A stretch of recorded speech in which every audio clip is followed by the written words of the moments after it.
Merry Christmas to you. Will you step in, please, sir? Scrooge and Marley's, I believe. Yes, sir. Is there anything I can do for you, sir? Well, if it is quite convenient, I should like to speak with a member of the firm. You wish to see me, I presume, sir? Yes. Have I the pleasure of addressing Mr. Scrooge or Mr. Marley? Mr. Marley's been dead these 7 years. Oh. Dead as a doornail. Died 7 years ago, this very night. Oh. We took the liberty of calling on you at your chambers, Mr. Scrooge, thinking that you would have finished business for the day, but we failed to make anyone here. That's not surprising. I'm the only person who lives there. Right. Consequently, we have called here. At this festive season of the year, Mr. Scrooge, it seems more than usually desirable to make some slight provision for the poor and destitute who suffer terribly at this present time. Many thousands are in want of common necessaries. Hundreds of thousands are in want of common comforts, sir. Are there no prisons? Yes, plenty of prisons. The union workhouses are still in operation, eh? They are still. I wish I could say they were not. Forlorn and the treadmill are in full vigor, then, eh? Both very busy, sir. Very glad to hear it, sir. I thought from what you said that something had occurred to interfere with them in their useful course. Very glad to hear it, sir. Very glad to hear it. Under the impression that they scarcely furnish Christmas cheer of mind and body for the multitude, some few of us are endeavoring to raise a fund to buy the poor of London meat and drink and means of warmth. We choose this time because this is the time of all others when want is keenly felt and abundance rejoices. Now, what shall I put you down for? Nothing. Nothing? Oh, I see. You wish to be anonymous. I wish to be left alone, sir. Since you ask me what is my wish, that is my answer. I don't make merry myself at Christmas. I can't afford to make a lot of idle people merry.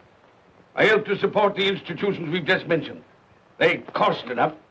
People are badly off, they'd better go there. Many can't go there. Many would rather die. Well, if they'd rather die, they'd better do it. And decrease the surplus population.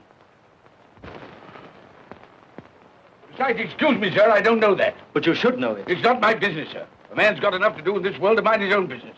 Without interfering with a lot of other people's, mine occupies me constantly. Good evening, sir.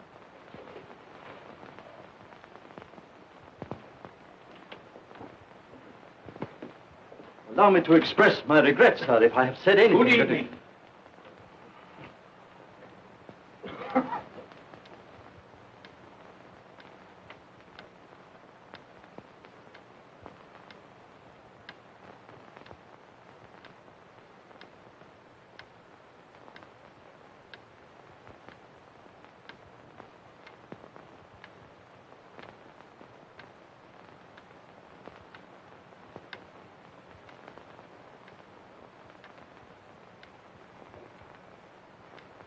May I inquire, Mr. Cratchit, what you're doing with that shovel full of coal?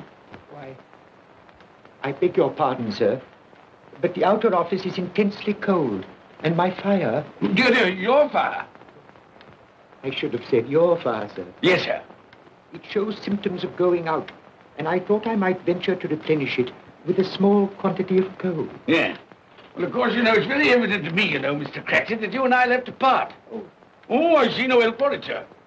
You don't pay for the coal, so you can afford to be reckless. Therefore, very evident to me, sir, you know, that my interest is not your interest, nor my welfare your welfare. Get on with your work, sir. That'll keep you warm enough. I'm not cold. Why should you be? And I'm your senior by a great many years, I fancy. And all about a small shovel full of coal. And none of your mumbling, you know, none of your mumbling.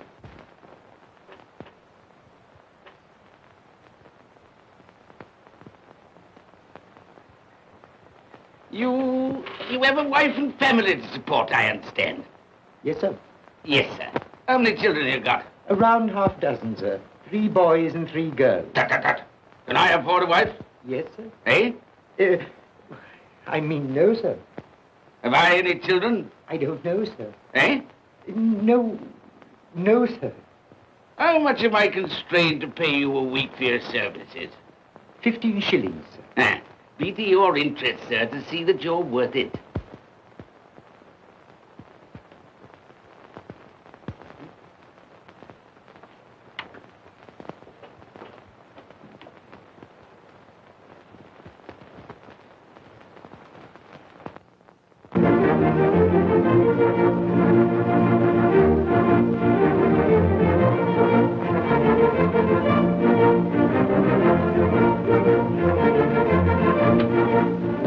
Merry Christmas to you, Uncle, and God save you. Bah! Humbug. Christmas a humbug? You can't mean that, I'm sure. I do mean it, sir. What right have you to be merry? What reason have you to be merry? You're poor enough. Come then. What right have you to be dismal? What reason have you to be morose? You're rich enough. Bah! Humbug. Oh, don't be cross, Uncle. How can I help being cross, sir, when I live in such a world of fools as this is? A Merry Christmas. What's Christmas time to you, sir? The time for paying bills without money. Time for finding yourself a year older? Not a penny richer. If I had my way, sir, every fool who goes about saying Merry Christmas should be boiled with his own pudding and buried with a stake of olive through his heart.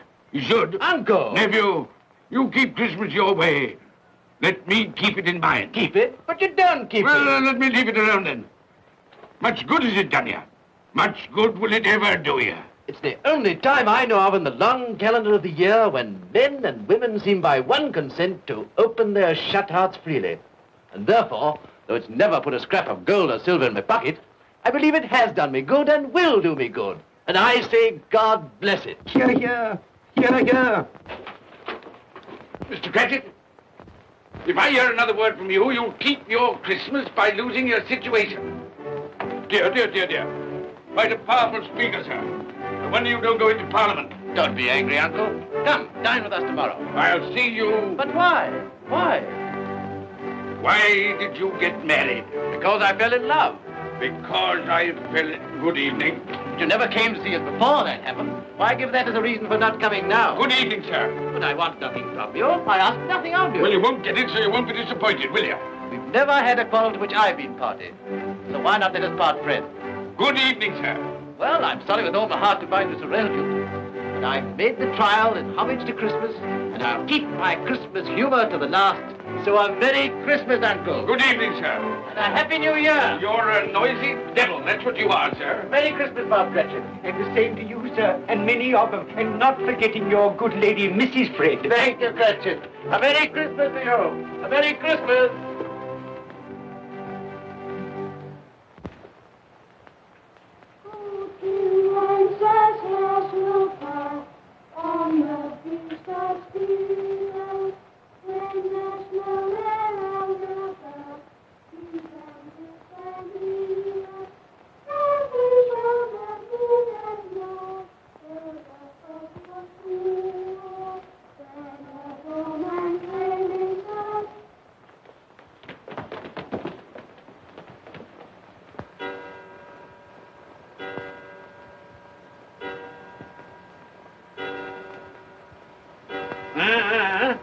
Always ready and willing to quit your work, I notice. It's 7 o'clock, sir. That clock's fast. By the way, I suppose you'll want all day off tomorrow, eh? Well, sir, if it's quite convenient. It isn't convenient. It isn't fair. If I were to stop half a crown for it, oh, you'd be mightily ill-used, I'll be bound, wouldn't you? Don't think I'm ill-used, do you? and I have to pay a whole day's wages. No work. It only happens once a year, sir. That's a pretty excuse for picking a man's pocket every 25th of December. Well, I suppose you've got to have it. Yeah, there's the key. You see, sir, that you're here all the earlier next morning.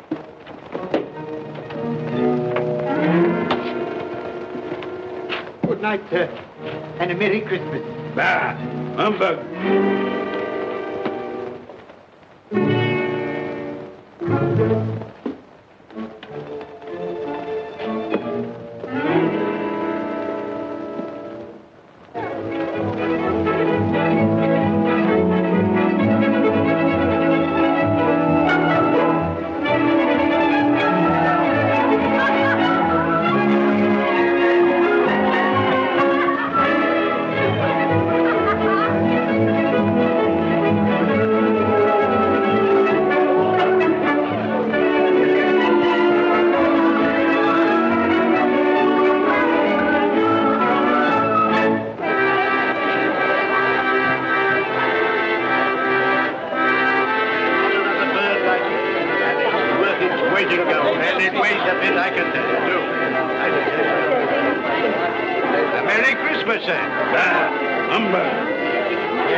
Merry Christmas to you, my boy. Thank you, sir. Same to you, sir. Oh, sir. Thank you.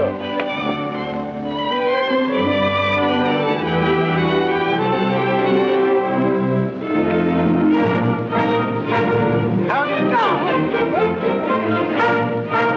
Good evening. I'm afraid good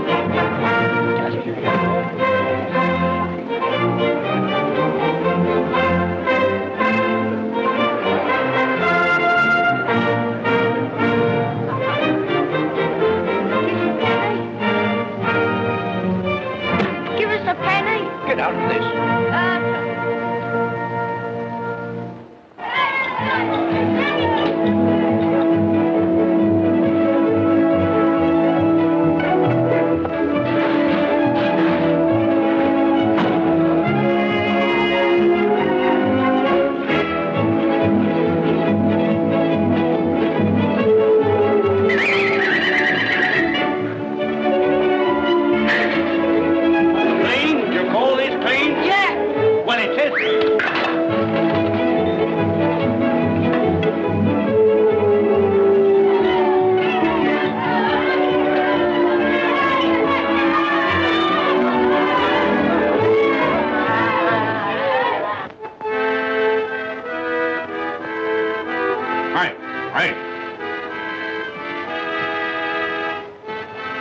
Gentlemen, stop that noise.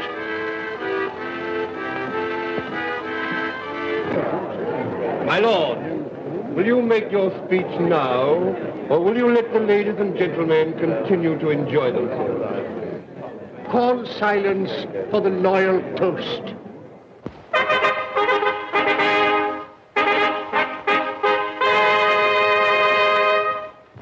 My lords, ladies and gentlemen, pray silence for the Right Honourable the Lord Mayor of London.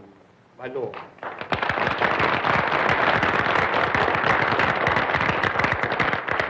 My lords, ladies and gentlemen, Her Most Gracious Majesty, the Queen.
you doing? Frightening people out of their wits.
Look well, Ebenezer Scrooge, for only you can see me. What you want with me? Much. Oh, yeah. In life, I was your partner, Jacob Marley. In life? Why do you trouble me? It is required of everyone that the spirit within him should walk abroad among his fellow men. And if that spirit goes not forth in life, it is condemned to do so after death. My spirit never walked beyond the narrow limits of our money-changing hall. So I cannot rest. I cannot stay. I cannot linger anywhere. You are fettered. Why? I wear the chain I forged in life. I made it link by link. Would you know the weight and length of the coil you bear yourself? Speak words of comfort to me, Jacob Marley. Speak words of comfort. Comfort? I have none to give. I am here to warn you, to save you, if that be possible. To warn. To save me.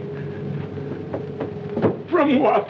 From such a fate as mine, to wander through the world and witness what I cannot share, but might have shared on earth and turn to happiness. But you were always a good man of business, Jacob. Business?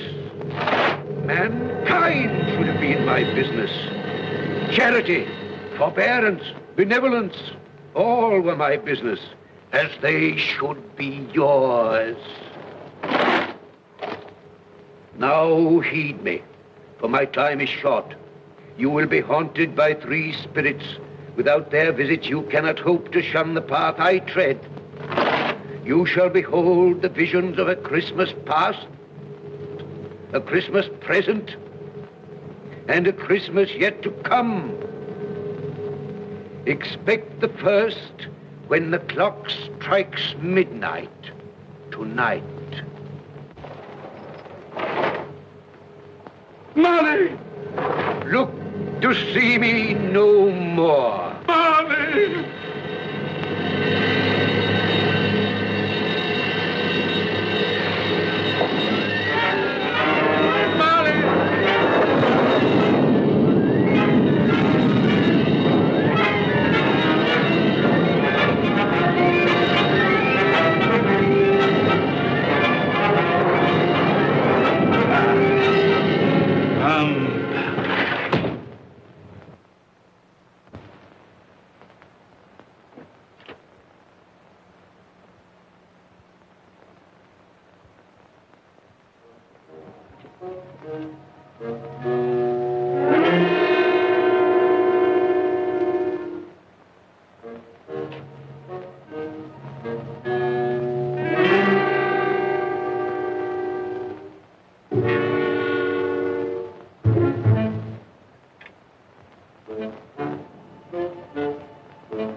And all's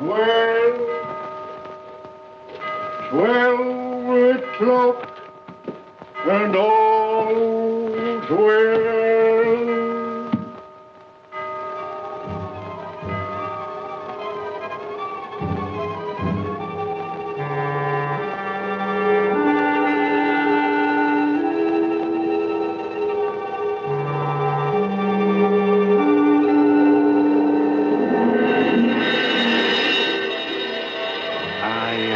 Spirit of Christmas past, I am here to show you the things that have been. Look back beyond the gulf of vanished years.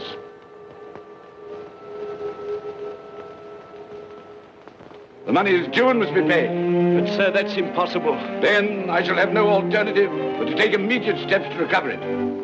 But, sir, you must see that if... That is the way I conduct my business. don't mean sell us up? That is precisely what I do mean. But, sir, I couldn't work in the hospital. Mr. Scrooge, I beg of you. Good day. You can't do this. You can't be so unjust. Give us a little more time. A week. Please.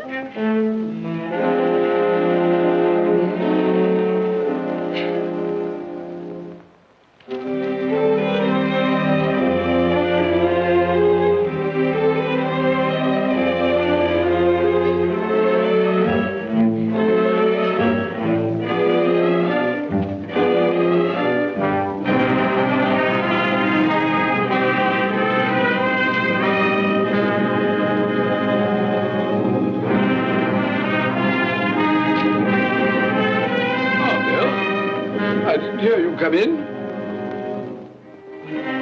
So it is true. What do you mean? What they say. That you're a man without pity, without remorse, who weighs everything in the scale of profit and loss. Bill! I heard. I couldn't help you. But this is business. If I were to allow sentiment to enter this counting house, I should be in the bankruptcy court within a year. And as for that couple who've just gone out, well, set your mind at rest about them. Worthless, shiftless pair. Had my good money. Now I want to avoid paying it back. Your money. Your good money. They asked you for a little breathing space, a little time in which to pay. That was all. Enough of this, Bill. I am ready to make allowances for your feelings as a woman. But I must ask you to leave my business affairs alone. When you marry me, I shall insist. Take leave of your senses. I've tried hard not to believe what they've said about you. I'd give anything not to believe it now. But the evidence of my own eyes and ears, I must believe. You were not always so. But I can see now that one passion and one passion only engrosses you. Gain. What then? Even if it were so, I'm not changed towards you. You are changed. Changed in every way. You're not the man you were. Our contract's an old one, made when we were poor and content to be so. May you be happy, alone, in the life you've chosen. Goodbye.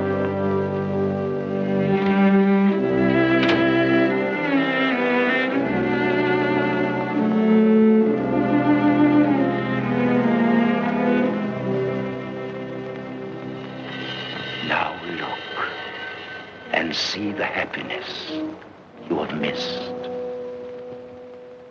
Here we go, Jack. That's the day, that's the day, that's the day. Here we go, Jerry, that's the day, the golden shall be born now. Here we go, Jerry, that's the day, that's the day, that's the day. Here we go, Jerry, that's the day, that's the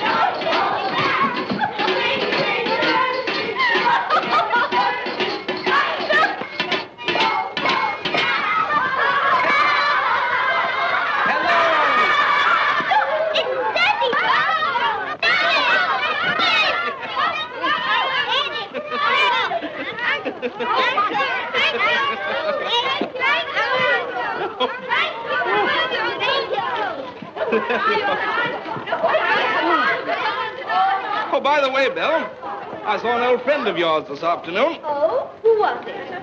You guess. How can I? I don't know. It wasn't Mr. Scrooge. Mr. Scrooge it was. I passed his office window, and as it was not shut up and there was a candle inside, I could scarcely help see him. His partner's on the point of death, I hear. And there he sat, alone. Quite alone in the world, I do believe.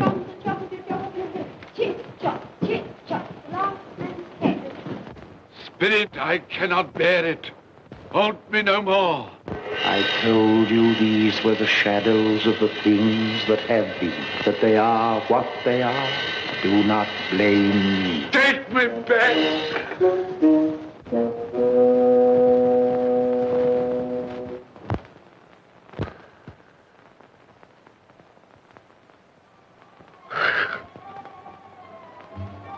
$12 I know it is.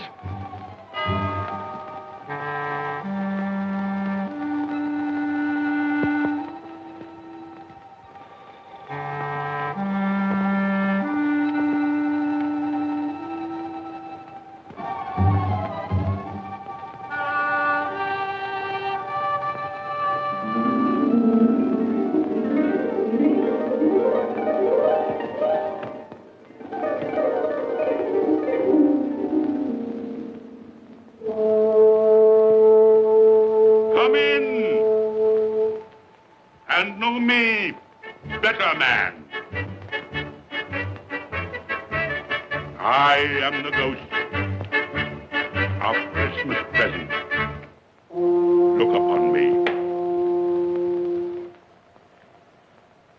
You have never seen the like of me before. Never. I've never walked forth with the younger members of my family, meaning I am very young. My elder brothers, born in those later years. I don't think I have. I'm afraid I have not. Have you many brothers, Spirit? More than 1,800. A tremendous family to provide for. Spirit, conduct me where you will. Already I have been forth under compulsion and learned the lesson which is working now. If you have aught to teach me, let me profit by it. Touch my robe, and you shall see how your poor clerk, with his paltry 15 shillings a week, which you so grudgingly dole out to him, keeps Christmas. Touch my robe.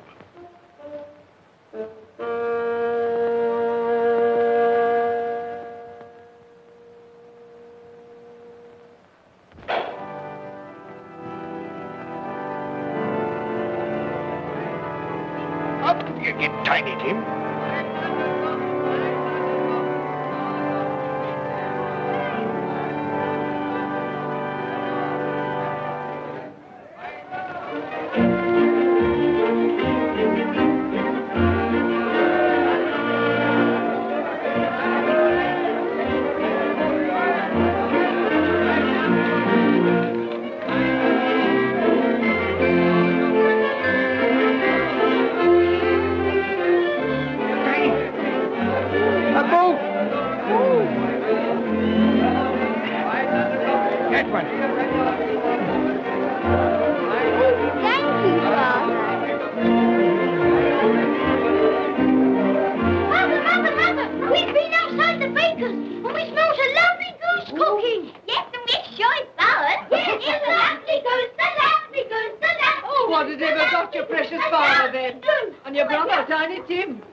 Late last Christmas by half an hour.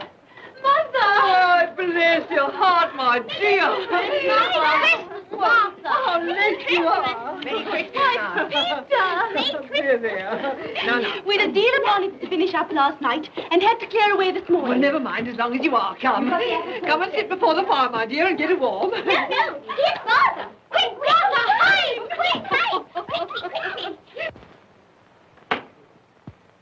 Here we are. And where's our Martha? She's, not coming. Not coming? Not coming upon Christmas Day? Yes, Martha, dear, here I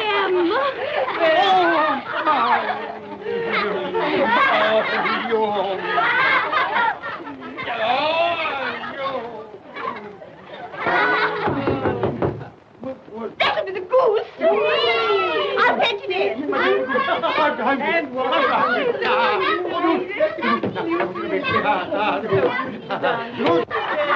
Oh, but you're cold. Come and sit down and warm a bit.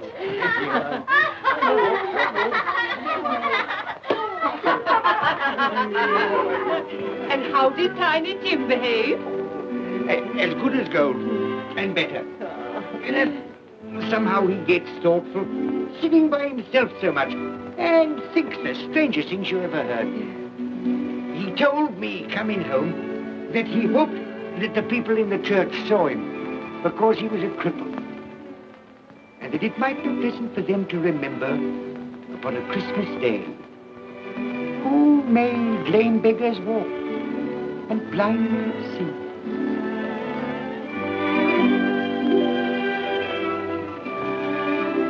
But he's growing stronger. Yes, growing strong and hearty. I wish I could believe you, Bob. But I'm afraid.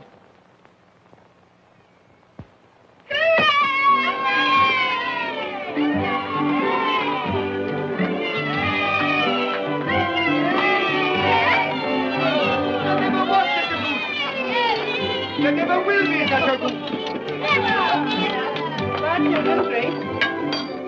For what we are about to receive, may the Lord make us truly thankful. Amen. Its tenderness I can already vouch for.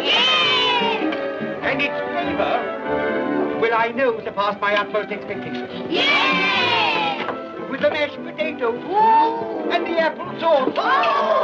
It will, I am sure, present a delightful combination that we shall remember until our dying day. Delicious. Delicious.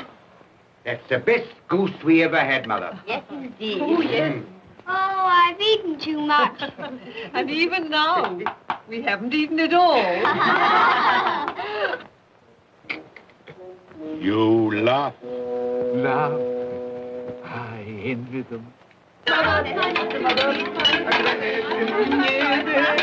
My dear, regarding the momentous question, pudding. Good old pudding. You look pale, my love, and nervous. I am nervous, my dear, and anxious about that pudding. Pray heaven all will be well. I'll go and fetch it. Let me come and help too, Mother. You shall, my darling.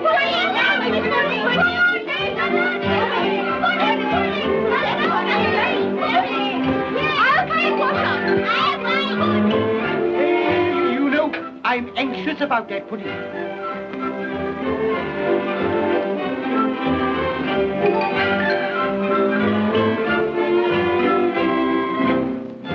know, your mother's been gone a long time. Supposing the pudding has broken in turning it out. What? Or supposing that somebody has got over the back wall and stolen it. Father!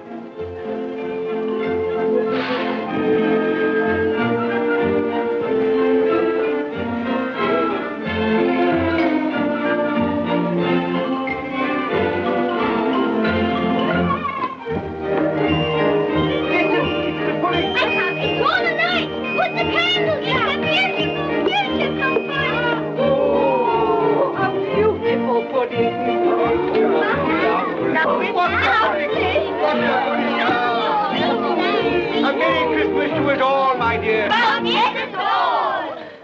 God bless us, everyone.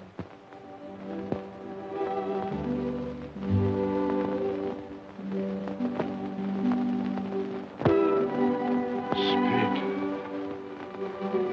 tell me that Tiny Tim will live.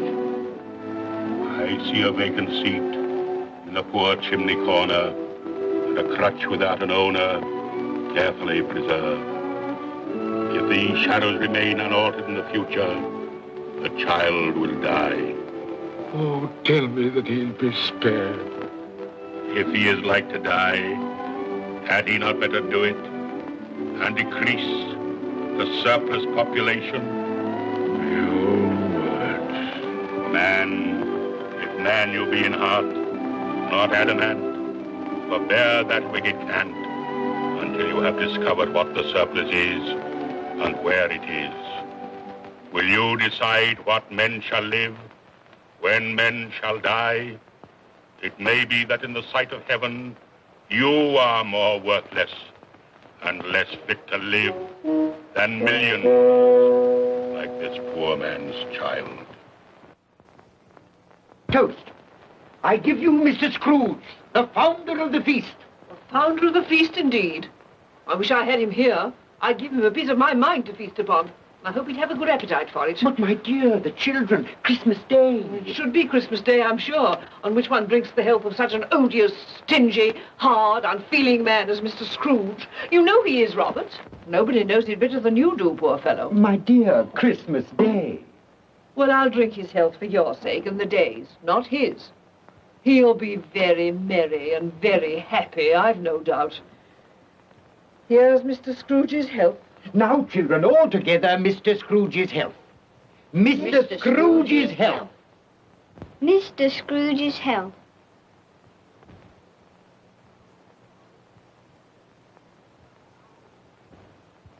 And now Tiny Tim will sing to us. Yes, I do. What shall I sing? Hark the heralding. Yes, hark the heralding. Hark the herald angels sing, glory to the newborn King, peace on earth and mercy nigh. Come now and see how others keep Christmas.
And he said Christmas was a humbug.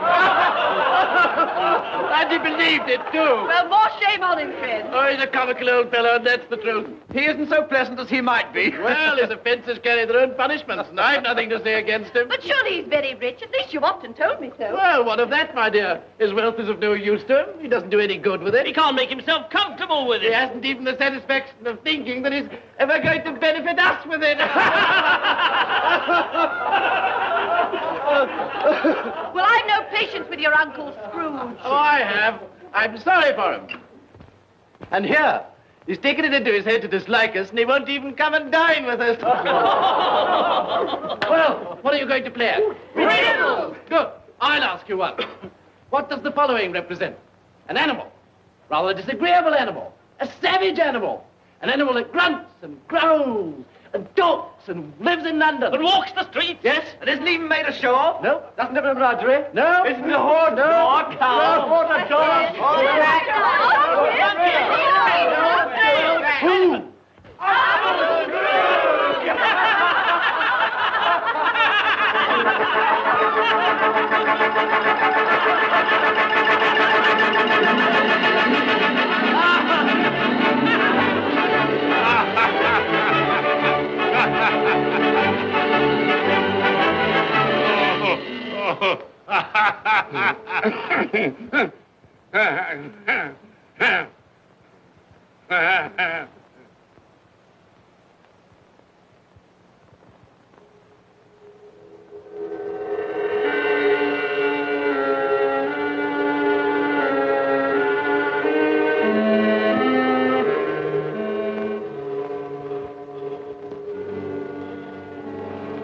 Ghost of the future, I fear you more than any spectre I have seen.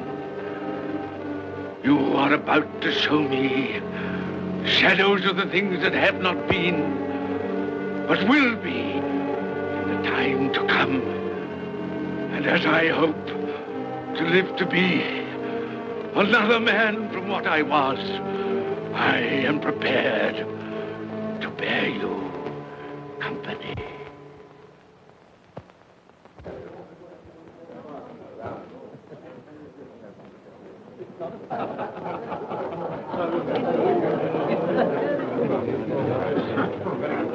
I don't know much about it either way.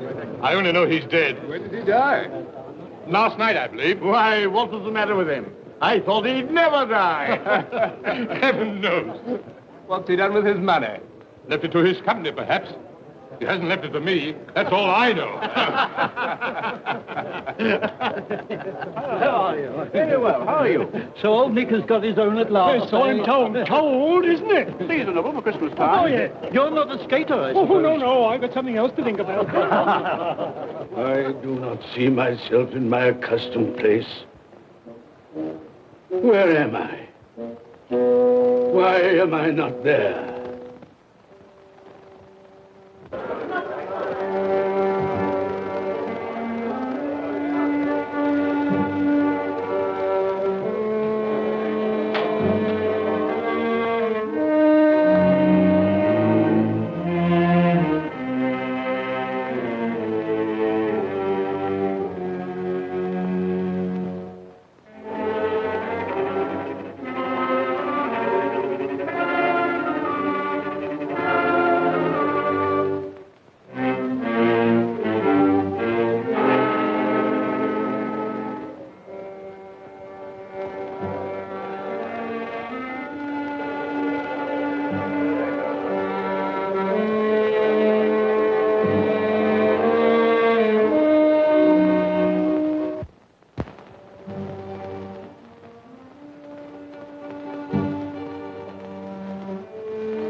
Let the charwoman alone to be the first. Let the laundress alone to be the second. And let the undertaker's man alone to be the third. Look here, old Joe, here's a chance. If we haven't all three met here without meaning it.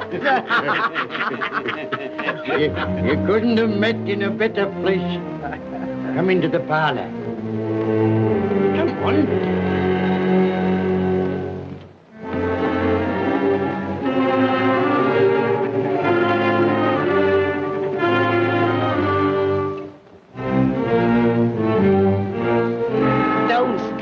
Staring as if you were afraid, woman? Who's the worse for the loss of a few things like this? Not a dead man, I suppose. Open this bundle, old Joe, and let me know the value of it. I ain't afraid to be the first, nor afraid for them to see it.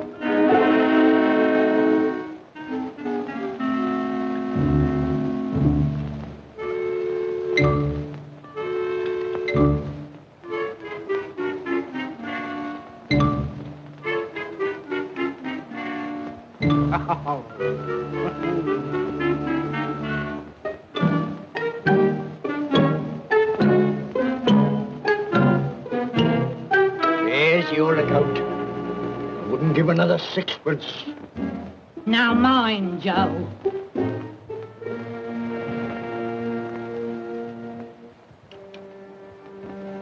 Pah! 8 shillings. I always give too much to ladies. It's a weakness of mine. And now unto my bundle, Joe.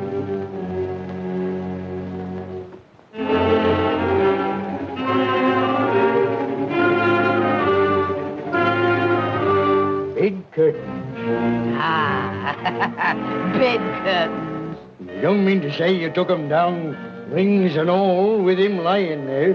Why not? You was born to make your fortune, and you'll certainly do it. Here, don't drop the oil on the blankets. His blankets? Whose else's? He isn't likely to take cold without them, I dare say. Hope he didn't die of anything catching. Oh, don't you be afraid of that.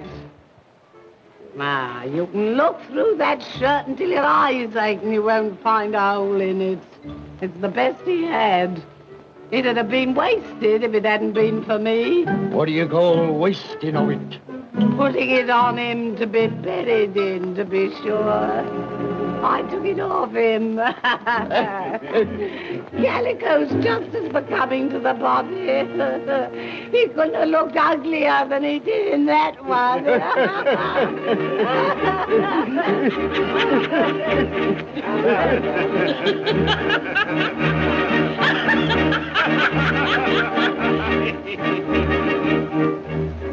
This is the end of it, you see? He frightened everyone away from him when he was alive to profit us when he was dead. I see. The case of this unhappy man might be my own. My life tends that way now. Merciful heavens! What is that?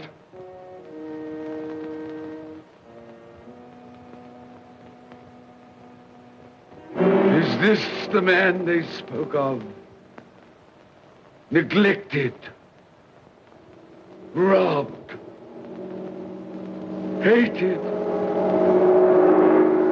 Can you not show me some tenderness connected with death?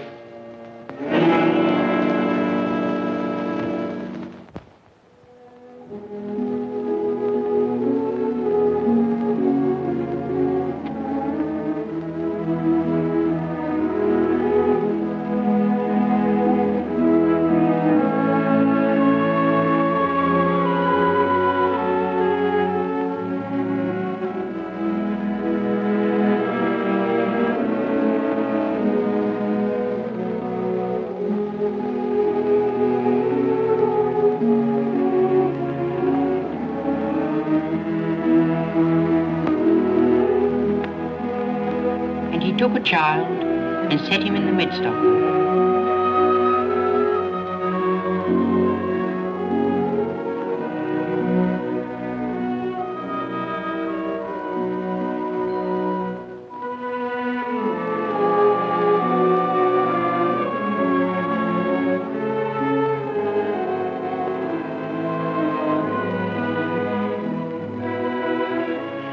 Colour hurts my eyes. Makes me weep by candlelight.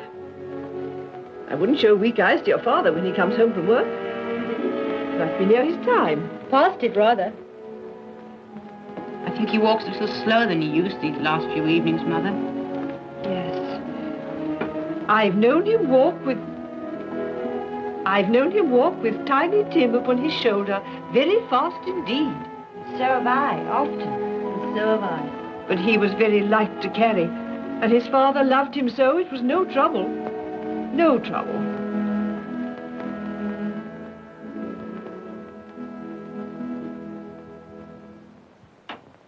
There's your father at the door. Well, my dear. Well, Father.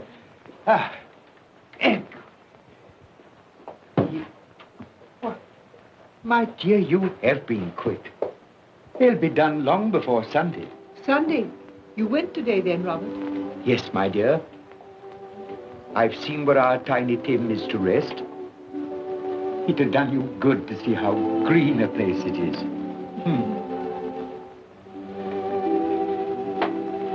Oh, you'll see it often. I promised him that we would walk there of a Sunday.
My little child.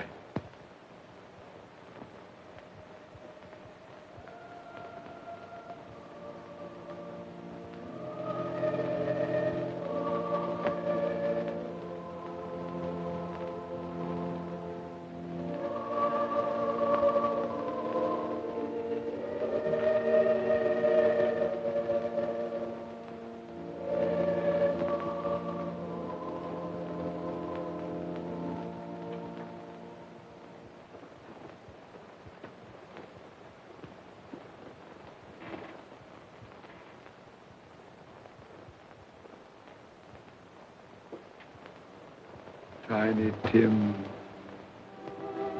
thy childish essence was from God.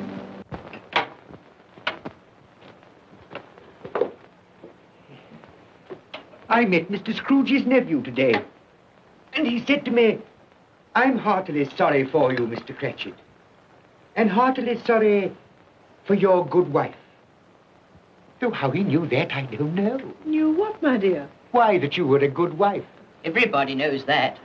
Well observed, my boy. And he said, if there's any service that I can do for you, pray come to me. It almost seemed as though he had known our Tiny Tim and felt with us. And I'm sure we shall none of us forget him, nor this first parting there has been among us. Never, Father. And I know that when we recollect how patient and how mild he was, although he was but a little child, we shall not quarrel easily among ourselves and forget poor Tiny Tim in doing it. No, Father.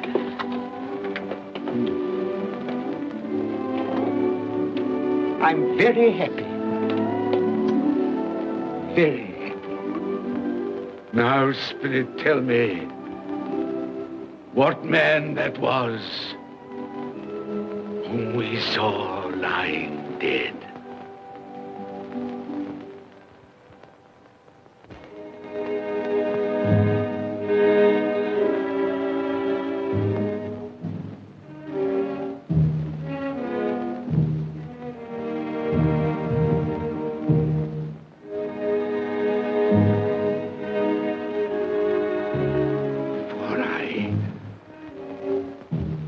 Nearer to the stone at which you point, tell me, are these the shadows of the things that will be? Or are they the shadows of the things that may be only? Ebenezer Scrooge!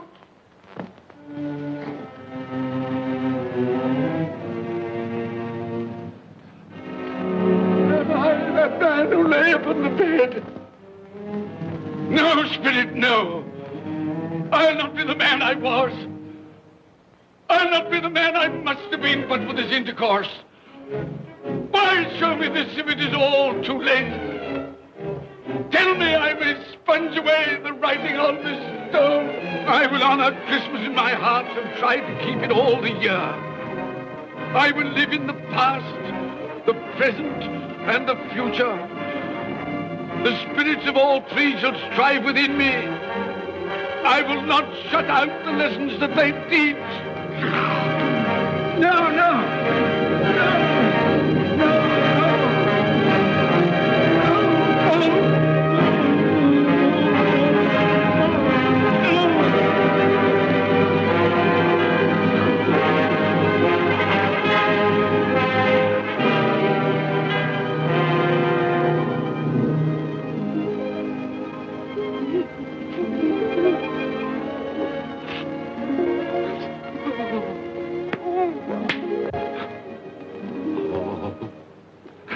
I will live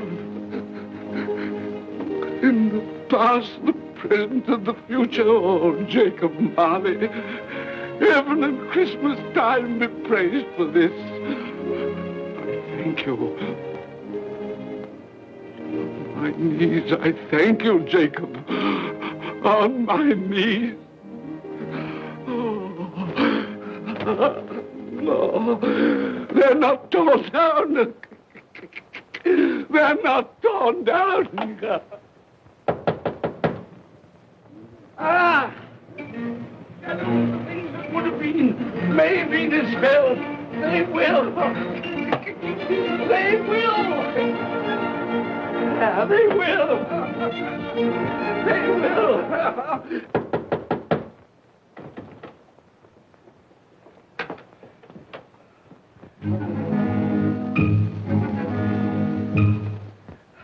A Merry Christmas. God bless you. Oh, I don't know what to do. I'm as happy as a sandboy. I'm as merry as an angel. I'm as giddy as a drunken man. Oh, Merry Christmas to everyone. Happy New Year to all the world. Oh, hey. Oh, yeah. Here's the saucepan that the girl was in. Yes, and there's the door that old Marley's ghost came through. Yes, it's all right. It's all true. It all happened. Oh, hooray! Hooray!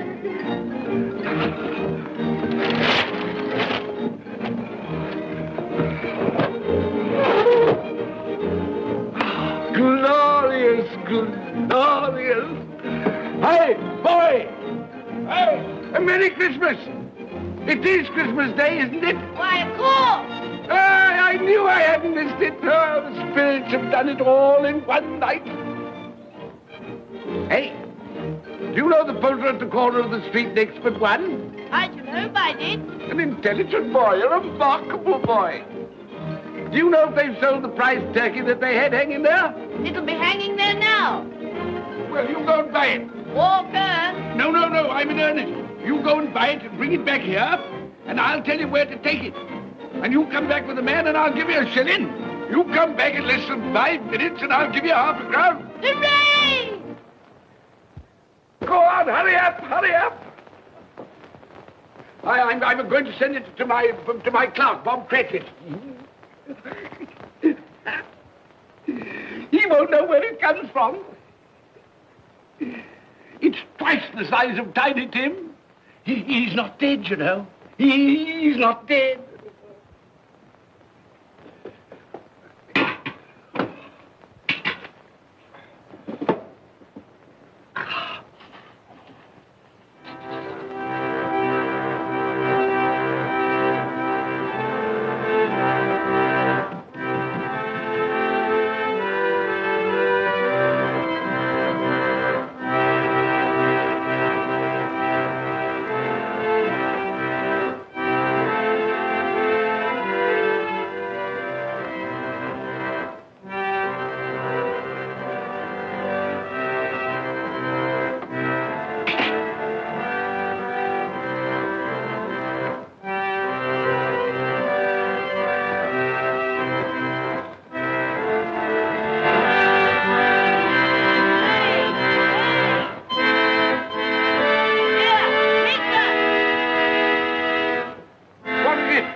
That won't do. I've got to have that turkey. Well, wait a minute. You go get me my overcoat and hat. I shan't be long. Then go to the box room and get me out my best clothes.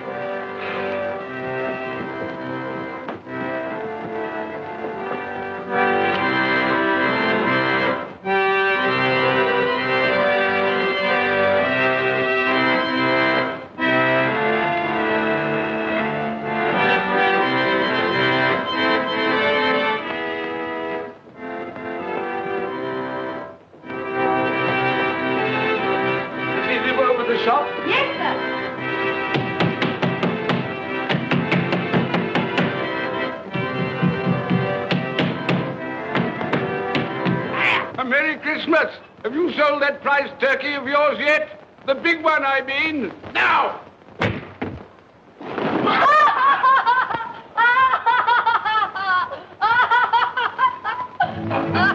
What is it? What's to do? I want that big turkey of yours. Bring it round to my place at once. My friend will show you the way.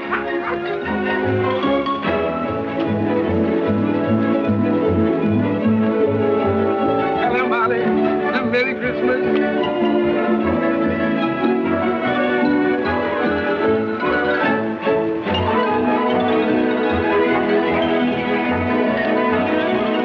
That's right. A Merry Christmas. Oh. Oh.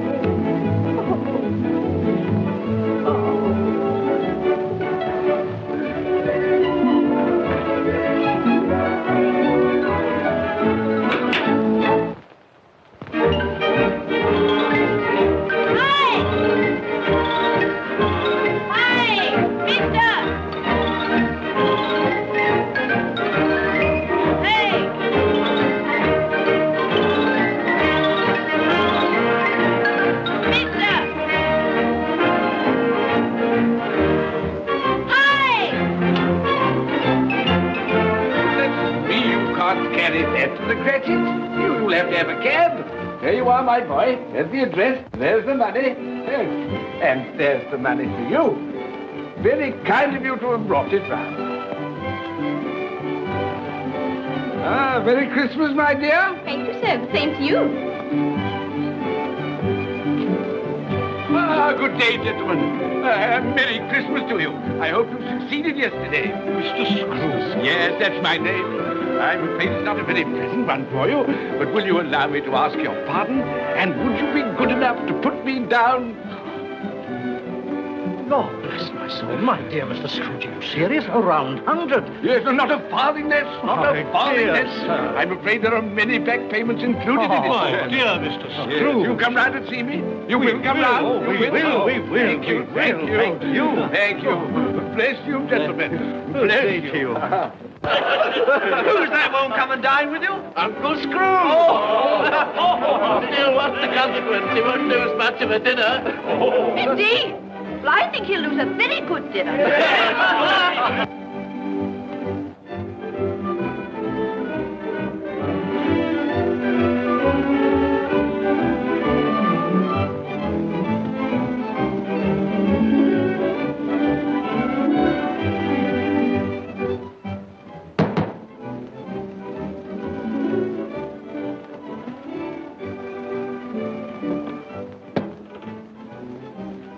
Is your master in, my dear? Yes, sir.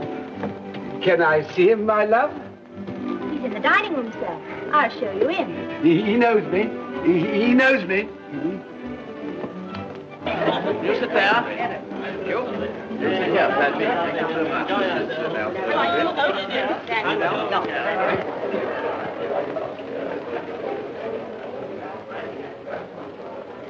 Fred. Bless my soul, who's this?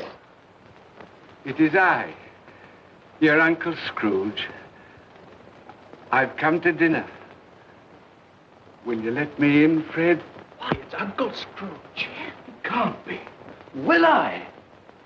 A Merry Christmas to you, Uncle. Come in.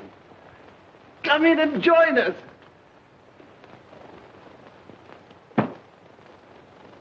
Welcome, Uncle. And a Merry Christmas. Thank you, my dear.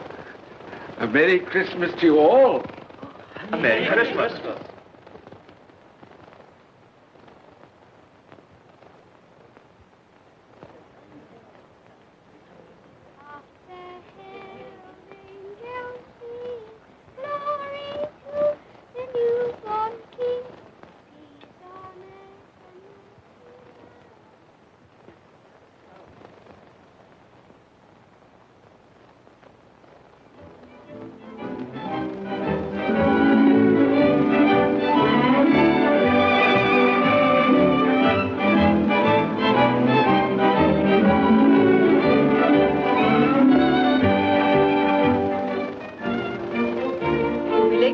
Bob. It's nearly 9 o'clock. You promised Mr. Scrooge you'll be earlier than usual this morning.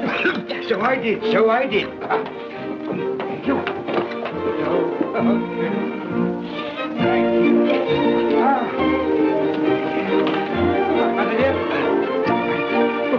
darling. Goodbye, my darling.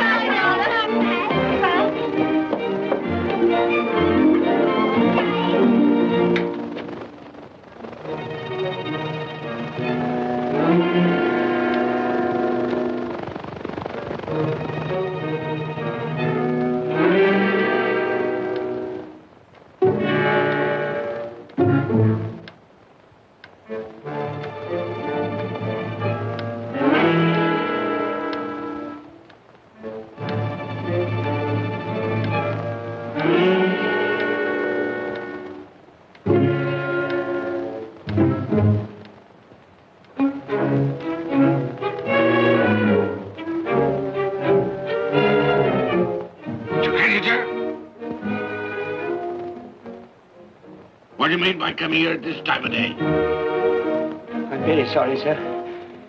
I am behind my time. I think you are, sir. I think you are. It's only one thing here, sir. It shan't be repeated. I was making rather merry yesterday, sir. So I tell you what it is, my fine fellow. I'm not going to stand it any longer. And therefore, I'm going to raise your salary.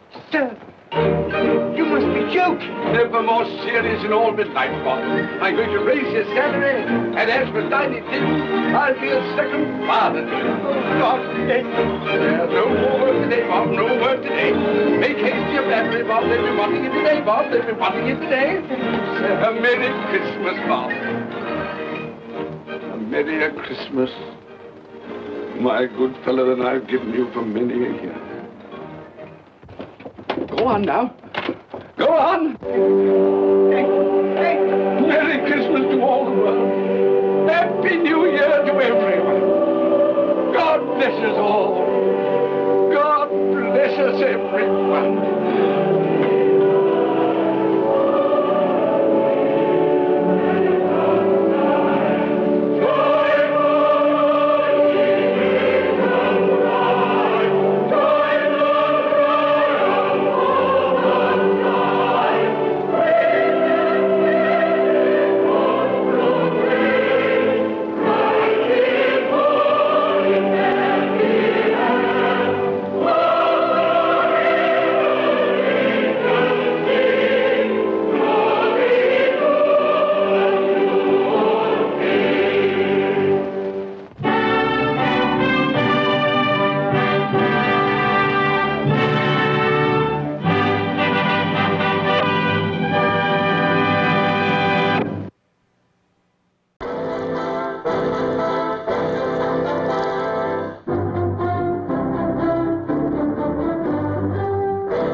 Up in the heavens, far out in space, in a beautiful gold and crystal palace right above the North Pole, lives a kind and jolly old gentleman, Santa Claus, also known as St. Nicholas, the best friend of boys and girls everywhere.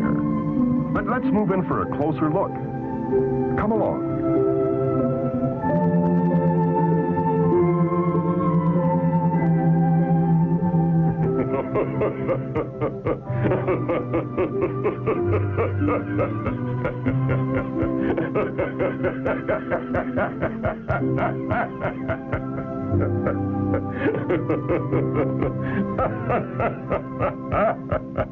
Ha!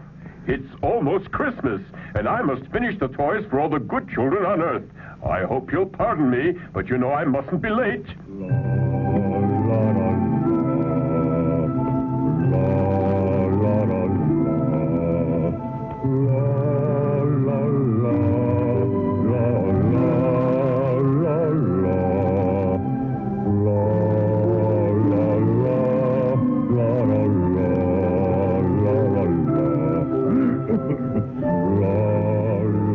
Santa's Toyland, a sort of international toy factory.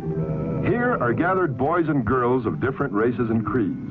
They have come from many lands to help Santa bring joy and happiness to all of the Earth's children. These little helpers are from Africa.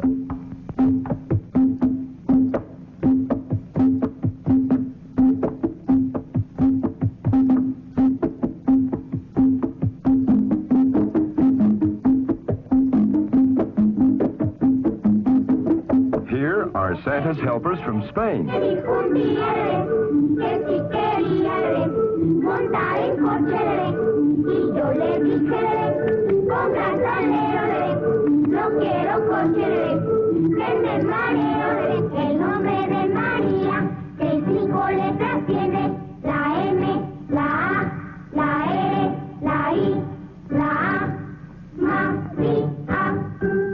Tots from China lend a hand as well.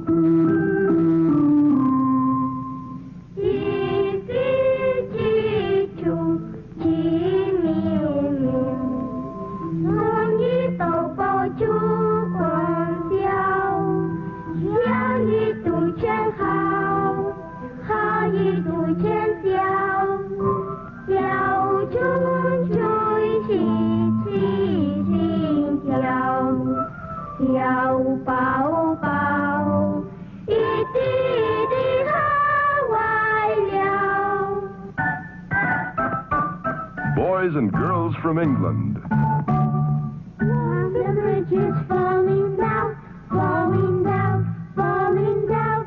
London Bridge is falling down, my fair lady. Japan also helps Santa.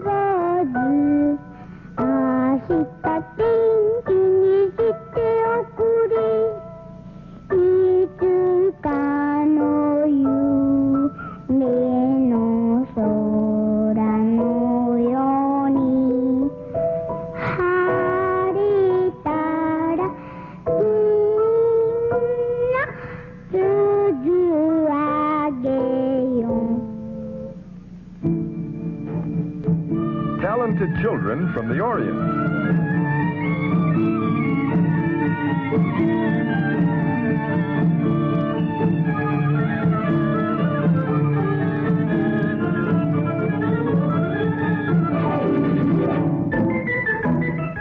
Even Russia has a delegation.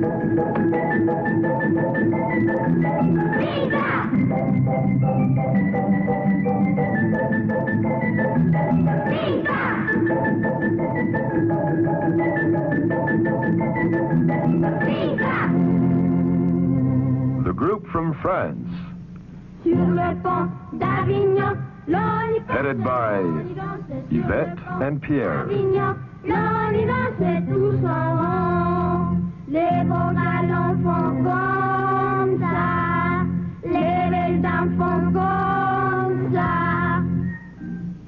German boys and girls help Santa too.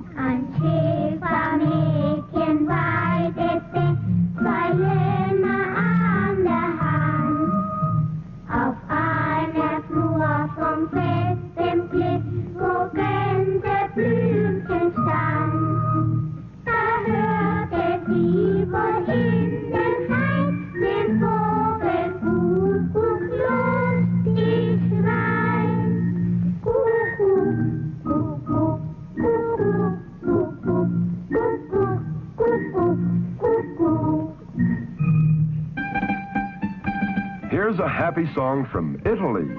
Giro, giro tondo, cavallo imperatondo, cavallo di argento, che costa 500, 150, la gallina canta, lasciala cantare, la voglio maritare, e tu Babbo Natale, tanti bei regali, porta pure a me.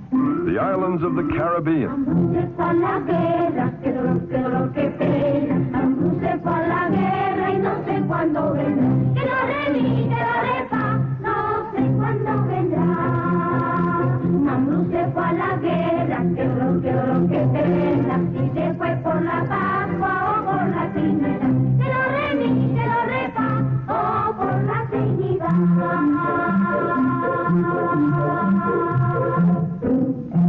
The South American group includes Brazil and Argentina.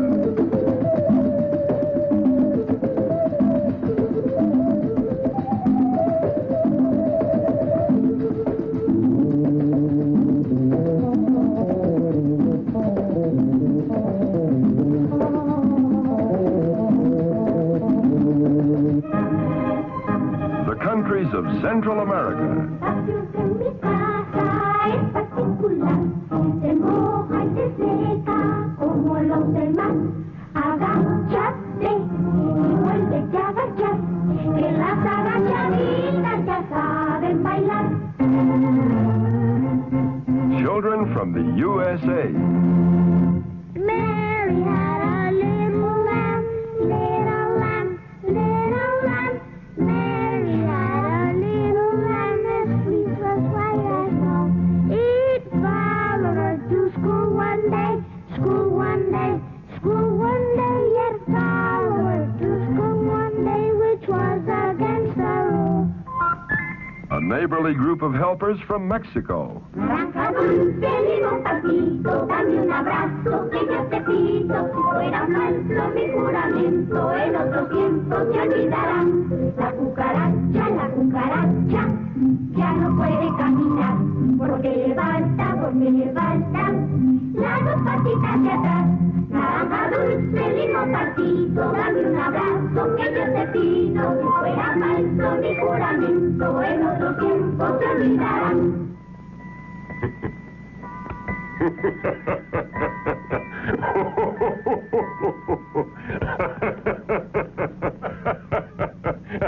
Hello there. Santa, do you like this devil?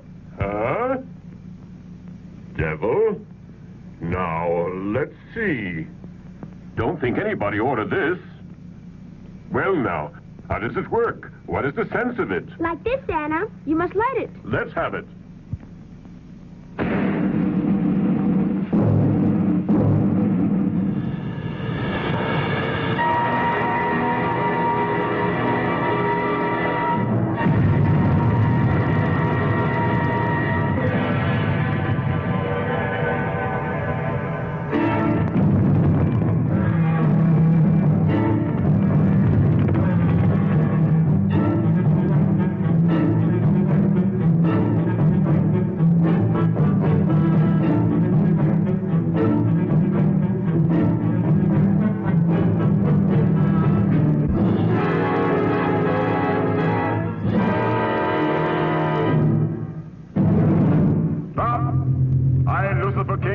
Command you to stop and disappear.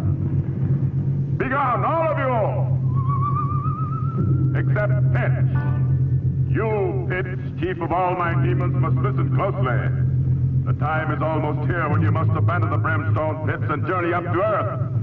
But this time you must not fail as you've done in the past.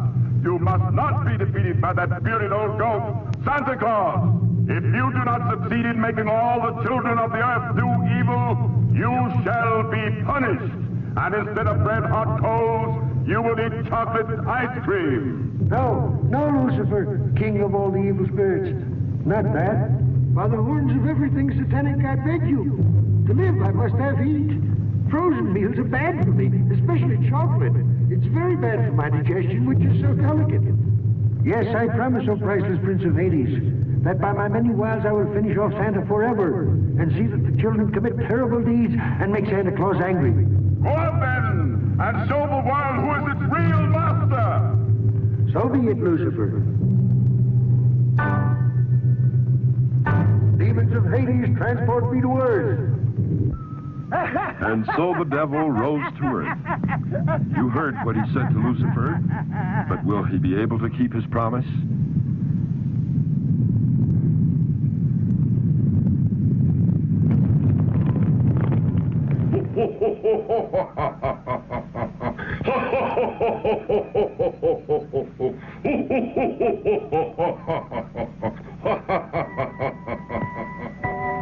On Earth, the children can hardly wait for Christmas Day.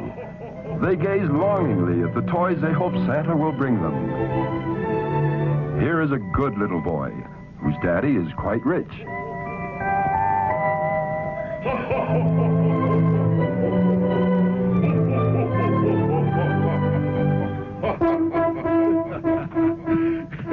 This mother, on the other hand, is very poor. And this is her daughter, Lupita, whose fondest dream is to own a doll. Any doll.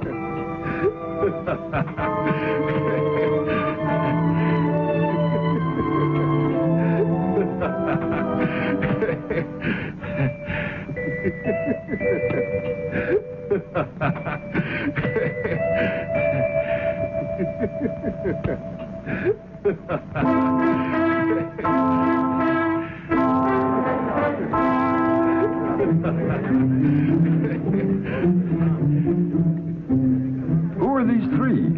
Say, it's rude to push and shove like that. But the devil likes rude little boys, and it doesn't take him long to find them. They're just right for his evil plan.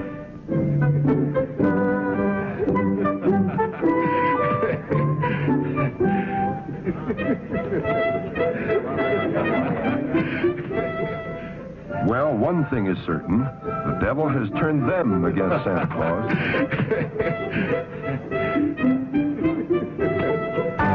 Suddenly, he's with them again. Out of nowhere, he produces 3 rocks, and his evil plan goes into action. This is bad.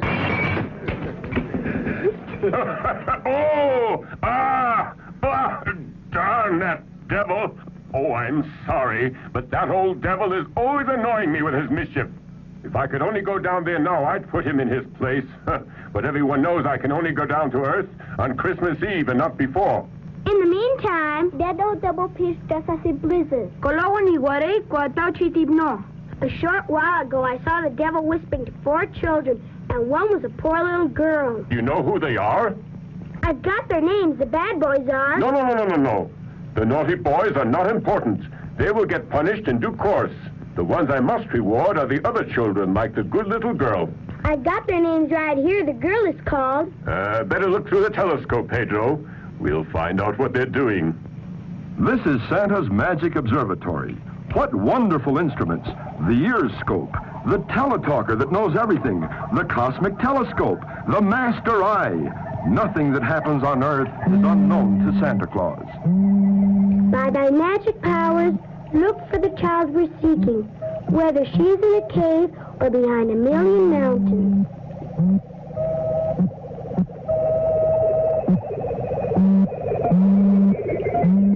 All ready.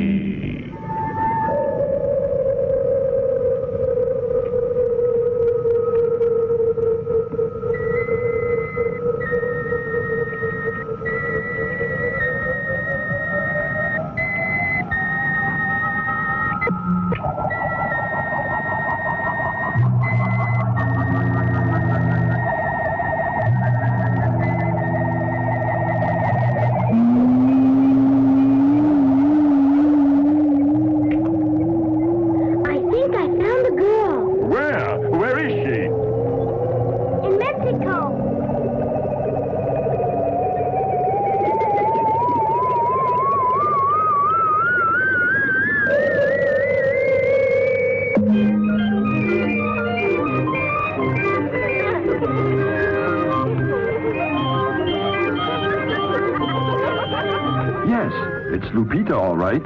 And she's still dreaming about that doll she wants for Christmas.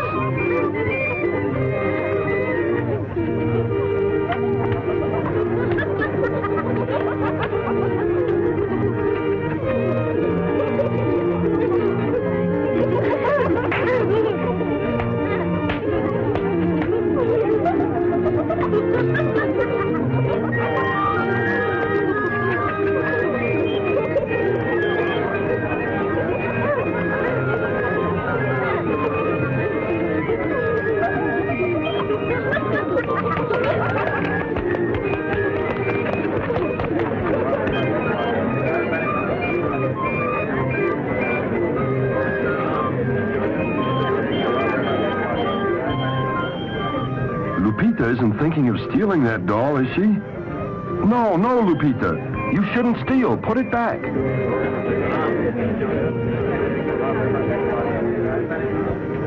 Lupita! Lupita, come here.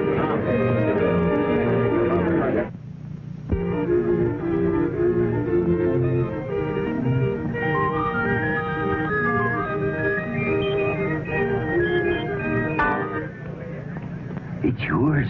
Nobody saw you take it, Lupita. They have one, they won't miss it. What does one little doll matter? Don't you see? You haven't got any toys. Keep it. Don't listen to him, Lupita. It's bad to steal, and you'll be sorry. That's right. Put it back.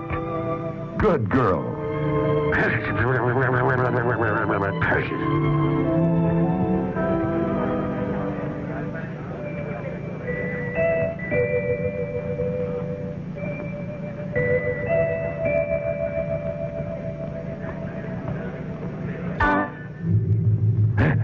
Silly girl. Now you'll have to do without a dolly. Little girls must steal or do without the things they like. Well, That's not true, Lupita. If you're good, somehow you'll be rewarded.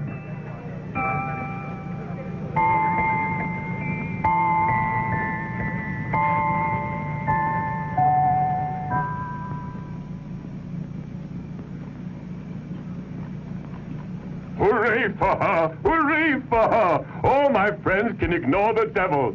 All they need to win is to be good in spirit. And the other children? Come, Pedro, find them.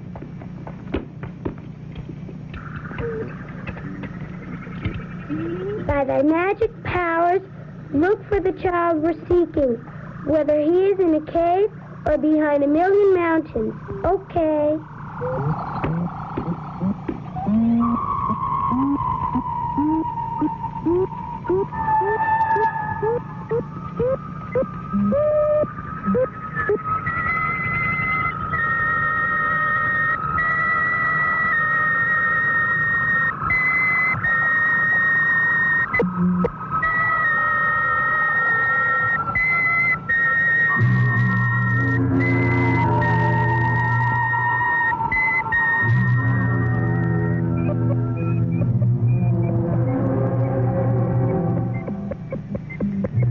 He's sleeping soundly. His dream will appear on the dream scope. Connect the antenna for the dream scope.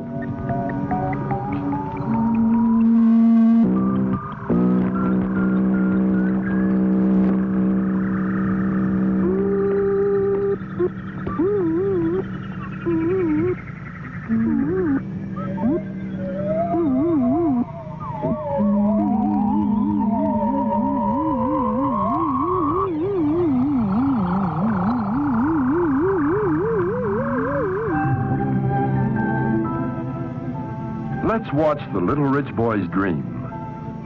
How strange. And what large gift boxes. Would these be toys? Why, they contain what a child loves best. His parents.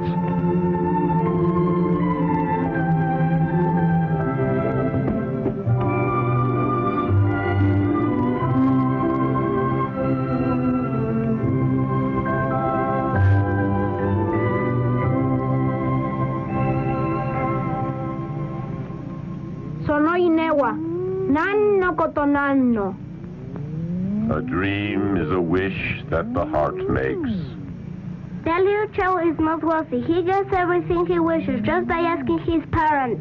The only thing this child wants is the love of his parents. Don't they love him? Maybe they do, and maybe they don't.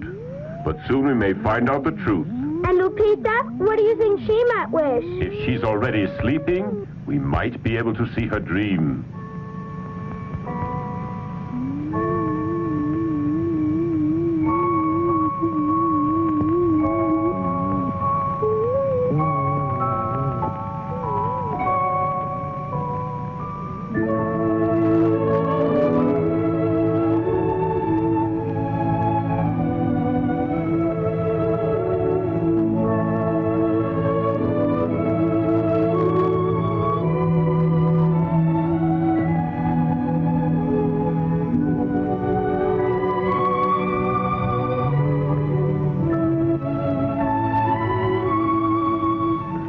wonder if our child is dreaming.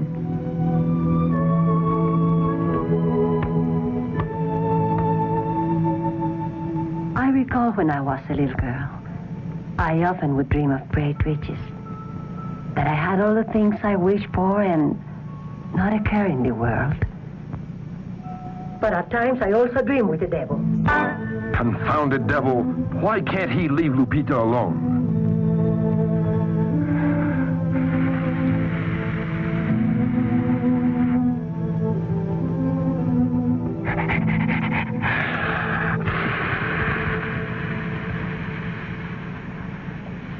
Oh, just look at that old busybody. He'll make Lupita want to steal again. He'll be part of her dream. How awful. Better look at her dream now.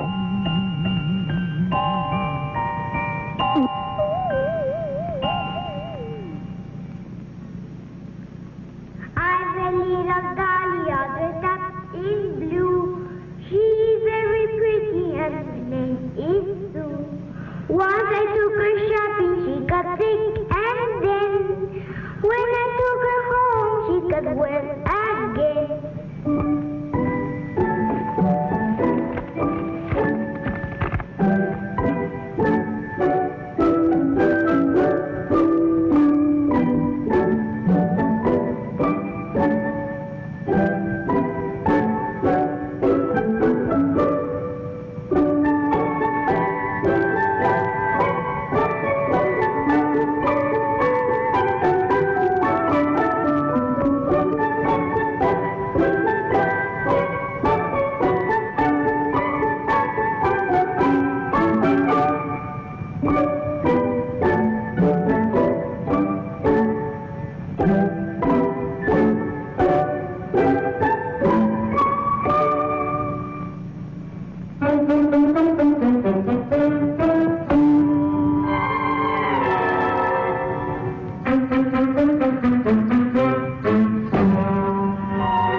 Poor little child.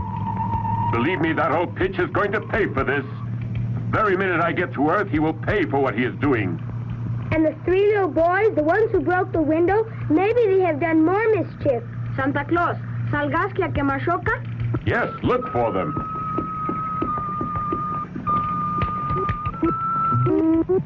Mai no maho no chikara de. Ai no nakani, haiti temo, seno kabenor shironi temo. Botuga, sagash teiru, kodomon suketo kure.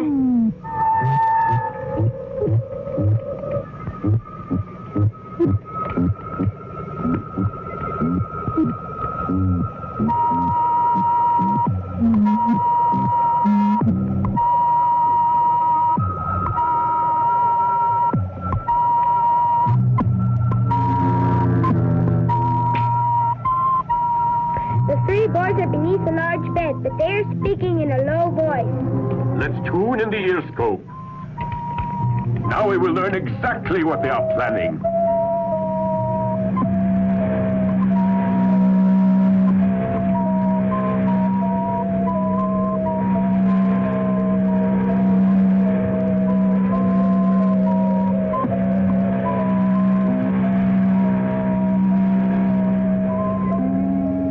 I've got it.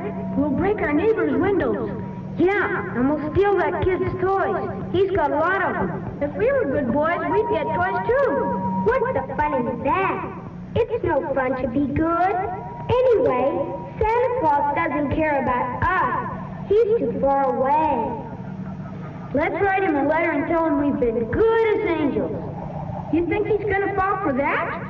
Sure he will. I'll bet he can't even see well anymore. He's too old to know what goes on. What? Me too old? The devil is very many centuries older than I am. Those youngsters have got their nerve. Next to the devil, I'm just a child. It's just that I haven't been well lately. That really makes me... Let's see who those boys are. We'll see what they're up to. Oh-ho! There you are, you little rascals. Well, you might as well know I can see and hear everything you say. I know when you've been bad or good. Did you hear that? I'll say. Let's get out of here. My dear Santa Claus, the only thing that I wish for is that my parents can stay with me the night before Christmas. I don't like to be alone. But the most important thing is that you bring me a little brother who is just about my age, because I get awfully bored.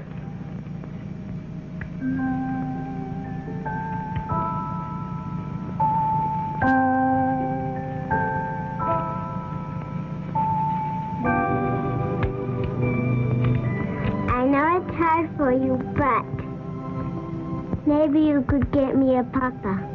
That would be super, or just even a mama. A train with lots of tracks. And a bicycle, too. A live horse. An airplane that will fly. And I want a ball, big and red, milk their shoes to wear on Sunday. And as my 2 little brothers have behaved very well, you must see that they get everything.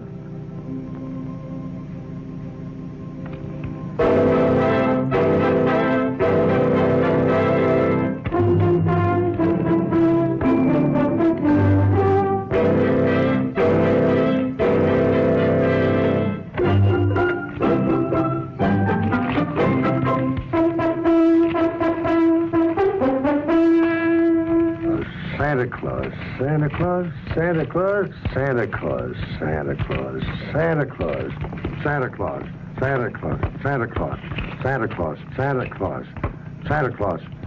More Santa Claus? More Santa Claus. Off they go. Santa Claus, Santa Claus, Santa Claus.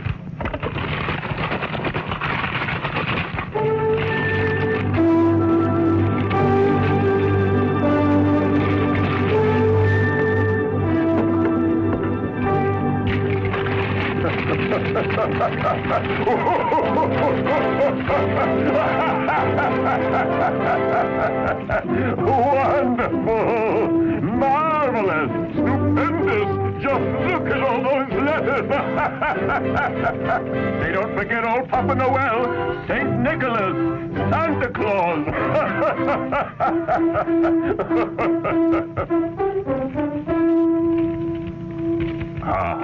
Let's see now.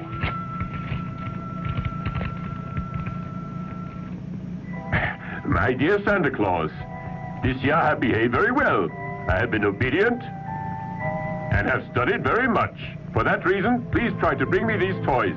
A toy automobile, a submarine, a football, a bat, roller skates, a scooter, a cannon, a rocket, a bicycle, an atomic laboratory, a machine gun. Ooh! Ooh! Golly! And many thanks. So be it.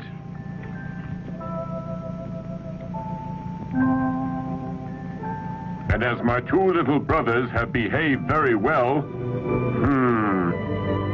you must see to it that they get everything. A falsehood. See? There's no fooling Santa Claus. Into the liar's box. Dear Santa Claus, please bring me a little brother.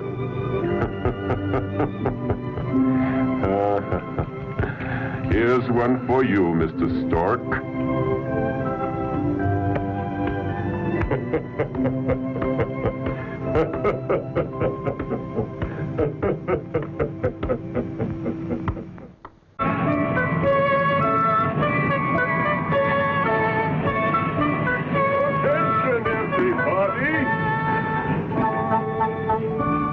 Is drawing near for me to go down to Earth, where all good children expect my arrival.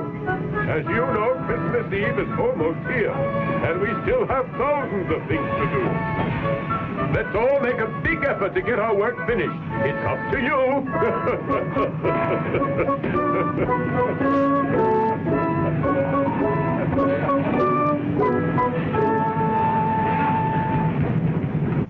Here is Merlin the Wizard. A little absent-minded, perhaps, but Santa's most devoted helper. Oh, Merlin! Merlin, where are you?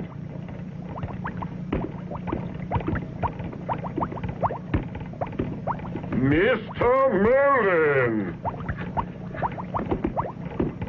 Mr. Merlin! What's the matter? Oh, Santa Claus, what a start you gave me. This new rainbow is quite unusual. I suppose you've changed the colors again. This one will surpass the others. When the rays of the sun enter the rainfall, poof, a variety of wonderful colors will fill the entire heavens. Well, Mr. Merlin, tell me if the sleeping powders are mixed.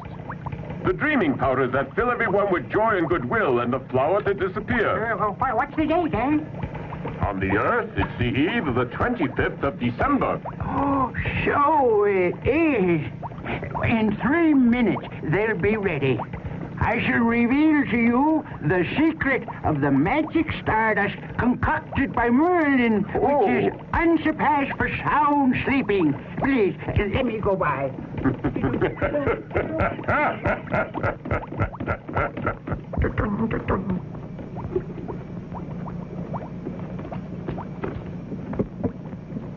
To begin with, you need an urn, which is an alloy of copper, nickel, uranium, plutonium, and platinum. Yes, sirree. Oops.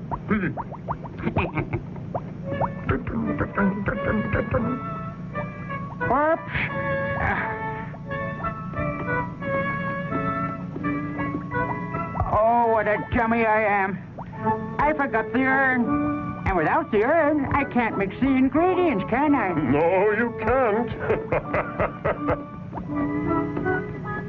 8 scoops of rose-colored pollen from the marvelous moonflower. 9 scoops of pollen from the lazy yawner. And the red pollen from the Morpheus plant. 1, 2, 3, 4 scoops.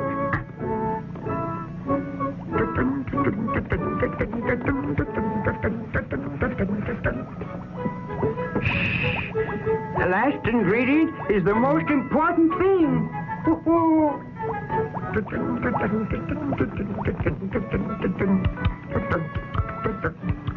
Oh, gosh.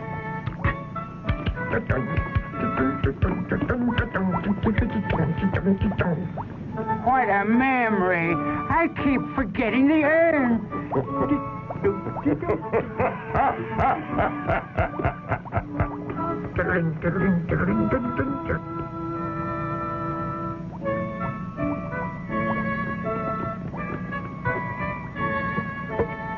Some powder from the wings of the butterfly Papilosacrata, that dwells among the nebulous mists and vapors of eventide, and which only I have been able to keep in captivity by furnishing with my magic and that great window there the lights of the heavens.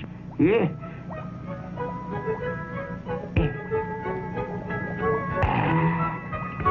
Yes, all set.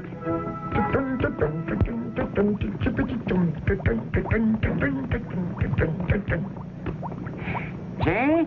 This time I didn't forget the urn. Now.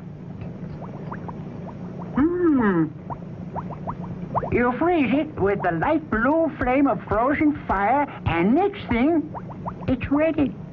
So as you have seen, it's very simple, right?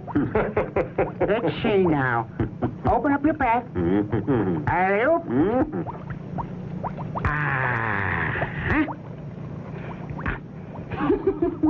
And the dreaming powders that fill everyone with joy and goodwill? You know about them. The only thing you have to do, Santa, is to remember that you must sift them. Yeah, the same as last Christmas. Don't you remember? Yes. I'm afraid I have forgotten. As a man continues to get older, he begins to forget everything. Every year, my memory fails me more, and it seems I'm good for nothing. Huh. And the flower to disappear? What flower? To disappear. You've disappeared? You're really in bad shape. The flower to disappear. Oh, well. Here you have it. Smell it, and you disappear.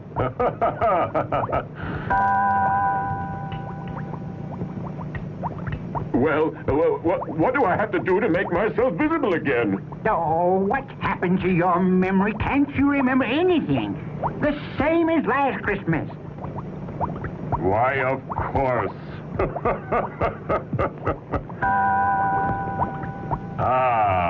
Much obliged to you, Mr. Merlin. I'll be back again to see you next year.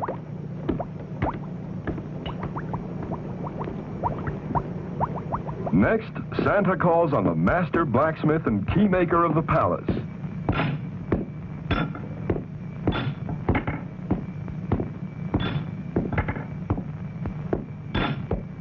My dear keymaker. The golden key that opens all doors is ready, Santa. It is at your disposal.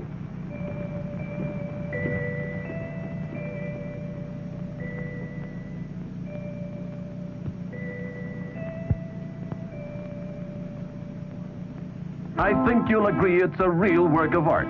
It has no equal.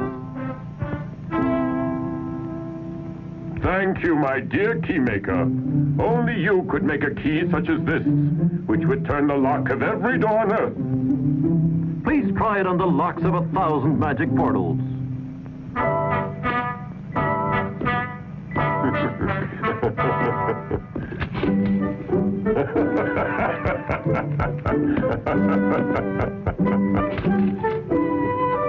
And as Santa tries out the magic key of gold, it opens door after door.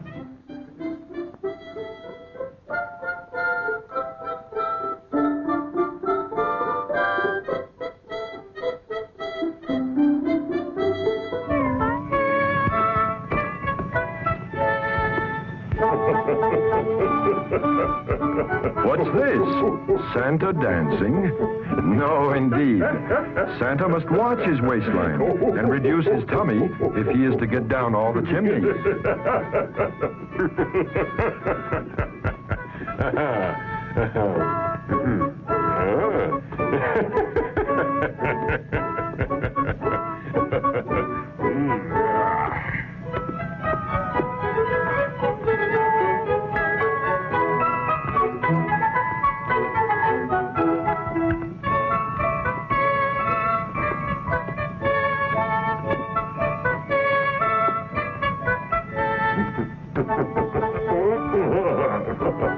There, see? Santa has reduced his waistline.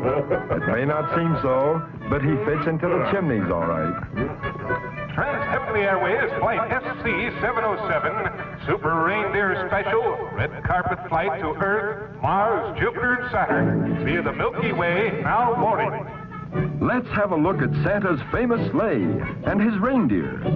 Santa's helpers from all nations sing happily as they come to make sure that everything works properly and that the sleigh and reindeer will shine brightly in the Christmas sky.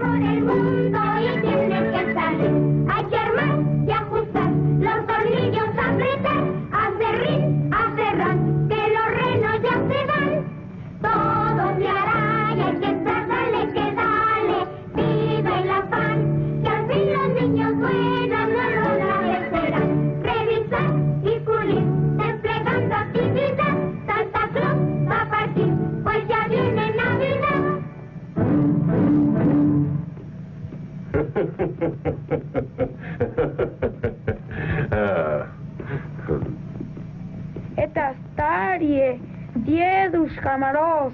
Мы можем сделать лучший аэроплан на планету сателлите. Правда, Тамара? Да, конечно, Игорь. Da, Igor. Da, Tamara. Sure, it's not a bad idea to use modern spaceships for our interplanetary flights. But to convert my white reindeer into Sputniks? No, I should say not. And besides, just to go to Earth, they suit me well enough. Well, I guess we're all glad about that. Maybe a Sputnik would be faster. But I can't quite imagine Santa Claus without his reindeer and his sleigh, can you? Here's a list of all the gifts, names, and addresses. Well, just put it over there. Well, thank heaven I still have a very good memory, hey? And I know every single child on Earth.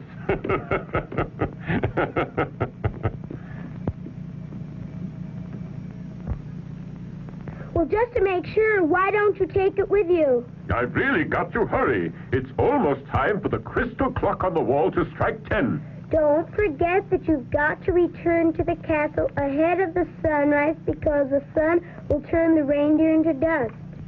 Oh, no, sorry, no. I'll be here all right. In that case, I couldn't get back to the castle. And on what they use for food, I'd perish. Because here our main food is pastries and ice cream made of soft clouds. And on the Earth, there's no such thing. What food do they eat on Earth, Santa Claus? Oh, everything in sight. They eat most of the animals, the plants, the flowers, the roots, birds, even smoke and alcohol.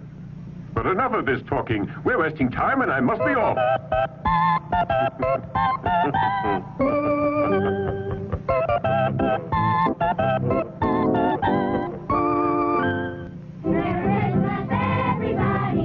Everybody, say goodbye to Santa Claus. He's leaving with his sleigh and with his reindeer. And that's our Christmas toy. Bring us the chocolates, bring us the goodies, so he can fill up the glasses and candy. Beautiful dollies, lots of surprises, put us in boxes of different sizes. Hurry up, my children.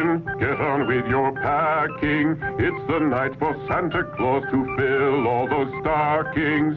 To run him and you take rifles and soldiers, scooters and airplanes and six-shooter holsters. Got to take my line for little ladies, and little dollhouse for little ladies. Merry, merry greetings I take to one and all. So hurry if you want to enjoy the Yuletide fun. Footballs and rockets, marbles and twinkles, policemen matches and handcuffs and whistles. Packing is finished, Santa is happy, thanks to his helpers and travelers are happy. And now, Merry Christmas. Merry Christmas to all. Merry Christmas.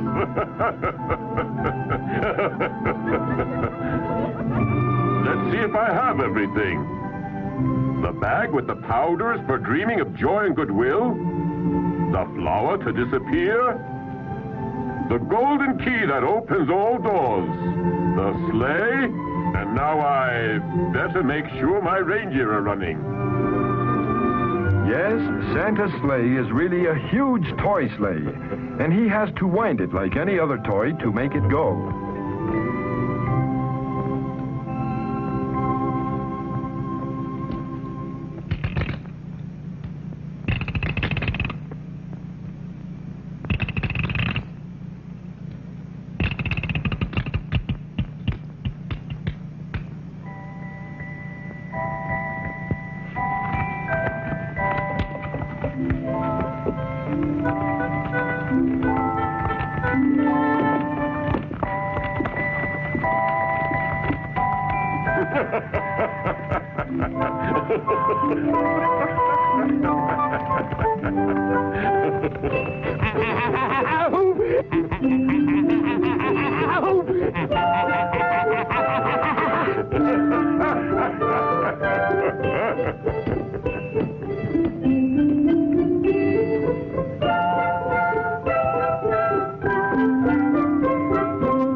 Be off, my reindeer, and glide through the heavens as fast as you can go.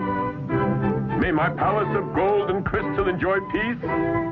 And Jesus, the Son of God, join us on earth so that we can all have joy and goodwill. On, my good reindeer!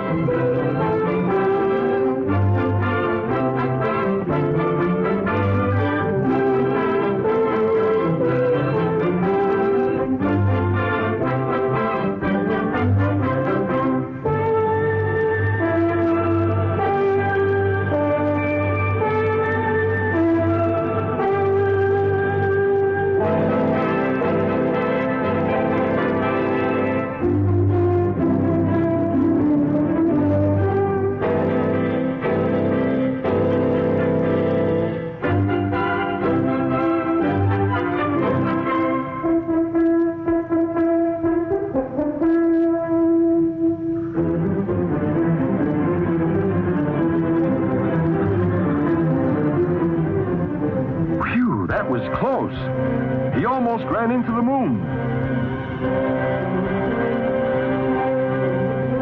And here's the planet Earth.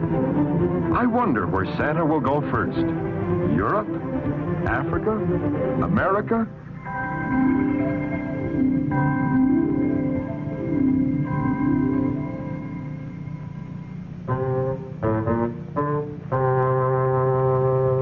Think of all the nice things you'll get from Santa Claus. Yes, Mama.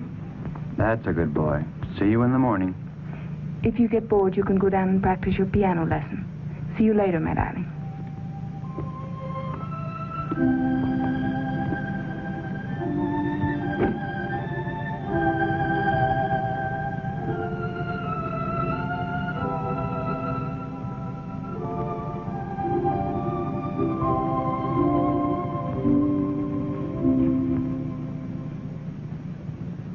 I knew it.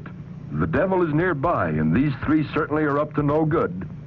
Okay, listen now. As soon as Santa Claus lands on the roof here, all three of us will jump on him. We'll tie him up, and we'll stick him in a sack, and then we'll go home with all of Santa's toys. But what about Santa?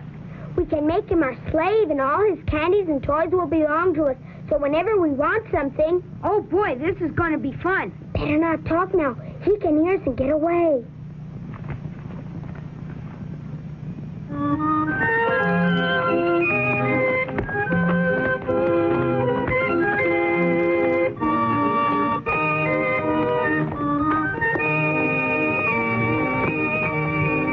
All right, children, to bed. Santa Claus will be here any minute now. Mama, and who is Santa Claus? He's the man in the store, the one with the red suit and the white beard that was laughing very much. And does Santa know about me? Mm-hmm. Is he real like my daddy? No, not really. That one was the dummy. The real Santa lives in a castle and comes here once a year.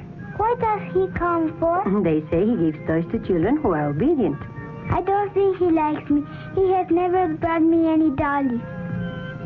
It's not that. Maybe you've forgotten to ask him for dollies. And if I ask him for one now? Go ahead. Perhaps he'll hear you. We can say a prayer, dear. Mama, please don't cry. It's just that it's Christmas. And Christmas always makes me feel sad. It brings back memories. Mommy, what is Christmas good for? Well, to remind us that Christ was born many years ago. And he was even poorer than we are. He was born in a bed of straw. Know what, Mama? I already asked Santa Claus for 2 pretty dollies. If he brings the 2, I'll give one to little Jesus. Yes, my darling. Maybe we pray with all of our might.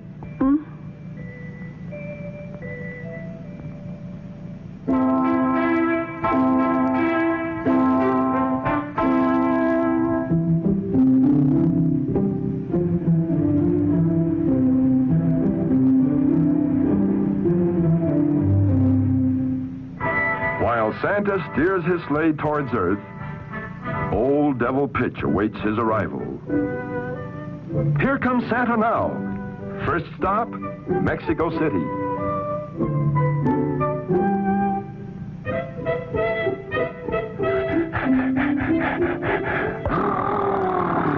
It's freezing. I wish I were back in Hades tending the furnaces. He's heard Santa.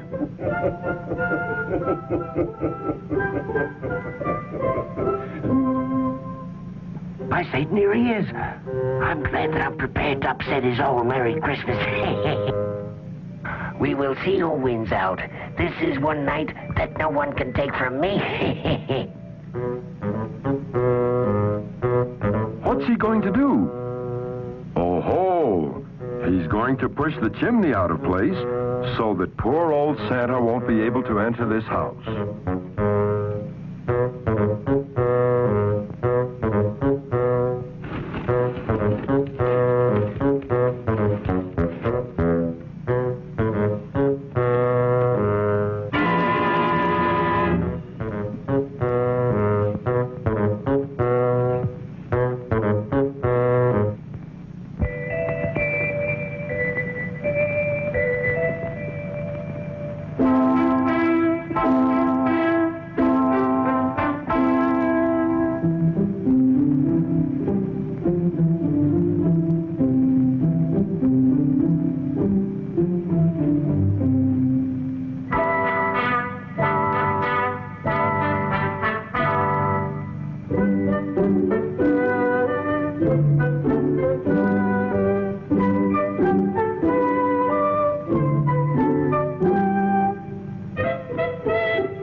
Let's hope Santa realizes what's happened. Well, what's happened here? I can smell sulfur. Well, that must explain this. That old devil Pitch must be around here.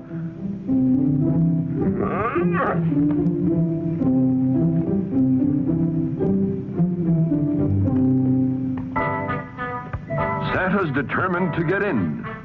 He'll find a way. He's not one to give up.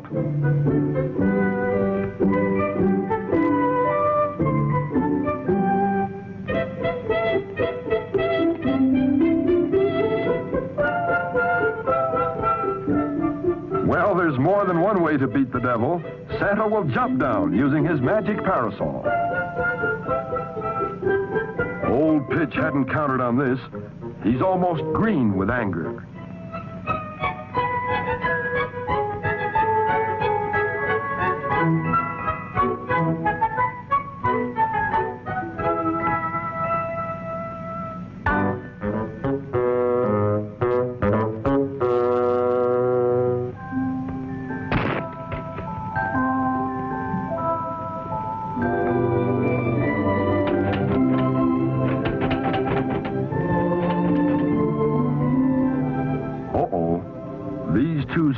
know that Santa's in the living room. Look out, Santa, they'll see you.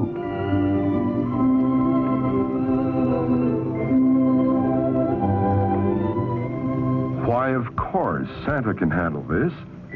All he has to do is use the magic dreaming powders prepared by Mr. Merlin. And it isn't long before our two little stay-a-plates are sleeping soundly in their bed.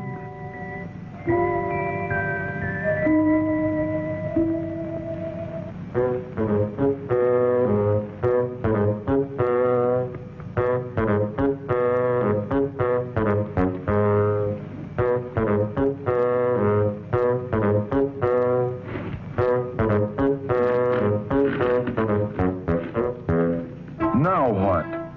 Must be Pitch putting the chimney back in place.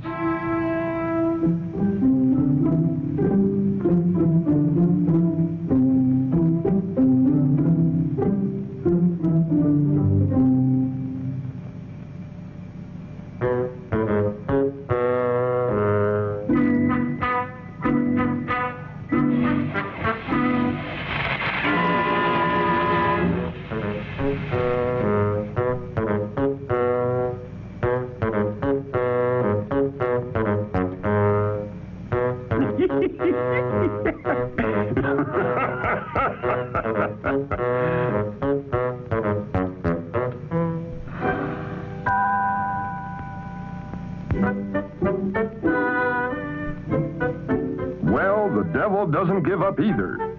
And he seems to be quite happy about his next plot against Santa.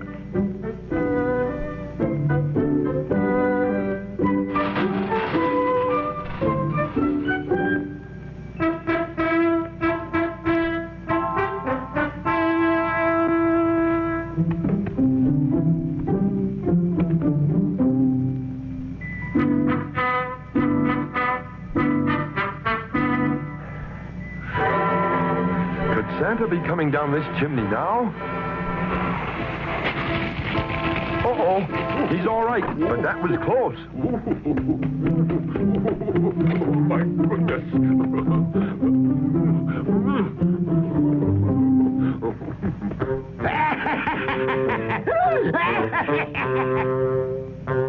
Pitch is foiled again.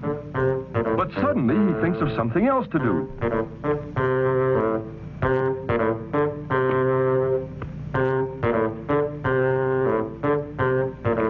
That's it. He'll huff and puff until his burning breath turns the doorknob and keyhole red hot, so that the magic key won't work, and Santa will burn his hands.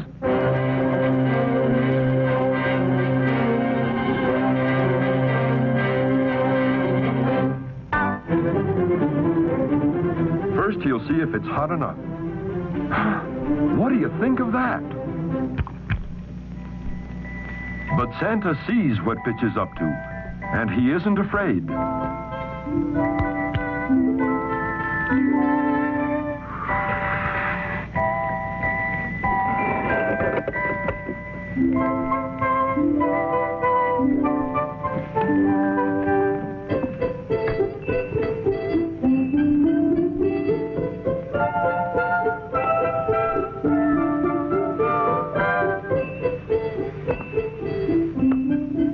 Meanwhile, Pitch looks out the window to watch Santa burn his hands.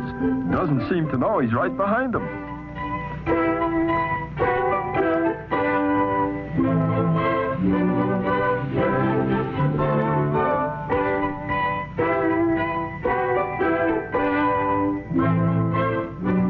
Oh ho, a cannon. Now it's Santa's turn to get even with Pitch.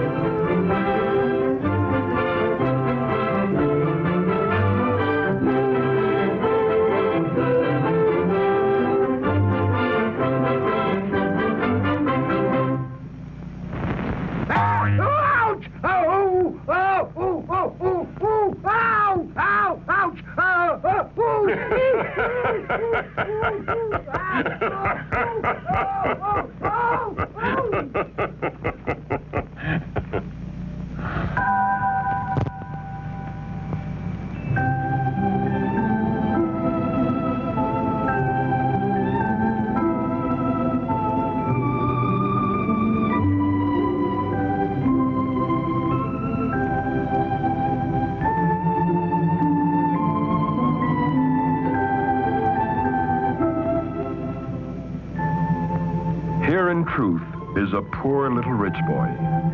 He has all the toys a little boy could wish for, and yet he is sad and lonely for his parents. In spite of all he has, he lacks the most important thing in life, the company of his mother and father.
I know all those toys don't make you happy, but I'll do something for you that I only do for children who are very good.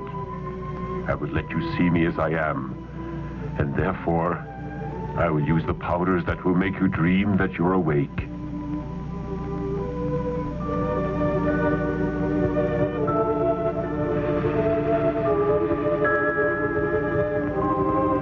And now, awaken while you're dreaming.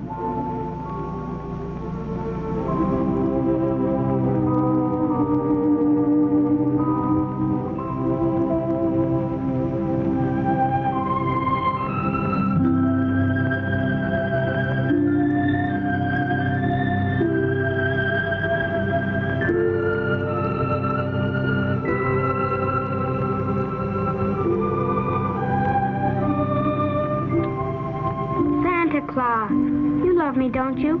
Say you love me, Santa.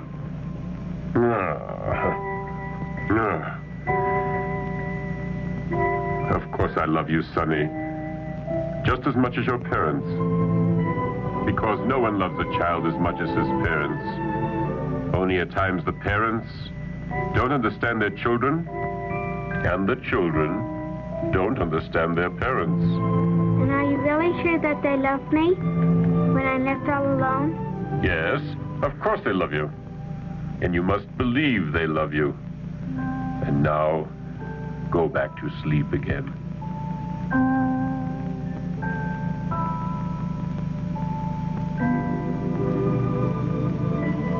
It was all a sweet dream.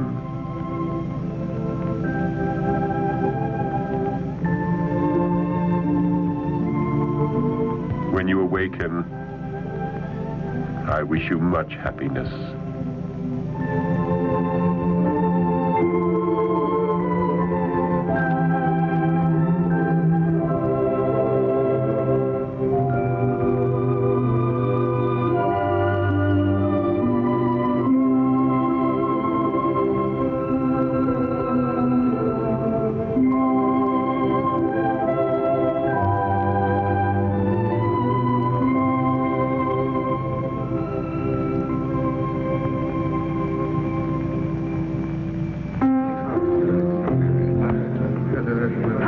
Pleasant to see Hello you. there. Hello, George, Merry Christmas. Oh, Merry Christmas. Thank you. Goodbye, dear. Bye. Goodbye. It's been a long time since I've seen the Martins. They're both looking pretty well, though, aren't they?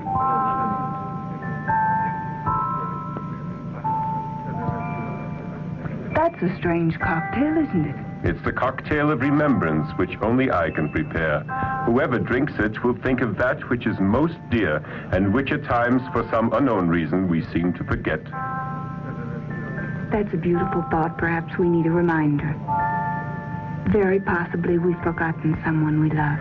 Love can be expressed in many ways, but the truest love is that which we give without expecting anything in return. The greatest reward for those who love sincerely is love itself. So drink my cocktail, and you will become aware of that love which is closest to your hearts. And those without love? They couldn't drink this cocktail, as it would burn their throats. Well, since we are very much in love, may it always be that way.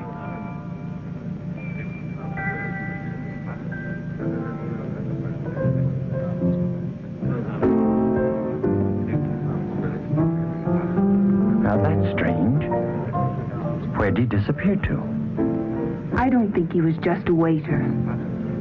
He didn't seem to be a stranger. That kind look, the white beard. I knew that face when I was a child. Couldn't be. If his beard was white when you were a small girl, he'd be dead and buried by now. Now that's strange. I suddenly have an urge to see our little boy. Let's go home. Poor Billy's always alone. I feel that he's needing us, too. He'll be so glad. Come on.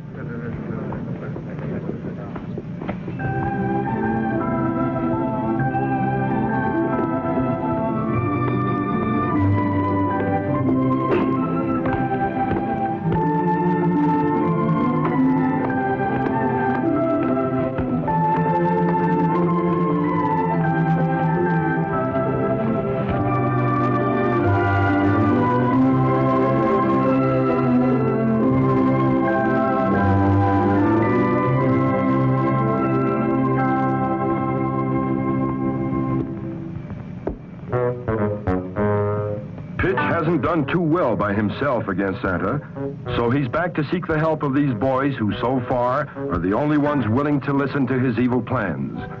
They may think it's smart to help him now, but they'll be sorry, for his advice can only get them into trouble. One of us better get over there behind the water tank and take the rope along. When we spot Santa Claus, Zowie, we'll pull the rope and knock him down. Got it, that's for me.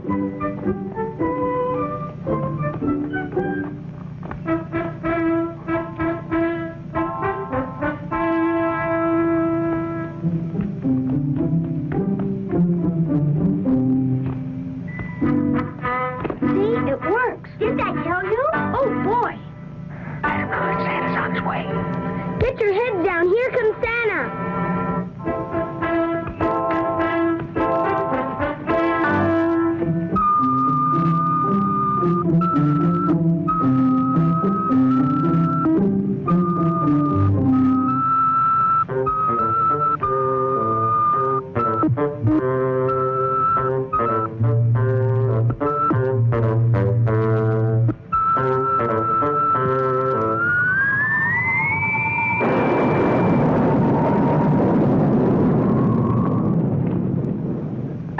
So dumb. Stupid fools. You certainly turned our plan into a horrible mess. He'll never lick me. I can promise you that. I'll make him pay dearly for all this. Woo! That scared me. The light almost blinded me, and that music was so loud. It scared me, too. What a noise. Hey, maybe Santa Claus has something in our house. Shall we go see? Yeah. Let's go.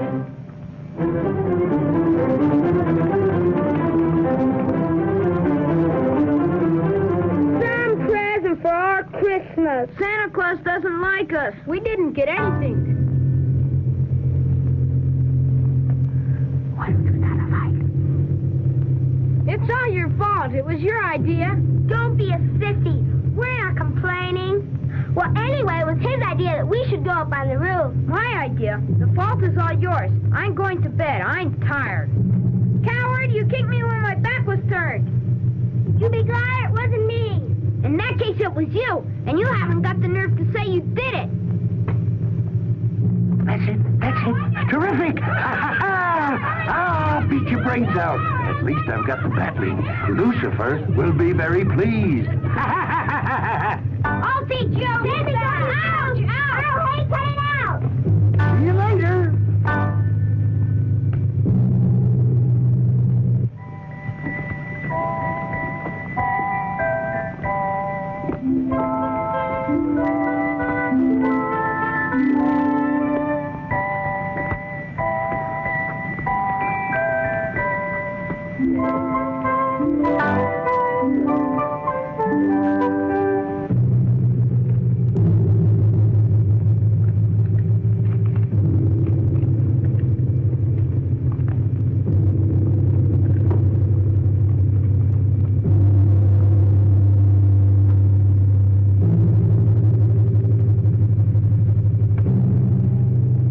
Oh, no!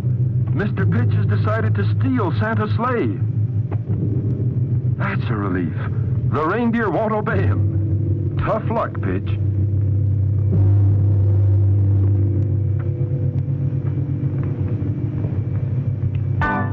Uh-oh. A pair of scissors. Look out, Santa!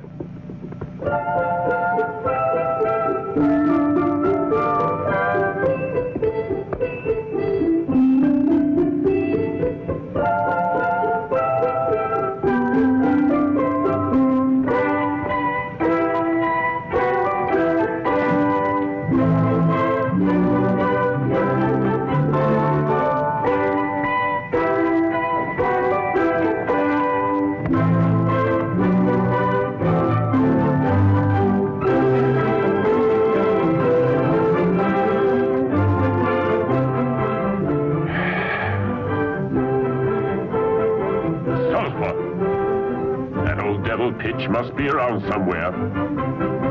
Oh, my! Mr. Merlin's magic greening powders.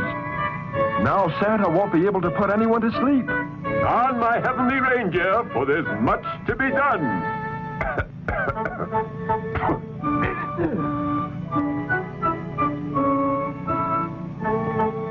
And there goes the flower to disappear. And now Santa won't be able to make himself invisible. What are you going to do now, Santa?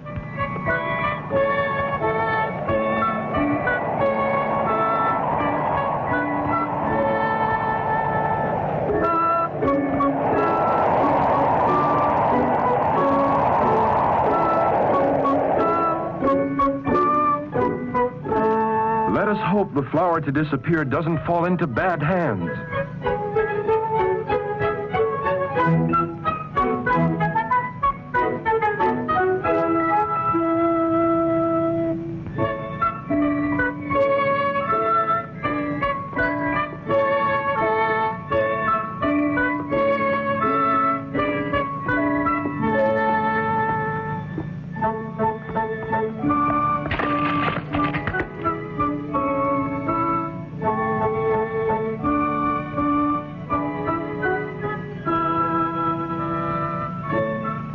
Meanwhile, Santa goes on his way not knowing that his dreaming powders and flower to disappear are gone.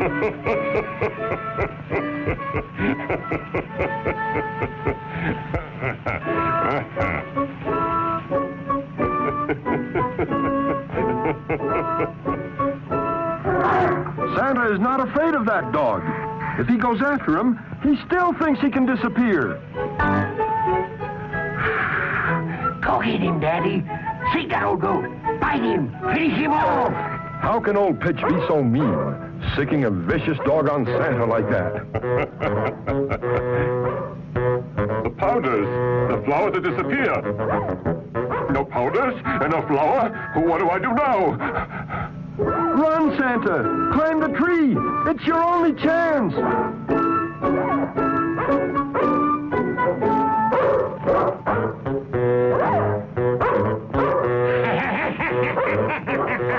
Get out! Go away! Scott! Shoo, get was a very funny sight. Old Whitebeard in his sack, running as if the devil himself were going to take him below. You'll pay for your mischief. You just wait and see. But first you'll have to come down from that tree. And I can have a lot of fun before you can get rid of Daddy.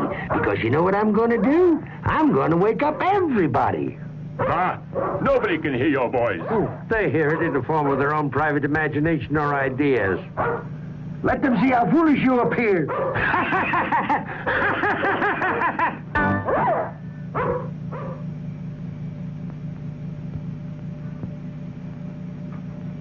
There's a prowler out there. He's come to kill your wife and your children. He's really quite vicious. He's hiding up in your tree. Defend yourself. He's going to murder you. He's going to murder you.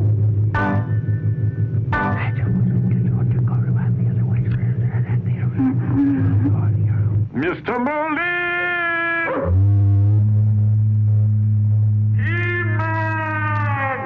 Keyman! Apparently no one is in Santa's magic observatory. Try to awaken. There's a man outside.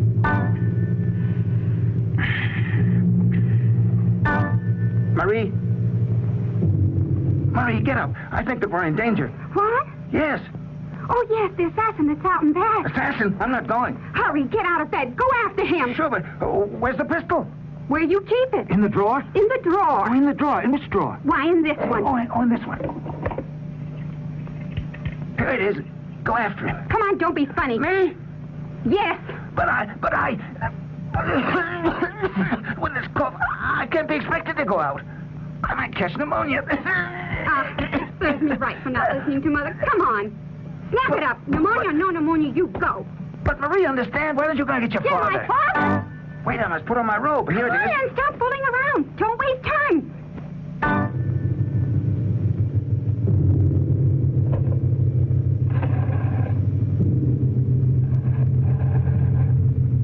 Help, police! Help, police! In the tree there's an assassin. Please come quickly. Help, police! A murderer! Grandfather!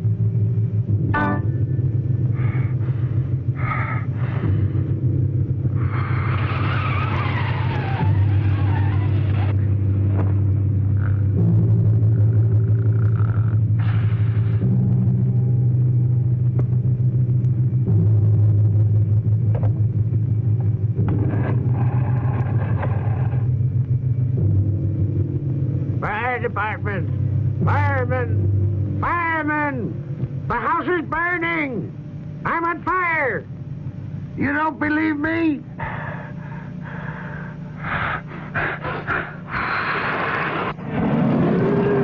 Mercy!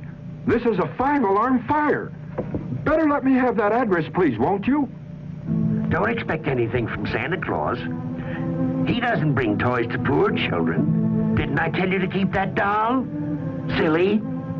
So now you won't have anything. You are poor. Mama. What is it, dear? Don't the poor people get anything from Santa Claus? Who told you that? No, my darling. Santa Claus is good to all of the children who are obedient. It's no matter if they're poor or wealthy. To bed now, my darling, and sleep well. Look, Mama. It's almost day, and Santa Claus hasn't come.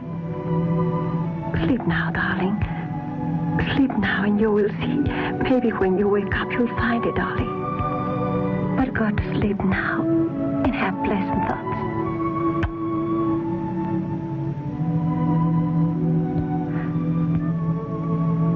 My poor little Lupita.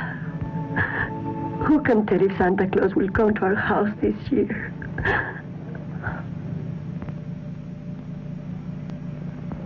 Merlin! Merlin! Merlin! Keyman! Help me! That did it. The whole family's awake now. Hurry up or you're going to get away, Bill. Hurry, you go on first. No, please, ladies first. No, this is no time for manners. Well, I'm not going to be the first to go. Let's all go back to bed. Hey, everyone, I want to play cops and robbers. Oh, Fine, cops and robbers. Right dead. Merlin, Mr. Merlin. What's that? Can you run? Follow me. Can I run and follow you? Better tell me what's the matter, and I'll decide whether I should run and whether I should follow you, eh? Santa Claus is in danger. He's calling you urgently on the teletalker. Oh, well, in that case, we'd better hurry. Let's fly now. 1 for the money, 2 for the show. Away we go. Hurry, Mr. Merlin. This is no time to play horsey. Santa's in danger. We better analyze the situation. You're the bravest one here. You can take care of 1,000,000 men. Let them all see now that the only brave one here is you. All the men are cowards. You are a woman. Put them to shame now. Are you sure the whistle perks? What? I mean, the pistol works? Why, of course it works. If I were only your age. If I were your age, it wouldn't matter if I lived or not. You're both brave as bulls, but neither of you will go out there. All right, you heard what she said. You go first. No, we'll both go. We'll both go and see what happens. The Red Cross, the fire department, the police. What a jam poor Santa's in. Everyone will see him.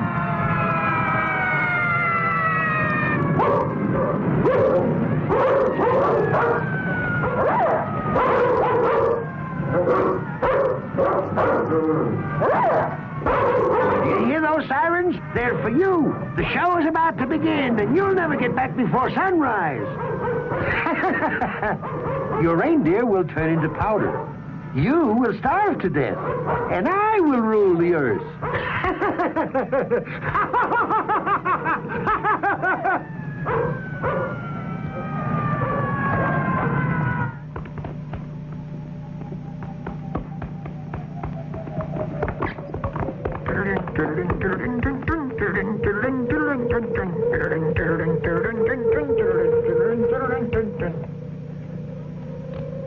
Santa Claus! Santa Claus! It's me, Merlin! Merlin! Merlin! Merlin! Where are you? Here, in the observatory. What is the matter? In just a few minutes, it's going to be day. Return now. They've got me in a tree, Merlin! I dropped the flower to disappear. And also the powders for dreaming. And this beast just won't let me come down. All this confusion has been prepared by Mr. Pitch. When now? Hurry, Mr. Merlin! Hurry! Run!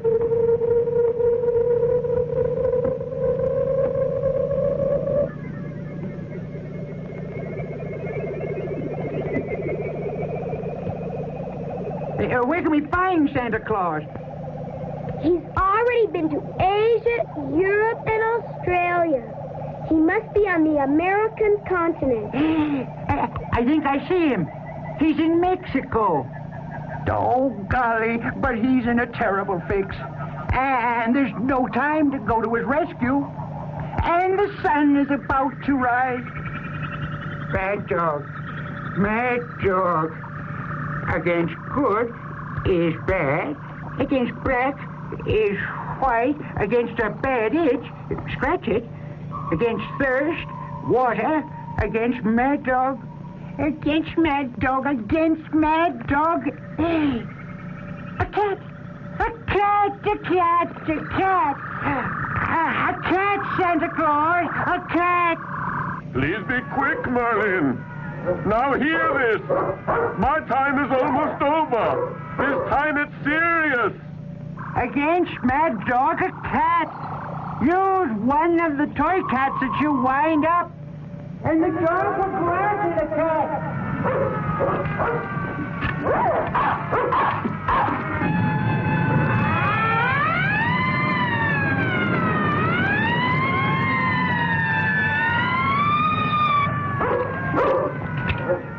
Shoo, shoo, shoo, shoo, shoo, shoo.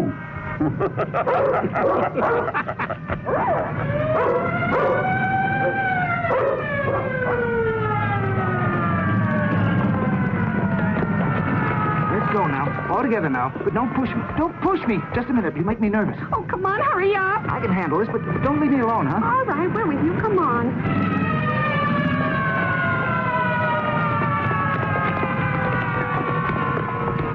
Where's the body? How many are injured?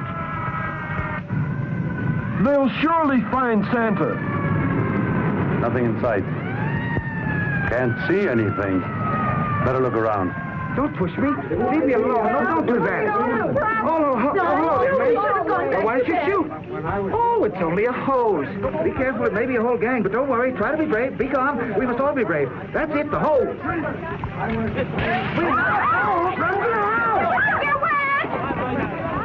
Hurry! You barely have time now. I still have one more friend to visit. I mustn't fail her. But... No buts about it. First come the children.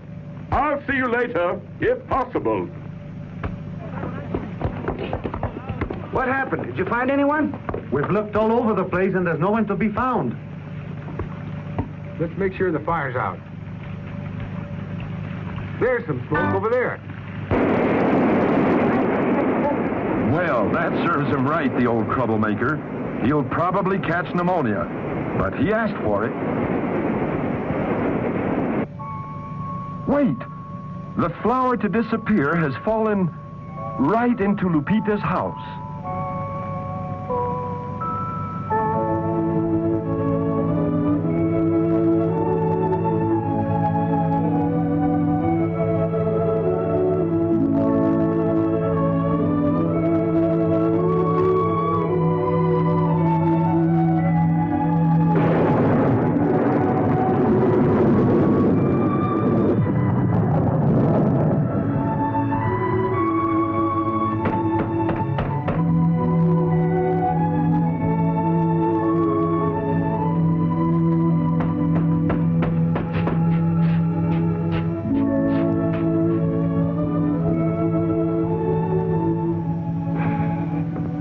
Did you find work? Nothing, my dear. Nothing.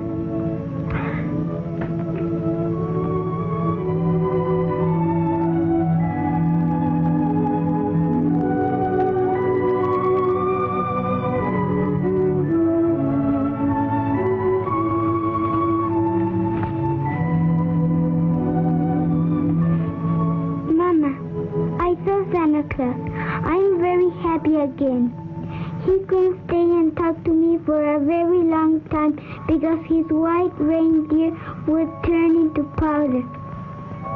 Yes, darling, yes. But now go back to sleep. It is very late. Just go ahead and think of all those wonderful things.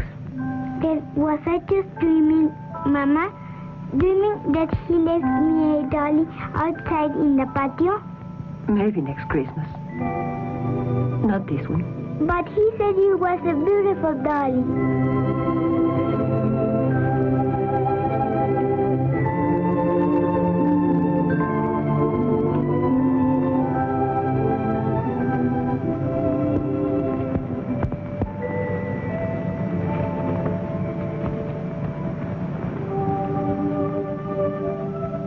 Look at Mommy. Isn't it a pretty dolly?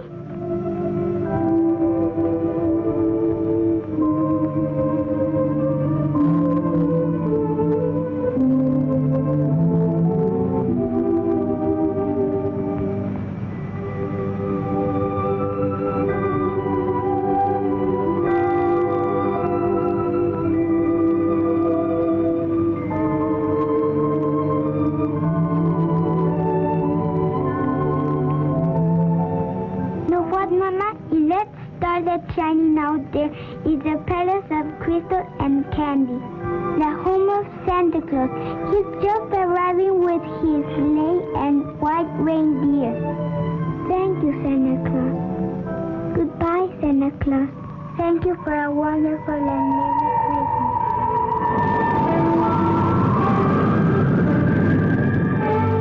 And so once again, Santa returns to his palace from his yearly Christmas rounds.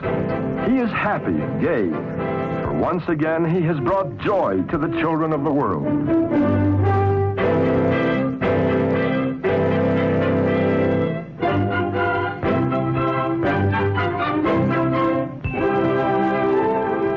Blessed are they who believe, for they shall see God. Peace on earth, goodwill toward men. Merry Christmas.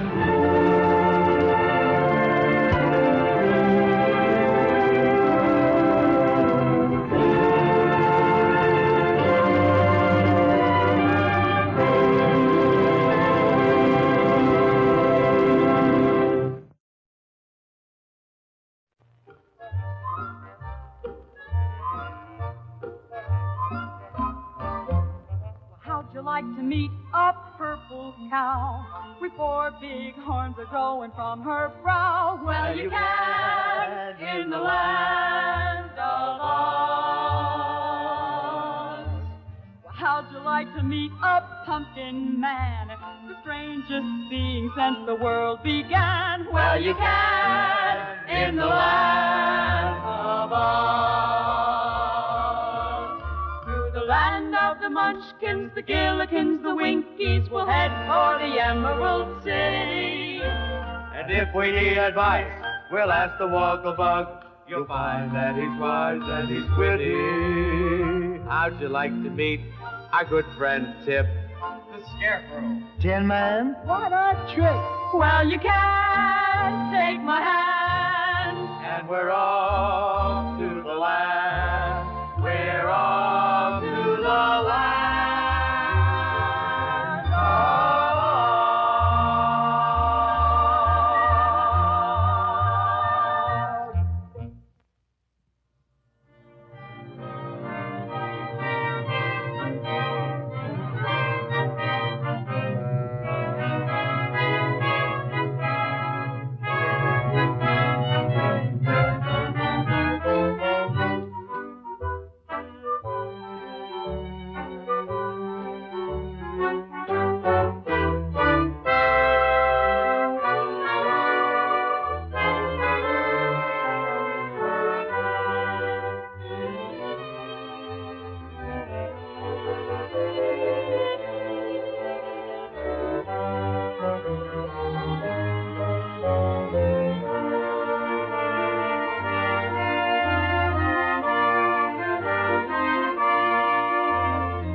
You're perfect.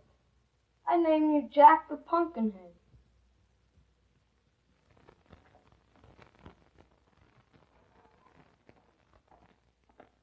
Now, Cal, what do you think of that? That's Jack the Pumpkinhead, and I'm going to leave him right where he is. So when old Mommy comes home, what a fright he'll give her. Just you wait and see.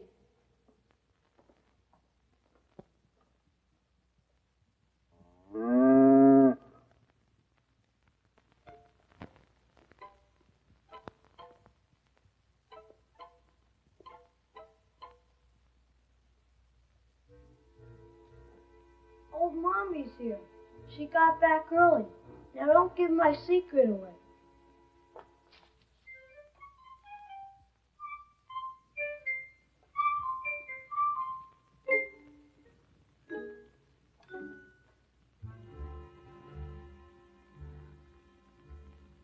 The trip was worth it for this alone. Chip? Chip! Where are you? Lazy little boy. I can't even go away for a few hours without you dallying someplace. I wonder where he is.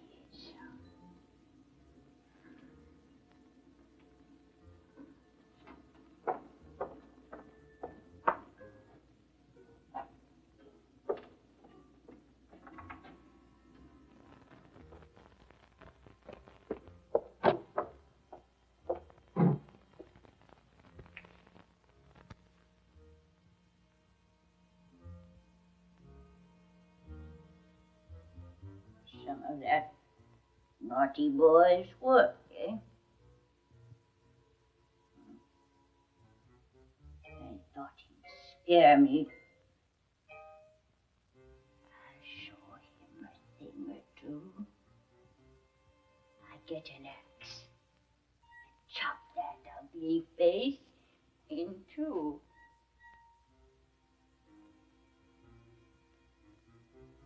Wait a minute.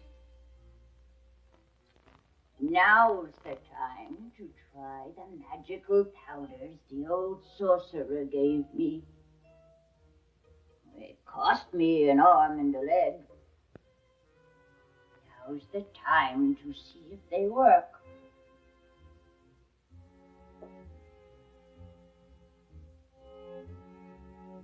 This is the marvelous powder of life. With this, you stupid hollow pumpkin head, I can bring thee to life. With your wooden bones and silly grin, you don't deserve such a miracle.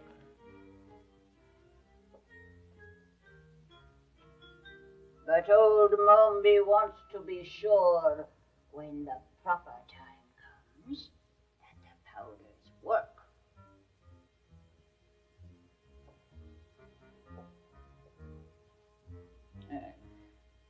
You're a good specimen to practice on.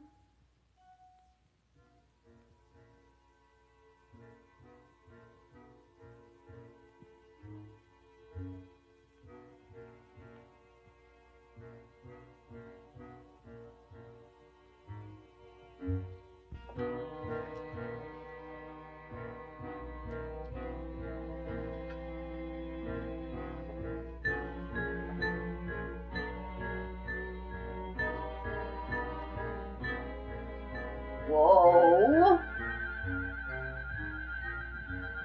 Toe. Pooh.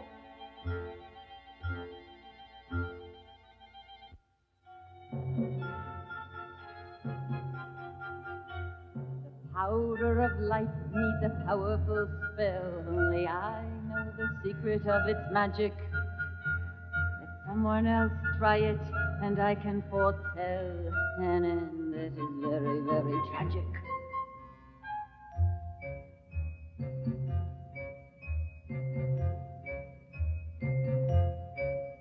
It can turn a wagon into a dragon with scales and a fiery breath. It can turn a chair into a bear who's dying to hug you to death. The powder of life can be risky, my friend, if you're not up on your sorcery. But oh me, oh my, it's as simple as pie for a witch like me.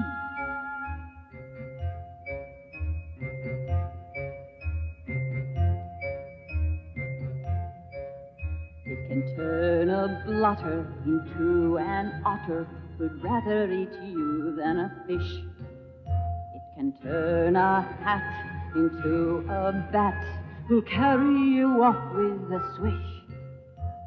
The powder of life must be handled with care. How to handle it you've got to know.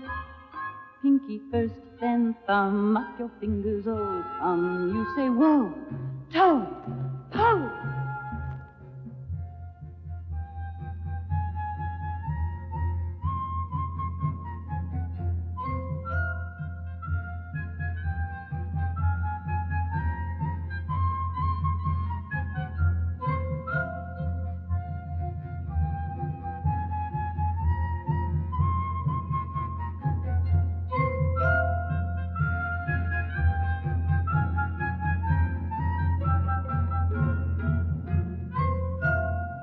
Powder of life can be risky, my friend, if you're not up on your sorcery.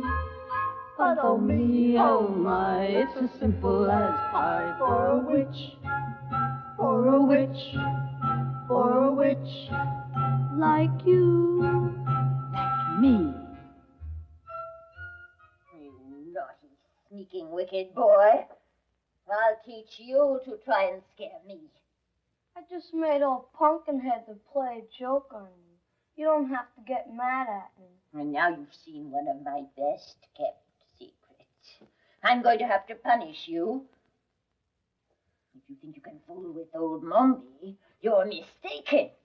Now come into the house with me. And what about me? You stay here until I find something useful for you to do. But where are you taking Father? Father? Yes. He carved my face and dressed me. He is my father. I brought you to life. You are my slave, and I am your mistress. Now you stay here while the rascal you call your father gets his punishment.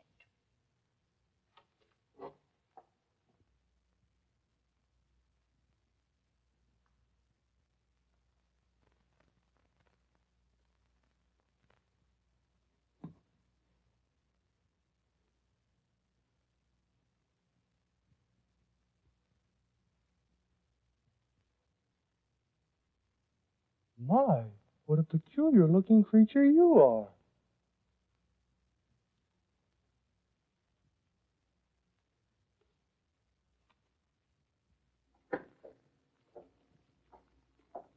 Are you fixing dinner? I'm hungry.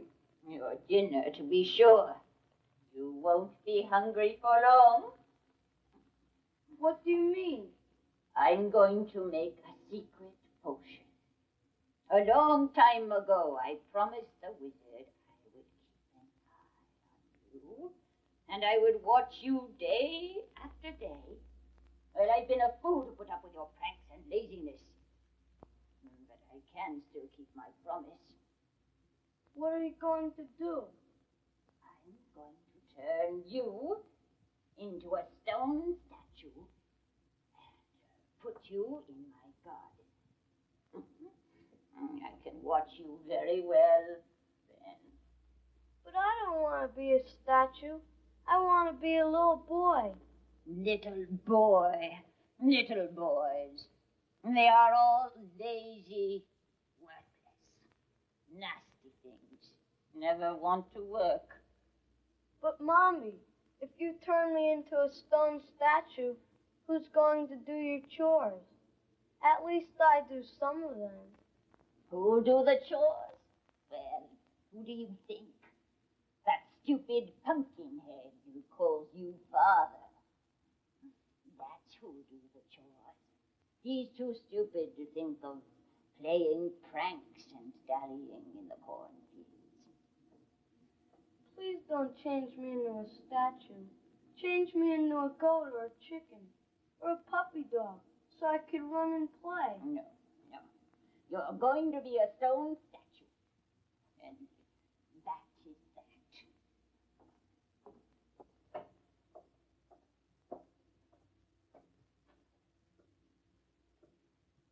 When I say the magic number of 9 times 9, you'll turn into a stone statue.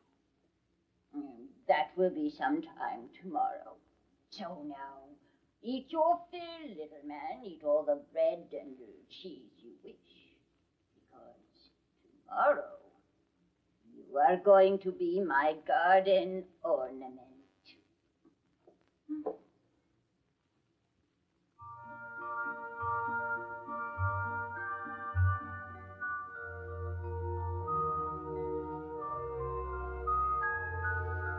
I don't want to be a statue in someone's flower bed.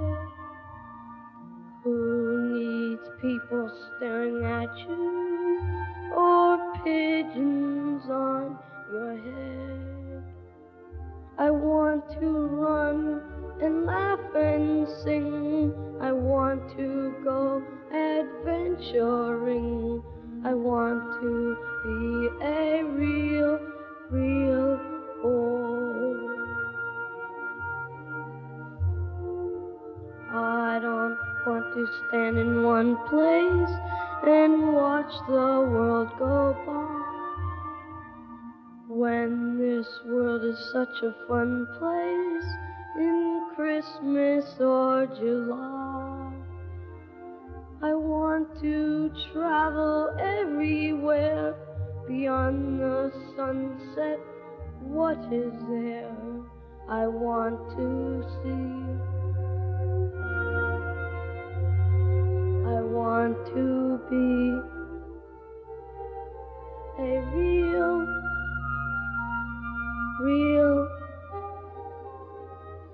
boy.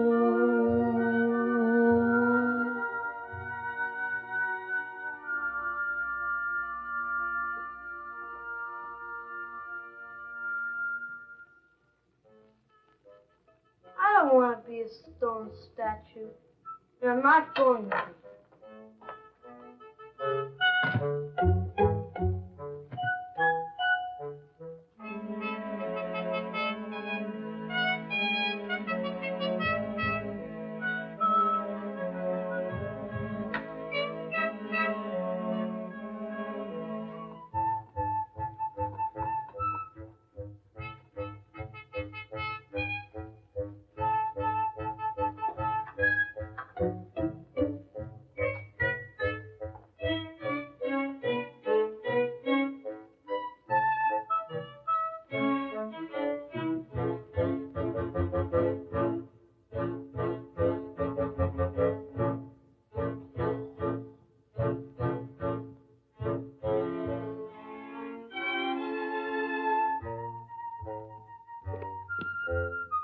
Can't leave poor Jack to work for that nasty old woman.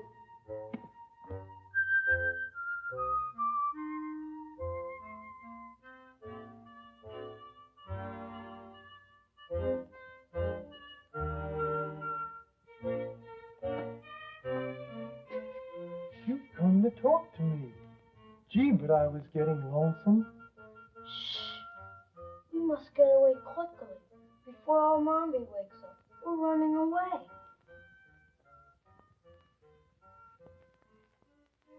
What is running away?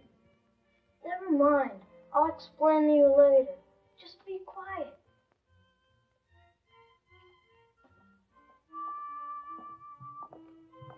Goodbye, Cal. I won't be milking you anymore. I'm sorry I have to leave, 'cause you're the only friend I ever had.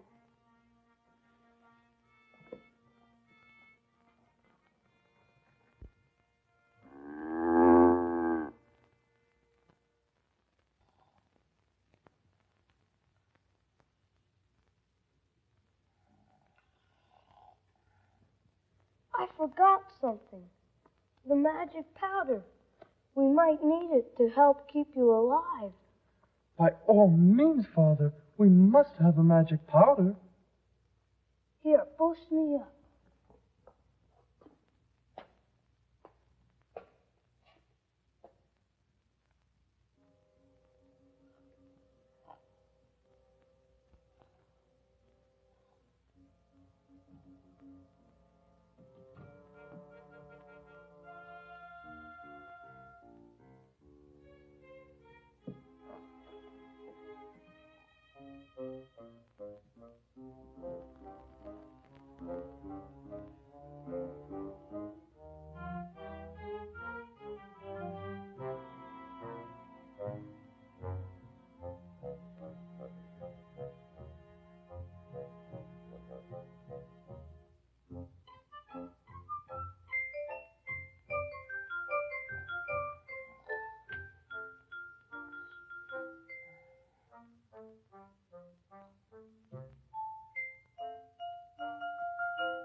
Did you get the powder, Father? Yes, it's right here. Oh, goody.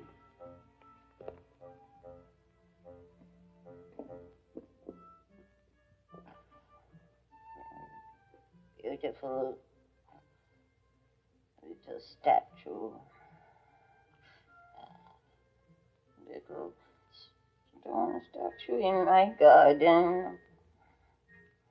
Then I will watch him carefully for the rest of my days. Tip and his newfound friend headed toward the Emerald City. They were never quite sure where they were, but at least they had gotten away from Mombi. That was the last of the food, and I'm still hungry. It's lucky you don't eat anything.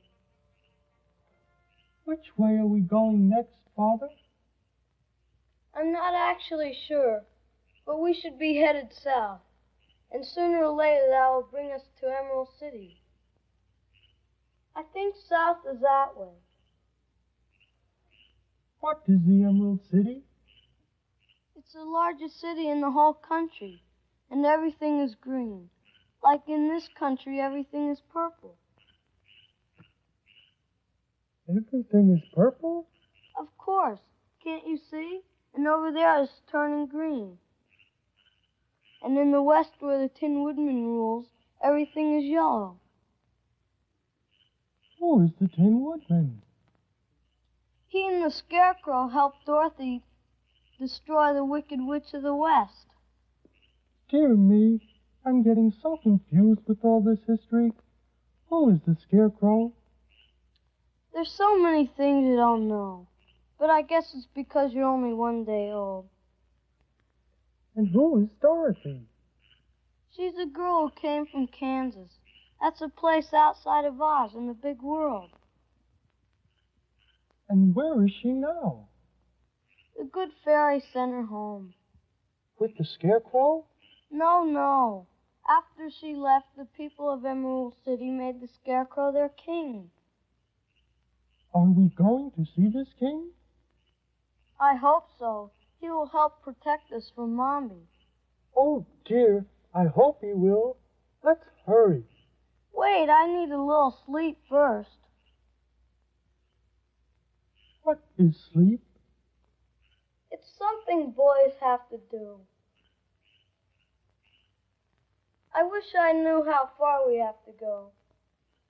Well, good night.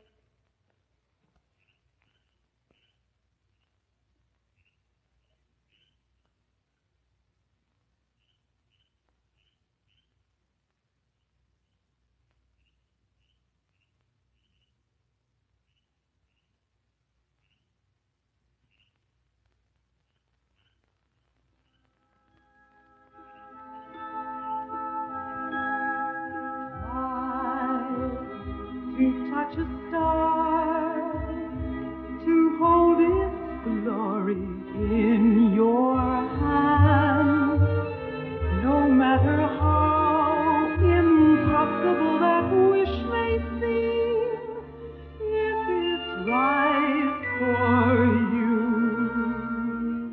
you can be sure it will come true. Try to touch a star. No dream you dream can be too grand. And if the world should tell you it can never be, you won't even care. When you see your bright star shining there, just see the stars. They're sprinkled all across the sky, waiting there for only you to lift your hand and try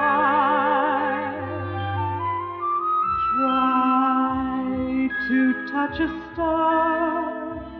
Just reach right out from where you stand. And even though it's many million miles away, the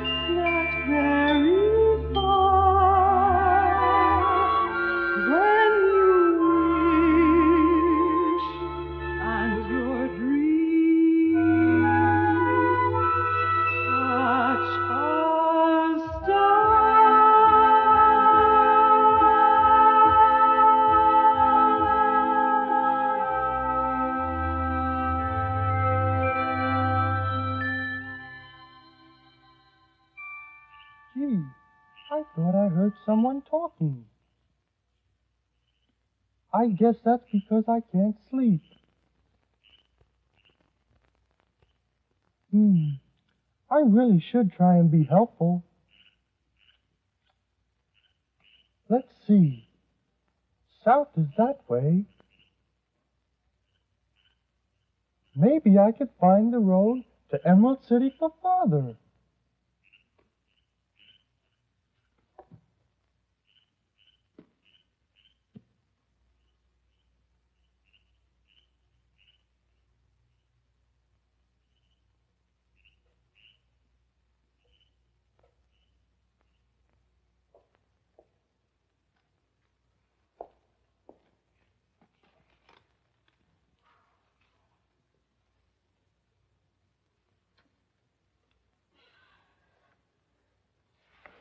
Oh, where did you come from?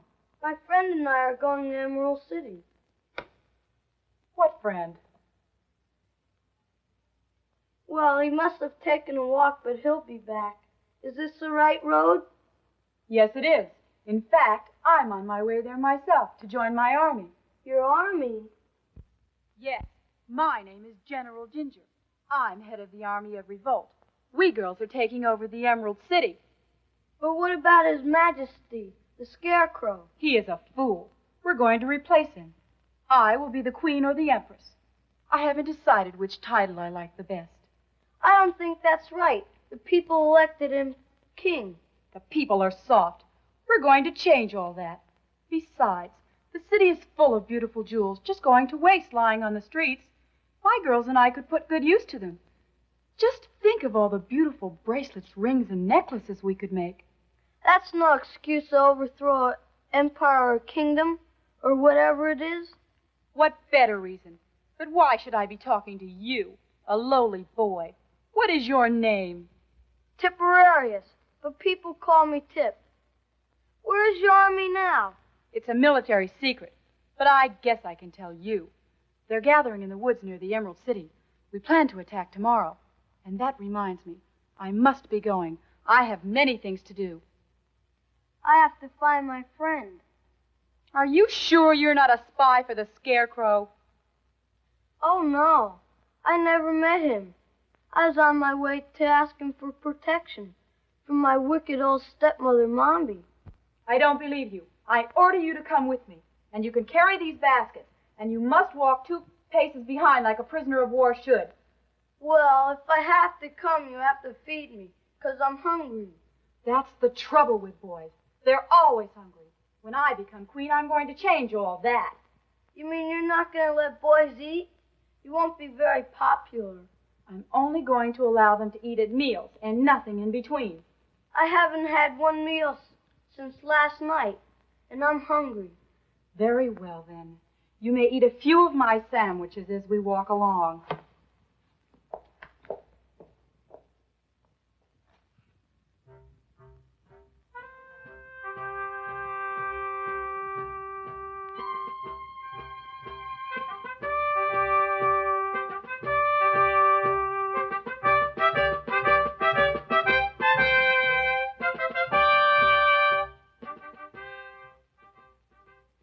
This must be the Oz that Father was talking about.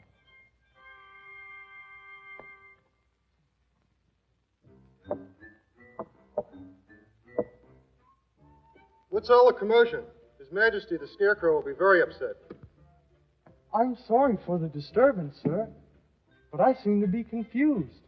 I'm sure my father Tip will be along soon, but right now, I don't seem to know what to do or say. Please let me in. You're a peculiar-looking sight. You're not so beautiful yourself. Now, please stop being so insulting and lead me to His Majesty. Very well, then. I'll let you in. But I'm sure he'll find you strange.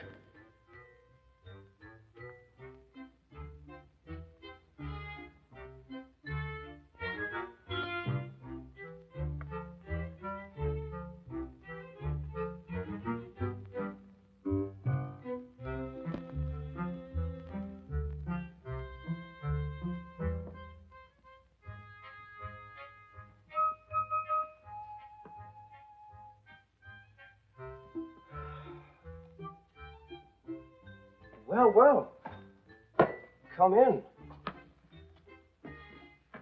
Come here and let me look at you. Where on earth do you come from, and how do you happen to be alive? I beg your Majesty's pardon, but perhaps you will not be able to understand me. You see, I come from a strange country, and therefore am a foreigner. Ah, to be sure. I myself speak the language of the Emerald City. But you, I suppose, speak the language of the Pumpkinhead? Exactly. So I guess you will not be able to understand me. That is unfortunate. I shall call for an interpreter. What is an interpreter? Well, that's somebody who understands both my language and yours. Now, when I say something, the interpreter will tell you what I mean, and vice versa. Oh, how wonderfully clever. I am sure it is because of such great wisdom that people made you their king.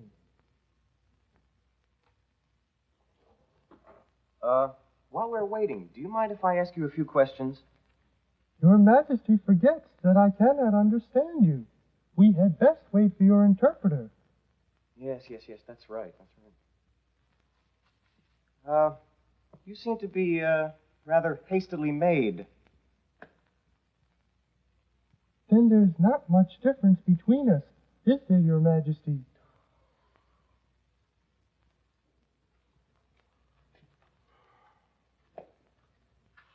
Did Your Majesty call for an interpreter?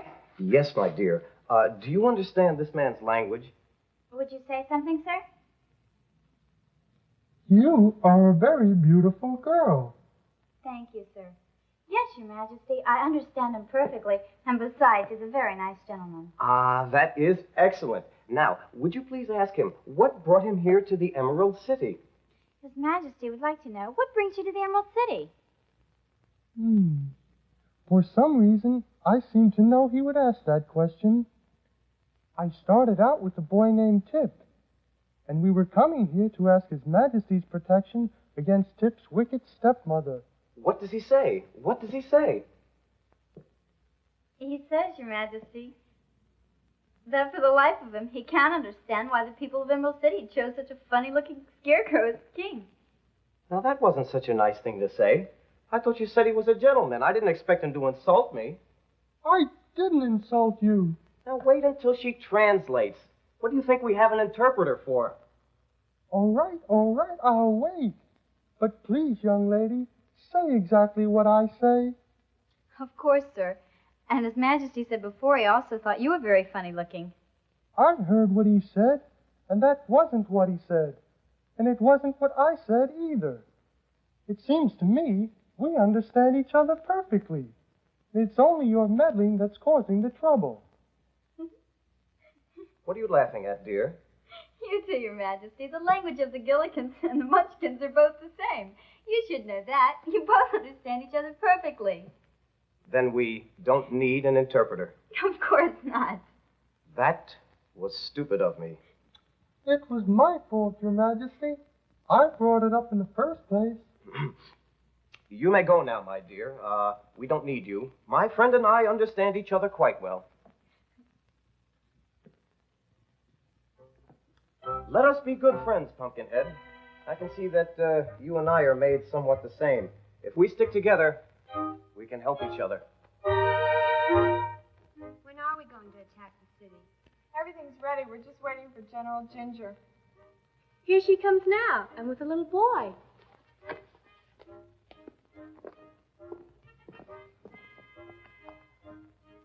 I told you before, tuck in your shirt and pull up your sock. I don't want anybody sloppy in my army. Now, girls, the time has come for the attack. Hey!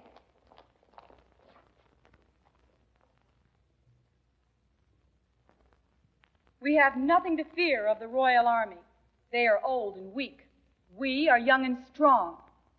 Let us remember that we are the conquering army, and as soon as we have the city, we will be able to do as we wish. No more housework, no more homework, and no more babysitting. We will be the conquerors. And you know as well as I do the amount of wasted jewels on the streets of the cities. They will be yours for the taking. Hooray! General, may I ask you a question? Of course. What is it?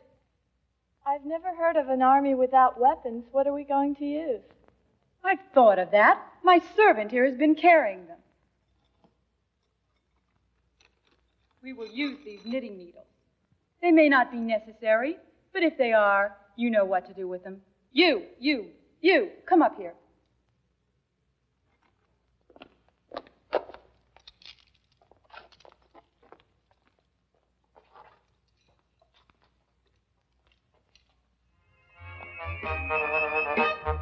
On this great takeover day, we'll have emeralds on a tray.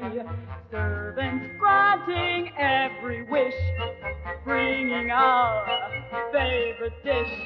On this great takeover day, throw your pencils and books away. Give them to your brother Gus, no more homework for us. No more scrubbing up, no more rubbing up for our mamas and pa's. They can't tame us now, we'll be famous now when we conquer Oz. On this great takeover day, snap your fingers and they'll obey. Fame and glory wait on this great takeover day.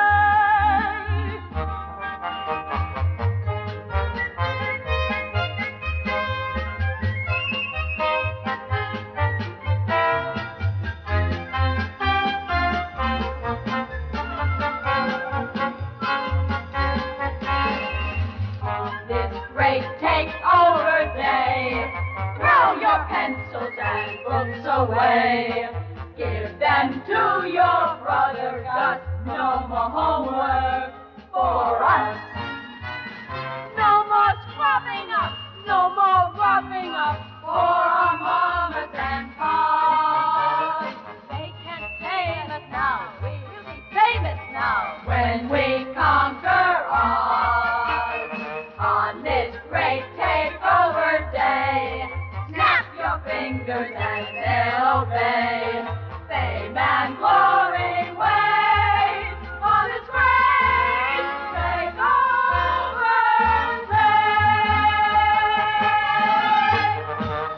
Now, on to the gates of the city. Yay! Line up, girls. Forward, march.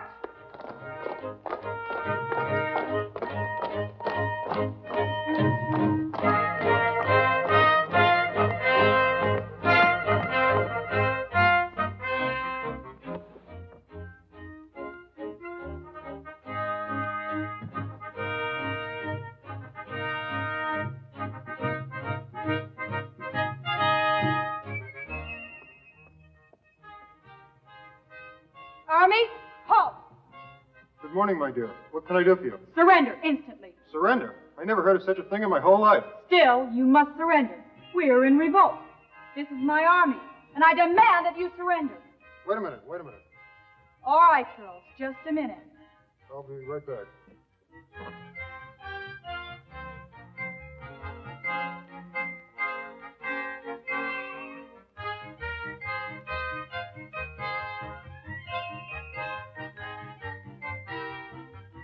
Now, you surrender. You wouldn't shoot a defenseless girl, would you?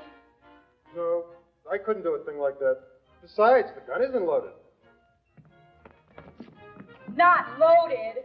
I lost the bullets. Girls, the gun isn't loaded. Now I say again, surrender. Forward! Yay!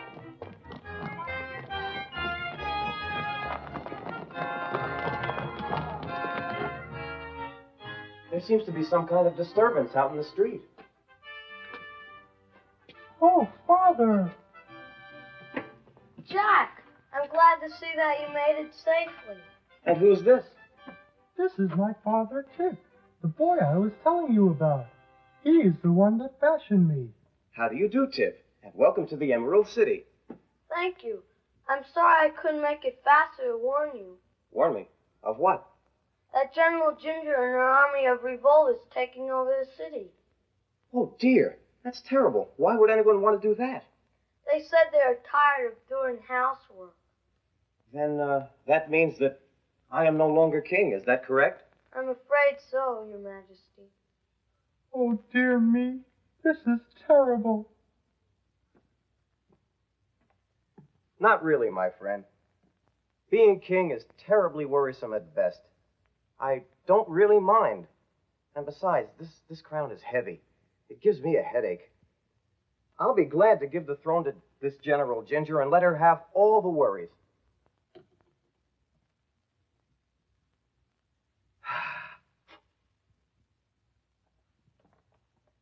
That's much better. Your Majesty, if we're going to get away, we must do it now, while the girls are collecting jewels. We'll go out the back door. Come, Pumpkinhead. What pretty earrings these would make. I want a pair. The general said not to do that. I don't care. It makes a nice necklace. I told you not to take those. Now put them back and take only the loose ones. Have you got a knife? We'll take this one out of the wall. No, but I'll go get one. Please, that's the most beautiful jewel in all of Emerald City. Oh, be quiet. General, the king has escaped. How? They went out the back. Oh, let them go. It doesn't matter. Now I am queen, and I proclaim this to be a holiday. Hooray! On the way, Tip convinced the Scarecrow that for the good of the people, he shouldn't give up the crown, and that they should make plans with the Tin Woodman to attack the city.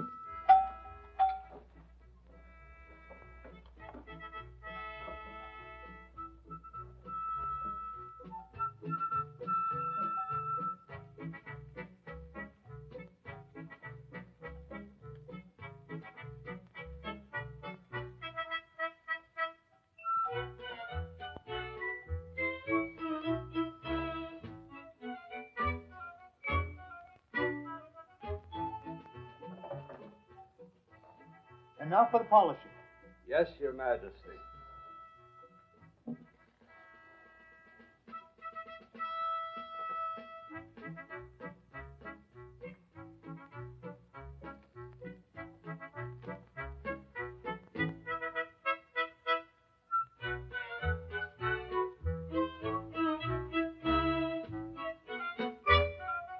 Hurry, girls, hurry. I have many affairs of state to attend to today. That tickles. My dear old friend, my noble comrade, how delighted I am to see you. You haven't changed a bit. You're as handsome as ever. And so are you, my friend. Oh, excuse me. These are my other friends. Jack, the Pumpkinhead, and his, father, Tip. Well, how do you do, gentlemen? And what brings you all here to my country? I do hope you're all in the best of health, and nothing serious is the matter. If I may, sir, I'll explain. You see, General Ginger has an army of revolt. She recruited girls from every part of Oz, and they attacked Emerald City. So we ran away to ask for your help. How many girls does this general have in her army? I don't know, but there seem like hundreds. Will you help us put the Scarecrow back on the throne? Certainly I will help. I'm sorry you've been having difficulties, my friend. How large an army can you assemble? We don't need an army. We four, with the aid of my axe, will strike terror into the hearts of these rebels. Excuse me, sir, but I don't think you should count on me. I'm afraid I couldn't strike terror into anyone's heart. I'm sure you can help. First, I must consult with my Lord High Chancellor to mind the kingdom during my absence.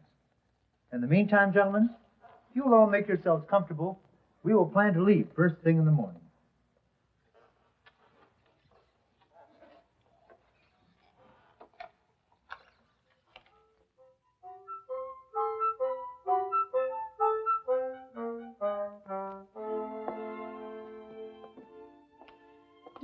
go to bed at a special time tonight, General? Of course not. We'll stay up as late as we wish, and we'll sleep as late as we wish. No more regular hours for us. We are free of all the bad things our mothers tried to make us do. After a good night's sleep, and with their spirits bolstered by the Tin Woodman, the friends approached the Emerald City, where General Ginger's girls were still in bed.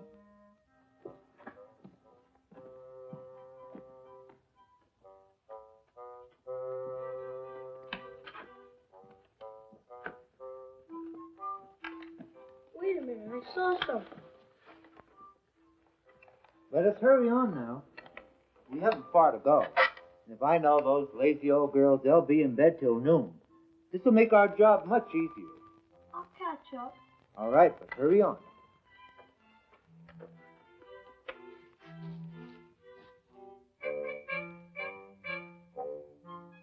Hello, my little friend. What are you doing out in the country all alone? Do you want to travel with me?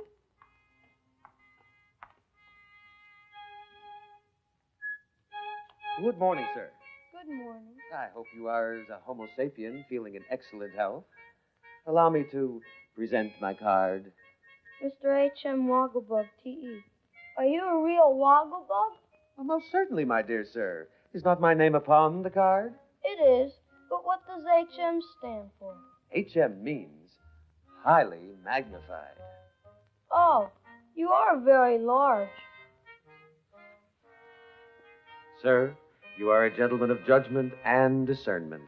Therefore, it is plainly evident that I am several times greater than any Wogglebug you have ever seen before. And what does T.E. stand for at the end of your name? Those letters express my degree. To be more explicit, the initials mean I am thoroughly educated. Now I understand. But may I ask how you became highly magnified and thoroughly educated? You certainly may, my dear sir. But it is a story of a rather lengthy nature. If you wish to hear it, may we sit by the side of the road and perhaps have some lunch? No, we're trying to reach Emerald City before noon. And I have to catch my friends. But you may walk with us and tell your story. A pleasure, sir, I'm sure.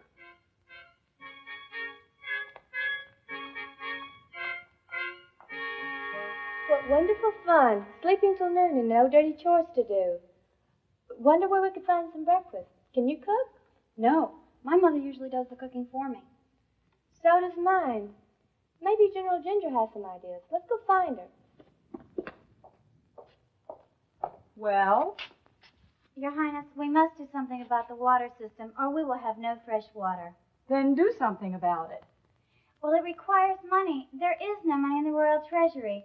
Your predecessor, the Scarecrow, did not want to raise taxes, but we must do something. It's inadequate.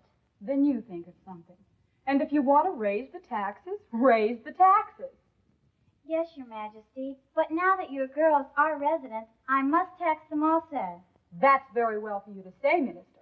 But my girls have no money. So how can they pay the taxes? Well, we must do something some way. Well, then, tax the old people. Now, go away. I'm tired of all these problems. And what do you want? Your Majesty, we have nothing to eat. What do you mean, nothing to eat? We bought plenty of food with us, and there's food in the stores. But, Your Majesty, we have no way to cook it. What do you mean, no way to cook it? Each house has a stove, doesn't it? But we don't know how to cook. We never learned. I never heard of such a silly thing. You'd better start learning or you'll starve. Now go and find one of the girls who knows how and let her teach you. Don't bother me with such silly things. Quick, girls, your weapons. I'd put those down if I were you. They're no match for my axe. Now get off that throne immediately. It belongs to my friend. This throne belongs to whomever is able to take it. I have taken it, and now I am queen. And you are all guilty of treason, and I'll have you punished. Now put down that axe, and I may show you some leniency. I'm not so sure about laws and all those things. Neither am I. Perhaps we are breaking the law. I hadn't thought about that. Well, then she broke the law before. Silence, little boy. Now I am queen, and you must live under my laws. Take them to the dungeon while I decide their fate.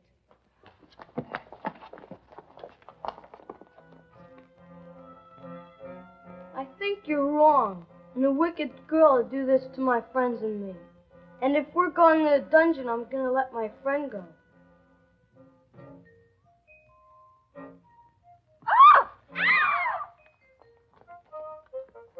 A noble move on your part, sir. A strategy I hadn't thought of.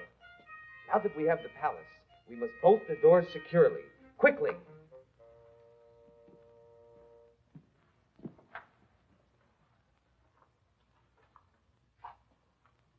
You know, this girl Ginger just might be right about being queen.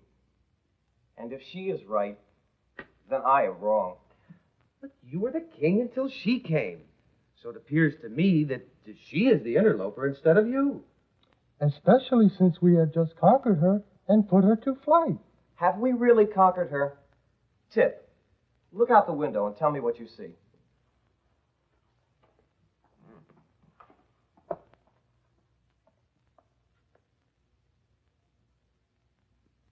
There's a double line of girls around the palace. I thought so. We are as truly her prisoners now as we were before. My friend is right. Ginger is still queen, and we're her prisoners. Gee, I hope she can't get at us. I'd hate to end up in the royal pastry. Don't worry. If we stay locked up in here long enough, you'll spoil anyway. Dear me, what an unhappy lot is mine. Father, why could you not make me out of tin or straw so I could keep indefinitely? Oh, don't be so self-centered. Yes, just think of me, a highly magnified, thoroughly educated wogglebug winding up in a royal goulash. The only way we can get out of here is to fly. Wait a minute.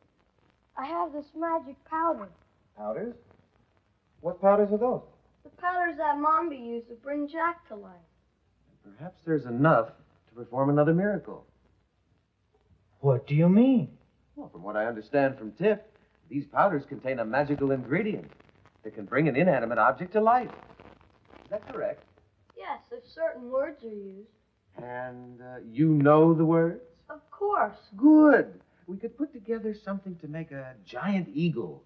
We could assemble it up on the roof, fly over the city, and all of us escape. What a wonderful idea. Now we are using our brains. Let us put together the vehicle which is going to carry us away from here. All right, I'll look in this room.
I wonder where the king went.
Wo, to, po. Oh, What's going on here? I brought you to life, and you will fly away with us. That's ridiculous. Gumps don't fly. You will now, so behave yourself and listen to me. Yes, Father.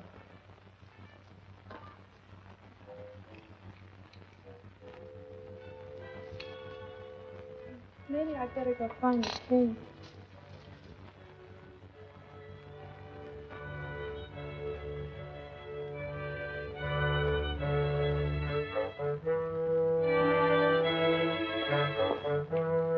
General, they've escaped again. In a flying machine? That's the strangest creature I've ever seen. Anyway, it doesn't matter. The city is ours, and now the palace. Quit flying so high. You're in the clouds. Don't bother me when I'm flying. You heard me. You're too high. We can't even see the ground. Yes, Father. I know when you've been good. I know when you've been bad. For I've watched over you. The dangers that you've faced, adventures that you've had. I've watched over you. You never saw me when you traveled day or night, but I was near you and I kept you well in sight. That little dream you dreamt, well, it was really true. I've watched over you.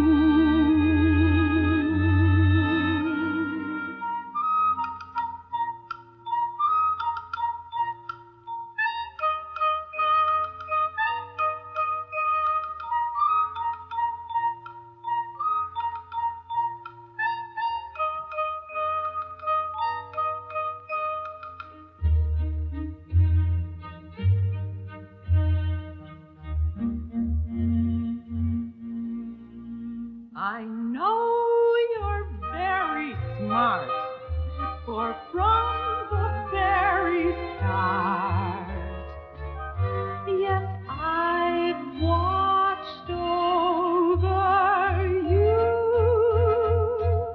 And you have a brain. You also have a heart. I have watched you too. And as for you, Tin Woodman, you're so kind and warm that I made sure I always kept you safe from harm. My pumpkin head, have pride. You never left Tip's side. Yes, I have watched you too. I've watched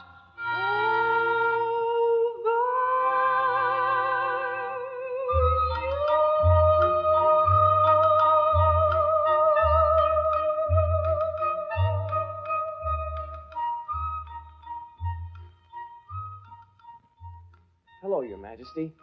It's good to see you again. We have come for your help. Yes, I know. These are our friends, Tip, Pumpkinhead, and H.M. Wogglebug, T.E. It is a pleasure to meet Your Majesty. For your information, I would like to explain the HM and the TE. You needn't. How do you know everything? Nothing in the kingdom of Oz escapes the knowledge of Glenda the Good. Your kingdom has been invaded by a bunch of silly girls. They are already fighting among themselves. I think if you return, you will find no resistance. Your Majesty, something's been bothering me. General Ginger told me that she had as much right to the throne as I had because she took it. Now, I've been thinking about this. I'm not the rightful owner to the throne, am I? The Emerald City was governed by its rightful ruler, Pastoria, from whom the wizard usurped it. But alas, now Pastoria is dead and gone. Then I am the rightful owner? Not exactly. Pastoria had a daughter, and the daughter is the rightful heir to the throne of the Emerald City. Then if the girl still lives, I'll not stand in her way. But where is she? And what is her name? Her name is Ozma. But where she lives, I do not know. When the wizard took the throne, he hid the girl in some secret place. I was away at the time, and no amount of my good magic has been able to uncover the trick. That is strange. But I was informed that the wonderful Wizard of Oz was nothing but a humbug. Whether the wizard was a fraud or not, he knew the people that could accomplish his wishes. He made several trips to the north to visit an old woman named Mombi. Mombi? That's my wicked old stepmother. Yes, I know. And I think that if we want to find the true answer to Ozma, we must go and make old Mombi tell us why the Wizard of Oz visited her 3 times. I think that's what we should do. We can't leave Emerald City in the hands of those naughty girls, and we might as well return it to its rightful owner. Do we all agree, fellas? Yes, indubitably. What about you, Tit? I don't want to go back to my old stepmother, Mombi. You have nothing to worry about, my boy. When I am there, her magic will be useless. Now, by the power of the good fairies and all that is good in the land of Oz, I bid that we confront ourselves with Mombi.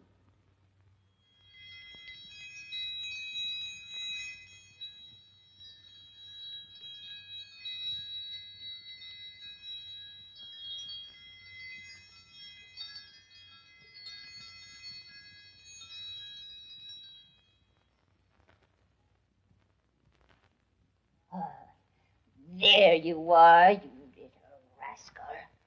Run away, will you? Well, I'll teach you. With all the good magic, I bid you to stop. Your bad magic will have no effect while I am here.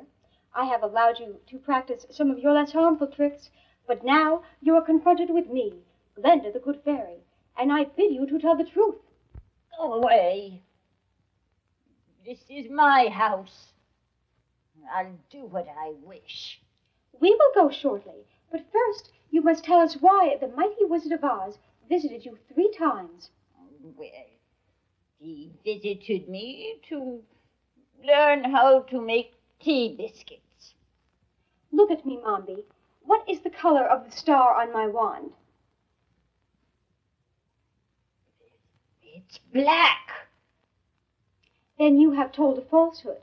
Only when the truth is spoken will the star stay silver. So you see, it is useless to lie to me. Very well. The wizard brought me a little girl named Ozma. She was no more than a baby, and he begged me to conceal her. He left me with the command that if I wanted to practice sorcery, I could never let her out of my sight. That's what I thought. And was that all that he offered you for serving him thus? Well, he taught me some of his magical tricks, but they were all frauds. I knew the real magic, and I wanted to practice it. So I kept my part of the promise. Did you, Mombi? Is the girl in your sight now? Yes, she is. Your Majesty, the star is still silver. I don't see a girl. I enchanted her. I transformed her into a... Yes, Mombi, Into what? Into a boy. A boy? That is the Princess Ozma, the child brought to me by the wizard who stole her father's throne. There is the rightful ruler of the Emerald City. I'm no princess. I'm not a girl. Oh, you are not a girl just now, Tip. But that's because Mombi transformed you into a boy. But you were born a girl and also a princess. So you must resume your proper form, and you must become queen of the Emerald City. Oh, let Ginger be queen. I want to travel around the world with my friends. Oh, don't worry, old chap. It doesn't hurt to be a girl. So I'm told. And we will remain your friends just the same. Personally, I think that girls are just as good as boys anyway. Yes, don't worry. We'll all still be your good friends. And girls make better pupils. I can become your tutor. We can travel in the wonderful world of education. But if you're turned into a girl, how can you be my father? I don't know. But I don't want to be a girl. It is not exactly that you're going to be a girl. You're going to remain Tip. The girl is Ozma. You are not exactly Ozma now. You have grown up into an adventurous boy. When I transform you, Ozma will be the girl, and Tip will be your spirit, a wonderful adventurous spirit that will float out into the land beyond and become a part of every little boy. Well, since you put it that way, it's not so bad. Of course not. You will live a million adventures instead of just one or two. And now, are you ready? Yes, ma'am. I hereby overcome all the mischievous magic of old Mombi, and I am going to restore Ozma to her original beautiful self on the throne of the Emerald City.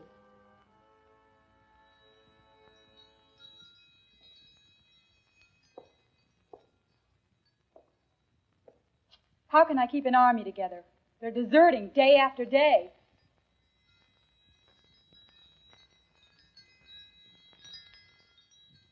Who are you?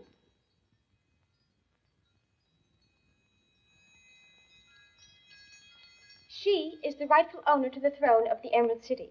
You are an impostor. I am the good fairy Glenda, and I order you and your girls to be gone from the city. I have a feeling that I know you all. This is the Scarecrow, and this is the Tin Woodman, who was the Emperor of the Winkies, and this is the Wogglebug, who is going to be your royal teacher, and this is Jack the Pumpkinhead. And if your majesty desires, the Scarecrow and I wish to travel throughout the land of Oz as your emissaries of goodwill. First, we will accompany the Tin Woodman back to his kingdom, and then we will keep on journeying from there. If you're going to become such a great world traveler, you must allow my royal haberdashers to make you a new hat. But what about me? With a beautiful head like that, who needs a hat? Well, I can see that I'm not needed here any longer. So, Ozma, if you ever need me, just call.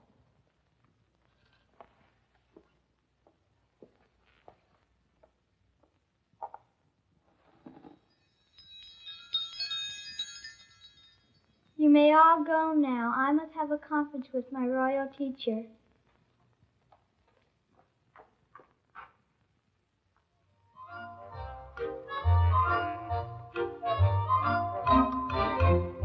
How'd you like to meet a purple cow with four big horns that growing from her brow? Well, you can in the land of Oz. How'd you like to meet a pumpkin man, the strangest being since the world began? Well, you can in the land of Oz. Through the land of the Munchkins, the Gillikins, the Winkies, we'll head for the Emerald City. And if we need advice, we'll ask the Wogglebug. You'll find that he's wise and he's witty. How'd you like to meet My our old good friend Tip? The Scarecrow, Tin Man. What a trip! Well, you can hand, take my hand, and we're off to the land. We're off to the land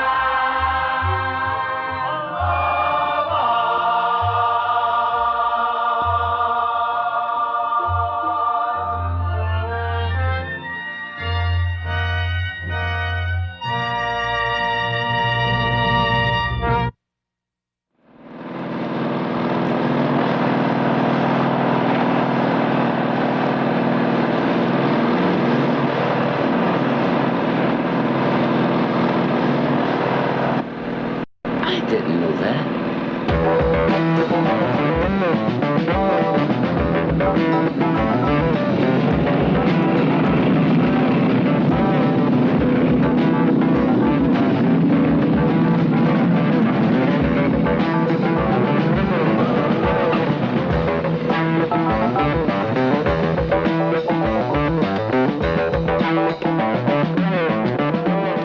Damn, I should have worn my platforms. Keep your hands out of your pockets, short arm. Ah, it's front. Big line of cola and a diet lemon meringue pie. Same. Mine's a black bottom. Lemon meringue.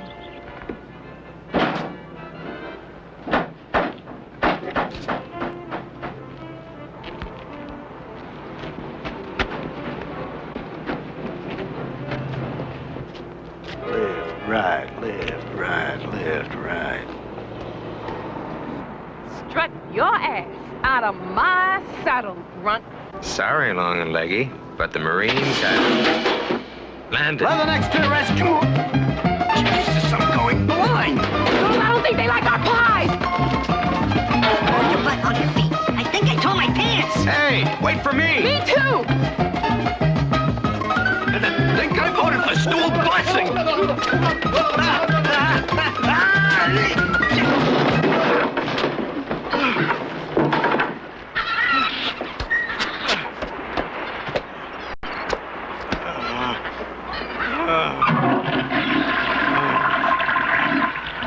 Ladies, shall we go?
Keep your hands at your sides. Help! Girls, just keep your hands at your sides. I just say that. Come on, fellas, give me a hand. Come on! Hey, now I can't get out. Oh, come on, somebody, help me a little bit.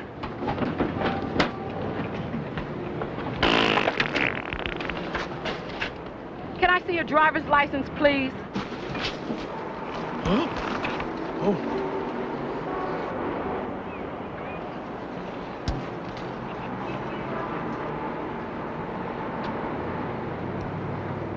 Can I see your driver's license, please?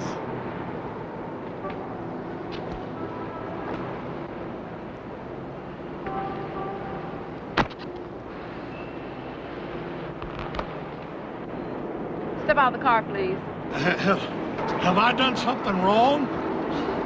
Officer needs assistance! Call it in, lord ass! Can't you see I'm checking the motor? What are you doing here? Looking for my mama. Some bad mothers and Watts. Knock it off! I was only kidding. Maybe you don't know about Watts, baby. So let me fill you in. Watts is a cesspool, and we're the toilets. Watts is a shooting gallery, and you're the ducks. Hold it down. Hold it down! Show 'em we can play rough, M.O. Keep your noses clean, girls. What's faster than a speeding buck? Moving targets.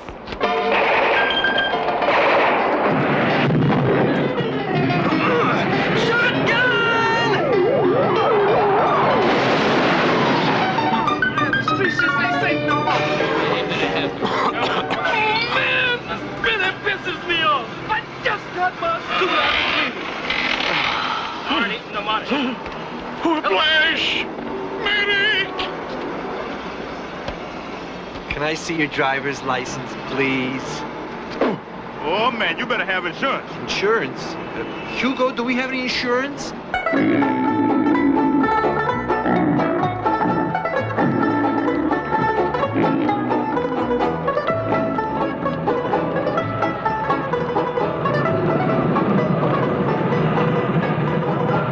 Sabrina, I could eat a mule. That's all you're gonna get here, Carmen. Yeah, now this here bike could go 190 at least. I know that. This thing, So, well, this one says 150, man. That's a mellow. I bet I could take it. This got a I bet I could take Wait it, a minute. My cousin got a bike like this. He got it from a great dude. Mellow. Lord, look what the Lord done done. Hey, Carmen, check out those yo-yos over there on the left. man, Looks like the zoo's day off. Let me get up here and get me off. Let me get up here and get me a break.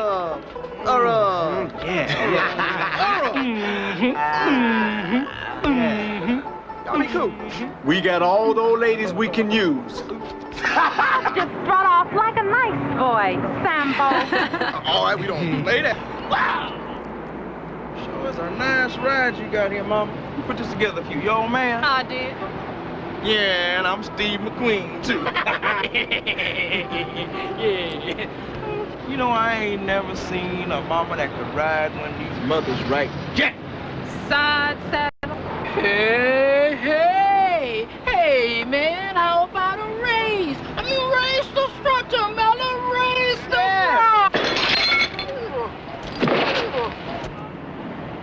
He just makes me nervous. Hey, what you pulling? Be cool, be cool. He needed to rest anyway. Yeah, up or down. Say, Mello, you got your hands on VD, man. You gonna get diseased such a VD. You better check it out. Get to it, man. Get to it. I'm telling you to shoot. You would. I tell you what you do. You go get coming. We gonna have us a race. Yeah, coming. Fast, just like Kahootek.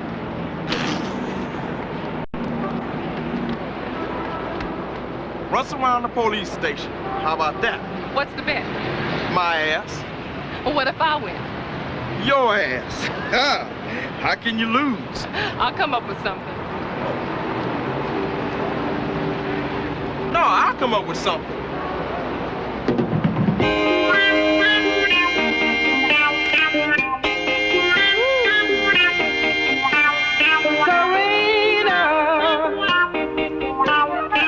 You raised a minute, you feeded a plenty. Now here you go again.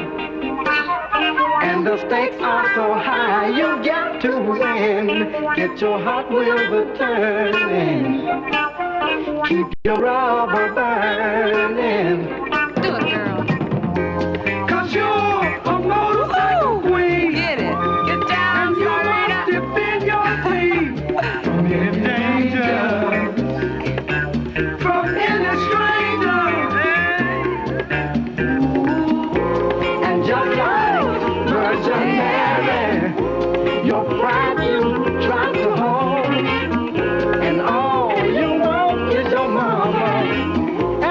your wheels on the road. Let your hot wheels turn.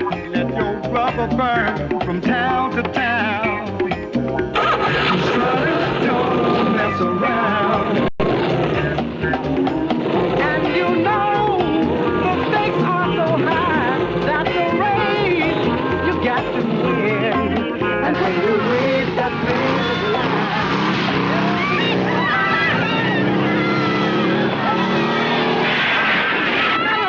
Man, what you doing down there? Come on. Not at all. Come on, man, come on. Really wants my ass. Yeah, get on it, man. Come on, you got to push. Get out. Come on, man. Go. That away. That away. Get out. Get out.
I saw them out there.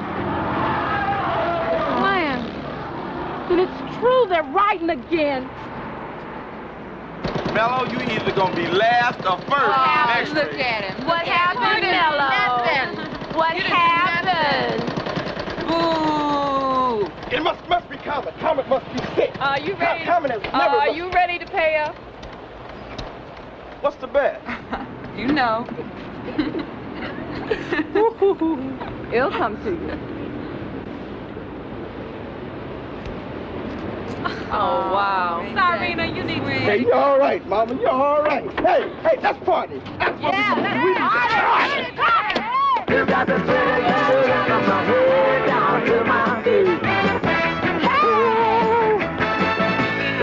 I hope you know you the good guys and you the bad guys. Put your arm up here. Put it on up here. Now push. Delicious. Hey, BD. What you dropping, man? Hey, penicillin, baby. I gotta get clean. 25,000 dead flies can't be all wrong. What a rat.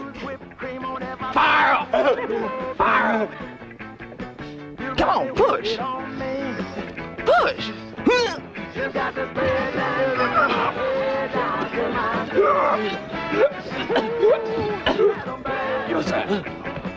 What's a mellow dude like you doing hanging around all these road warts? Well, anybody can be mellow in the mountains or at the sea or cruising around. But you can't call mellow if you can be cool around these dudes. I got five. You don't hear them. This one for the good guys. Don't get too close, Carmen. He's got a bad case of funk fever. Sure does. You sure wearing your ass up high. I missed. Oh, no, you did!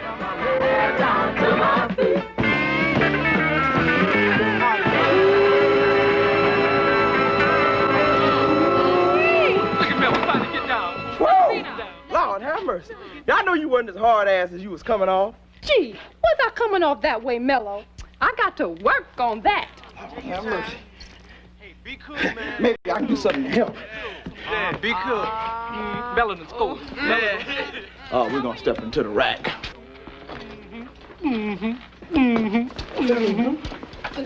Oh, yeah, yeah. You gonna make her your mama, huh? You gonna make her your mama, huh? Hey, I want sloppy seconds, man. No doubt about it with you.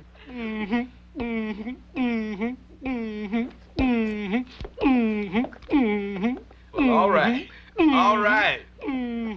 Go on in there. Leave the door open a little bit, man.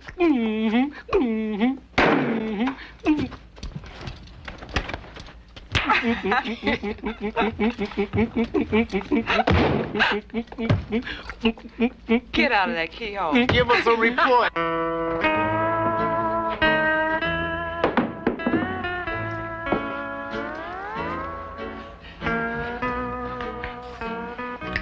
Maid's day off.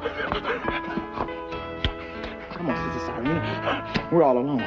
You have to come off like that. Your sisters aren't here. It's a good thing they call me Mellow, isn't it? Strut off. How would you like the best time of your life with everything on it? I'll let you know.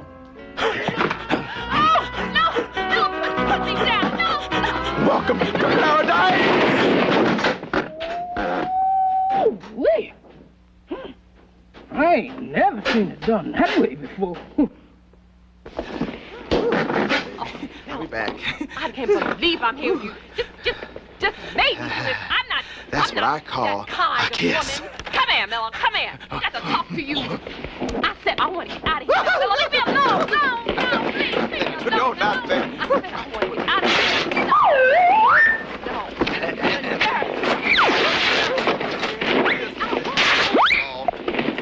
Come on now.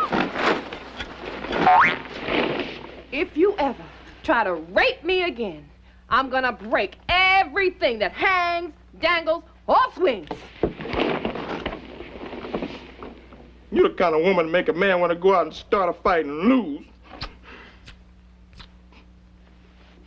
What I'm gonna tell the fellas? Tell them what you gonna tell them anywho. They're gonna want to see the scratches. Come here.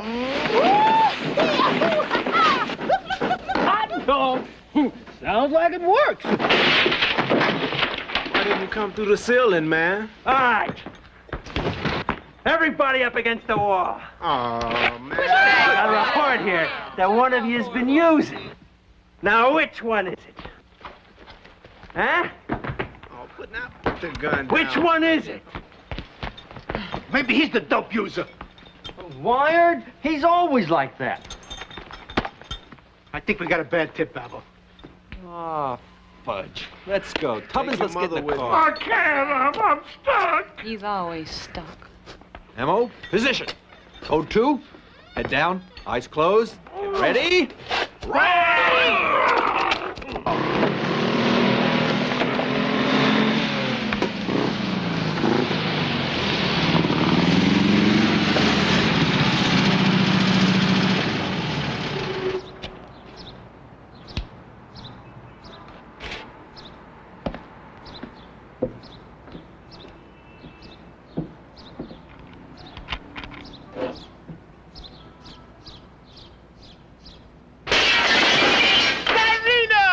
Flash, baby brother.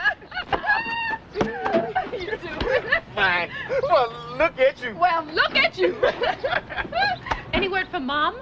No, not yet. Oh, how long's it been? Well, I bit the neighbor's dog on June 23rd. Got your letter. Ain't that a bitch? Mama went to work one day and just disappeared. Never came back. Oh, where's she work? Cross Foundation. I filed a missing person report, but the police arrested me for filing a false report, and they couldn't find her. Once more. Well, they said it was something about balancing the books. Made sense to the judge. I just got out doing 10 days. You mean she been missing that long? Mm-hmm. Everybody's gone. Where you been? Me and the sister been riding down America, keeping the wind on us, you know. Not stopping long enough to take a deep breath. Well, did you find anything? Just missed it. Driving them noisy motorcycles scared it off. Hey. Y'all come down on my bike. Now, I don't bring down your trips. We're into the same thing. Sorry, sister. Okay, what is it? What are you into these days? I thought you'd never ask. I'll show you.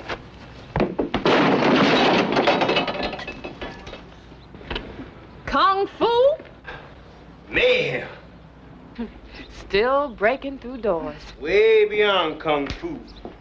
An ancient African art practiced by the Imperial Guards in the Zambezi River Basin. Oh, who taught you?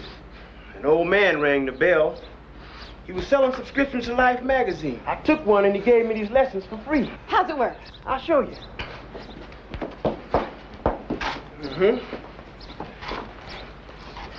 You gonna stay here?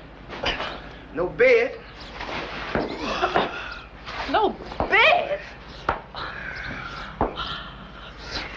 Boy, I'm starved. Where's the greens? No food either.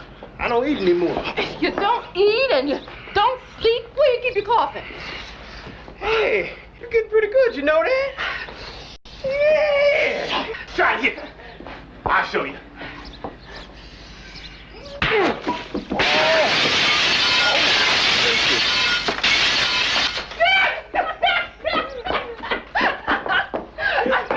Go on, let me show you now. Yeah.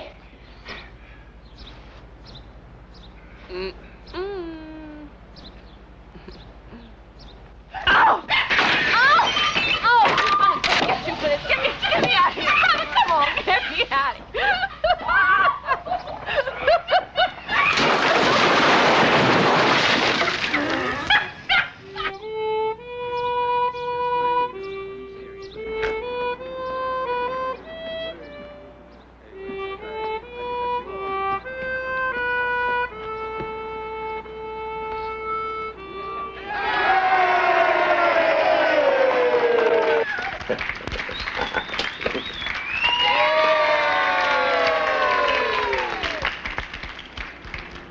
I've asked you, ladies and gentlemen of the press, here this afternoon so that I might explain the ambitious program we are about to embark on in the black community. As you know, the Cross Foundation is a think tank dedicated to improving the lot of our black brothers and sisters.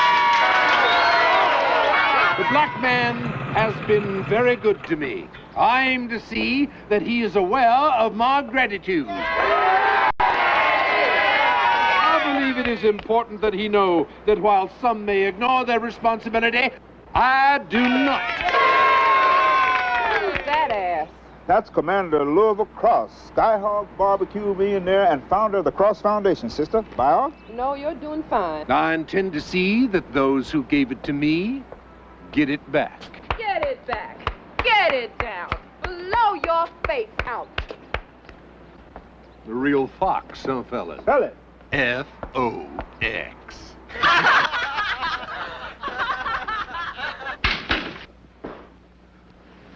Lorelei?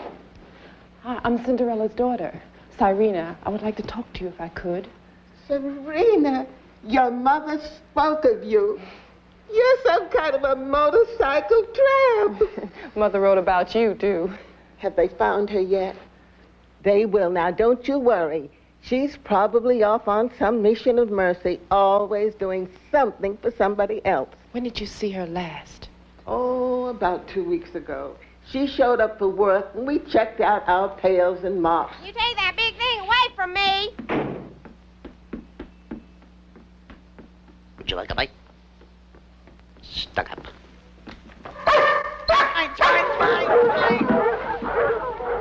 What do you think happened to her? Any idea? I don't know if I should. Please. Well, maybe your mother didn't tell you, but she was organizing a place where girls could go who were going to be mothered and didn't want to. You mean abortion? Please don't say it. She was organizing women doctors to help.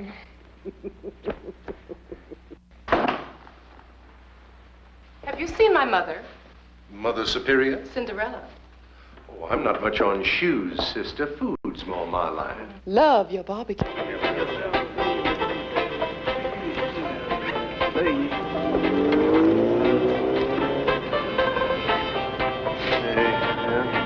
Afternoon, folks. What can I get for y'all? I'll take a cotton chopper and a levy shake. Give me a Swanee River. Yes, ma'am. I'll be in town for a while. Looking for my mama. Really? I've been looking for my daddy. Somebody's always missing. Yeah.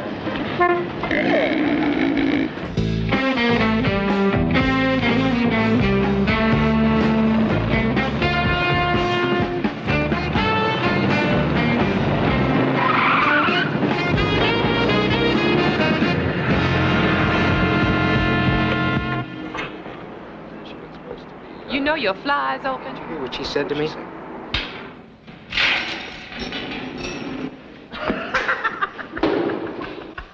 Do you have anything for rope burns?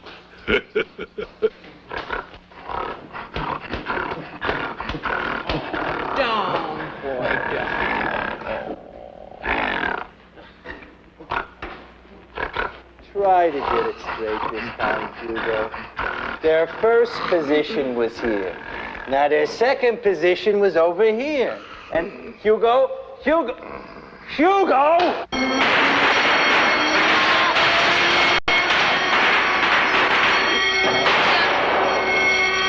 77th and Normandy. That's a bad spot! Bring it on! Tactical squad! Forward! Oh, boy. We're gonna go get him.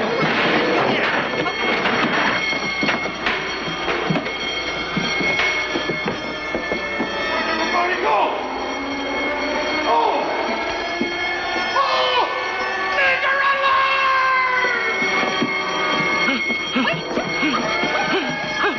Get out of the way!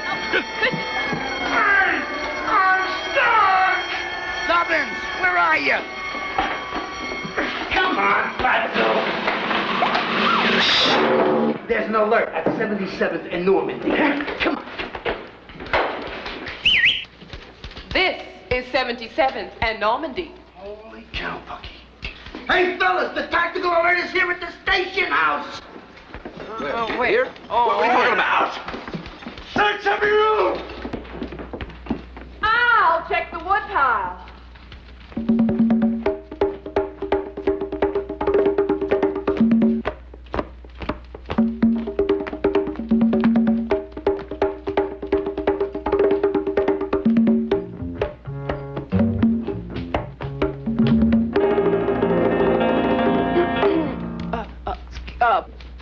Pardon me. Hold that. Jesus, everybody's uptight because of a little get-up. It's not the get-up, Inspector, but I was expecting a straight. Don't be too sure I'm not. There's a white female rapist on the loose, and she preys on black male faggots. Well, that outfit ought to drive her crazy. Mm-hmm. I sure hope so. I certainly hope so. Yeah. Okay, what is it you want? I want to know why you haven't found my mother. Huh? Another missing person. What's her name? Cinderella. Cinderella? You ain't the only one looking for her. Vice wants to talk to her about illegal operations. She's a spy? Golly gee. None of that street talk on me, huh? Anyway, missing persons is out of its head. Several prominent black males have been reported missing in the past 2 weeks. And these prominent black males are far more important than missing women.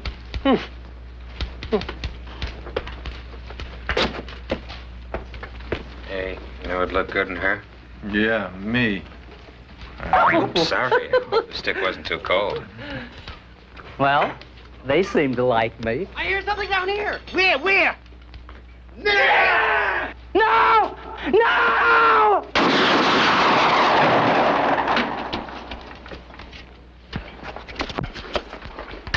Look out, officer! There might be more of them! Cover men!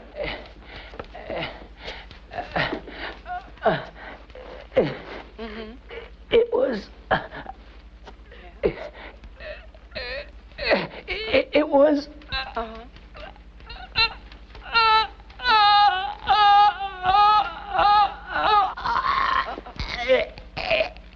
It was...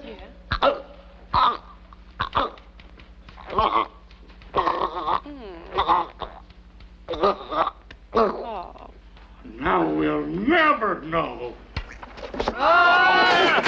You sure fooled them, Inspector. Better get a sponge and a pail. There's been an accident. Happens all the time. We'll just hose it out. Oh, excuse me. Approach with caution, men. How much is this? That's $2. Oh. And this? That one is $2.95. Oh, how much for this item? That ain't no item, missus. That's an electric can opener. How authentic. Never thought it was much to look at. Where do you get these? I buys them from folks. And where do they get them? They steals them from you folks. And? And I sells them back to you folks. Like the world just keeps going round and round. I think that is detestable. You ought to be reported. Oh, Serena, my sweet angel. Hi, Grandpa. How you doing? Just fine. This here's Mrs. Parasol. Mrs. Charles Parasol. Hi, Charles. What is that outfit? I don't know. I saw Miss Julie Eisenhower wearing one on television. I'll take that. I'll wrap it. Oh, this is a great. Thanks. It's nice to be appreciated.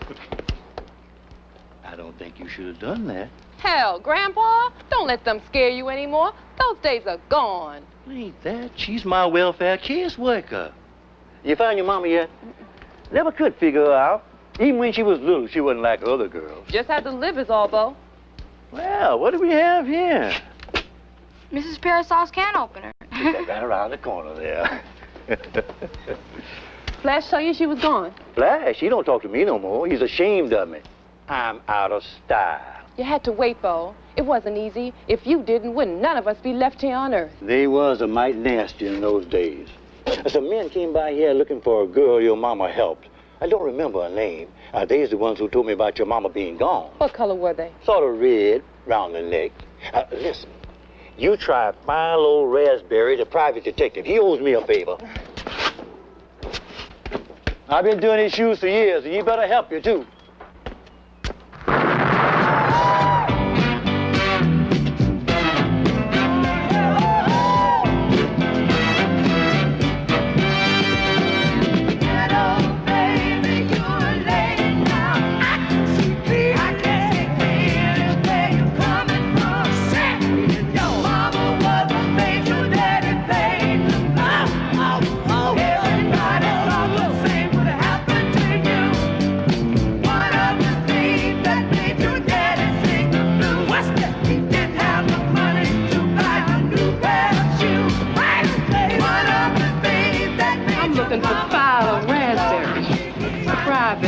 Dick. You found him, sister. I need your help, baby. I got a time problem. My mother's disappeared, and somebody said you were good at finding people. Well, I'm too busy, baby. I gotta find 8 missing men first. Somebody's ripping off the cream of the ghetto. And I've got to be careful myself, because I lives high, too. You could be next. You really think so? Sure, baby. But it's like rape. You got to ask for it.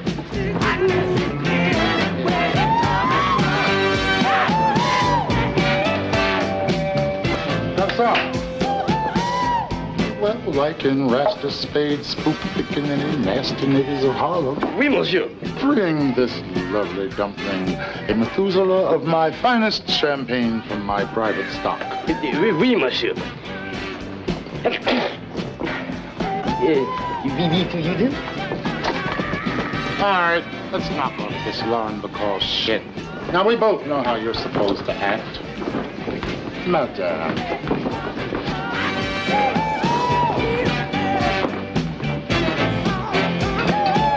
Don't worry, my dear. Love will find a way.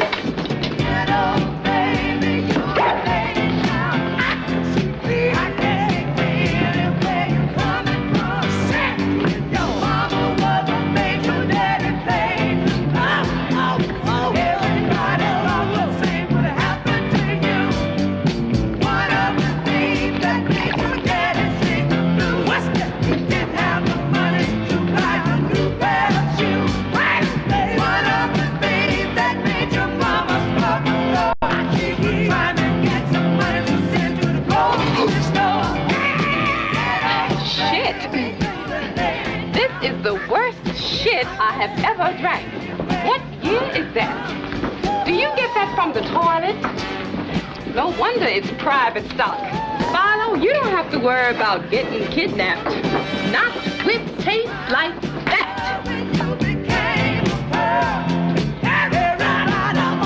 Be a street walking girl. Got your head and whip on the school. Got an education, you ain't no fool. Get on, baby. That's beautiful. Thank you. I wasn't going to tell you this, but I knew your mother, Cinderella. She never put us down for what we were. What do you know? A girl named Lizzie. She hooked for a flash pimp named Cassava Vo. Your mother tried to help her, but she was a real hard case baby.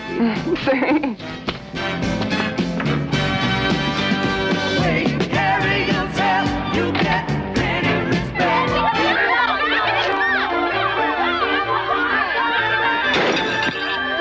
I can do better than that with my head, man.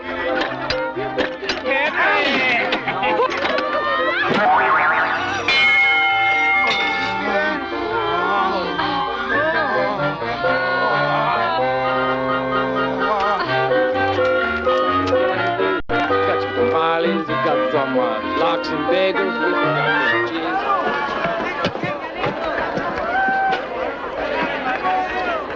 Hey, let's ride double. Strut off.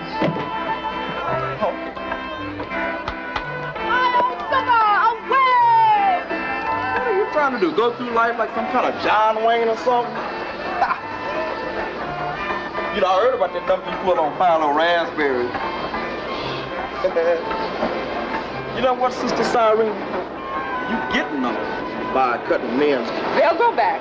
Yours did. I ain't gonna pretend muscle turns me on. Yeah, but don't you ever need somebody to just hold you? You know, to love you? I mean, try me. You like me.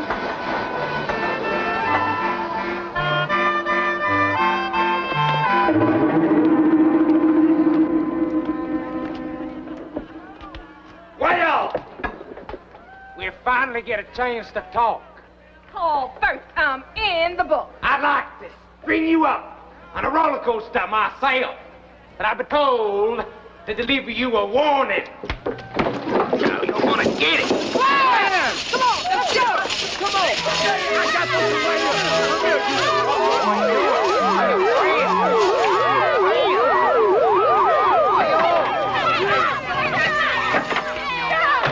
I want to drink with a breath. Circle the horse. I showed them. Now for a speedy flight to my bike and a quick getaway. Up, and away. All right.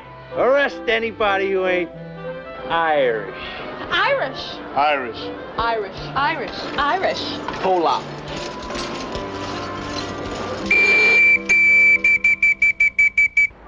I found the love that my heart has been longing for. I don't have to shop around. Shop around. Shop around.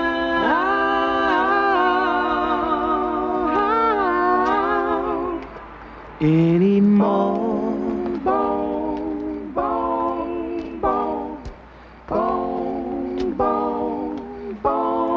And I found a love that my heart has been longing for. She'll never put me down. Put me down. Put me down.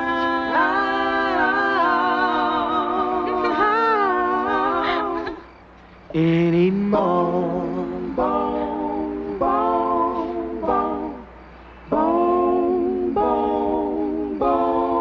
No more ladies'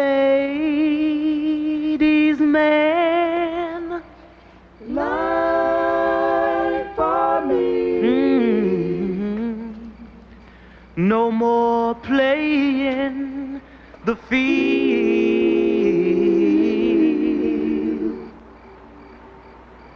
I found my love in a sweet little girl.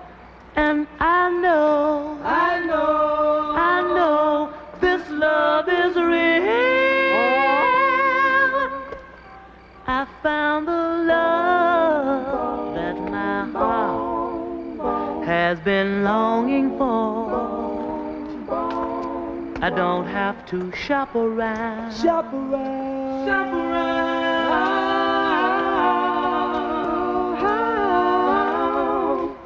Anymore.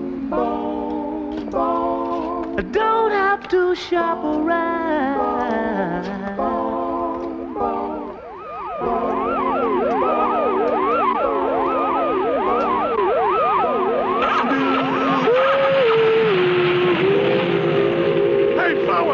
Come on, give me a hand, will you?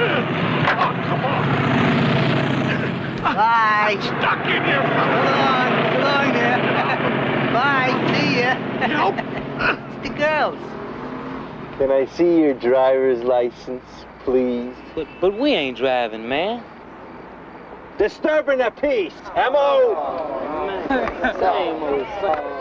This has been declared an unlawful assembly. You are ordered to disperse immediately. You have the right to remain silent. Hold it. Stay where you are. Don't move. Book 'em. Cover 'em. Police brutality. All right, hold still. Don't move. Here, doggy. Nice little boy. Want to shake hands? You're under arrest. I got him, Babble. Don't forget to call my mother! It's a bird. It's a plane. No. It's stone blow. Am bringing up the reserves. Go.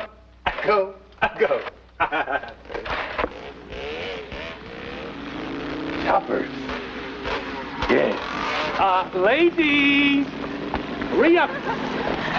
Yeah.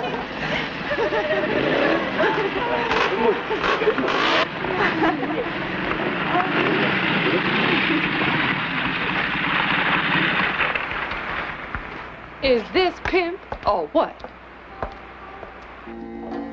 Welcome to the castle. No. I need another broad like I need a hole in the head. Baby, you just might get that. Which one's Lixie? Lexi. Ain't had a Lexi here in several months. Look, we're on our way to an Elks convention. Where can I find Lixie? Say, you wouldn't be interested in picking up a few extra bills? You got a specialty? Sure. Will you keep the water buffaloes tied?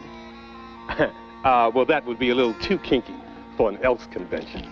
You are gonna be the missing link unless I get some answers. Lixie, where's she at? I know where you come from, Mama. Look, why don't you take a pic of the girls here? And they'll show y'all some fun. I heard about you bikers. Now look, bozo. Okay, bring him in. She said bring him in. Yeah, bring him in. You do that. Bring him in. Bring him in. Yeah, bring him in. No.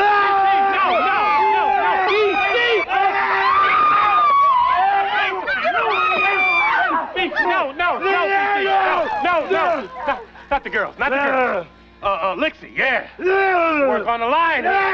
Couldn't cut it. Liked it her way. To hell with the customers. I had to let her go after she made the mayor do it. With the light on. Last I heard, she moved in with some old cowboy dealer. Deals cowboys? Shouldn't be too hard to find. VG, I touched you. Make me clean. VG, make me clean.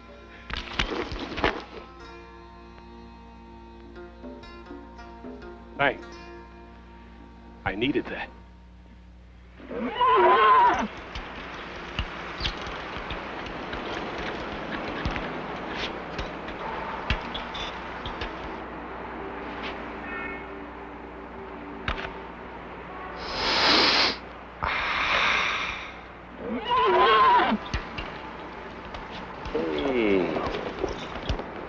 Well, if it isn't Huey, Dewey, and Brother Louie, what's going on? Get your ass up again. The court stuff. What's wrong with you cats, man? That Quaalude pie crack your brain? Nah, stuff, it was a coke bar. Couldn't get a flea. Oh, Hey, man, I wouldn't mess with the baby Crips. I got reputation. I got the best shit in the world. We gonna make you eat every dope on the truck and see if you get off. Wait a minute, man, to show you where I'm at. Let me show you what I got in here. I got some real goodies for you.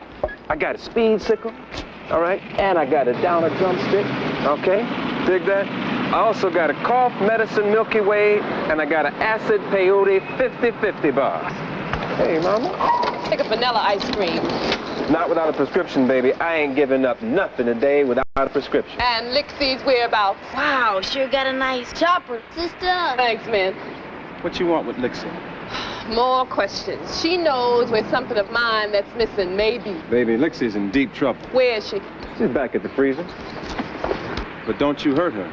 I won't hurt her. If you need any help, we'll kick some ass for you. Anytime. We'll call you if we need you.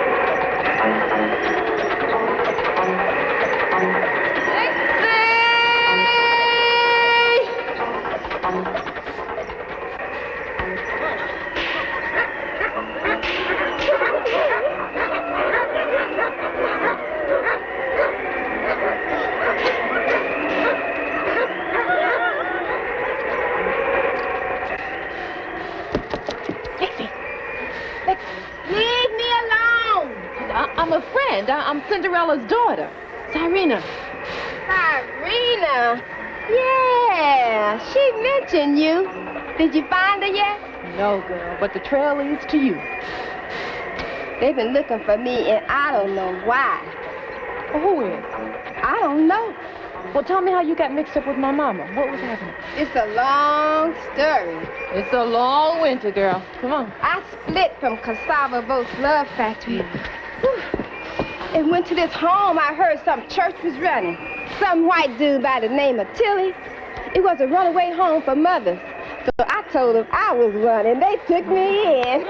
Well, where is this home? Over on Vermont. And listen, after I was there for a week, I started to feel real funny, like I was behind downers. Then things really started to get fuzzy. Ooh, did they drug you? Yeah, and took me somewhere late at night. I woke up for a moment and I heard them say something about a cross. Ooh, some kind of hospital. Wow, that's scary. The next day I was back at the house. Now they told me I had been sick and was dreaming. A couple of weeks later, I found out I was pregnant. Stop. Yeah, honey. Now, I hadn't been,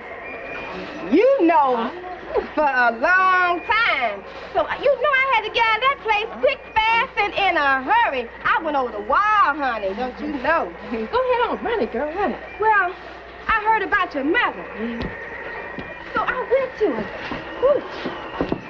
And she helped me not be pregnant. She would. I ran it down to about the runaway house, and she took off to see Tilly. And she never did come back. Well, thanks. I'll let you know if we hear anything. You be okay here? Great. Making popsicles by the score. If on the floor, that good old love you got to let it go. You miss me. Please try again. I made it.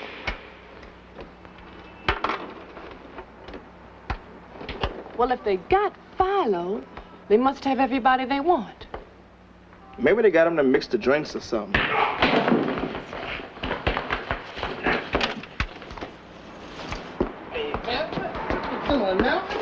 Get on in on me now. Somebody, don't you know that I'm... Say, what are you doing down there, girl, playing in that field? Now you get up from there. Beat him. What? Yeah, but before I do, I see something I want. Hey. You see anything you like, Fly? Hey, man, wait a minute. Look, look, what do you want, huh? Who's paying the bills at the runaway house? Now, why are you asking me that? I'm just a numbers man. You want to get something down? Yeah, we gonna get you down and stomped. Now, look, It's even money. They got some kind of poverty money or something. Why? Shut up. Say, man, now, she gonna kill me if I don't talk, and you gonna kill me if I do. Well, just show me how I get out of here. More. The Krause Foundation. They put money into it. How you know, fella? I pick up the paychecks of some of the people over there. But they bet losers, you know. How come they ain't kidnapped you, Six Bits? You big time. How come they ain't kidnapped you? Oh, I've been deferred. Listen, my mama's been kidnapped. 3 to 1, you never see her again. Hey, I'll take some of that. I got $20 against my clothes, say that I'm the next to go. Oh, take it.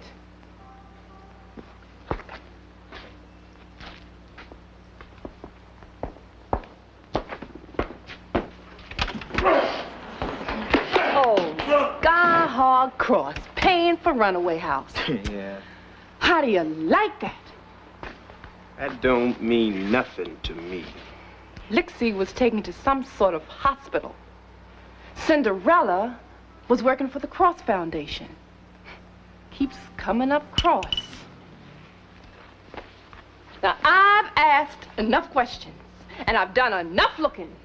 Now, I'm gonna show them some righteous action.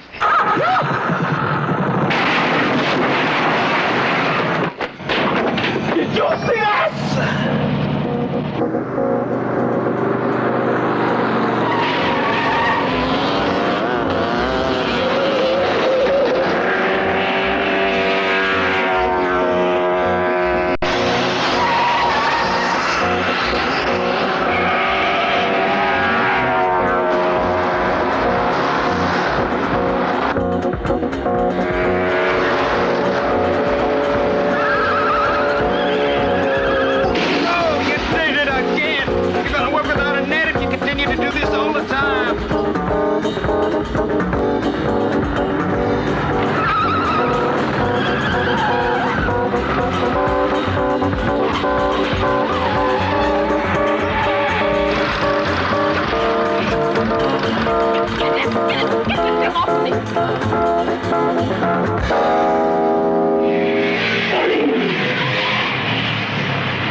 Meet the Messiah.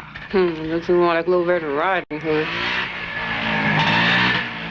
That's me, my dear, when I was in military school. We were Pig Ten champions that year. I thought it only fitting that I welcome you myself. Oh, Sky Hog himself. Where's my mama? If I appear rude, I apologize, but dinner is nearly ready. Perhaps you'd like to join me. If it's that Swanee River of yours. Oh, my ribs, bone-sucking good.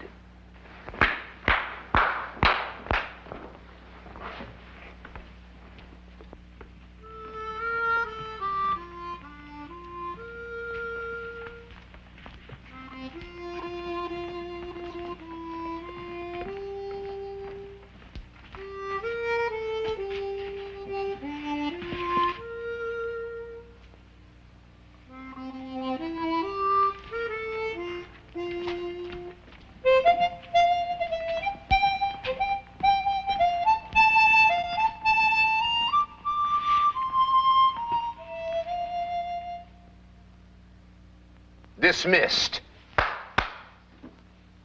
Their costumes were my idea. What do you think? Oh, eat. I cooked the ribs myself. More mayonnaise? You know, after a hard day at the hog works, hanging around listening to the darkies complaining, being nice and sweet, I like to come out here and stand in this room and lean back and yell as loud as I can.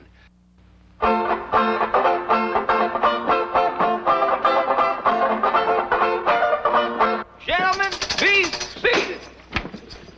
Mr. Interlocutor. Yes, sir, Mr. Bone. Little Rasta said his first half word today. His first half word, you say? No, he said. Just listen. I am listening. What was his first half word? Mother. Ha, ha, ha.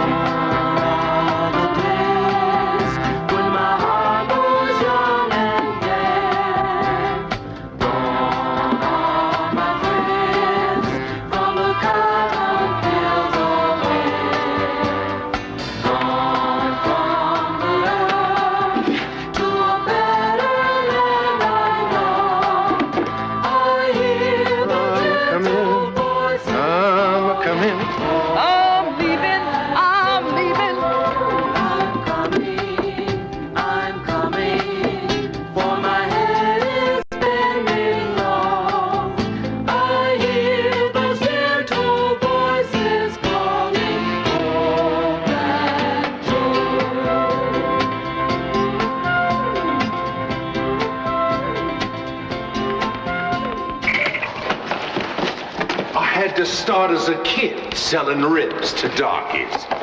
Your entire race has held it against me. All their white hatred taken out on me. But I just kept a-smiling and collecting the money. But the worm is about to turn.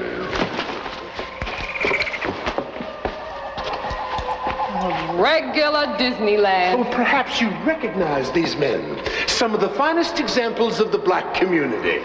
Everybody happy? Yeah. But who cooked them ribs? Oh, Philo. Serena. See, they got me. See, they really wanted me. Get a bad lawyer. Serena. I'd like to show you something. Are you familiar with the biological process called cloning? Cloning is the first totally asexual reproductive process. The scientists at the Cross Foundation perfected it. You mean you can have babies without getting it on? Women have merely been eliminated from the reproductive process. Well, we can use the rest. You see, certain cells are removed from the body of a donor, such as those of the black men we kidnapped.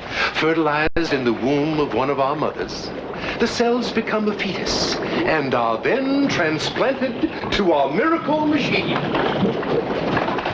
The baby is programmed an exact duplicate genetically of his father, and if allowed to mature, grow up at the normal rate, he will be an exact physical duplicate of his father. But his father would always be years older. Oh, but this here contrivance, I call it growing up, accelerates the process.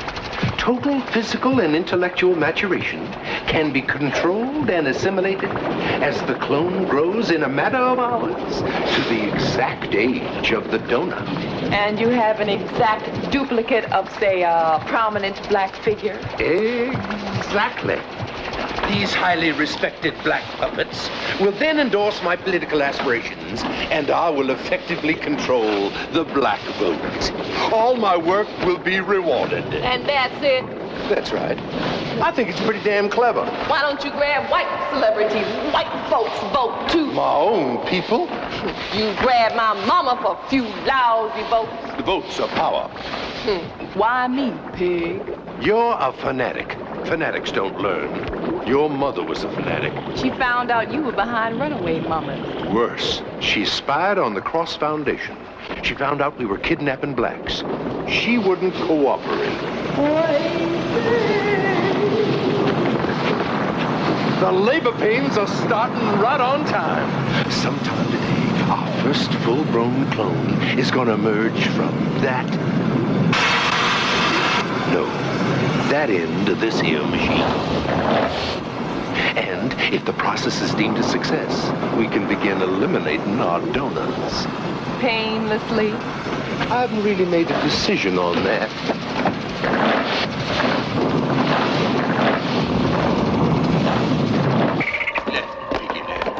Left piggy, left piggy, halt.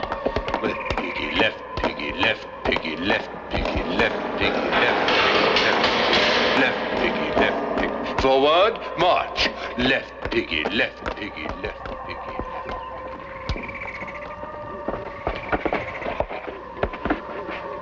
Wasn't the ribs delicious?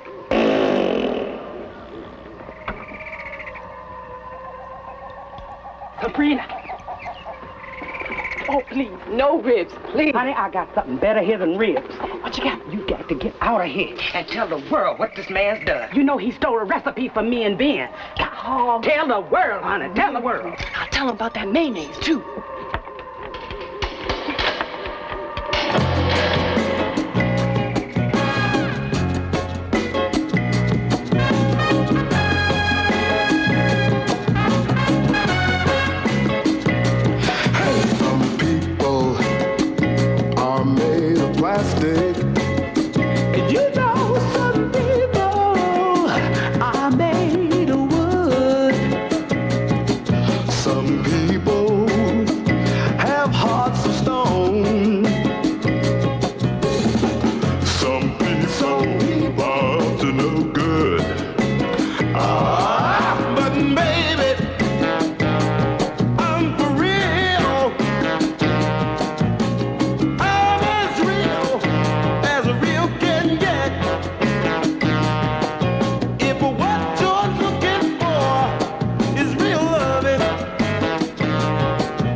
That's great, Ron. Thank you. Oh, that's real bad, dramatic. I loved it. Serena. Yeah. Aren't you going to stay in here in our panic? Oh, I'd love to, but I got on tape. I really got to run. Hey, why'd you go that way? Oh, see ya.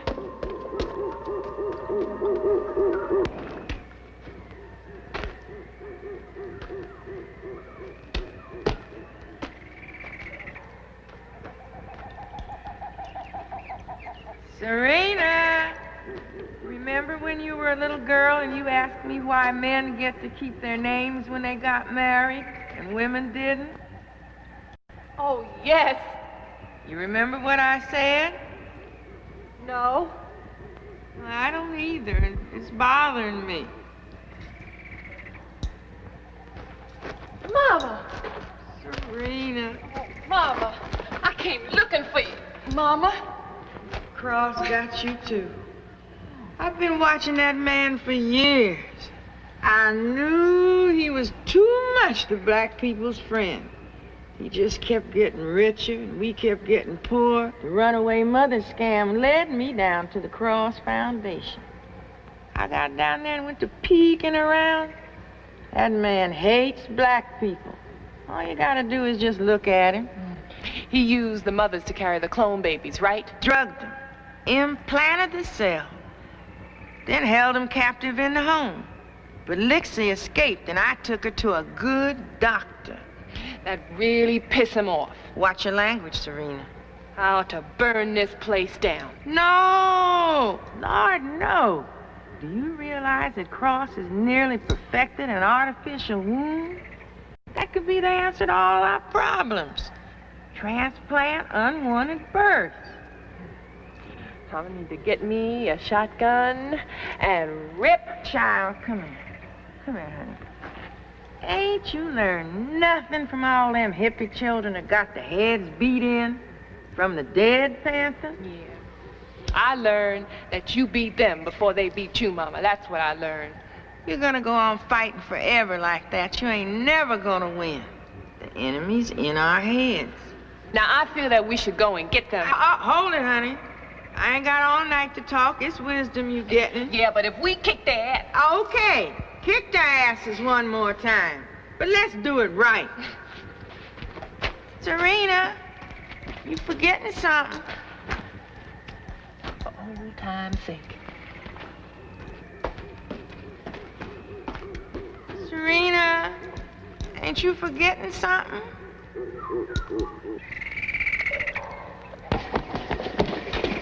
I got him, Serena. Run! Go, Serena. Run!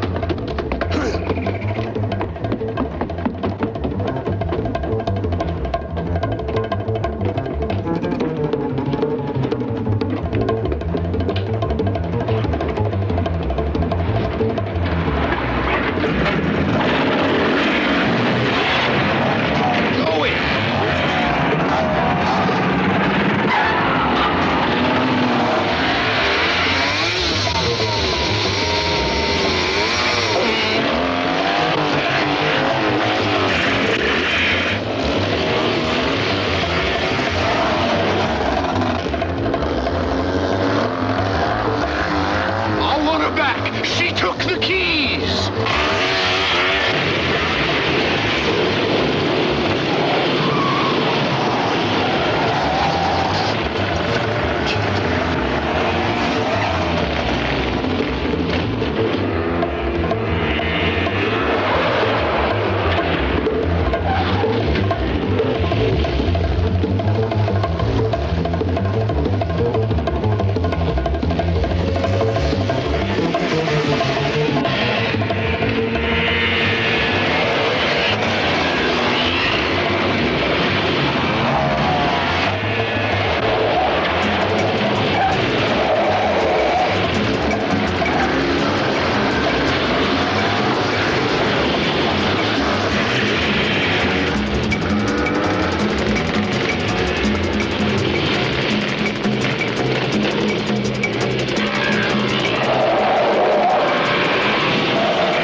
Give emergency a buzz.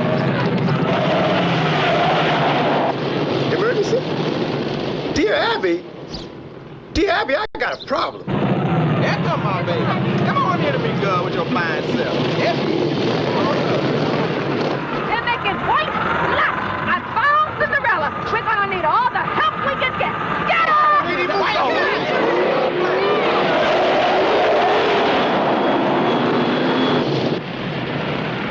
Claude's got Mama.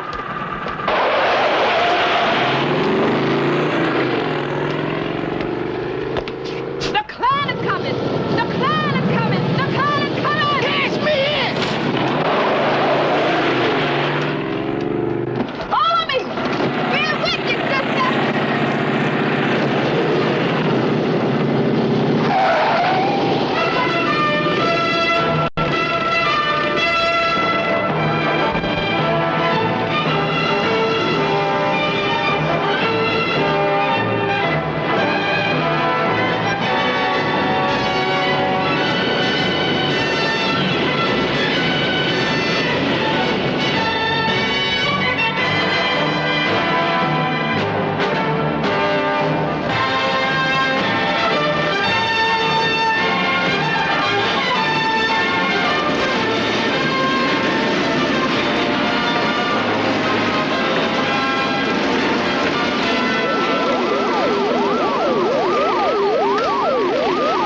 Nickel for the first 10 minutes. Quarter for the second. Put your money where the meter is. And no slugs, Buster. Put that money in there. Get your money in Talk there. back to me, Buster.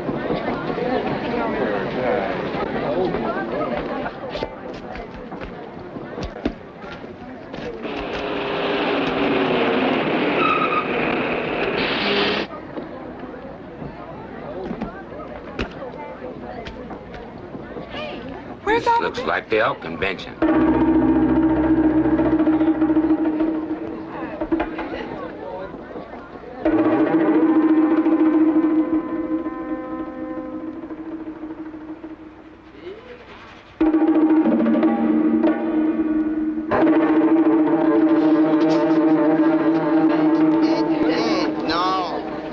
No. Hugo, come here. I sense danger.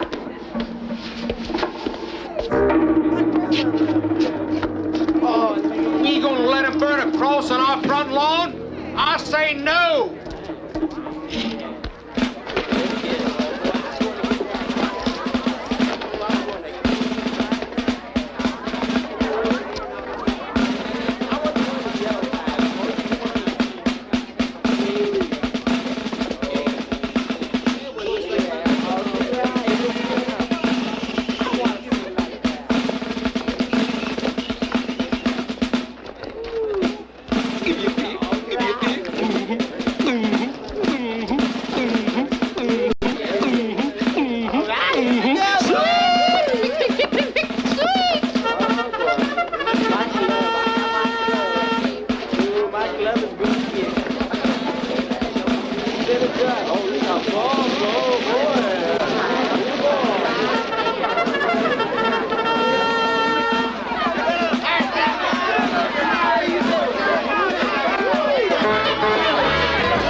Ammo, that is not funny.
I'm innocent. I'm innocent. I'm innocent. I'm guilty. I'm guilty. Stop choking me. I'm innocent, Irene. You my witness. I'm innocent, Irene. I really am. Oh, Mama! Hurry! Hurry, Cross is in the delivery room. Oh, he's about to give birth. I heard the screaming. It was awful. Hey, you better go check that stuff out. I'll get it loose from here somehow. Okay. All right. Are you smoking, honey? Is the pain too much for you?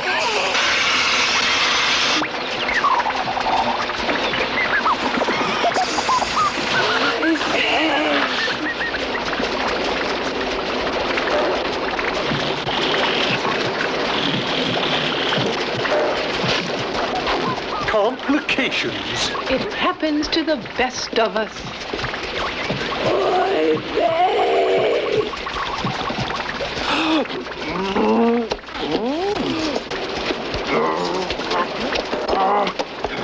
I know the symptoms. Complications. And he's gonna have a baby.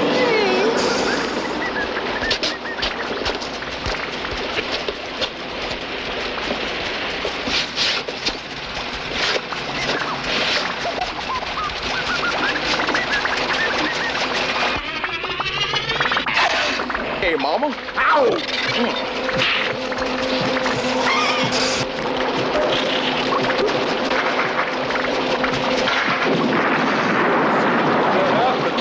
It's going to happen.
They said we wouldn't, and they said it couldn't be done.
boy. I want to see it.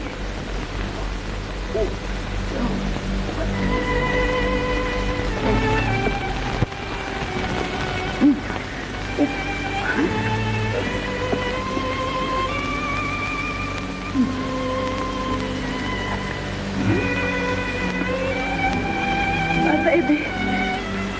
My baby.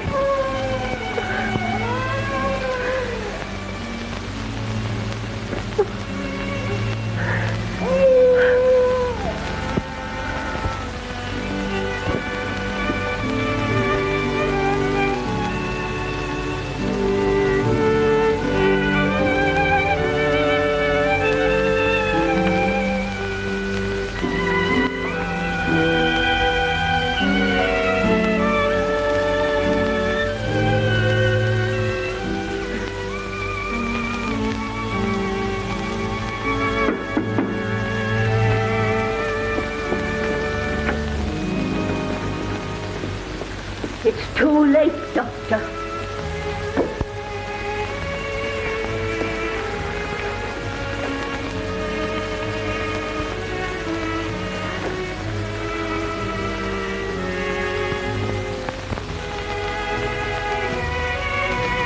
Yes, you're right, Miss Thorny. I wonder where she in the street, sir. Her shoes was worn to pieces.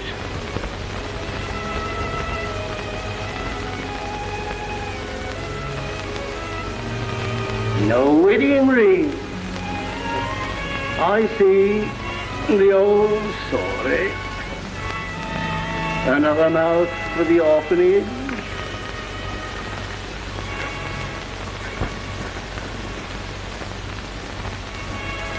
Until he's old enough for the orphanage, I'll be father and mother to him.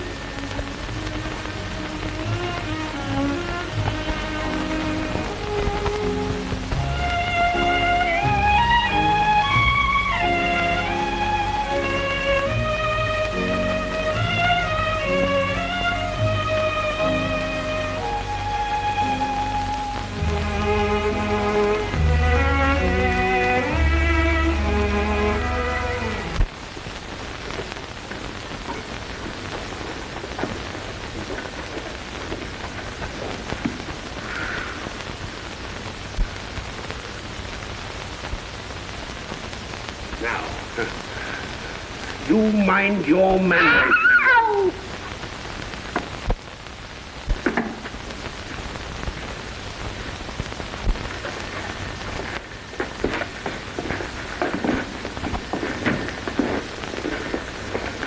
Good day, gentlemen. What's your name, boy? Oliver Twist. What? Who gave you that name? I did, sir. You see, I names my orphans according to a little invention of me own. The given names according to the month. The surnames according to the alphabetical order in which they arrive. If it's in July, it's James or John and so on. This lad here come in October. O for October, O for Oliver. He was the 20th that come that year. The 20th letter of the alphabet is T. T for twist. O for Oliver, T for twist. I calls him Oliver Twist. Simple, ain't it? Of course, I've lots of trouble with the hexes and the Zs. We understand, Mr. Bumble. You know you're an orphan, don't you? The boy's a fool. I knew he was. You know that you have no father and mother, don't you? That you were brought up by the parish? What are you crying for?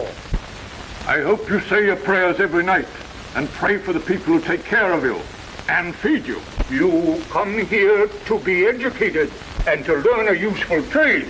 And so tomorrow morning, you begin by scrubbing the floor of the workhouse dining room. And after that,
Say, guys, for what we are about to receive, Lord, make us truly thankful. Amen.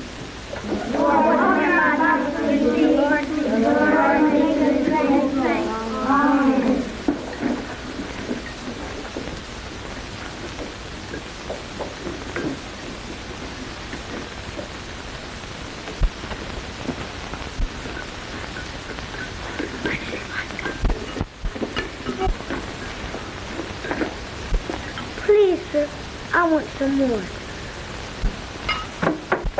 Blimey, he wants more. Please, sir, I want some more.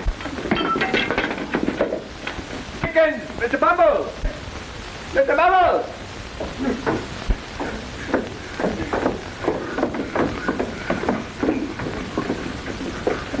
Mr. Limpkins, beg pardon, sir, but Oliver Twist has asked for more. What?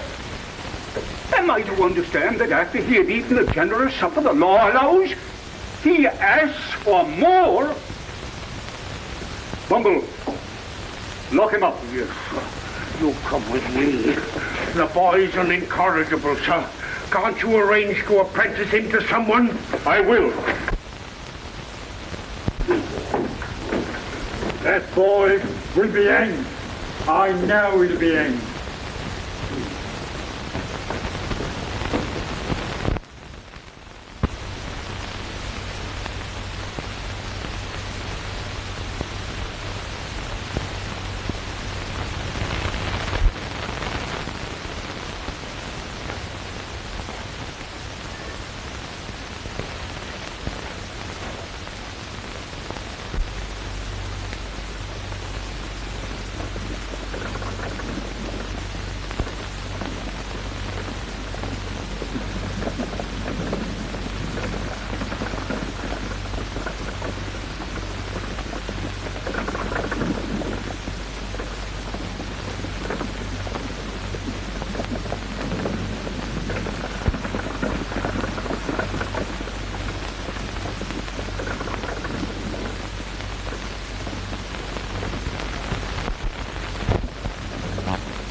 What can you do for a knightpenny, boy?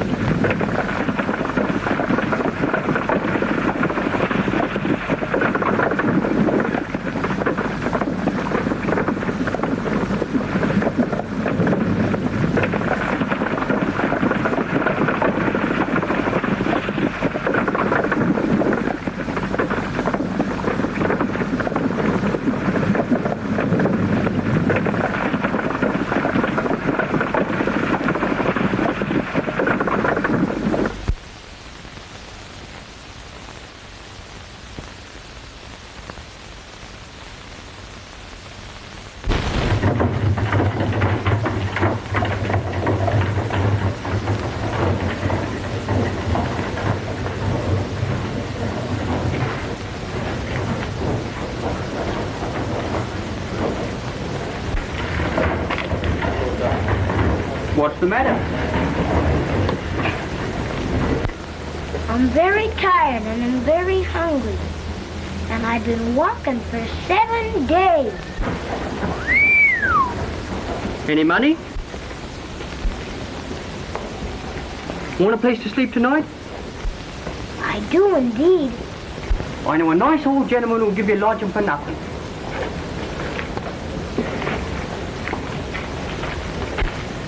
That is, if any gentleman he knows introduces you. Does he know you? And does he know me? Oh, no, not in the least. By no means. Certainly not. What's your name? Oliver Twist.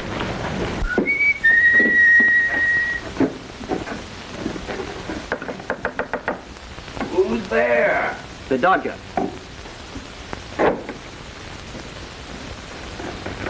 Who's the other? A new pal, Oliver Twist. Huh?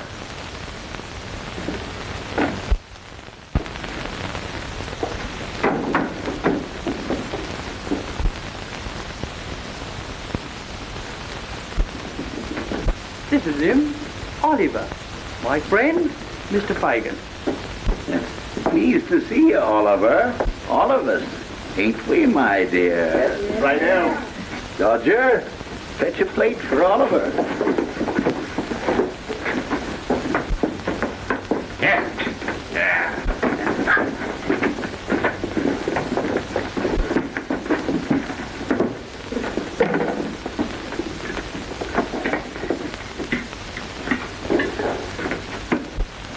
Real silk hankies, every one of them. We have to have our silk wipes, don't we, my dear?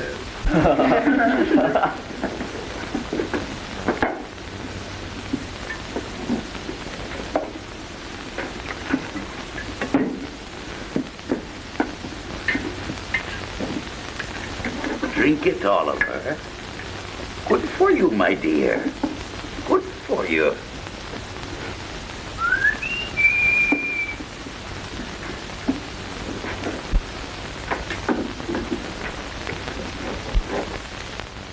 Toby, my dear. Hello. The time was only up this morning. Hello, A drink. Haven't had a drop in 60 days.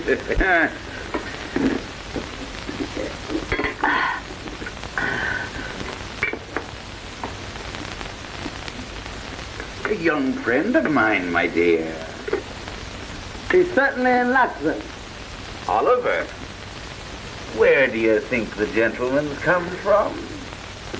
I don't know, sir. Never mind where I came from, young fellow. You'll find your way there soon enough.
Well, I hope you've been working this morning, my dear.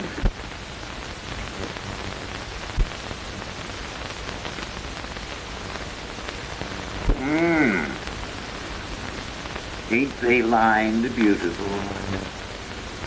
Oh, what an ingenious workman. Oliver, wouldn't you like to make pocket handkerchiefs as easy as Charlie Bates? Very much, sir, if you'll teach me.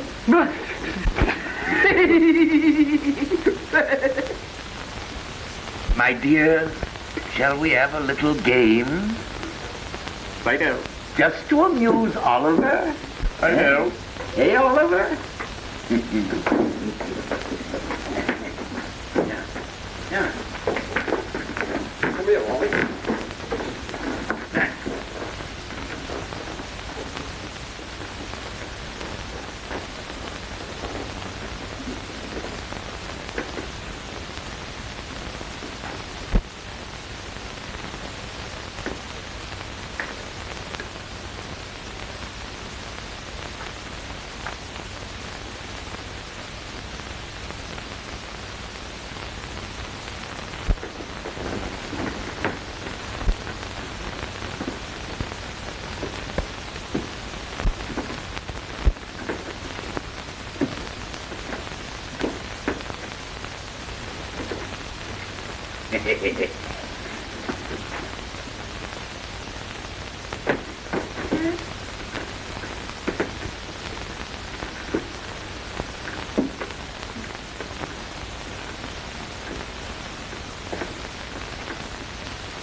Sorry, sir. Oh, I beg your pardon, sir.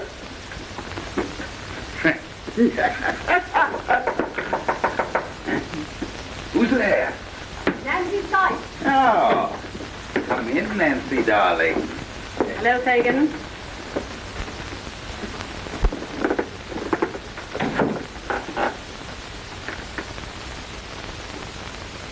He's been drinking again.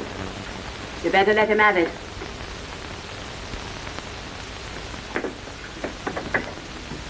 Hello, Charlie. Hello, Dodger. Oh, yeah, Nancy.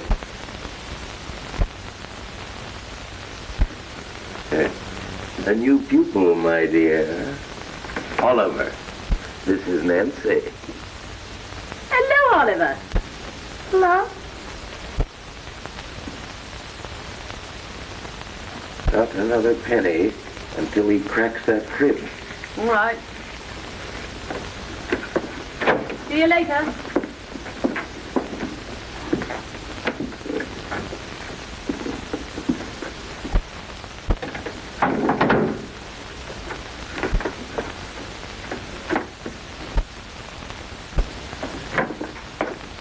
Have you gone to work, sir? Yes, my dear. Make them your models. Do everything they tell you, especially the Dodger. He'll make you, my boy. He'll make you. Oliver, would you like to play that funny game? If you please, sir. Now, see if you can take it out without my feeling it. Eh?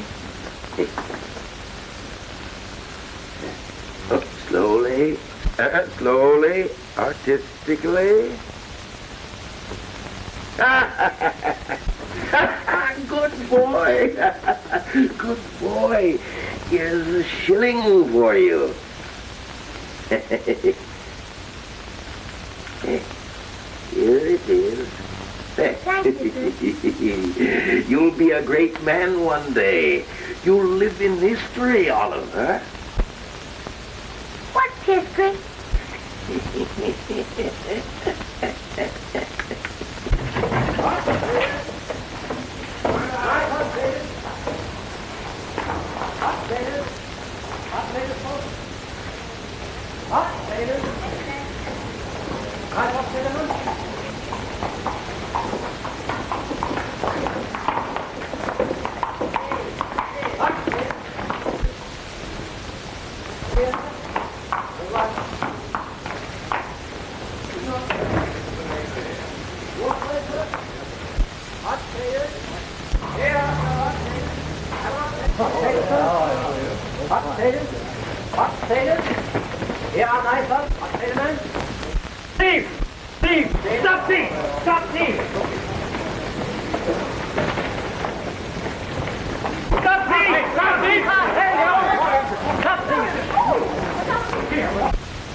It wasn't me, sir. It wasn't me.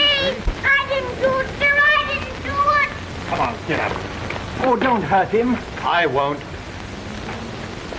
You know, I'd rather not appear against him. The handkerchief. Sorry, sir, but you'll have to. I keep the bookstore, sir. I saw it all through the open door. But there were two other boys, Mr. Brownlow. But they were the real thieves. But this boy was only confused and started to run. Oh, well. Oh, come on. Come on.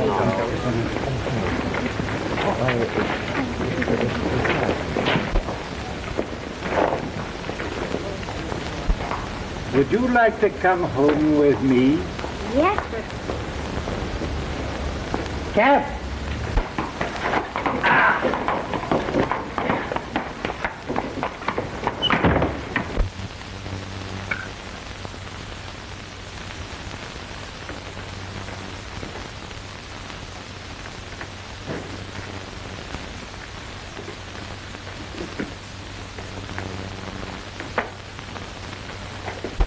Where's Oliver?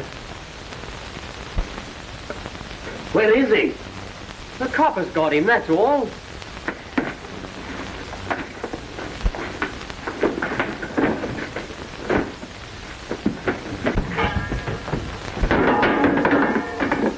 devil's going on here?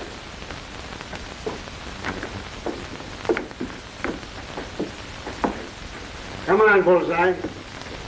Come in, dear.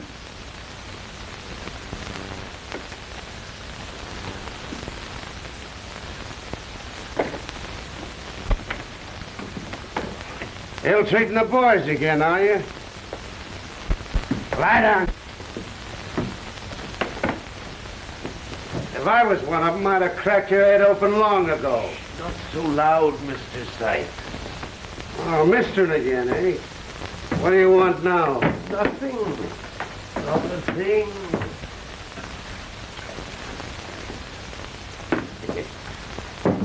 You haven't poisoned it, have you?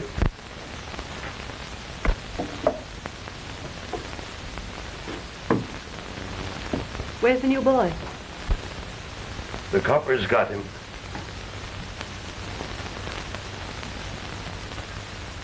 Well, he might say something to get us into trouble. No. That boy won't squeal.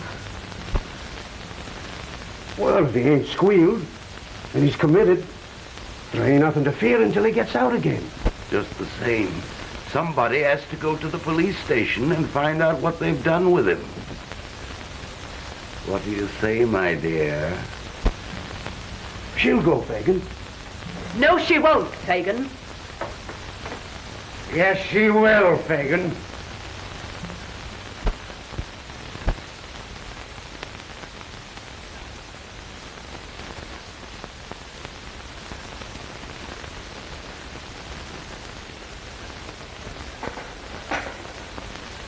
Tea is ready, Miss Rose.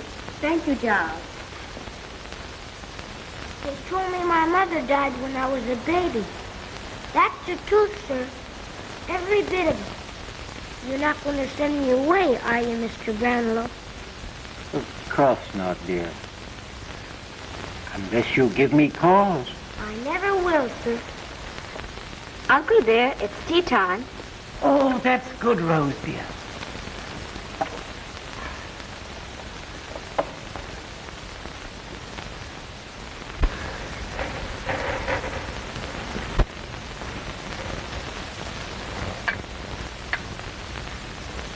What a beautiful lady. Who is she?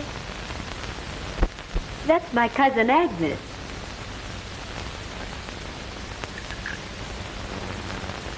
Look. What is it, Uncle? Oh, nothing, my dear.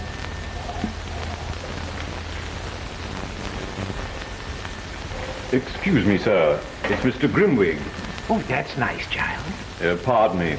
Mr. Grimwig asked me if we were going to have rock cakes for tea. And when I said yes, he said he'd stay. Oh, won't you stay, dear? No, Uncle, we'll have tea in the sitting room. Come, Oliver.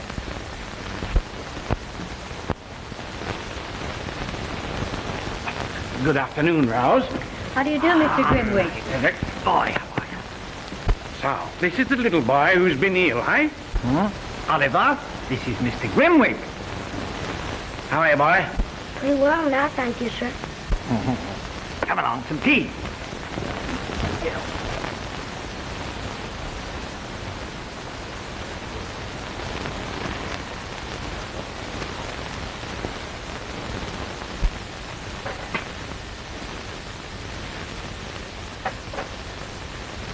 Nice-looking boy, isn't he? I never see any difference in boys. Who is it? What is it? All you know is you picked him up on the street. I know more than that. I questioned him and found him a very nice little fellow. Truthful. And quite different from the average boy from the workhouse. Ah, you're a sentimental old fool, Sir Nick. I beg your pardon, sir, but these books...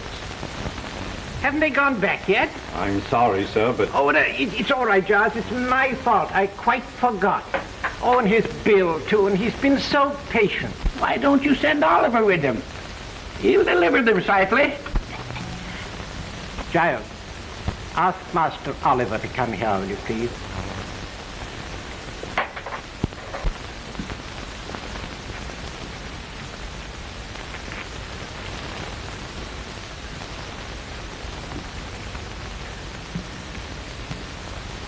Oliver, dear, you remember the bookstall?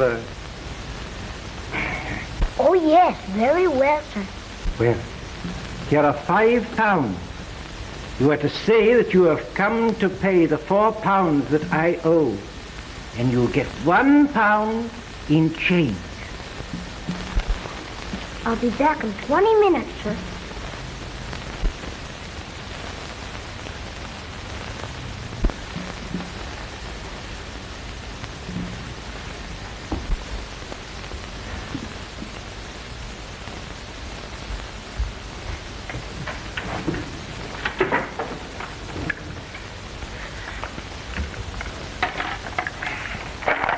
You really expect him back, do you? Don't you? It's exactly 10 minutes past 4, old friend. My little brother! My dear little brother! Oh, Oliver! Let go! Please let go! Oliver, I found you! Thank God I found you! Oh, do come home, dear! Please come home! What is the matter, miss? He ran away weeks ago. She's not my sister, she's... Nancy, please, please. See? You see, he knows me. Come on, Oliver. No, she's not my sister.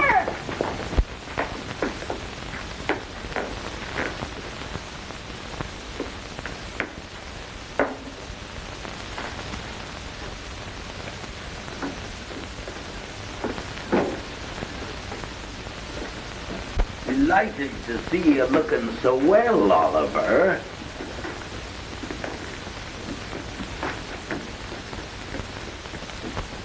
That's mine, Fagin.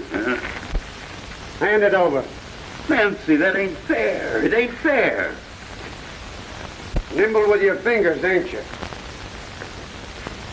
Yeah, you keep the books, Nancy, if you're fond of reading. Please send them back. Please send them back. They'll think I stole them. Of course we'll send them back, Oliver. Of course we will.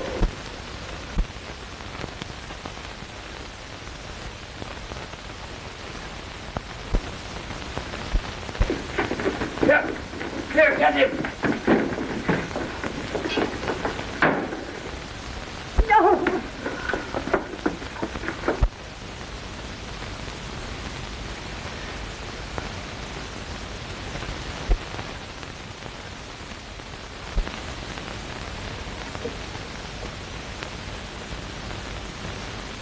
Never lose faith, my friend.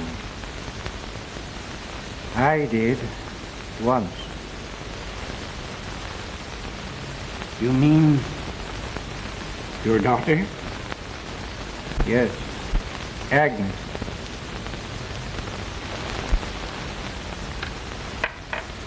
Your queen is in danger.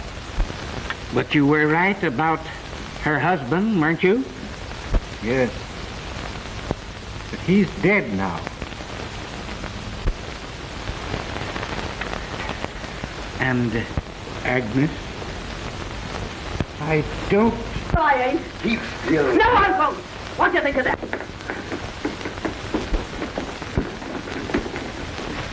So you wanted to get away, did you?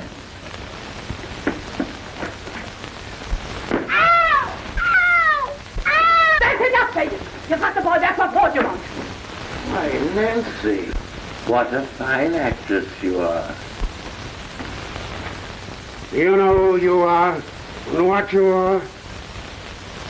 You're a fine one for a brat to be making a friend of. I know. Bill, please. You stay out of this, you blooming hypocrite. Nancy. Just as age I was when you got me.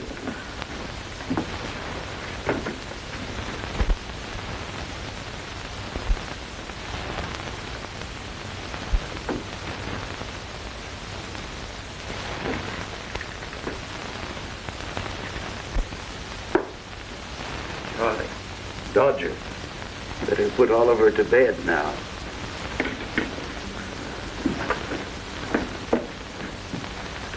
I suppose he'd better not wear his best clothes tomorrow, Eddie. Oh, certainly not. by no means.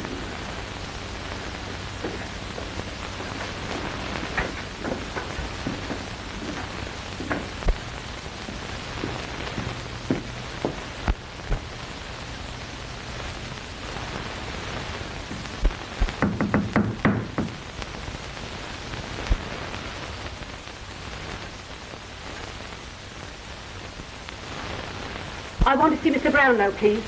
He's not at home. I'm Mr. Brownlow's niece, Miss Maylie. Oh. Well, I've come to return these books and this money. Oh, won't you come in?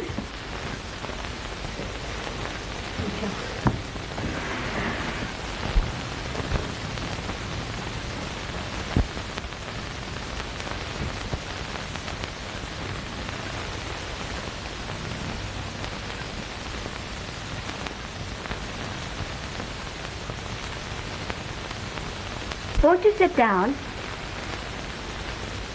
I don't understand. Well, I'm putting my life and the lives of others in your hands. But before I speak, I must pledge you to secrecy. You have my word. I brought the books and the money back because Oliver wants Mr. Brownlow to know that he's not a thief. But why didn't Oliver come himself? He's in the hands of thieves. But why are you? I'm one of them. Have been, ever since I was Oliver's age. And I want to save him if I can. Who are these people? Where are they? I can't tell you. Not now. But why if... No, please. My uncle will be back very soon. Please wait. No. Then let me bring my uncle to you. He'll know what to do. Any time, any place. Won't you please? Very well then. Next Sunday night at 12. And every Sunday after, I'll be walking on London Bridge.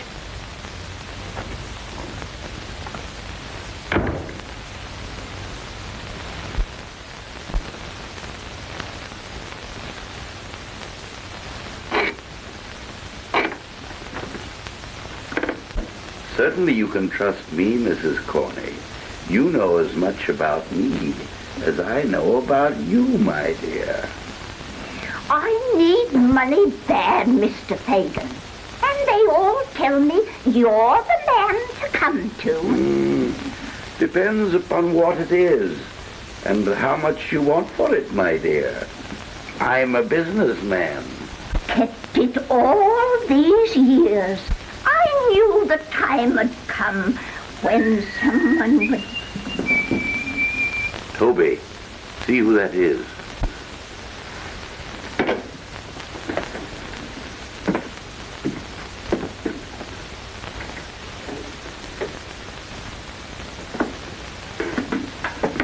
Bill. Tools ready, Toby? All right, Bill. It's worth £3 to me, Mrs. Corney. Not an halfpenny more, my dear. Oh, no, Mr. Fagin. Half of what you're able to get. He'll give plenty. He's a rich man. Hello. Who's this? You drive a hard bargain, Mrs. Corney. Anybody can steal, Bill. But when they want to sell, they've got to come to Fagin.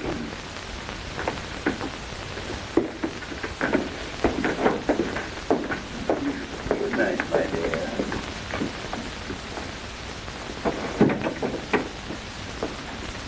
Now, Bill, let's you and me do some business. About that crib. Calls. The servants can't be got over. The women? What's happened to you, Toby? No go. Such silver, too. Such silver. Fagin, is it worth an extra 50 if it was safely done from the outside? Then I need a boy. A small boy. Nancy, fetch us a jug of beer, will you?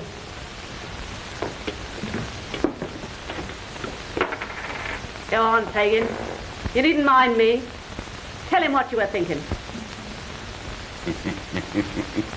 You're smart, Nancy, ain't you? Ain't she, Bill? She's a clever girl. An honor to her sex. I wish it was all like her. Go on, get him ready.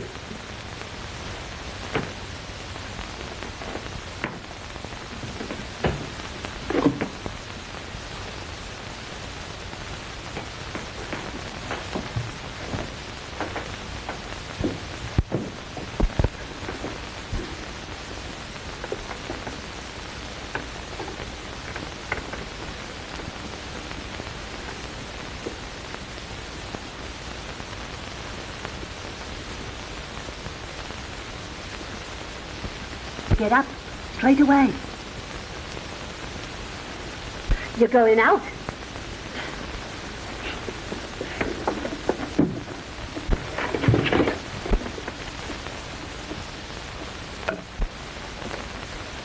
Are you going to help me get away? Yes, dear. But this isn't the time. Promise me, Oliver, that you'll do exactly as they tell you, won't you? I promise.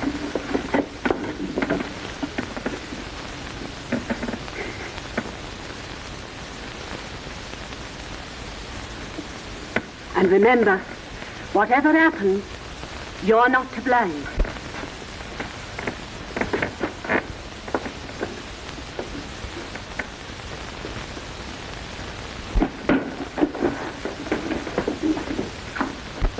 You know what that is?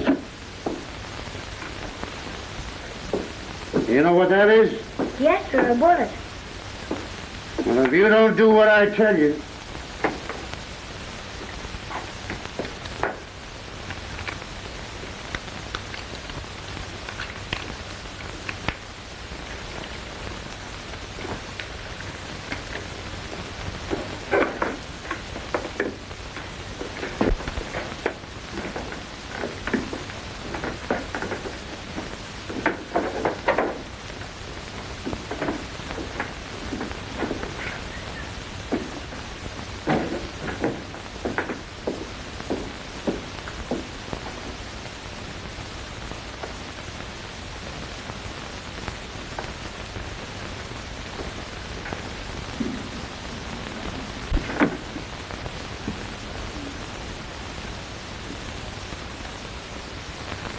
Good night, Nancy, my dear.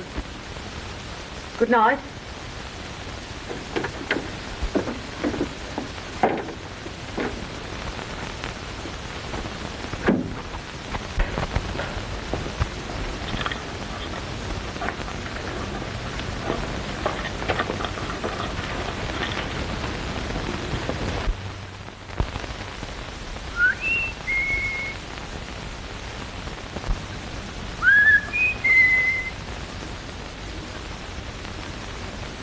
Everything clear, Chidley? All in bed and the lights out. Keep watch. Any sign of a light in the upstairs, give us a whistle.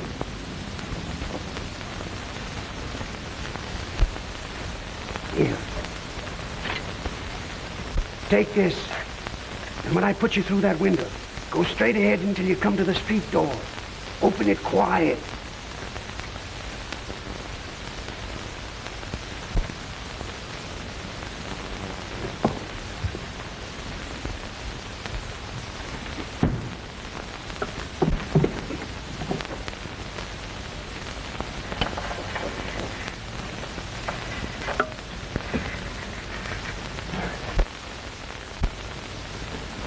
Come here.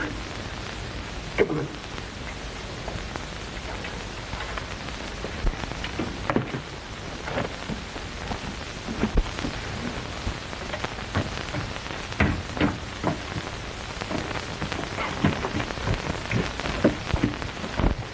Take it easy now.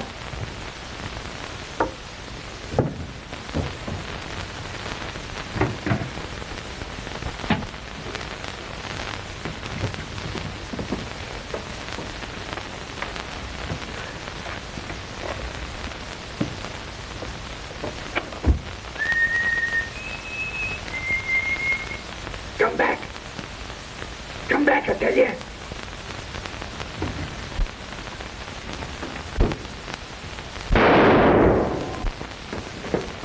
Don't be frightened, miss. I got him.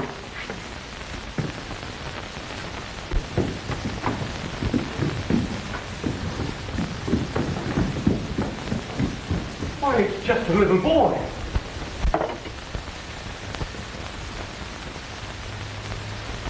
Why, it's Oliver. Giles! The doctor! Run! Rose! Bandages! Edwin! Hot water! Boiling! Oh.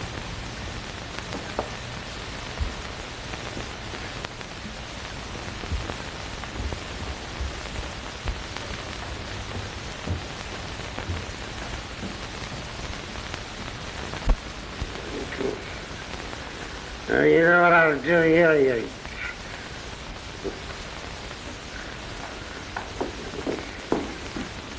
How'd you feel, Bill? Never mind me. Give us a hand here. Get me off this bloomin' bed.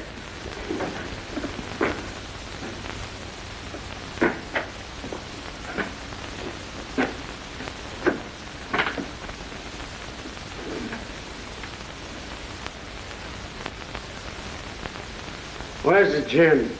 Please, Bill, you've been very ill. Don't drink any more.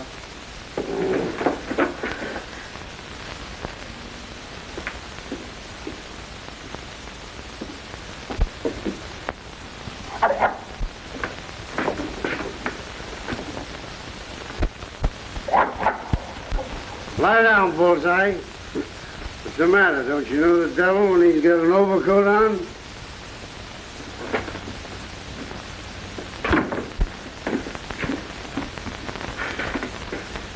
Well, Bill, how are you, my dear? None the better for seeing you. Have a drink, Fagin. Huh?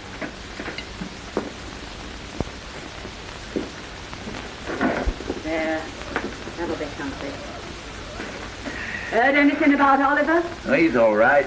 Only a scratch. Lucky for me. It would have cost me a pretty penny if he'd kicked off. Cost you? How? I've got something here from Oliver's mother that'll bring me hundreds when I'm ready to part with it. And so? Such things keep well with Fagin. I want him back. Forget it, Fagin. He's better off where he is. I've got more reason now than ever for wanting him back.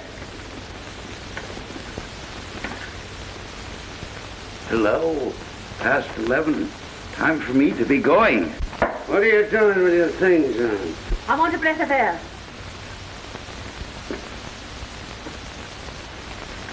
I'm going out.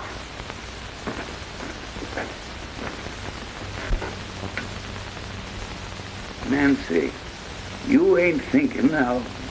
Thinking of what? There ain't a stauncher girl living.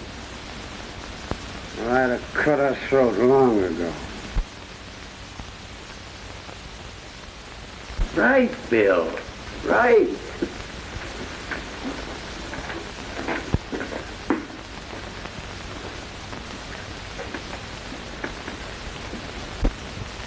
A bit pale, ain't you, Nancy?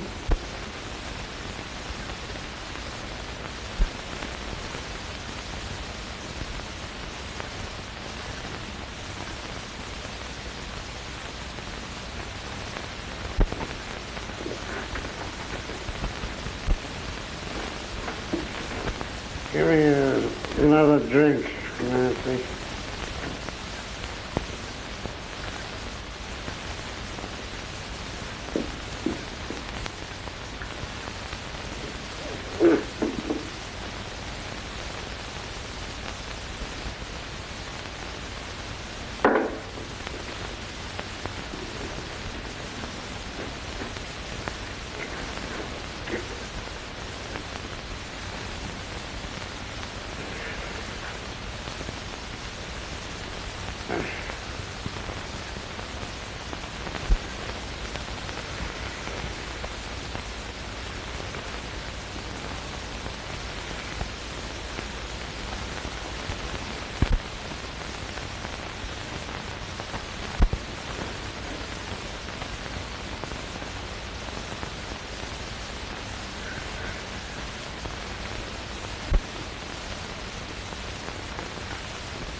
is my uncle. How'd you do? We waited for you last Sunday night. I couldn't get away. I was kept by force. It isn't easy for me to leave unless he knows. But tonight he was drunk. Too drunk. Have you any news for us? Well, only this. That Fagin carries round his neck something that belonged to Oliver's mother. Then it is your duty to give this thief up to the police. No. No, I'll never do that. Never. Oh, but this that Fagin has. Oh, if I could only see it for one moment, perhaps I could... If I can get hold of it, I'll bring it to you. If I do this, you won't turn them over to the police, though. Not any of them. You have our promise. Can't we do something to help you? Oh, there must be something. Think now. No, nothing. Nothing, thank you. Well, I must go now. We may be watched. Oh, no. No, please. Oh, very well, then. As you wish. God bless you, Nancy. Thank you, miss. Good night.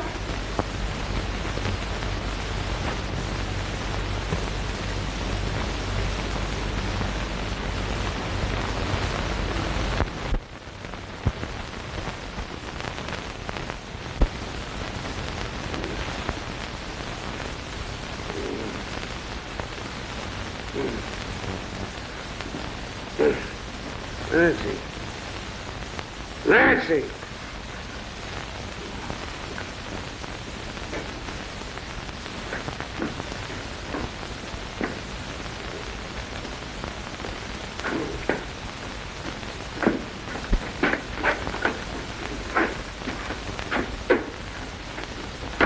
And she didn't see me. I know it. You saw her face clearly? You're sure it was Nancy? Quite sure.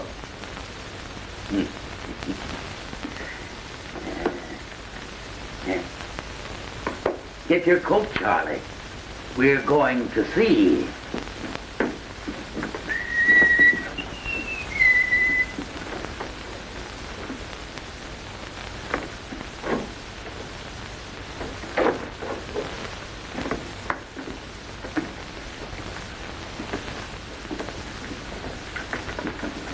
Where's Nancy? Why ask me, Bill? Burn my body. If I thought she... I have nothing against you, Bill. Well, that's lucky for one of us. Come on, open your mouth. Say what you gotta say.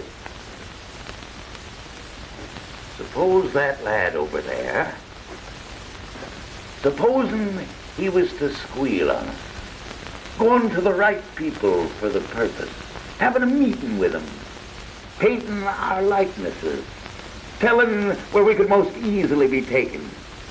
Suppose he did all that. What then? I'd crush his skull under the heel of my boot. And if I did it, I that know so much, and could hang so many, I'd beat your brains out. I'd have such strength. And if it was the Dodger?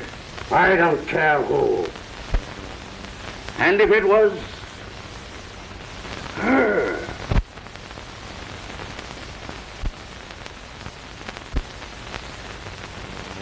What do you mean?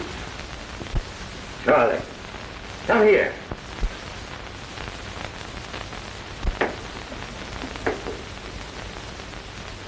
Tell me that again, for him to hear. Tell you what? About Nancy. You followed her? Yes. To London Bridge? Yes. Where she met two people. So she did. A lady and gentleman she'd gone to before of her own accord, who asked her to give up her pals, which she did. To tell them what house we met at, which she did. What time we went there, which she did. She did all this of her own accord, without any threat, didn't she? That's the way it was. What did they say about last Sunday? They asked her why she didn't come. She said she couldn't. Why? Why? Tell him that. said she couldn't go out without telling him where she was going. And tonight,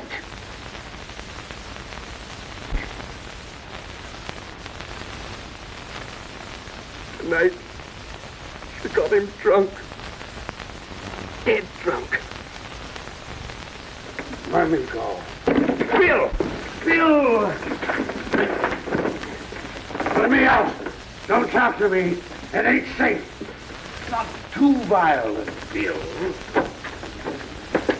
Not too bold, Bill. Crafty. Crafty.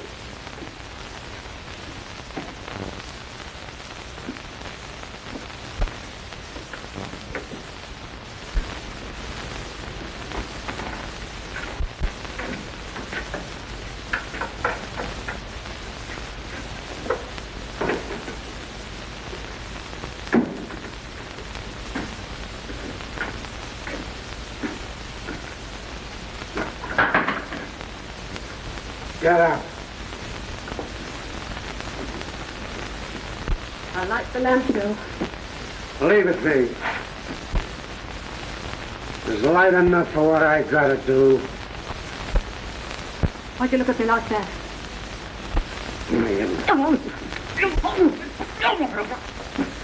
I won't scream, Bill. Not once. Tell me what I've done. You know. Nothing to hurt you, Bill. So help me God. You was watched. Every word you said was heard. Then you know that I was true to you, Bill. True to you, hear me? Ow! Ah! I'm not ready to go yet, Bill. Oh.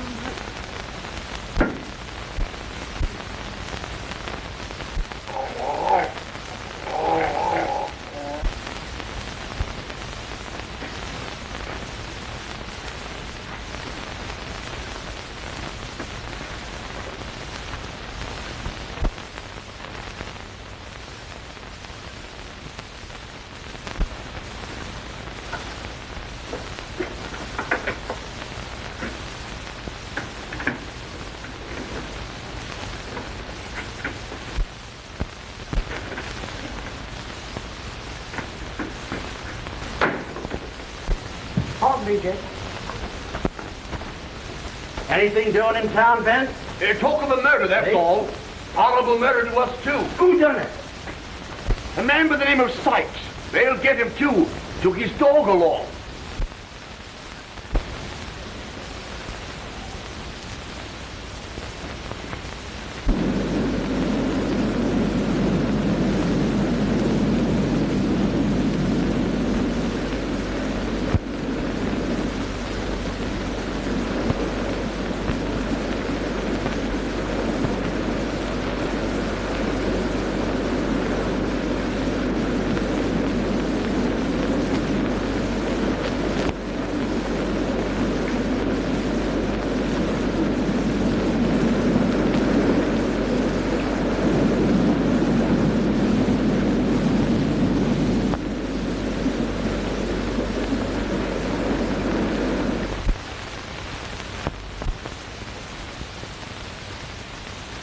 If they can prove he's an accessory before the fact, he'll hang.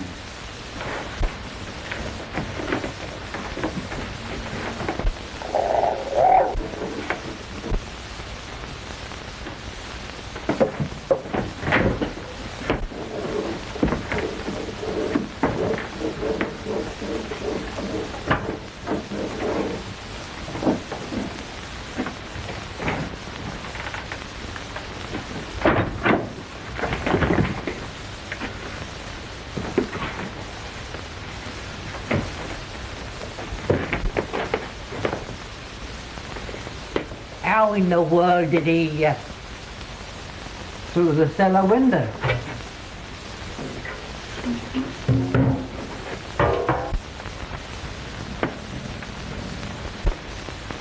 Where's the other? Done away with himself, maybe.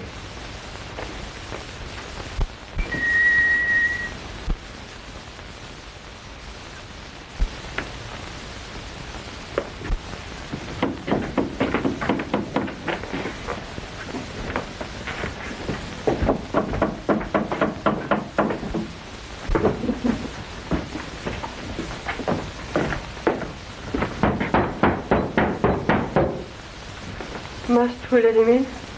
No help for it.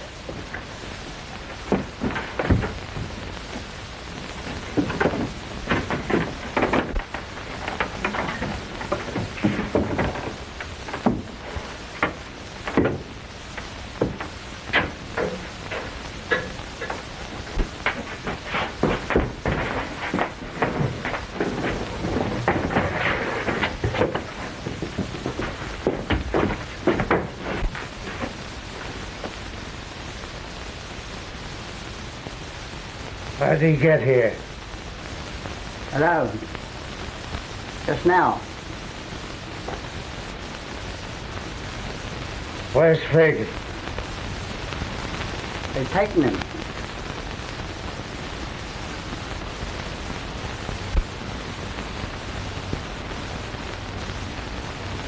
Well, why don't you say something? You gonna sell me to the police? Or do I stay here until this manhunt's over? Stay. If you think it's safe.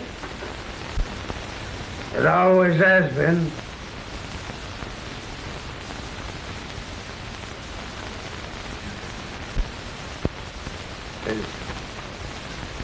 Is she buried?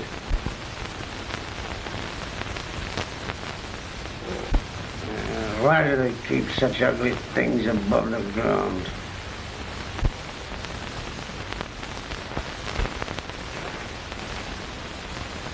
What's that knocking? There's no knocking, Bill. Not a sound. Give me your hand, Toby. Chitterling. Dodger. Don't come near me. Nancy! Poor Nancy! Listen, you two. I'm not afraid of him. If they come here, I'll give him up. You hear me? I'll give him up.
Lead up to the roof? Yes, Bill.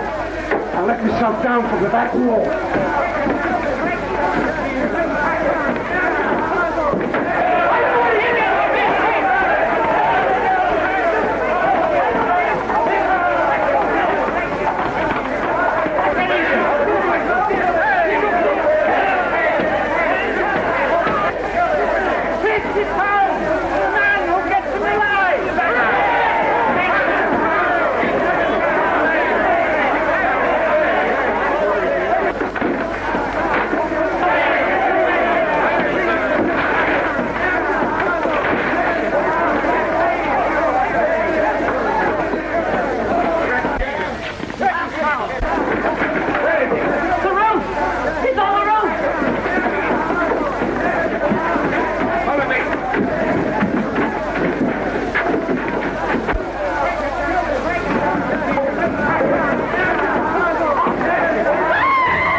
Quite the little gentleman now. Ain't you, Oliver? Put him to bed. You hear me? Put him to bed.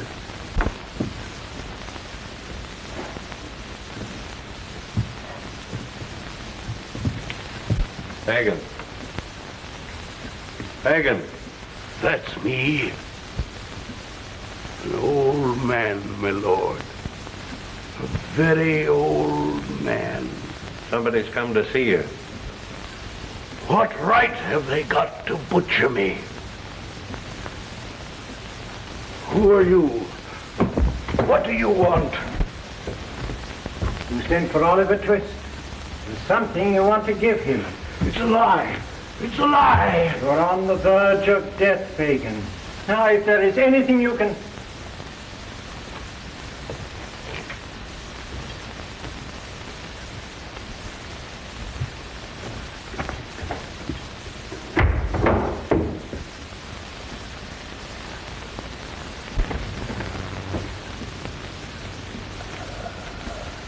I'll give it to him.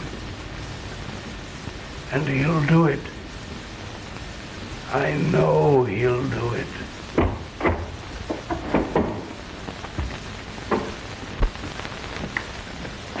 Oliver, what a little gentleman.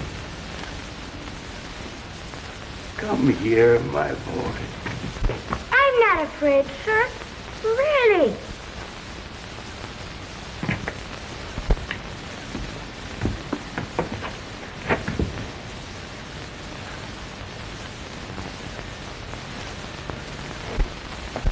There's a little present for you, Oliver. See there. Whisper, Oliver, dear. Take me outside. Outside. That door first. And if I tremble when we pass the gallows, never mind. Hurry, Oliver. Hurry. Softly. Softly. Not so slow. Faster.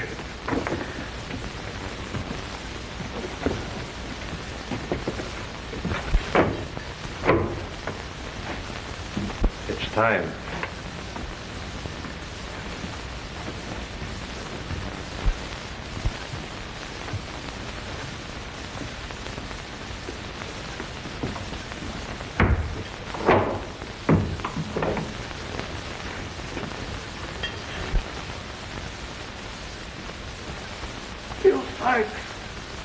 Where are you? Dodger! Charlie Bates! Why have they left me alone? Why? Why do they leave me alone? Why?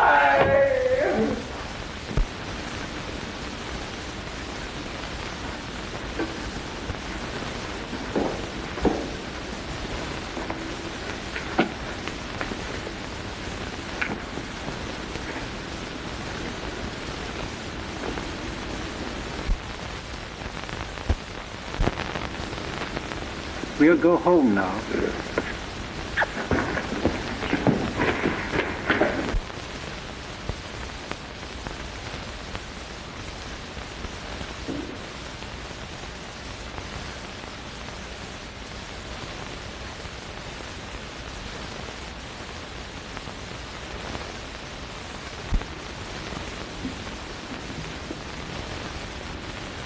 Poor Mr. Fagin. Won't they forgive him, Miss Mary? They have forgiven him, Oliver. Just now. Look, Mr. Brownlow. There's writing inside the ring Mr. Fagin gave me. What does it say? Philip to A.G. Agnes.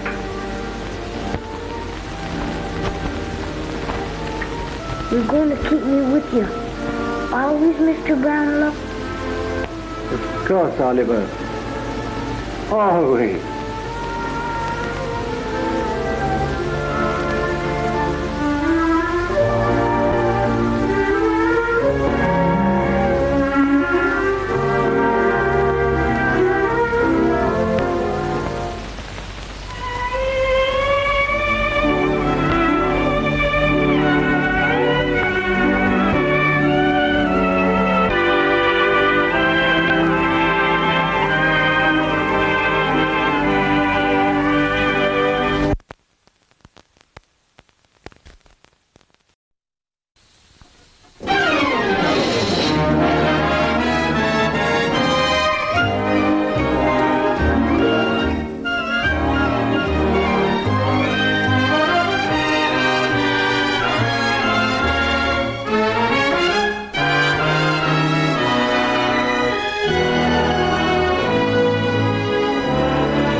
This is it, Rupert. Our big chance. Maybe next week your name will go up in lights. Rupert, the talk of the town. You won't let me down, will you, Rupert? You'll do everything just like I taught you, huh? Ah, yes. Now, how about a dress rehearsal? Here. The curtain is up. You're on the stage. Stay right there when I tell you. Now get ready for our song and dance. Are you all set? Now, 1, 2.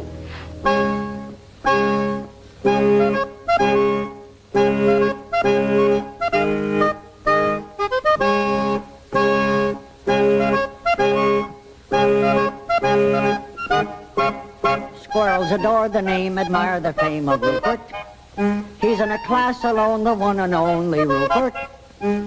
He jumps rope so gracefully, and you ought to see him climb a tree. Think of an acrobat in Mister, that is Rupert. Think of a ballet star and you're not far from wrong. He taps his little toe and steals the show and takes your heart along. Now we've got to do the dance in unison. And it's got to be perfect, for everything depends on how we do it. Now, you all set? Here we go.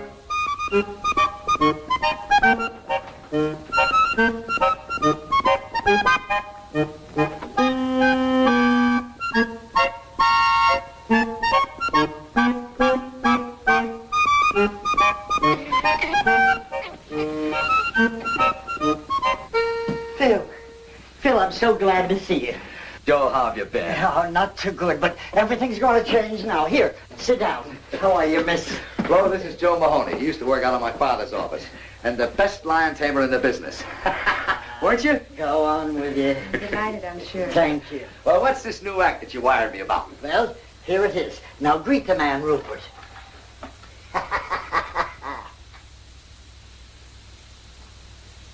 You mean that's it? That's it. A squirrel? Sure. You wouldn't fool me, would you? Oh, Bill, he's the great performer. Something like Rupert only happens once in a million years. I'm sorry, Joe, but I'm not interested. He's not box office. Come on, Manny, we're late. Yeah, but Phil, you haven't seen what he can do. Well, I've seen enough already. Joe, look. A lion is a big, savage beast. He's vicious, ruthless, a bloodthirsty killer from the faraway jungles of darkest Africa. So he's box office. But a little pipsqueak thing like a squirrel that anybody can see any place, in any park, any time is just... Besides, he's so small they'd never see him from the balcony. But, Phil, I tell you, Rupert is almost human. Come on, honey, we're late. But just a minute. Look, Joe, I'd love to give you a break. I know things have been tough, but, well, he just ain't box office.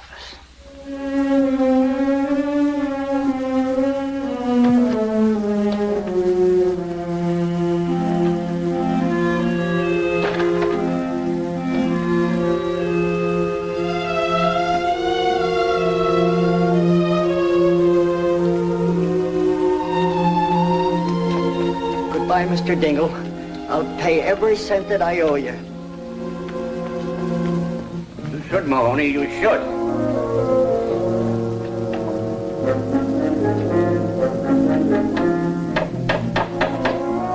Hey, Chief! Get a broom and pail and help me clean this place out!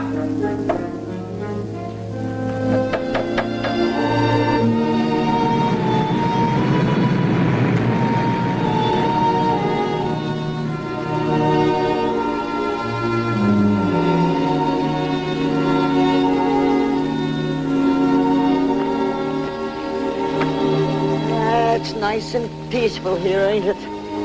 You can breathe. Now take a good look around. Some of your new pals. Now I want you to go on and get acquainted with them. Come on. That's it. Now don't be stubborn about this. Go on. Oh, to be sure. It's a silly outfit. There you are. They would have laughed at you. Yes, I know. Now go on. Yes, I know you don't want to. Go on. I know you'll be happy here. I know they're going to love you. You'll be the life of the party, doing the somersaults and all the cute little tricks that I taught you. Go on, I tell you. Beat it, I tell you. Beat it, I tell you.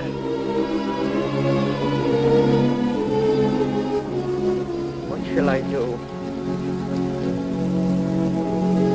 It just ain't box office. Papa, do you think we might have some money in that Chicago account? Oh, I heard from that bank last week. I think I got the letter with me. Yeah, here it is. It says, Dear Mr. Amendola, this is the last monthly statement we will mail you. We feel it is hardly worth 3 cents to tell you have 2 cents. Let's get going, huh? Look at all those lucky people hurrying home with arms full of packages. They'll have turkey for Christmas, packages under the tree. Don't envy them, Rosalinda. I bet every one of them faced a Christmas like us at some time or another. And besides, it ain't Christmas yet. Who knows, old Saint Nick may have a bundle for us, too. But the trouble is we ain't got no address he can deliver them to. Amendola, the Amendola Trio. Joe Mahoney. Joe, darling. Now, don't tell me this is little Rosie. Yeah, she's certainly growing fast. A little too fast. Why, it seems like only yesterday I bought her them shoes, and already she's complaining they're too small. And with you, Amendola, how's the act been going? Us? Great, sensational. Why, if I made any more money, I'd have to buy myself a wallet. And you know something, Joe? No. We've played the circuit so many times, just for a change. We booked the European tour. Europe? London, Paris, Budapest. And in India, we gave a performance the audience will never forget. Why? Because there were elephants. No. Please, a little respect for that joke. It's older than you. Sorry, Joe. I see you haven't been doing so good, huh, Joe? Well, to tell you the truth, it has been a little... You don't have to tell me. It's the same with us. We haven't worked since Rosie cut her second teeth. Joe, do you live around here? I do. I did. I just moved out less than a half hour ago. Oh, is the place rented yet? I don't think so. How much rent did you pay? I didn't. But if you got $32, you can move right in. How long did you live there without paying any rent? 6 months. Just what we're looking for, something out of the high rent district. Joe, it's been good seeing you. And then you must drop in and see us soon, Joe. Yes, thank you. Hey, wait for me. Hadn't you better ask them where it is? We ain't got no time. Oh, Joe. Where is it? 322 and a half Maple Street, just over there. Come on back, it's this way.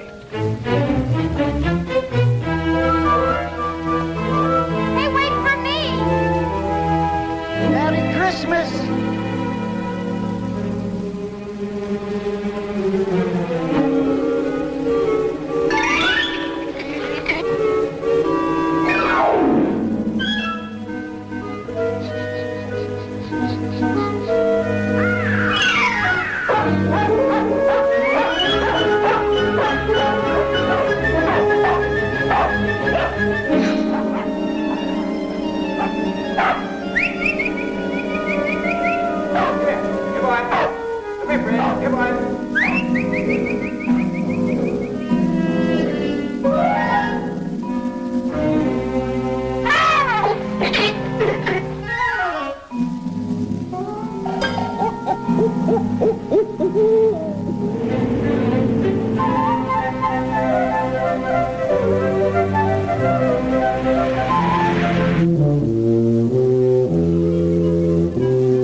Unseemly protrusion, but after reading this sign, I took the liberty of removing it. I don't think you're going to need it anymore. You want to rent this place? Well, we might work something out if you don't drag lawyers into this. Well, you better speak to my father about it. He's right next door. Oh, on Second thought, I can handle this myself. Come in. Be back in a minute.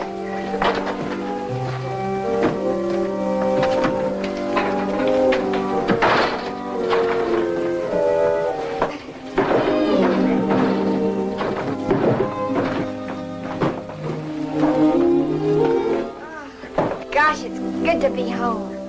My name is Amendola. My name is Pete Dingle.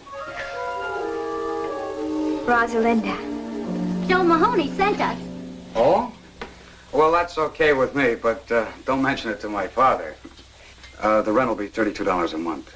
Well, I don't mind electric bulbs that are unfrosted. And I don't mind beds with springs that fight back. Or window shades that curl up like anchovies. But there's one thing I can't stand. Leaky faucets. Oh, do you mind? Not at all. Perfect. Well, Mama, you might as well start unpacking. This ain't exactly the bridal suite at the Waldorf, but who knows? If we give this place a good cleaning, we might find an extra room. Good cleaning is right. Look at all those cobwebs. Rosie, don't touch those cobwebs. They're probably holding the building together. Well, now that all the business has been taken care of, I'll... What you say, Mr. Amendola, my father, unfortunately, wants his money in advance. And a lucky man he is, too, your father. Having a son so gifted in the art of music. Oh, I just Tut, flew around. tut, I know. I, too, am a musician. And modesty compels me to admit that I play a pretty piano. And if necessary, I can even play an ugly one. Well, don't forget, feel free to drop in at any time. Well, thanks very much. Now about the rent. Oh, I think I'm going to like it here. Well, I hope so. Now, if you don't mind, I'd like to change. Oh, no, not at all. I mean, well, I'll see you later.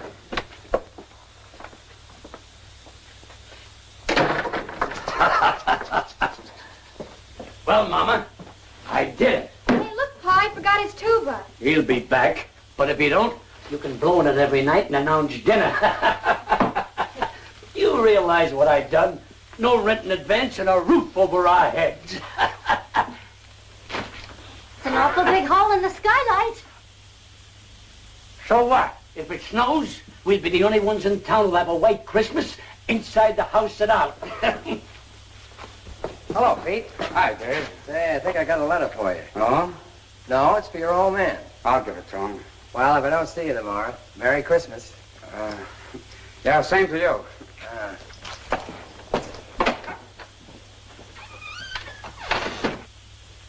Did you clean the place? Clean it? I rented it. Good. You can work if you make up your mind. Who'd you rent it to? Their name is Amendola. There? Uh-huh. How many are there? Oh, just 3. They're awfully nice people. Well, that's good for a change. I'll take the money. There's a mother and a father and a daughter. Okay, give me the $32. And you know, they didn't even ask for any redecorations or repairing anything. You know, that saves us a lot of money, Pa. Pete, don't tell me you let them stay without paying. Oh, you're gonna get it. They're awfully nice people. A mother and a father and a daughter. Yeah, you said that before. Look, son, I want that $32 right now. And if you don't get it, I'll go over and get it myself. And if I don't get it, out they go. But, Pa, I gave my word of honor we'd wait a couple of days. You don't want to break your own son's word, do you? Oh, there he goes again. Honor, charity, love thy neighbor, everything but money. Tell me, son, what did money ever do to you that you hated so much? I'll get it. Oh, hello. Hello. You forgot to give me the key. The key? Oh, yes, the key. Here it is. Thank you. Hey, wait a minute. You're gonna stay, aren't you?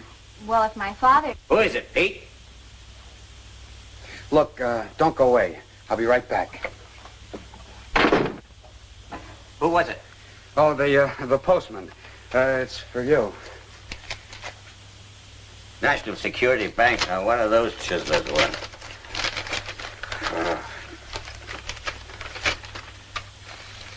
What is it? Oh, just an advertisement. Oh. Katie, come here. Look, what is is it? Katie, that worthless gold mine I invested in 10 years ago is paying off. Heavens, no. Look, here's a check for $1,500, and they say we're going to get the same amount each week from now on. Mercy. It's the day before Christmas, too, Frank. It's money from heaven. We should go to church and pray. Oh, yeah, sure. But first, I'll go down to the bank and cash the check. I know that apartment isn't what you folks have been used to, but, you know, with a little paint and fixing it up, You mean you'll redecorate it? Well, I'll speak to my father about it. Oh, and Mother's been having a little trouble with the stove. It's awfully old. Well, we'll see what we can do about that, too. Maybe get you another one. A new stove. Shh. Is there somebody asleep in there? My father. Well, my father's a little reluctant about investing money. He has to be handled with kid gloves. Say, how about going for a walk? Not in these shoes, I wouldn't. They pinch my feet. We'll go get some others. I'll wait for you. It'll be a long wait. I haven't any others. Oh. Well, what size do you wear? I'm dreaming of a size 4. Why? Stay right where you are. Not a word of this to a soul, Katie. Not anybody, especially that lazy son of yours. If he finds out about it, he'll blow that blasted tube the rest of his life. Mom, what size shoe do you wear? 6'5". Oh, never mind. Now, don't you go buying shoes for me for Christmas, because I've got 2 pairs already. Isn't that nice of him? Not a nickel in his pocket and still thinking of buying me shoes. Oh. Just for that, Frank, I want you to buy a nice necktie for him and put it under the Christmas tree. He likes those hand-painted ones. I saw some perfectly lovely ones for only $5. $5, eh? I'll get some paint out of the attic and paint one myself.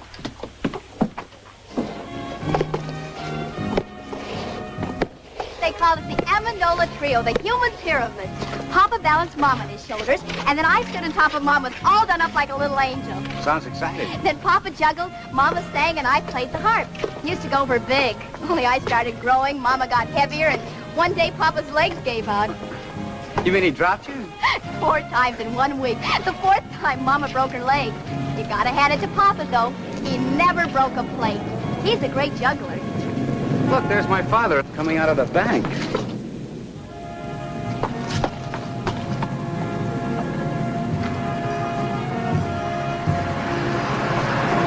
I wonder what he was doing in the bank. I've never been in a bank.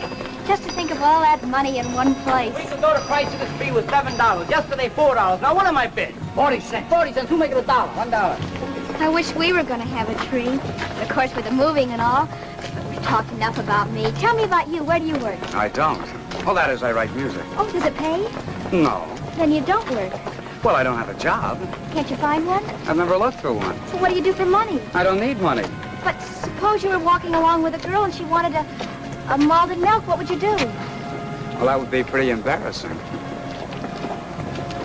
Oh, I'm sorry I said that, Pete. Come on, let's go home.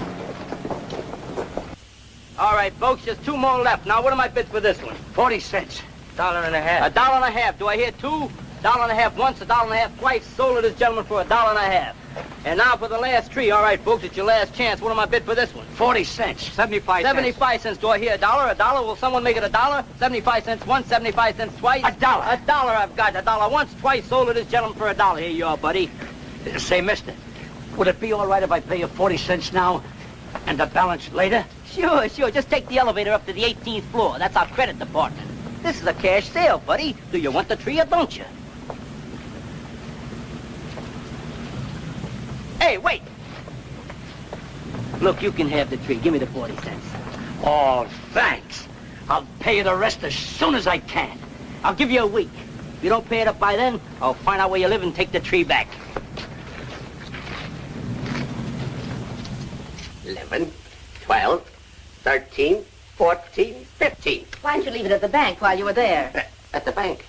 Katie, you're not serious after all that happened to our little savings in 1929? No, sirree. They're never going to get any of my money again. I'm going to hide it right in this house. Katie, you better run over to the church and say that little prayer now. Frank, you're sending me away because you want to keep the hiding place a secret from me. Oh, no, it isn't you, Katie. It's Pete.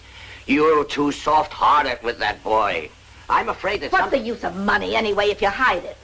Money's for buying things, to enjoy life, to have some pleasure. Ah, that's a lot of hooey. Money is for security, not to worry about the future, to enjoy sleep. All right, Frank, I'm going. And I don't care if you stick that blasted money up the chimney and let it smoke till it smells like a ham butt.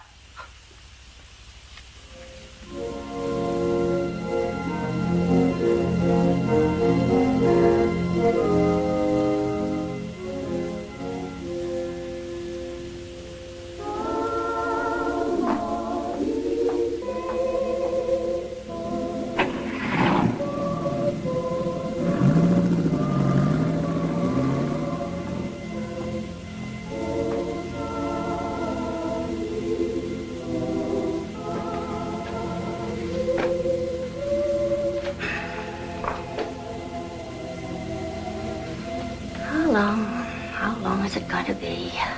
Moving from one place to another, always moving, never having a place to call our home. Believe me, Lord, we've tried so hard. We've tried everything. But it's so difficult to find a job for a human pyramid. You're our only hope, so it's up to you. Please.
Tomorrow's Christmas.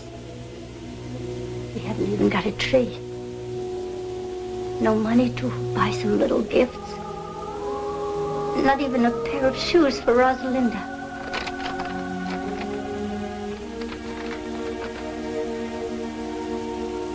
She must have those shoes, Lord. She needs them real bad.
Tell me, Rosalinda, you still play the harp? Sure, why? Well, I think I'll compose something just for the harp and tuba. And I'm going to call it The Melody of Two Orphan Instruments. That's a cute title. Do you think they'll go together? I don't know, but I'm hoping.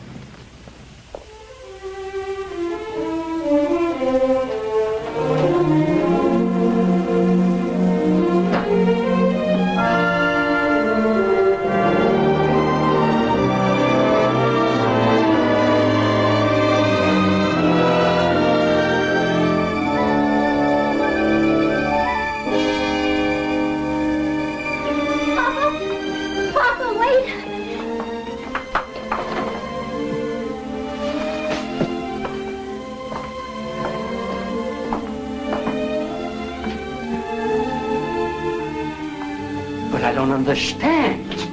A tree. Presents. And look at it, Papa. A turkey and cranberry sauce and plum pudding and candy and nuts. And look, brand new shoes. But how? I don't understand. You couldn't have won it on a quiz program. We haven't got any phone. No, Papa, I didn't win anything. Mama, your wedding ring. You didn't hock your... No, I didn't hug anything. All I did... I know. You wired that drummer in Boston who had a crush on you. That sheik with the patent leather shoes and tuxedo. I remember what he said when we announced our engagement. If ever you needed anything... Papa, that was 22 years ago. I don't care if it was 100 years ago. I never trusted a guy with a tuxedo, especially a rented one. Oh, let Mom explain, Papa. No, the money didn't come from him. It came from... Here, Papa. You better sit down. Better loosen your collar, Papa. Rosalinda, bring Papa a glass of water. Papa, you love me, don't you? Of course I love you. And you trust me? You'd believe me if I told you something, wouldn't you? Even if nobody else in all the world would believe me, you would believe me, wouldn't you, Papa? Sure I would, Mama. Well, I was sitting right here in this chair, and I was praying. And, well, this money, $1,500, come floating right down through the hole in the skylight. $1,500? From heaven? You do believe me, don't you, Papa? If you said it, I gotta believe you. Oh, Merry Christmas, Papa. Merry Christmas, Papa. You see, Rosie? I told you old St. Nick wouldn't forget us. All we needed was an address. Frank, this perfume is lovely. Dangerous. Such a big bottle. It must have cost at least $10. It's not that dangerous. Oh, this is a terrific tie, Dad. Thanks again. Did you see the watermelons, Mom? They're hand-painted. Now, who's that?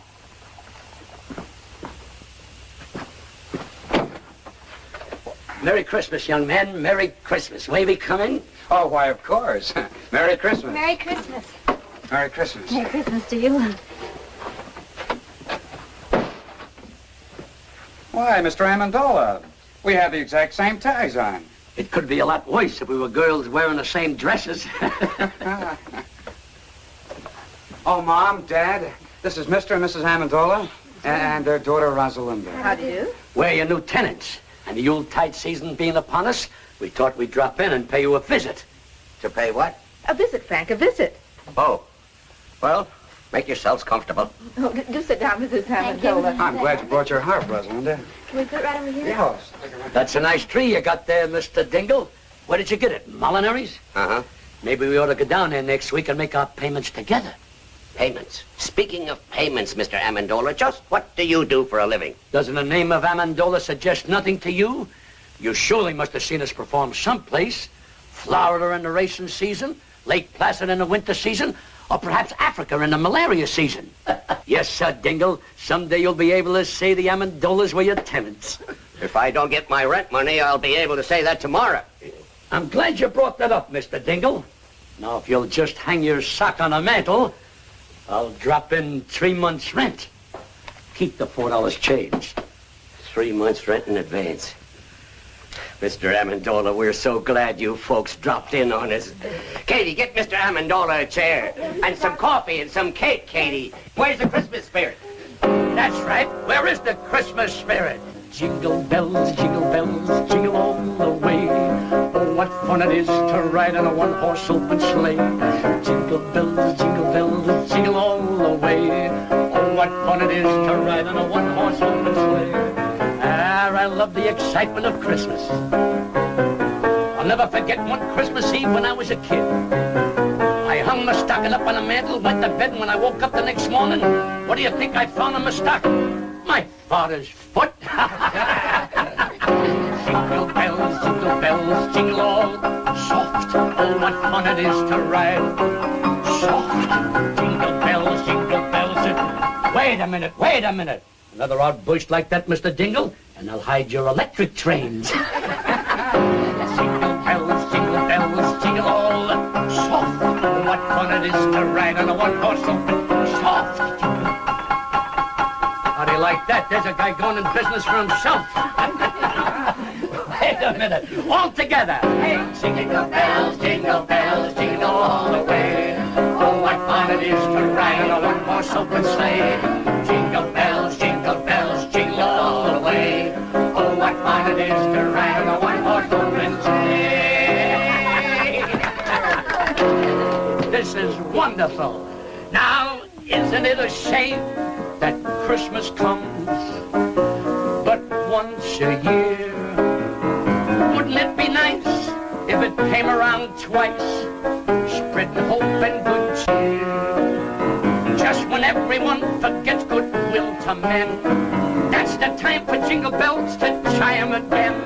Now isn't it a shame that Christmas comes but once a year? Now isn't it a shame that Christmas comes but once a year? Wouldn't it be nice if it came around twice, spreading hope and good cheer? Mr. Dingle, this is going to develop into a long and beautiful friendship, even closer than Damon and Petilius. Now isn't it a shame that Christmas comes but once a year? You'll notice Rosalinda brought her hop along, and she didn't bring it to slice hard-boiled eggs. All right, Rosalinda. Here you are, Rosalinda. Thank you. Oh, I finished the melody for 2 orphan instruments. Want to try it? Sure. Set the music right over here, Pete. Okay. There you are. Thanks.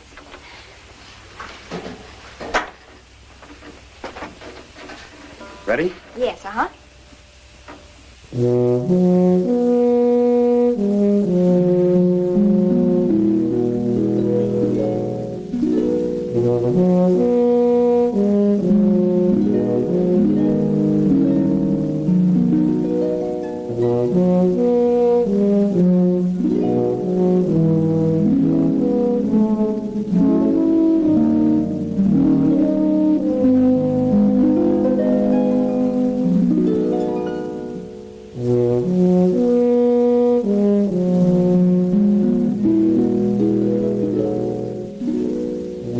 I don't want my wife to hear this, but the stage has always fascinated me.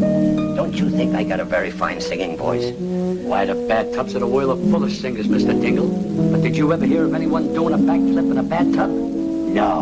And you know the reason why? Because only a few of us are acrobats. Oh, acrobats, I'd just love to learn a few tricks. I'm always so dull when company comes. I can't do a thing. Can you teach me a few things? Why, I'd be glad to teach you. If you got anything around here we could rig up like a teeter-board? A seesaw? Yeah.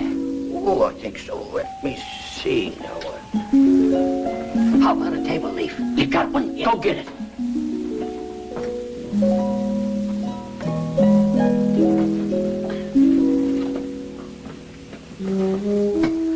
Great. Now get me a glass of water.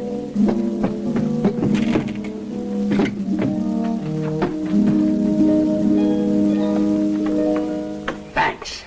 Why, this trick is so simple, I taught it to Rosalinda when she was only 3 years old. Now you get up in that chair. I'll stand down at this end, place the glass of water on my head, and when I say go, you jump down at that end. I will then do a back somersault, light a cigarette in midair, and land in that chair without spilling one drop of water. Ready? Ready. Go!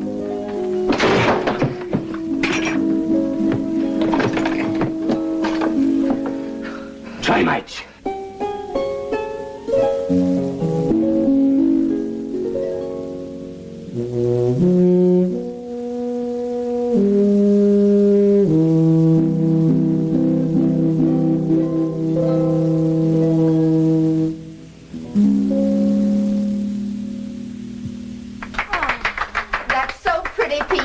And he wrote it himself.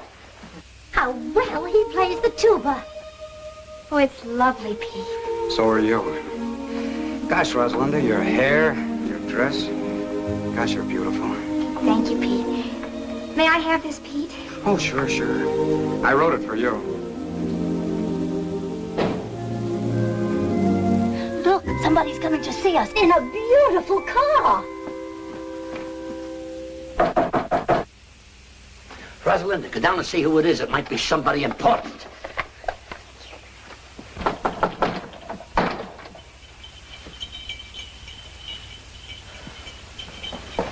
Yes? Oh, hello. Is Joe Mahoney home? Well, he's moved away. He has? Well, do you know where he went? Well, I'm afraid I don't. Oh, that's great. Well, what'll I do with this Christmas present I brought him? Here, it's yours. But Go ahead. Go ahead. I really don't. Oh, it's just fruit and things. Do you live here? Yes, Alone? with my parents. Oh, well, that's nice. Anything I can do for you? Well, my name is Phil Davis. I'm a friend of Joe Mahoney's, and I just... Phil Davis, the agent? Yes, that's me. Believe me, this is a pleasure. My name is Amendola. You've heard of the Amendola Trio, haven't you? You know, the human pyramid. Come in. Come in.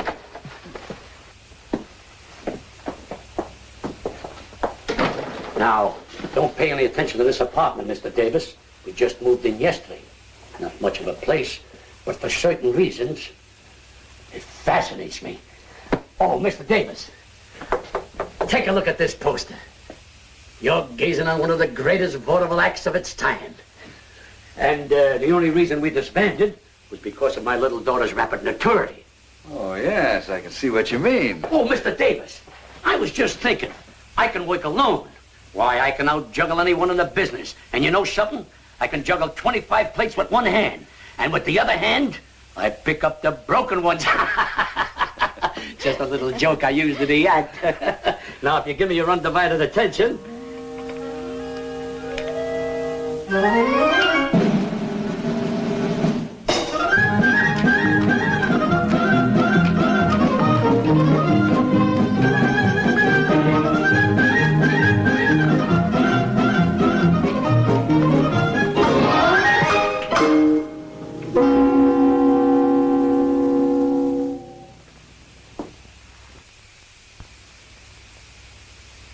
Say, that's good. That's great. How'd you do it? Huh? How'd you do it? What? Oh, that's a trade secret. Well, do it again. Oh, yes, do it again, Papa. Rosalinda, you know the great Amendola never repeats twice. Well, that's very clever. I'll try and book you, Mr. Amendola. Sure, sure. Now, how about you? About me? Yeah. Oh, I'm sorry to butt in, but the coffee's ready. Oh. You know, a girl with your looks and figure should be in the limelight, and I'm just the man who can put you there. Said he as he twirled his black mustache and eyed the proud beauty. Who's he? Please. You were saying, Mr. Davis. Well, a girl like you should have a decent place to live. Not a dump like this. What's good enough for my mother and father is... It's hardly good enough for a raving beauty like you. And Mr. Davis here is just... Well, the coffee's ready. It's getting cold, and so is the cake. I'm sorry, but Mr. Davis is a very important Broadway agent. Broadway chiseler. I beg your pardon. What was that? Oh, I know the type. Promises young girls expensive clothes, diamonds, furs, anything to make an impression. He didn't say those things, you did. Well, he was going to. What right has he got to call me a chiseler? Why, he doesn't even know me. I think he's jealous. Well, maybe he's got a case. Say it's Christmas and I'm all alone. How about me taking you out to a Chinese dinner tonight? Well, I'm sorry, but I was I'd love to.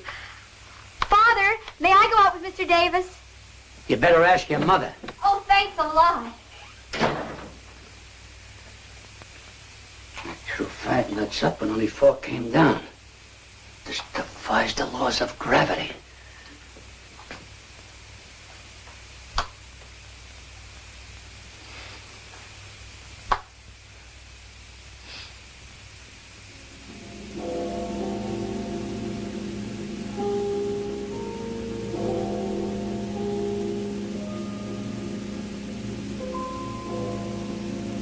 It's midnight. She isn't home yet. Mama, stop worrying. Nothing can happen to her. She's not alone. She's with a man. Mama, another miracle happened this afternoon. A miracle? I tried to juggle a few walnuts. One didn't come down. It just disappeared. Mercy me. This is a strange house. Money comes down and walnuts go up. But I guess that's better than money going up and walnuts coming down.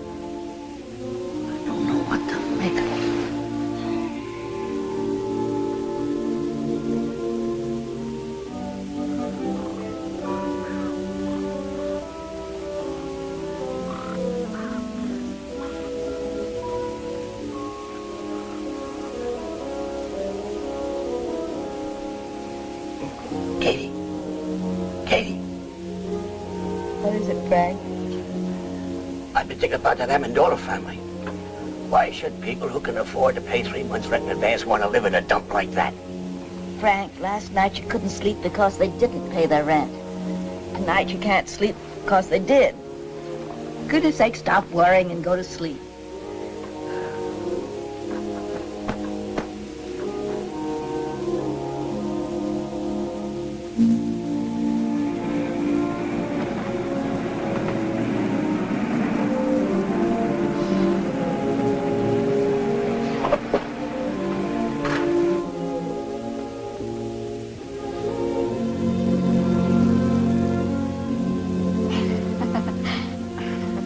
Why don't you check out of this town? Come to New York. Things can happen to you there, Rosie. Oh, let's not start that again, Phil, Oh, I'm please. crazy about you, Rosie. I'll do anything for you. Do you know any music publishers, Phil? Sure, dozens of them. Why? Well, I wrote some music. I think it's beautiful. If you could take it Well, I to some... didn't know you were a composer. Melody for 2 orphan instruments by Peter Dingle. Who's Peter Dingle? Oh, you see, well, I put a man's name on it because I knew no one would even look at it if they knew a girl wrote it. Well, I'll see what I can do. If it's any good, I'll try and have it published. Oh, thanks a lot, Phil. Well, night. Wait a minute. See you tomorrow.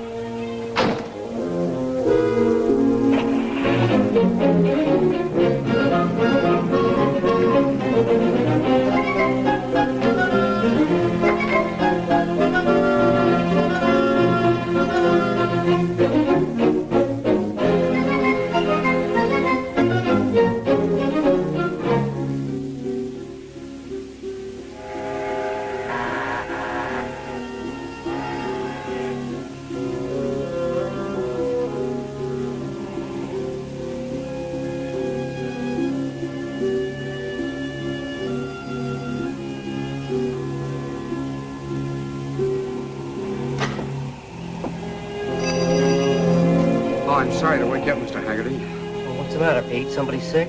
Yeah, me. I want that job. Well, do you want to start right now, or can you wait till tomorrow morning? I'm sorry. I was afraid somebody else might get it. You see, Mr. Haggerty, I need money.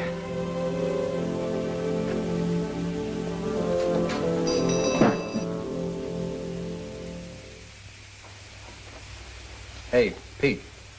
Yeah?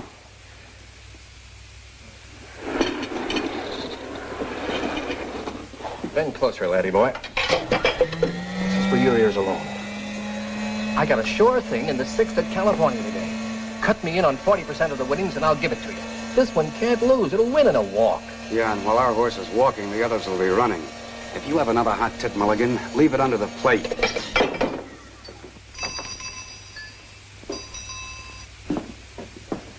Yes, sir? What's your best cigar? Oh, I got some good ones back here. Quarter apiece. Quarter apiece? How much does a whole one cost? It's just a little joke. About as little as I've heard.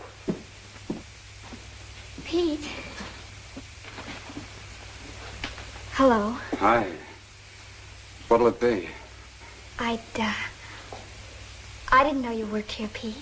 Oh, that's strange. It was in all the papers. But you remember once you told me you were opposed to work. Sure. I even remember I couldn't buy a certain girl a cool drink in a drugstore. Now, not only can I buy it, but serve it, too. What'll it be?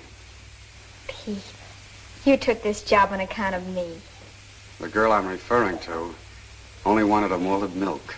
Can we go now? Oh, it's you. Let's go, honey. I'd like a malted milk, Phil. Not in this dump, please. Goodbye. So long. Look, Pete, you're missing a great bet. That filly's sure to wind up in the money. Yeah, that's what I'm afraid of.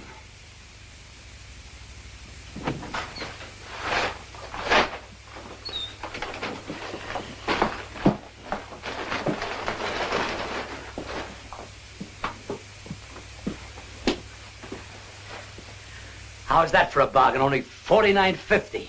But, Papa, what do we want with a polar bear rug? This isn't an ordinary polar bear. Just watch. All you gotta do is twist the tune and... Music, it's also a radio. You gotta tune this for short wave. But we don't need it. Sure we do. It lends an air of quality to the place. Mama, what's a real home without a polar bear? But we must stop buying things. That $500 you have left has got to last. Oh, I'm glad you brought that up. You know that Mr. Byfield who we bought these few pieces of furniture off? Well, I stopped by there today to look at the little piano we were talking about. And you know something? He isn't doing so well. Oh, Papa, I hope you didn't. It's not his fault that business is bad. Naturally, with the banks leaning on the place and no one to turn to... $500. Oh, Papa, all our lives you've been doing this. Whenever we get a little ahead, you'll meet someone who's in trouble and you just melt like chocolate in a baby's hand. I couldn't help it. He needed it. But, Mama, we got nothing to worry about. We still got that $100 I gave you yesterday. No. I mailed that money away for the unpaid bills we left in Chicago. That puts us right back where we were a week ago. That's right. All you gotta do is do what you did a week ago. Pray. Well, I am praying every hour of the day, but if it's more money you want me to pray for... Why not, Mother? It's worth a try. Well, I just wouldn't have the nerve to ask again. Besides, it's selfish. But Papa just told us he helped somebody with it. That wasn't selfish. And besides, all you gotta do is ask and let heaven make up its own mind. Well, even if I could remember the prayer... You must remember, Mother. The same thing you said before. Well, I don't know. All I recall saying is that Rosalinda needs shoes. But now she doesn't need shoes. She has 4 pair already. But, Mama, when you say she needs shoes, that doesn't mean she really needs them. It's like stage hands in the theater playing dice. A guy says, baby needs a new pair of shoes.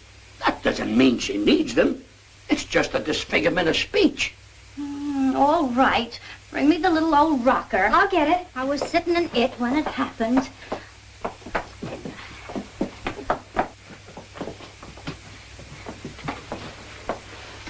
Say it, Mama. Say it. Please help us. Rosalinda needs shoes. She needs them real bad.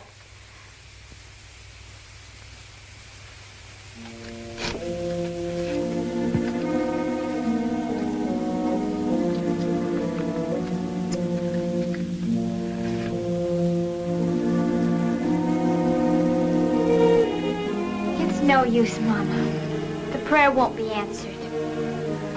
Maybe it has been answered. And the answer is no.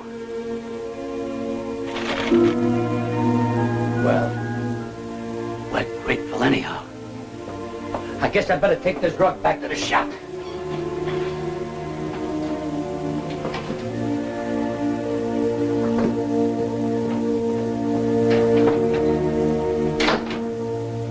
Please forgive me for telling a lie. Rosalinda doesn't need shoes.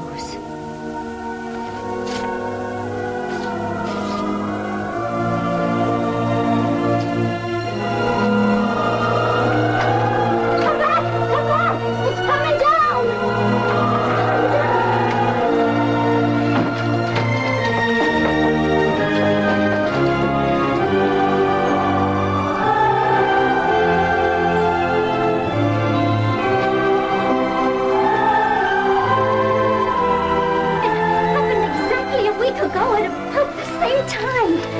Exactly $1,500 again. Mercy me. Now all you gotta do is sit in that old rocker every Thursday at 3:30 and say, Rosalinda needs shoes, and click $1,500. It's funny how simple life can be.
Petrushka. Here's your brazen cake, Mr. Amendola. Thanks. Oh, and here's a check. Your share of all profits for this month. Well, well. You cast your dough upon the waters, it circulates, and it comes back strawberry shortcake. Thanks, partner. Thank you, Mr. Amendola. Who was it, Papa? Petrushka, bacon.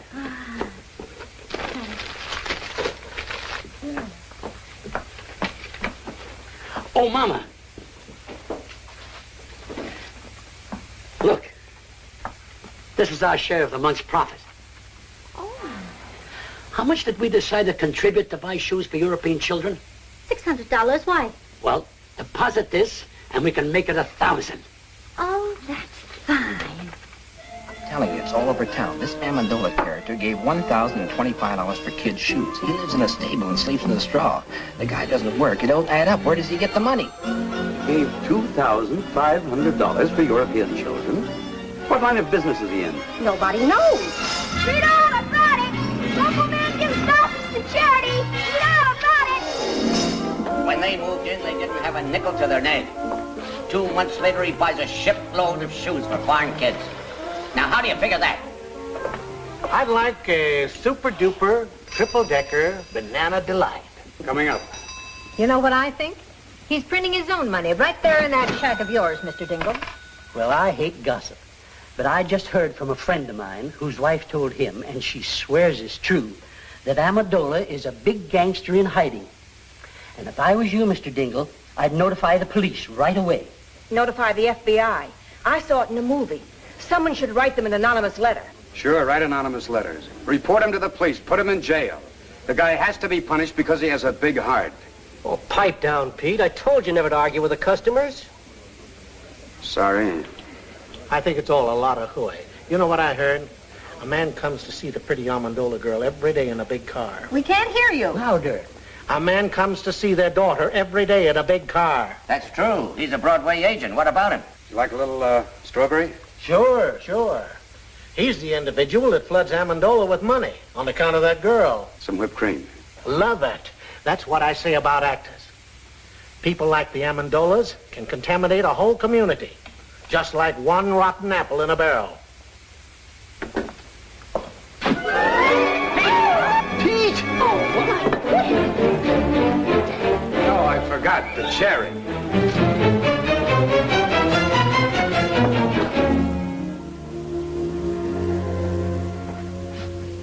What'll it be? Bourbon and water. Hi, Pete. Oh, hi. Say, I had dinner at the drugstore. And I heard you pushed a chocolate sundae into a perfectly good customer's kisser. Is it true? No, it was a banana delight. You're hurt, Pete. Who hurt you, boy? Nobody. I just counted my money, and I discovered I was 16 cents short of my first million. That makes me sad. Listen, Pete. If you're open for a proposition, I know how to make some real dough. Get this. A friend of mine... Look, Eddie, why don't you make like a ballerina and dance away? Here, stick this in the jukebox and play something loud. This friend of mine is drilling for oil in California. He's down 9,000 feet. Got 500 more to go. So now it's oil stocks. Don't you ever give up, Mulligan? But Pete, for only 2 G's, you can grab yourself 20% interest and become a millionaire in no time. Are you out of your mind? Where would I get $2,000? How about asking your old man? Oh, don't be ridiculous. My father gets a small pension. He's very happy if he can make ends meet. That's what you think, Junior. My brother-in-law, who happens to be a policeman at the bank, says that old man of yours has been cashing pretty large checks for weeks now.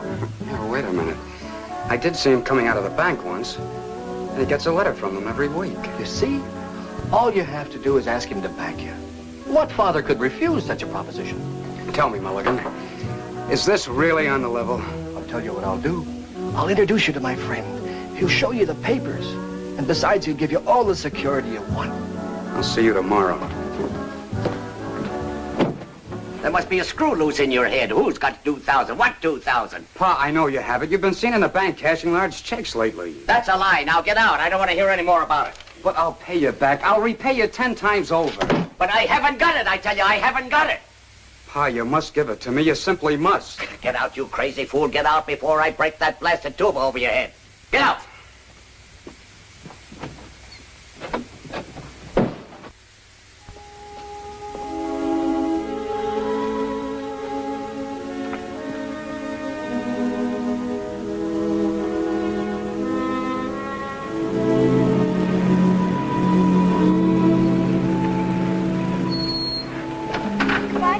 I'll take you to the door. Oh, no, that's all right. Sure you get in on that? Sure. All right.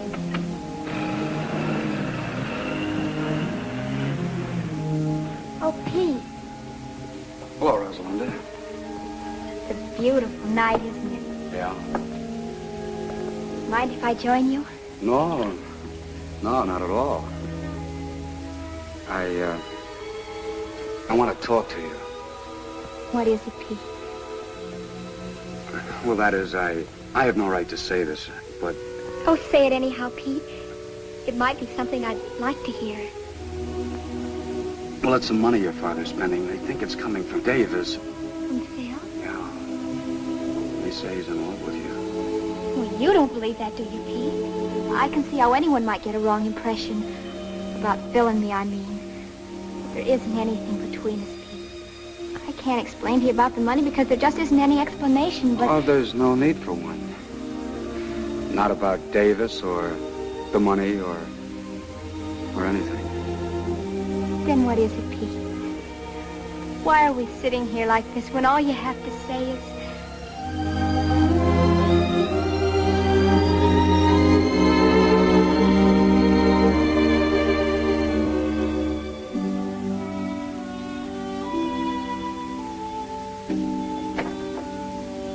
Oh, what's the use, Rosalinda? All right, suppose I am in love with you. That's not enough. $2,000 plus more luck than I dare hope for. And we might be able to do something about it. A marriage license only costs $2. Yeah, but how could we live? We could manage. How? By putting windows in my tuba and converting it into a Quonset hut? My mother and father didn't have a penny when they were married. And Papa says that that was the happiest time in their whole lives. Very true. Yeah, that's great. But I can't even juggle. We'll have to take that up the first thing in the morning. But why must we have $2,000? It's an oil deal. And it might come in. And then again, it might not. But if it did... what's the use trying to dream my way out of it? Pete, maybe Papa could lend you the money. Maybe. But $2,000? You can ask him. I'm sorry, Rosalinda. I'm superstitious about borrowing money that comes from heaven.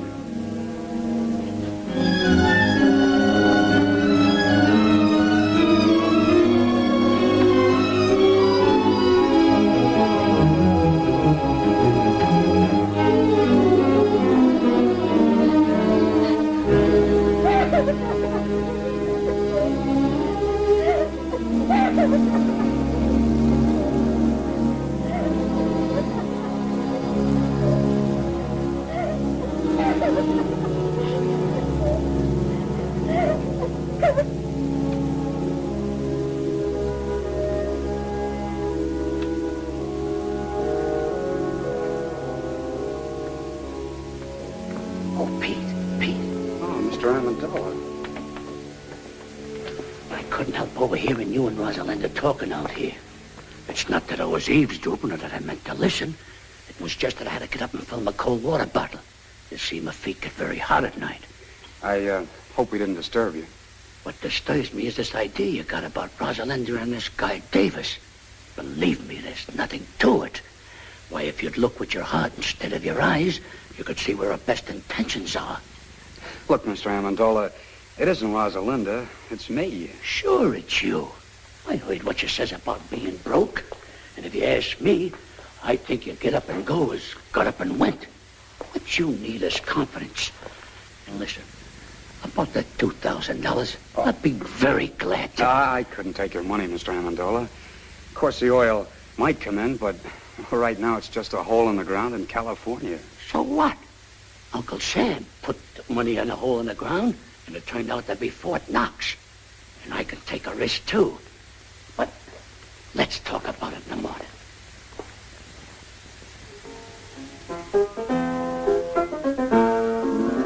Mama, where's Rosalinda? Went for a walk with the boy next door. You know, Papa, I think that's getting serious. Serious? Oh, they might get married and have a couple of kids, but that's as far as it'll go. Papa. Mama, remember this? Vaguely. Some boy who was courting me used to sing it to me 22 years ago. Who was that now? Was it the wealthy cattleman from Montana or that drummer from Boston? Mama, that was me. Of course it was, Papa. And I've been singing myself to sleep with it ever since. Sing it, Papa. Take an L, take an O, and take a B. Take a W, another W, another W. Take a park, a bench beneath the tree. I remember. To that LV, then add an E. Take a girl, a ring, a little I do. A house in the country for just me and you. And then soon there will be 1, 2, or 3. Little W, little W, little W.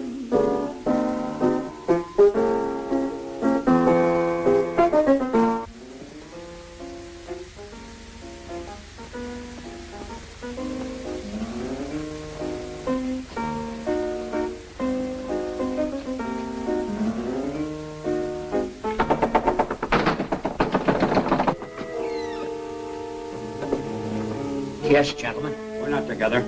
I'm Lieutenant Saunders, police. I'm looking for a man named Louis Amendola. That's me. I'm Inspector Taney, Bureau of Internal Revenue. May I come in? Sure.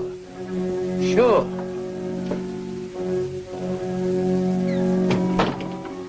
What did you do, Mama? I don't know. Unless I've been burned in the incinerator after hours. Gentlemen, this is my wife. Well, now all we need is the FBI. Oh, pardon me. Callahan, FBI. Are you Mr. Amendola? Yes, sir. Won't you come in? Thanks. Me and my big fat mouth.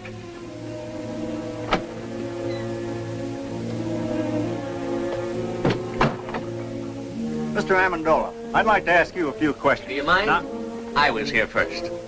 Mr. Amendola, the Department of Internal Revenue would like some information regarding your source of income. What income? We got a report. Please, may I? We have a report showing you've been spending large sums of money, the source of which is not indicated in your previous income tax reports. We're a little curious, Mr. Amendola, to know where the money's coming from. We saved a lot when we were the human pyramid, and I took that money and I invested it wisely. I'll have you know that I've majored in economics at Krampus College. Krampus? I never heard of that college. Why, that's like saying you never heard of Joe Chunkus. Who's he? He's the president of Krampus. Mr. Amendola, we're not interested in your education. We just want to know where you're getting the money. All right, gentlemen. I'll tell you the truth. I'm the long-lost son of a very wealthy typhoon. When I was only 2 days old, my nurse turned her back while I was making a change, and I was stolen from the cradle by a band of starving gypsies. And a few months ago, the king of the gypsies came and told me who my father was.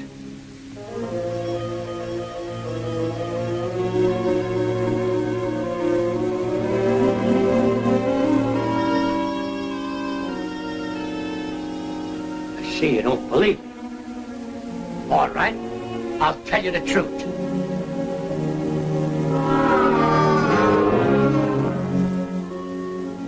I was down at the beach digging with my pail and shovel when suddenly my shovel struck the top of an iron-bound chest. Pirate's treasure, eh? That's right. That does it. Look here, Amendola. You've been reported for everything from swiping tires off of baby carriages to operating your own mint. Now, what's your racket? Please leave him alone. Why can't we tell him the truth, darling? It's so simple. All right, lady. What is the truth? Where does the money come from? From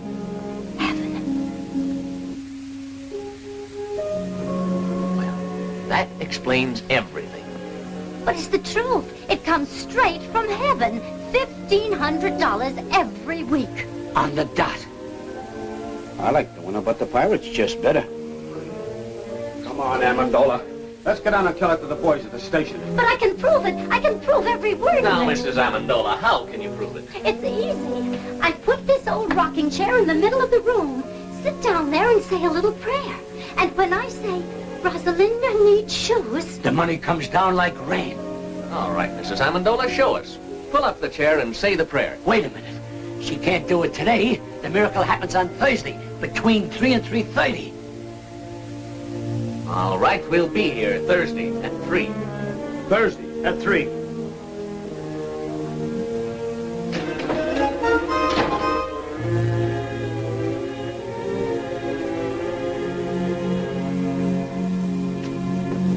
I should doubt my veracity.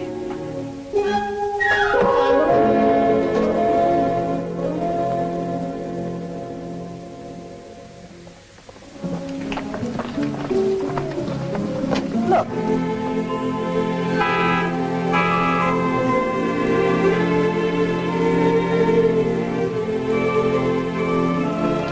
And I hear they're both doing tremendous business. They are, eh? All right, come on, let's go. Look.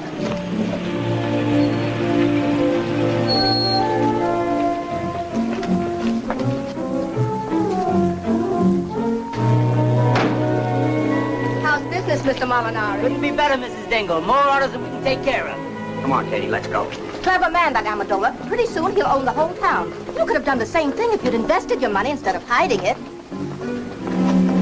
Mark's an Amendola garage. Look at that. No, I won't look. And don't stop every second. I'm getting tired of this thing. You know what I'm going to do? I'm going to raise Amendola's rent again. As of today. Come on. Due to the increased cost of living, I must raise the rent of this place. Again? This is the 8th time you've raised the rent since we moved in, Mr. Dingle. You're forcing me to join Landlords Anonymous. Well, you can move out if you want to. Let's not be too hasty, Mr. Dingle. You might be right. Maybe the cost of living has increased. I wouldn't know. I haven't done today's shopping yet. How much more do you want? $30. $30? $125 a month? Why, it's robbery. Well, if you think that, you can start packing right now. Oh, he didn't mean that, Mr. Dingle. Did you, Papa? Of course not. I apologize, Mr. Dingle. Why, for only $125 a month? Where else could you find a place where the sunshine comes streaming through the keyhole all day? You're right. You can't take advantage of me like you've been doing with a lot of bankrupt shop owners. Now, look here, Dingle. I only helped those fellas out because no one else would. And besides, I'm not making money on all those investments. For instance, your son's oil venture. I'll surely lose the $2,000 I invested in that. You deserve to. He couldn't take me for a sucker. I wouldn't give him a nickel. If you did, you'd probably shortchange him, you tight old buzzard. Oh, that's done it. Another word out of you and I'll punch you in the nose. Why, I'll... Oh, Papa, Mr. Dingle. Why, you two should be friends. If only for our children's sake. They love one another. Papa, who knows, they might get married someday. Oh, no son of mine will ever marry a girl with your daughter's reputation. Now, why, get out! Get out! Get out! Oh, Papa, the chair. It's broken. Get me some nails and glue. I'll fix it. Hurry. It's almost time to pray.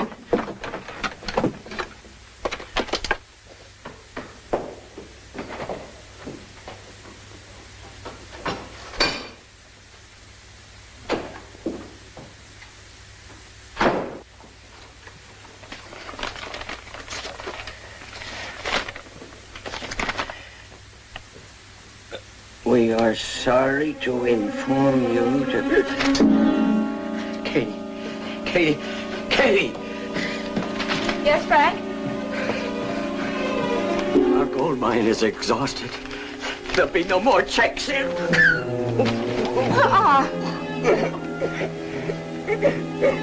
Let's get going, Amendola. It's almost 3:30. Okay. All right, Mama. Say it. Rosalinda needs shoes.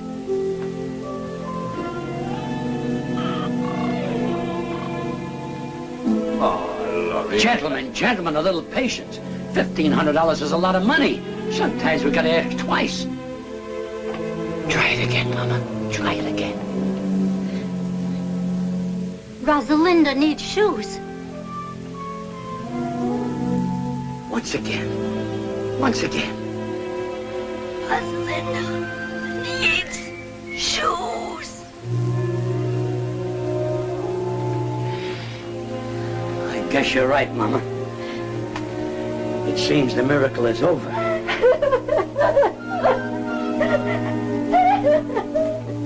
I threw away $1,500 a week when I threw this chair.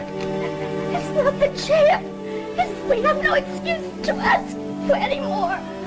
You're right, Mama. But we're doing all right now. There's a lot of poor people praying in this world. Now it's their time for miracles.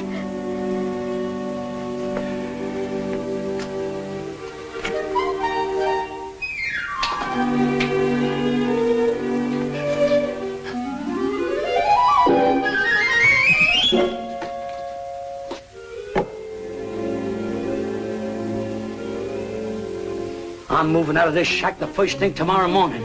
Now even my cigarettes don't come down. I'm afraid you're not going to have to wait till the first thing tomorrow morning. You're beginning to move now. Down to the station house. Not so fast, Lieutenant. This is a tax matter. He goes with me. Wait a minute, both of you. I don't know what kind of a matter this is, but he's going with me for general questioning. You can question him at the station house. I don't want to question him at your station house. I want to question him at my field office. I don't care where either one of you question him. Right now, he's going with me. Over my broken and splintered body, he is. I have no objection to taking him over your broken and splintered body. What do you think of that? Gentlemen, let's have cooperation. Let him go with me. Good night, Pete. Good night, Rosalinda. Mama, what's the matter? Oh, it's nothing, Rosalinda. These gentlemen don't quite understand where we're getting our money from. So I'm going downtown and explaining it. You stay here with Mother. Is there anything I can do, Mr. Amendola? Oh, yeah. Pardon us a moment, will you? Look, Pete, I don't know how long I'm going to be gone. Kind of keep an eye on things around here till I get back, will you? Oh, sure. But there's trouble. Is it serious? There's nothing to it. With time off for good behavior, I may only get life. All right, gentlemen, whose car do I go in? Mine. Oh, no, wait. I smell smoke. So do I. But, Dad, Mr. Amendola's in serious trouble. Maybe the $2,000 would help him. You've got to give it to him. I think you should, Frank. After all, if Mr. Amendola helped Pete. Help him how? To make an idiot out of himself by giving him $2,000 for that crook Mulligan. I won't do it, I tell you. I won't give Amendola one penny. Let him fry in his own fat. He belongs to jail anyhow. But, Dad, this is important. Frank, you're just a hard-hearted, money-hoarding. Tell it to him. I'm going upstairs where I don't have to listen to either one of you.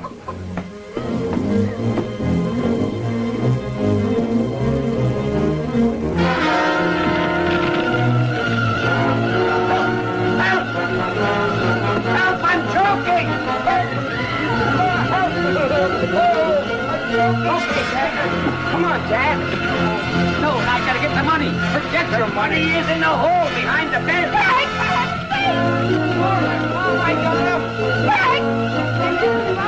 I gotta get the money. Let me go. Get my money. I want to get my money.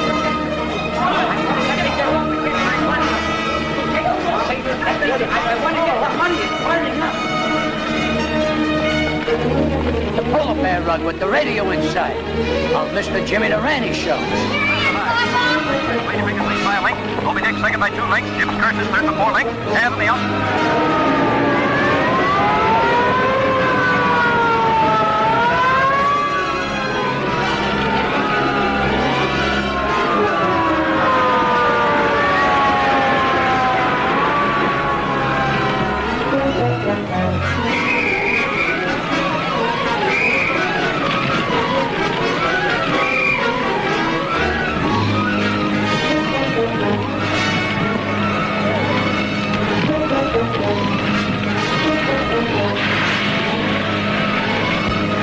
thousands of dollars. It's all gone. Heaven knows you deserve it, Frank Dingle. Are we insured, Pa? Heck no, those chiselers don't get any of my money. No, sir. Good heavens, I'm not insured. You have a very smart father. He trusts nobody but the hole behind the bed. Oh, Pete, I'm so glad you're all right. Thousands of dollars burning right now. Brand new, crisp $100 bills. He put in the hole behind his bed. Every Thursday, $1,500. Now it's all gone.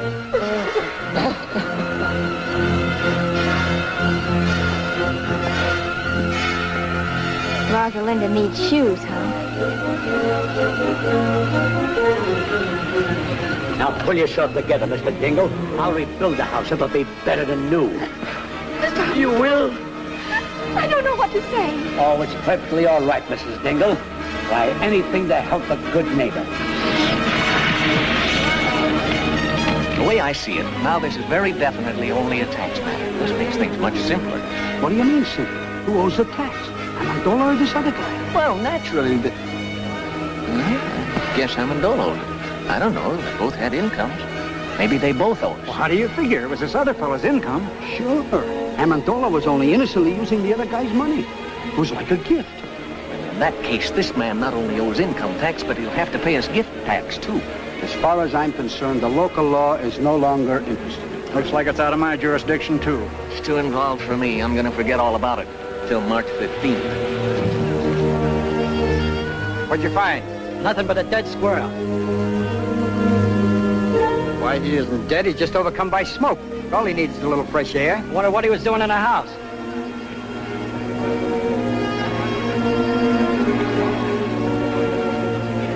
That's a place for a little squirrel to be.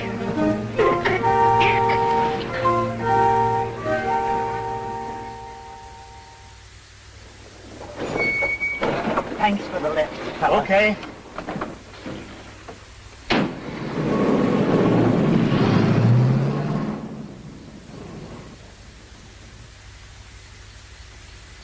Rupert. Rupert!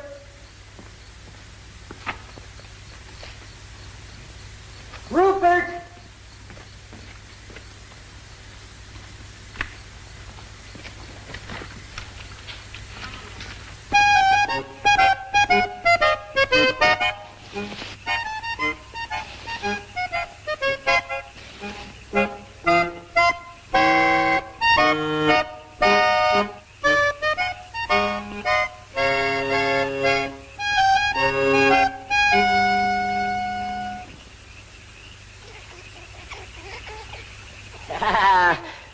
My good old Rupert. Oh, you haven't changed a bit. You smell a little smoky, though. Now tell me, how was it? How did the other squirrels treat you? Were they good? Oh, I've got good news for you. I got a job with the circus. We start in 2 weeks in Hoboken. Me and 2 seals.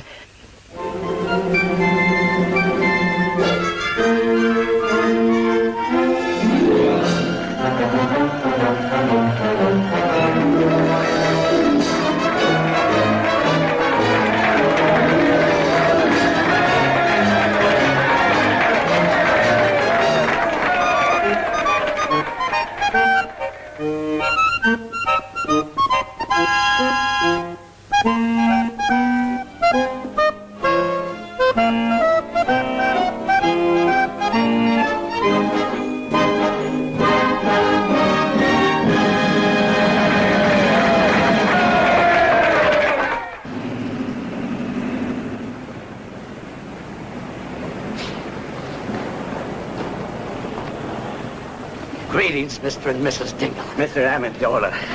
For your new home, Mrs. Dingle. Thank you. Go ahead, Papa. Make your speech, Papa. Oh, Mr. Dingle. Like a caterpillar has its cocoon, like a bird has its nest, like the worm has its,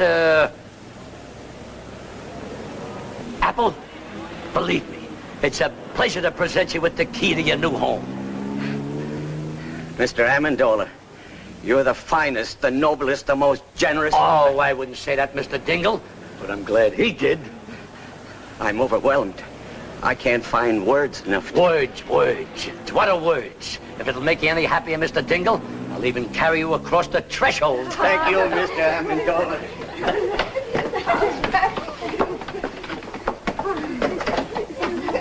Thank you.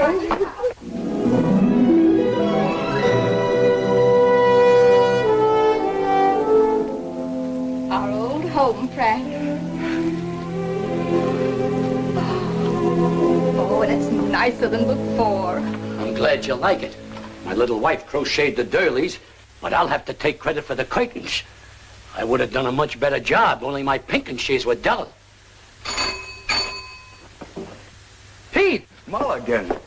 Why, you dirty double No, wait a minute. Wait a minute. Let me go, Pete. Let me go. We're rich, Pete, rich. The oil is coming like a geyser. What?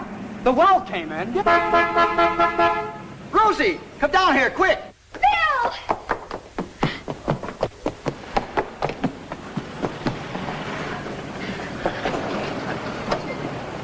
You don't mean it, Bill. Hey, look here, Davis. Oh, Pete, listen. It's your music. Phil just told me. What music? Here is, ladies and gentlemen, the melody for Two Orphan Instruments by Peter Dingle.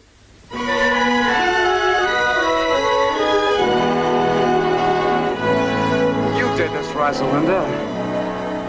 You see, Dad, what I mean about taking a risk? Taking a risk, Pete. When are you going to ask me to marry you? Right now. They're going to get married. Rosalinda. Pete. Oh. Darling. Amendola, my friend. Dingle, old pal.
Beautiful old man. What a lovely head. India's filled with old men, Mem Sahib. But not like the one in the yellow turban. He's like a head of John the Baptist. The Mem Sahib refers to the storyteller. Are these silent monsters at peace with us? It is but a truce they keep with man. But I, who have seen their tusks stained red with blood, I could tell you a tale of the silent ones. For a few coppers? Eh? Yeah, for a bowl of rice. What would you do with my image, Mem Sahib?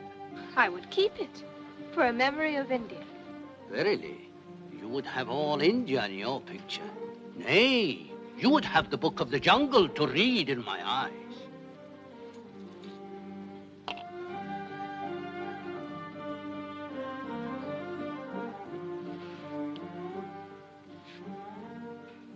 In the beginning, you must think of nothing but silence. A silence so vast that the ear can hear it.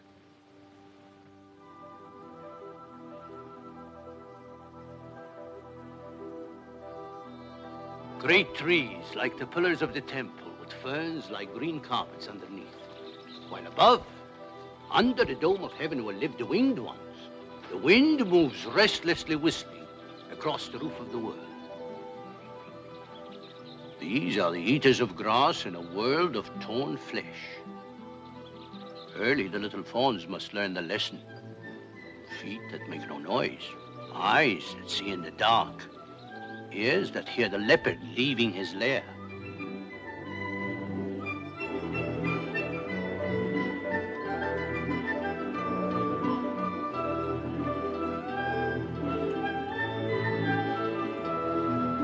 For the leopard lives by the law of claw and horn and fang. He will kill for hunger and eat thereof, but he will never kill for killing's sake. A law which all men break, but the jungle folk obey.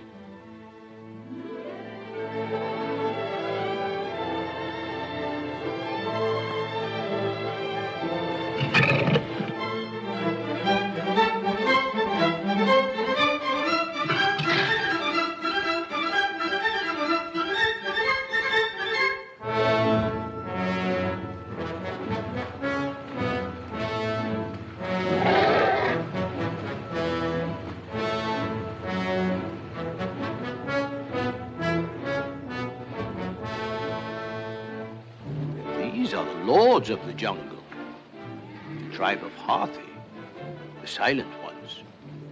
They go their way, eaters of grass in a world of carnage.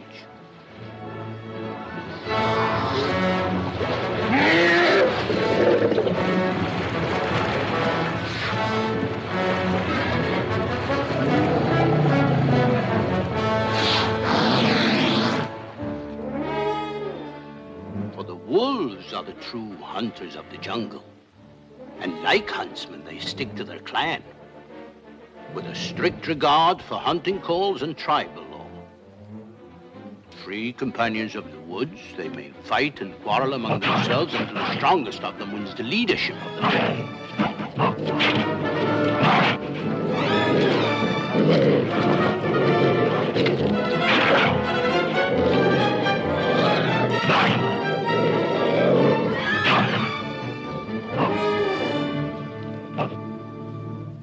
Yet jungle folks say the wisest among them is the tribe of Baloo, the bear.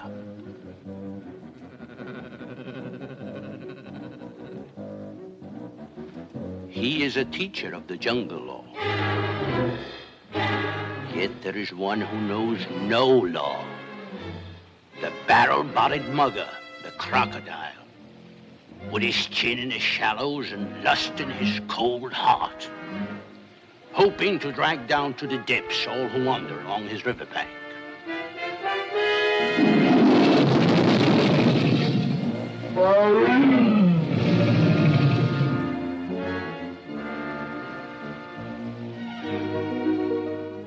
And in the legends of the jungle, there is a black prince, shrewdest of the lords of claw, horn, and fang, as bold as a buffalo, as reckless as a wounded elephant, with a voice as soft as wild honey dripping from a tree, unbridled, unmastered, unafraid. Bagheera, the Black Panther. And now, behold the villain of my tale, the killer, the man-eater, the assassin who first brought murder to the jungle clans, Shere Khan, the tiger. It is said that in his first kill, when he was kin to some poor Abel of the glades, when he ran from the scene of his crime, the trees and creepers whipped him with their branches and striped his yellow hide with the mark of Cain.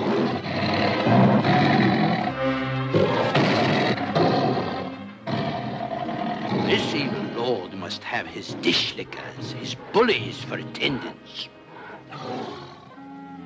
The barky, the jackal. And the hyena, hungry for the scraps of the murderous master's feast. But my tale is not alone of outcasts and heroes. I will tell you also of the rock snake, Ka, the wise one. The oracle who taught Mother Eve the speech men use for trickery and sin. What is the book of life itself but man's war with nature? The struggle between village and jungle.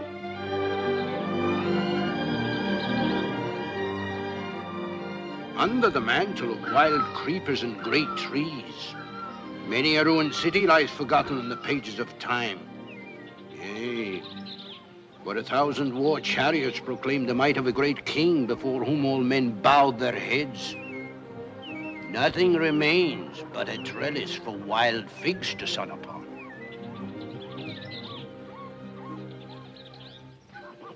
But what of the great Maharaja, the loser in this battle?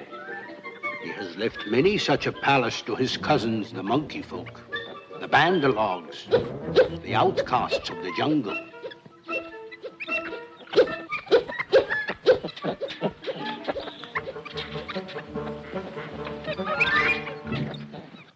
First, you must picture me as I was, my lords. Baldeo, the mighty hunter. It was a long time ago, and very far away, on a summer's evening in the Seonee Hills.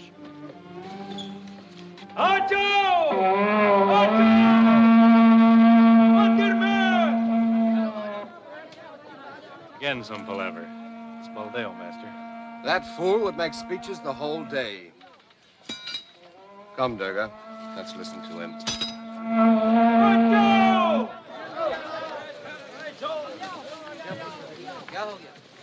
You cannot build your houses just anywhere. We have to plan out our village. Someday there will be a mighty city here. A mighty city with marble houses. The temple shall be there, facing the marketplace. That's where I wanted the bean patch. No, that's for the marketplace, as Baldeo says. And the barber shop will face the temple.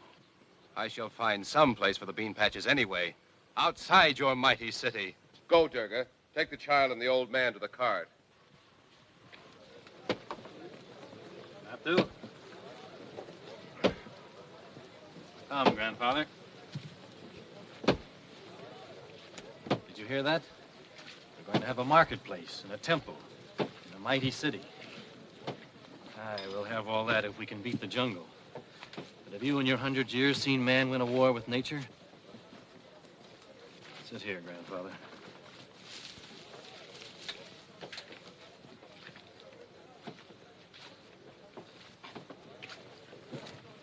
There, Natu.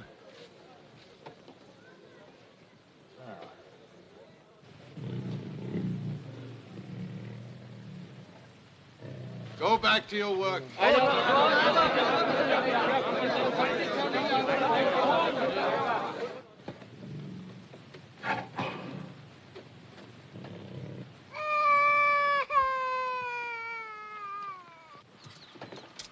Natu?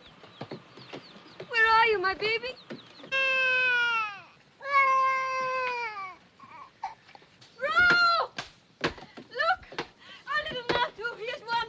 Oh, don't worry, Miss Sue. The child couldn't go far. I'll look for him right away. Durga, you search in there. Natu! Natu!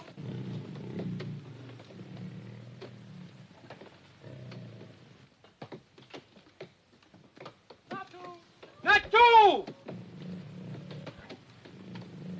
Natu!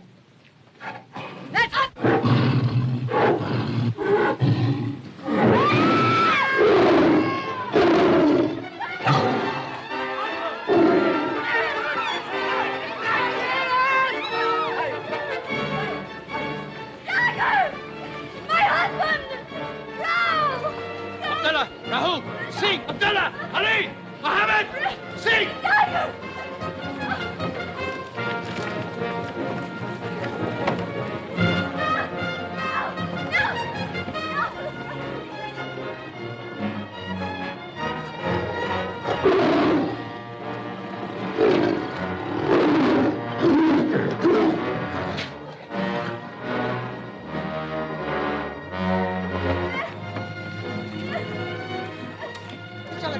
Poor master. Poor Masua. Let us all go and look for the child. All men, bring your spears! Ali! Sing! Abdullah, torches! Follow me.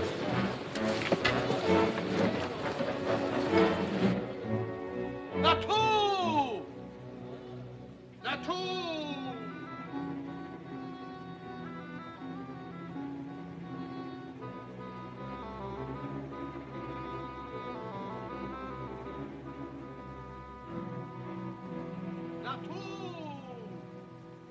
Natu! Poor little baby. Poor little Natu. And that poor mother. Poor mother? Is it every woman who can have a wolf nurse her baby for her? Do you believe that, Subadar? Oh, yes, Ma'am Sahib. And His Excellency, your father, has many records of wolf children from the Indian hills. It is true. True? In the beginning, was it not written that the she-wolves loved the children of man? Were not the wolves the foster parents of many a child in India? Little, naked and bold, the man's cub entered the wolf's cave.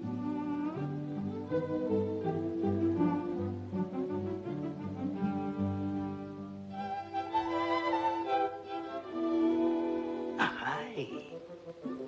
He felt just as much at home with the cubs as at his mother's side.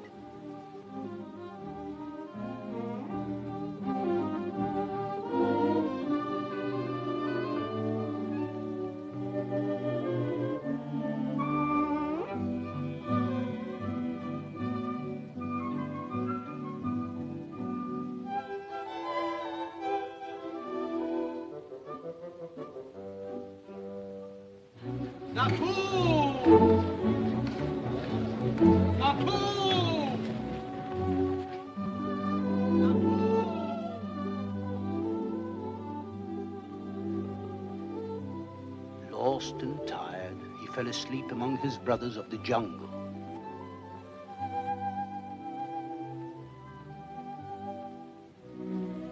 Akela, the father wolf, and Raksha, the mother wolf, knew that Sher Khan is prowling outside looking for the man cub. So they took him into their family.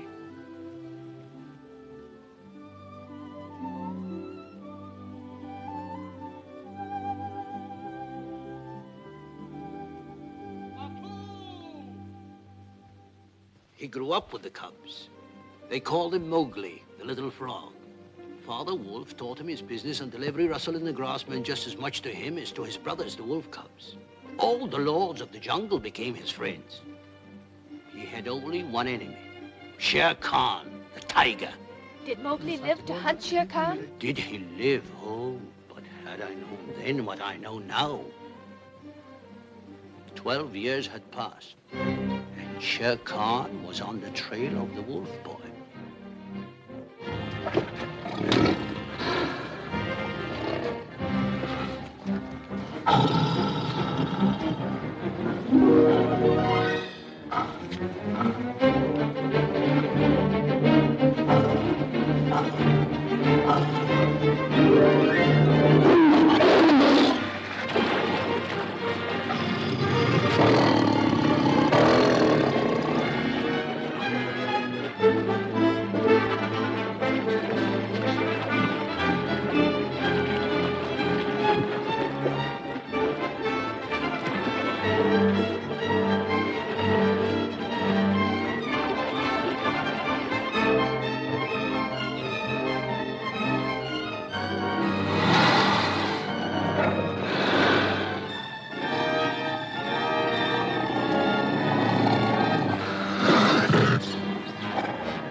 Let me handle him.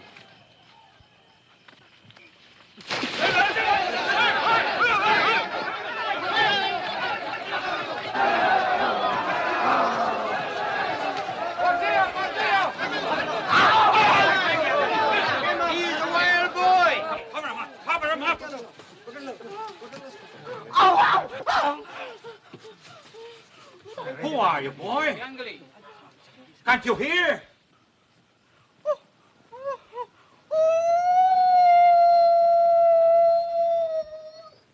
Give me a torch. A torch. Give me that torch. This boy has never seen fire before. He's from the jungle. Yes, he's a wild boy. We must be kind to him. Release him. Release him.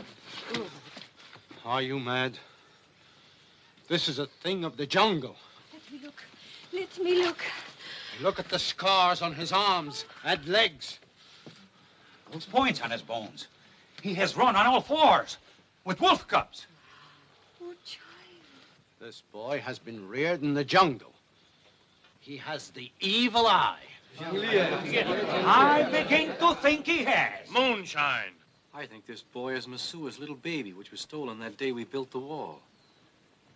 Could this boy be yours, Messua? No, he's not mine. But he's a handsome boy. Eyes like red fire. Any woman would like to have a son like him. But my Natu was soft and plump. But, mistress, how could he be plump, running naked in the woods? I warn you all, he has the evil eye. No, Buldeo, he is some poor lost lad, though not my own.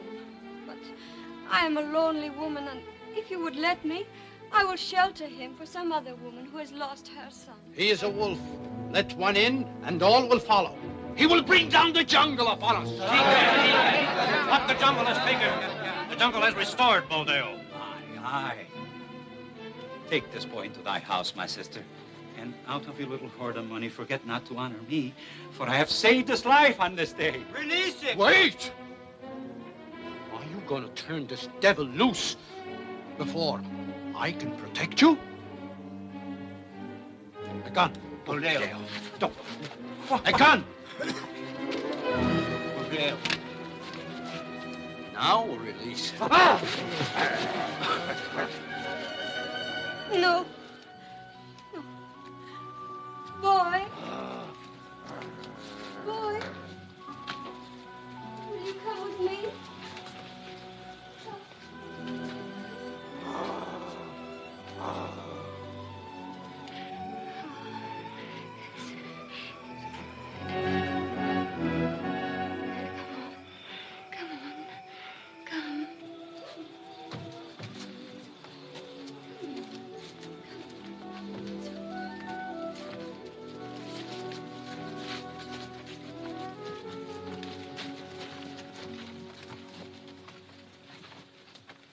Down upon our heads, even before the temple, we have called the curse of the beast. No more shall we prosper. The wild pig will trample down our vines. The tiger will stalk our streets. We have opened our doors to the devil. Don't look upon evil. Mahala! Get home to bed. At least I can keep my own daughter from harm.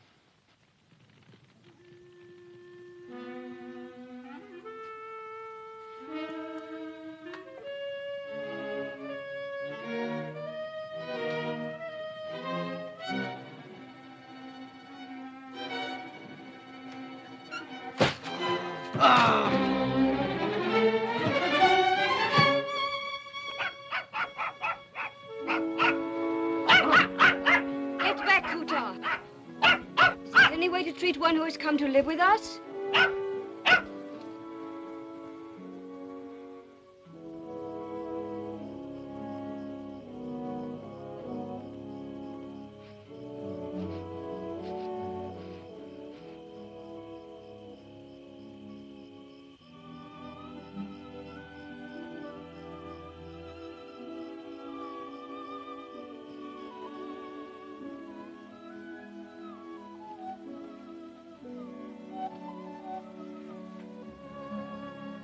Remember the day I gave the first little shoes to my nut.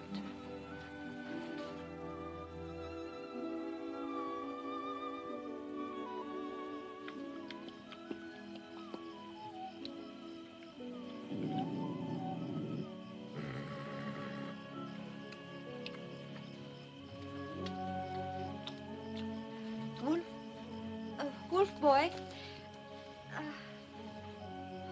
Those feet have never worn shoes. No, you are not my son. But you look very much like my son, Natu.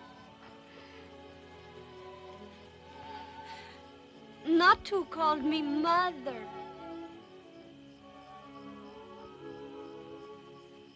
Mother.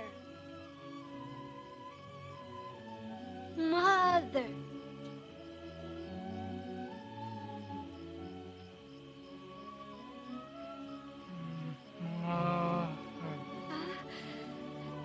And what did the wolves call you?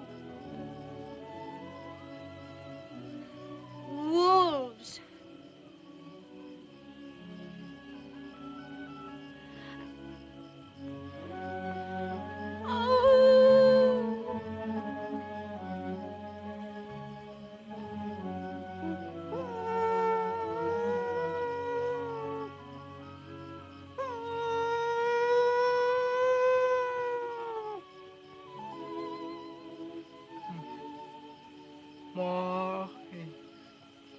Mowgli?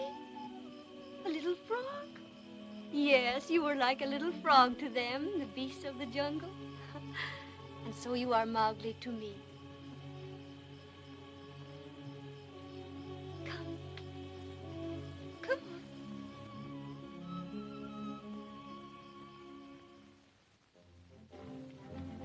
months and months after that night, Mowgli was busy learning the ways, language, and customs of men.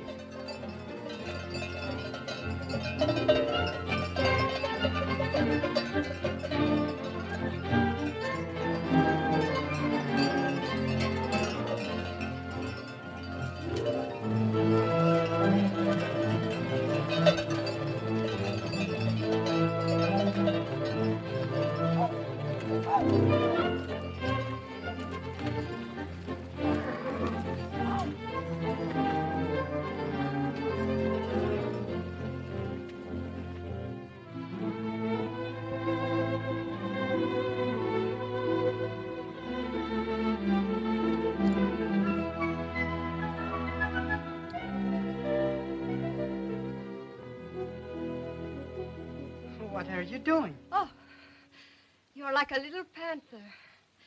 I thought someone had found the hiding place. Hiding place? What is this? Money? What is it for? What is money for? To protect us from hunger and cold. It lives in a hole like a cobra? No. If we need a bag of rice, I give these to the merchant in the square. He gives us the rice. What a fool that merchant must be. No. Will the man pack give us anything for this? Yes? Will you give me a tooth? Tooth? You have all your teeth? No, a sharp tooth. Oh, a knife? Yes, a knife tooth, like a tiger's knife. What need have you for a knife? To sink it in the throat of my enemy. Your enemy? Oh, you talk about Akela, the father wolf, and Raksha, the mother wolf, and how much better it is in the jungle with all your friends. Now, who could be your enemy? Shere Khan, the tiger. Tell Buldeo to sell you a knife. Give him the money. I shall have a tooth! I shall have a tooth!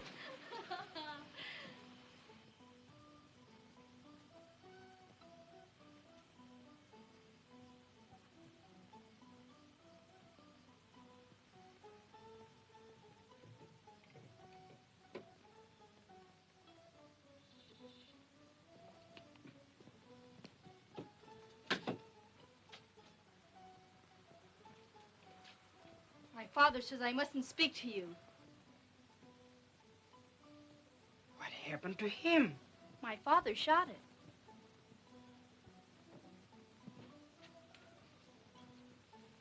We missed you 6 moons ago. He was Baloo's cousin.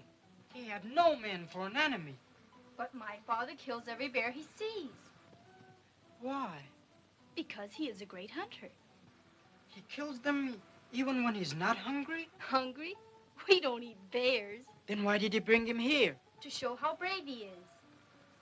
And my father was very brave to kill that tiger. That old tiger. He lived on lizards and rats. He was too old to hunt rabbits. He must have died in his sleep. I see. You could kill the bear and the tiger with one shot. I killed Baloo's cousin? I've gone fishing with him. Fishing with a bear? How can a bear bait a fish hook? He looks in the river, he sees the fish he wants, then, whoo, knocks it out.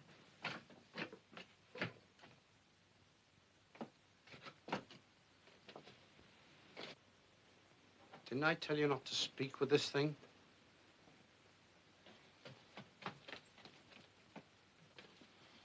I told Miss Sua to keep you away from this house. Masua sent me here to talk to you. She sent me to get a tooth. A tooth? Yes. This is the tooth I want. Put that knife down before I send a shot through you. And then you would put my head on the wall, like the old Khan there. But I would spring as I die and give this tooth back to you. Oh, no. You're not in the jungle, boy. No. No, I'm not in the jungle, Buldeo. I'm with the man pack, but I'm not a man. What are you, boy? I was until now a cub, but now I have my tooth. I can run with the jungle as I please. I am a wolf. If you had a knife, would you go back to the jungle? The knife is yours. Put 2 on us. Masua gave me 3. 1, 2, 3. There. 3 is more than 2. Yes, more than 2. Now get out of my house.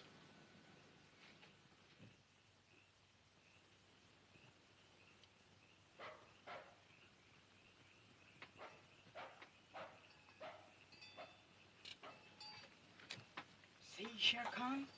'Tis for you. Deep in your throat. Won't you be afraid to go back to the jungle? Afraid of the jungle? Why? I'm of the wolf pack. They are my friends. Then why did you buy the knife? For Shere Khan, the tiger. This is for him. He drove me out of the jungle. He went away far off. But he swore he would lay my bones in the river when he returned. I also made a little promise. I have told the wolves I would kill him. You can speak their tongue? You can speak to animals? Can you talk to Rama, the great herd bull? Rama is a dumb slave. He has been with the man pack so long, he cannot talk to anyone. Can you speak to him?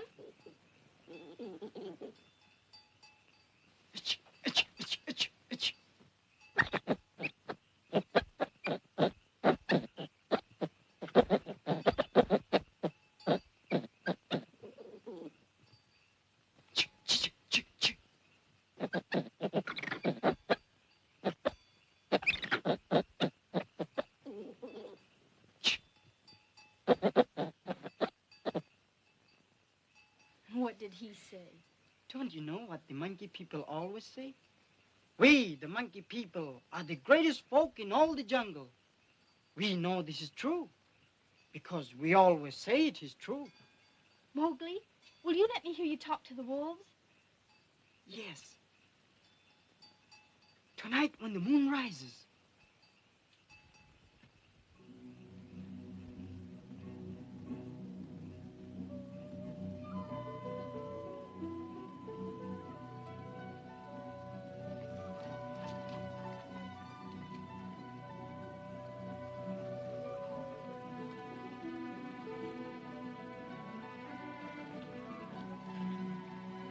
Are you afraid?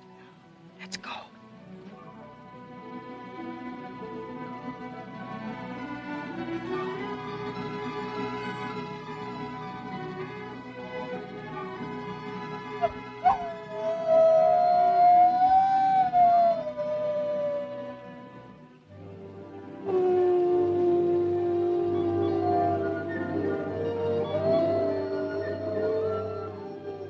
There's a wolf.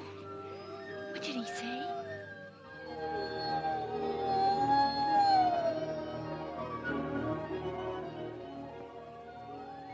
Wood and water.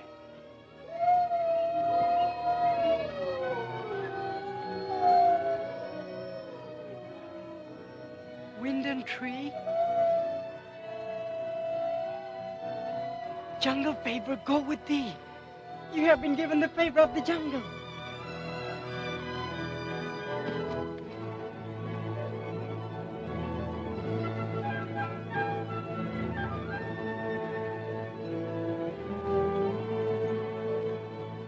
We be of one blood, you and I.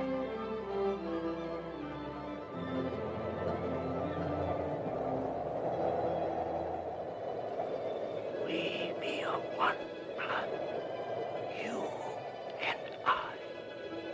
Come, Mowgli. Come. Come.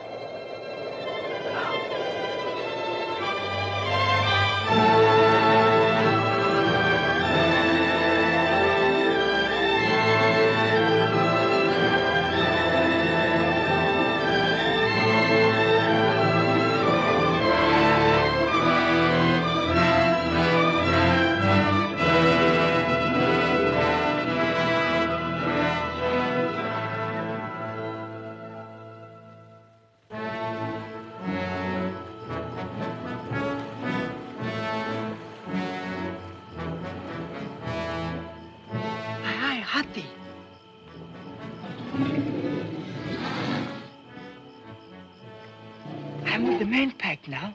See? I have a tooth, as sharp as a tiger's tooth. He said Shere Khan is far away, but I had better take care and hide when he comes back here. Hathi, will you warn me when he comes back to our jungle?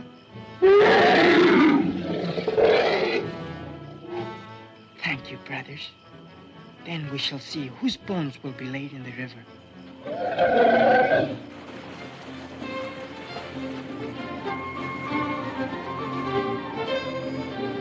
Hold on. Tight.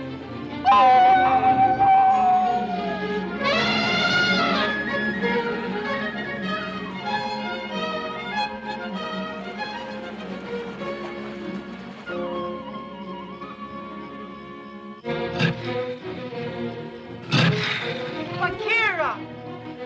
Mowgli!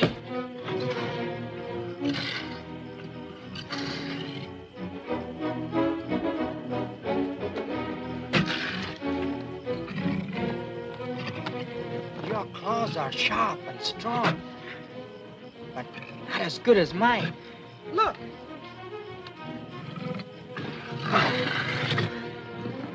Who is man that I should care for his ways?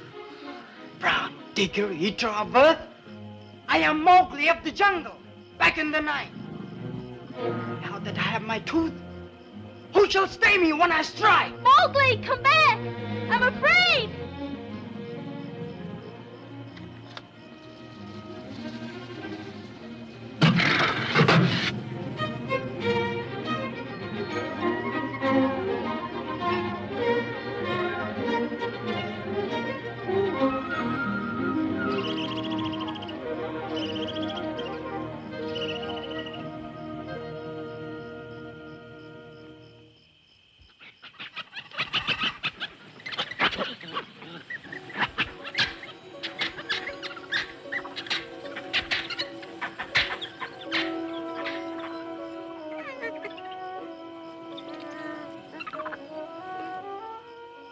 There, mighty hunters, greater than your father, who killed everything until the jungle killed them.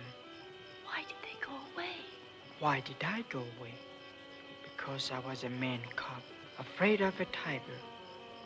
And the jungle knew I was afraid and cast me out. This was the king's palace. King? What is a king?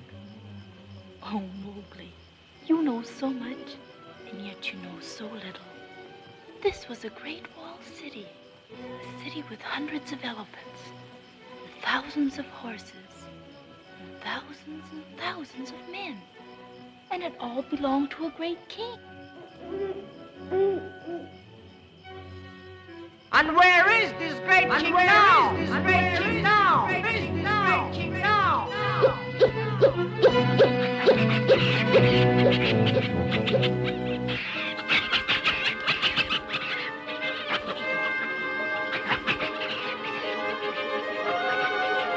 Where is he now? Where is he now?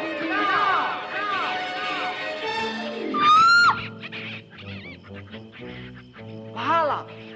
Mahala! Mahala! Mahala! Mahala! Mowgli! Mahala, are you hurt? No, I'm all right.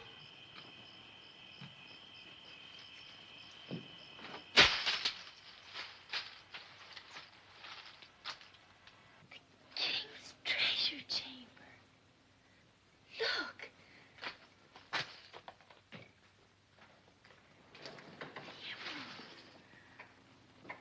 Pearls.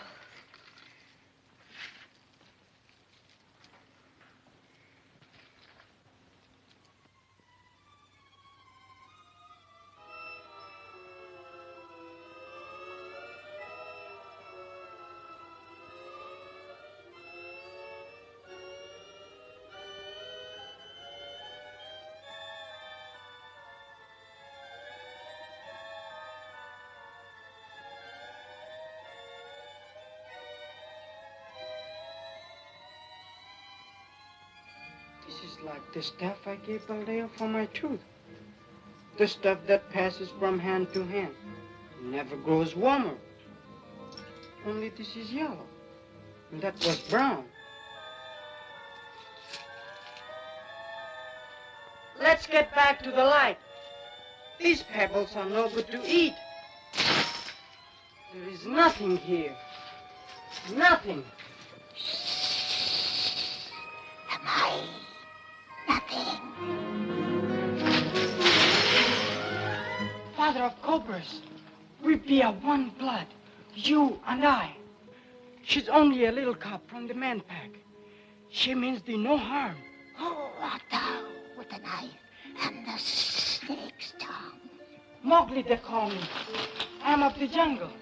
The wolves are my people. Father of cobras, who art thou? I am the warden of the king's treasure. The great king built a stone above me that I might teach death to those who come to steal. 3 times the stone has been lifted by thieves. Look at thy feet. The thieves are still here.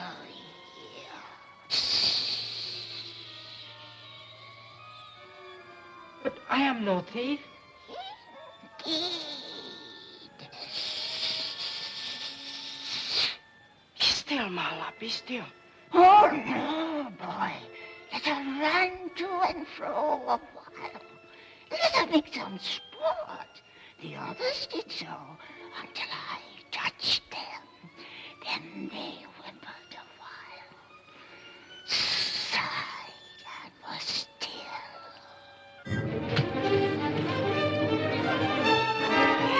Kill him, Mowgli! Kill him!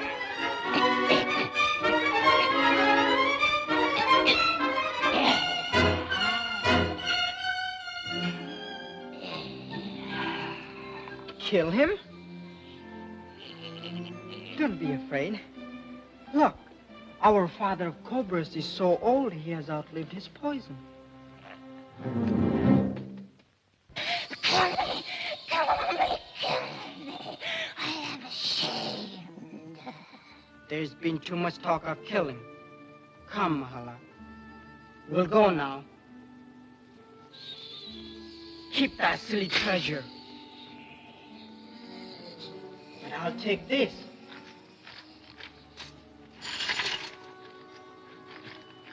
I can use it to prod Rama with. Look at the ruby, Mowgli. You could buy hundreds of villages with it. Aye, boy. Thousands of villages. Take it with thee. But see that it does not kill thee at last. Kill me? This stone? Yea, I have outlived my poison. But that ruby holds more death than all my tribe. It will kill and kill and kill for killing's sake. My strength is dried up, but this stone will do my work. It is death, it is death, it is death. But take the ruby if thou wilt. Nay, Father of Cobras, I believe thee.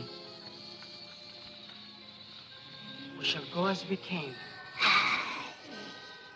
Ye be wise to take no death with thee. May I take just this one piece, Mowgli? Keep it, if you like.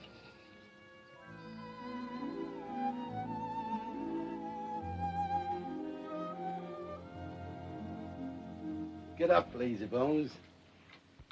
I dreamed I was a princess in the city of the great Maharaja. Get up.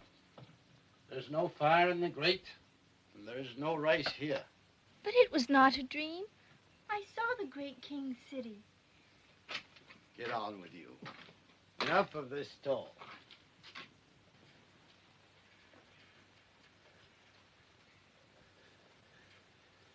Dream? This is no dream. Maybe I am dreaming. This is pure gold. Who gave this to you, my darling child? The white cobra. Cobra? Yes. did not want the diamonds. Diamonds? Nor the big ruby. Big ruby? This big. This big? Where? What nonsense is this? What is this room, this ruby? When did you go there?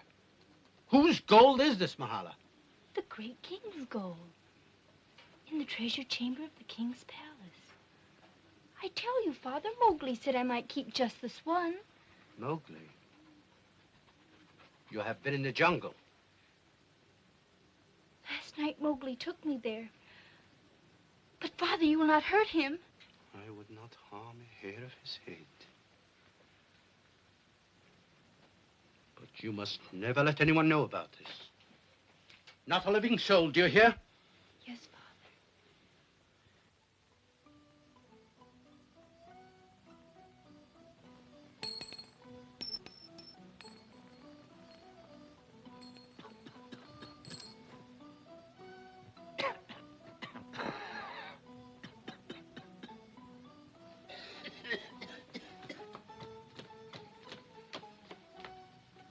Good morning, Buldeo. Good morning. I can't take her now, Buldeo. It'll be at least another hour.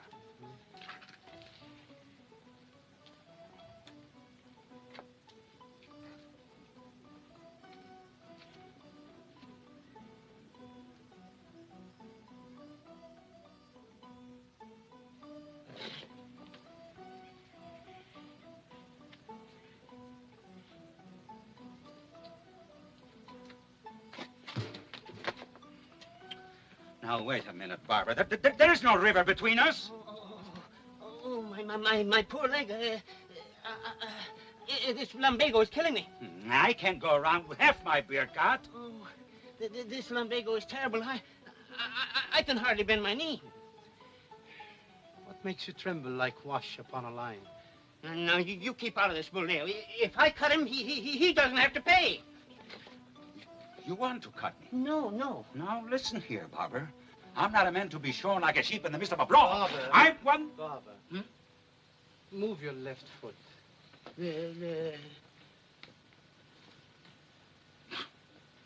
I said the left foot.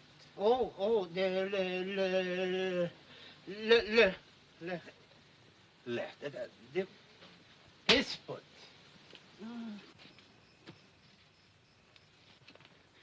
Excuse me, Buldeo. You are standing on my money. Your money? I saw it first.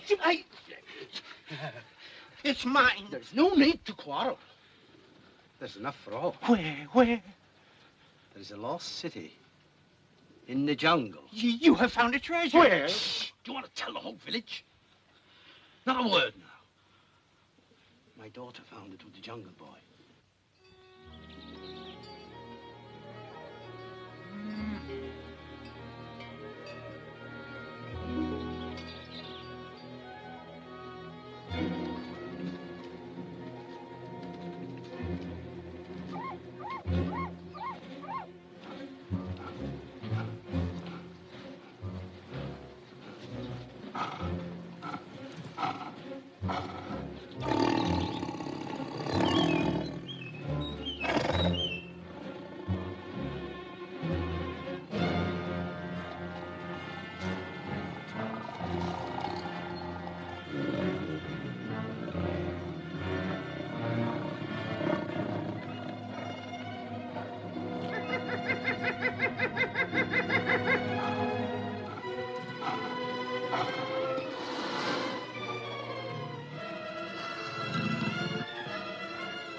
tiger's coming.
Tiger! To the temple! To the temple! To the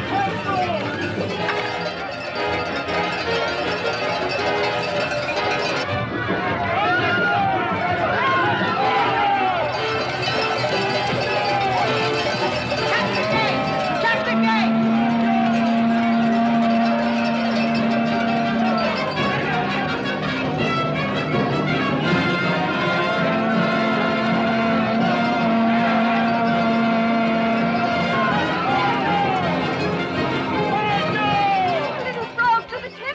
No, not I. I have my tooth. No, no, don't go, don't go.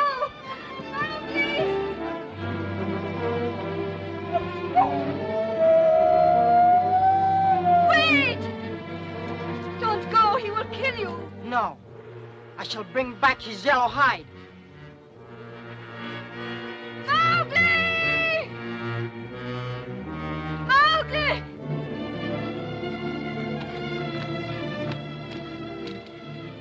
What is your son, Monsieur? Where did he go? Stop him, he has gone after the tiger. Oh, the bragging of a child. Don't be impatient, Buldeo. He'll be back. Suppose the tiger should kill him. Oh, what a tragic calamity. No, we must save him. We must bring him back. How kind you all are to comfort me this way. He really is a sweet boy. I knew you would come to love him. Love him? I wish I had a boy like him. Now, don't worry. If he's not back in a short time, I'll track him to the ends of the earth.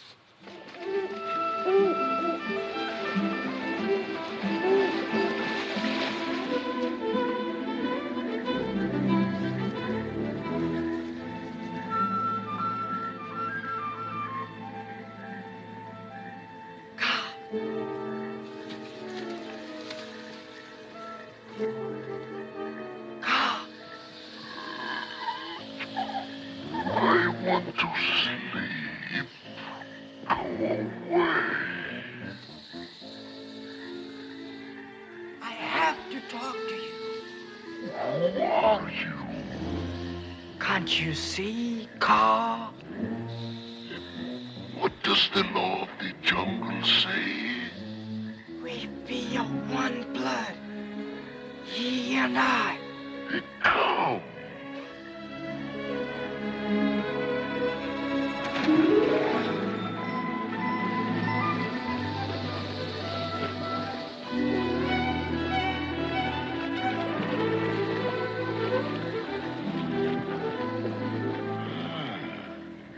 It is a manling. It's I, Mowgli. The little frog? The one that used to throw stones at me? I was a captain, Ka. And called me a flat-headed earthworm? Forgive me, for you are a wise, old, strong, and most beautiful Ka. True. I am beautiful. Yes, I am beautiful. Now that I'm a man, I have a tooth. I wish to pull the whiskers of death. The striped one? You know all things? I know that Shere Khan has killed and eaten, and now sleeps by the bamboo. Tabaki, the jackal, told me so before he passed on. Tabaki? Yes, indeed. Here he is.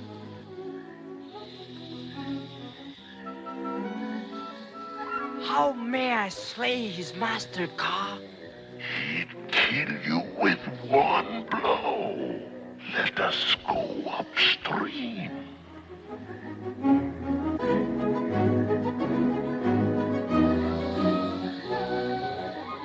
Hold on, little brother.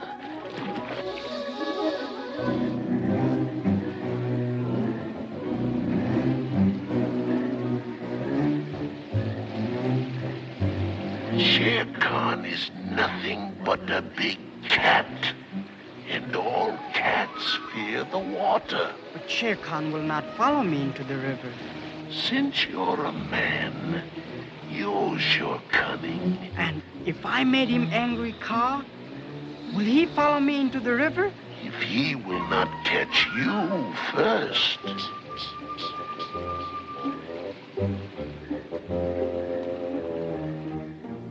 Thank you, wisest of all. Go on. I'll wait for you here.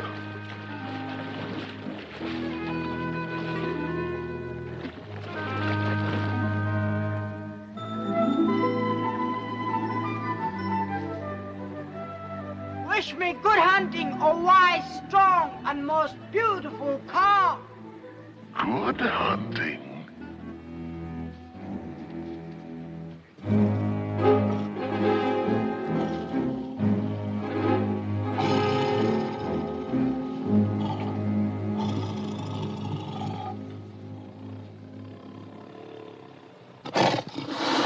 Good morning, Shere Khan. Did I wake you up? You hunter of worms. You striped cattle thief. Don't sneak away.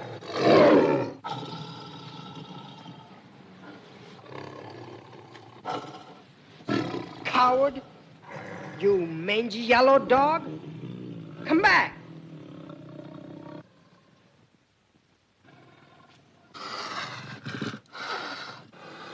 Can't you jump?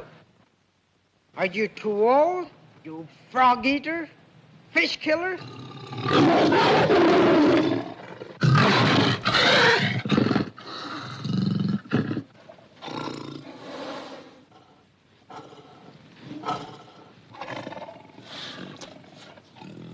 I'll get your hide today.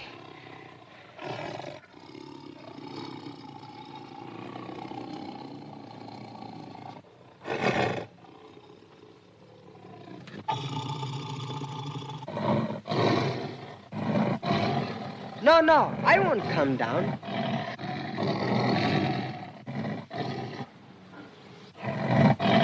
You come up to me. Get this. And this. Ah! Ah! Ah! Come on, Shere Khan, catch me.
getting dangerous.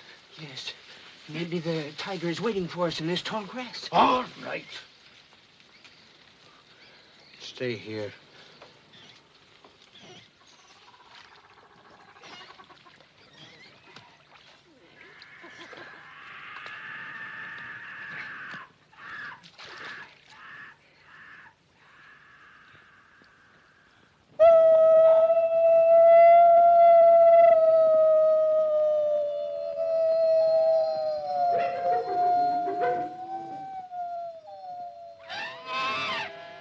Shere Khan is dead! I have killed Shere Khan!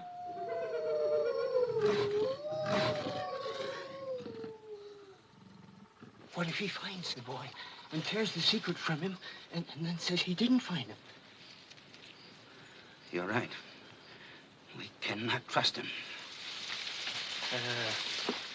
You go first and I'll protect your rear. You go first and I'll protect your rear. Go on.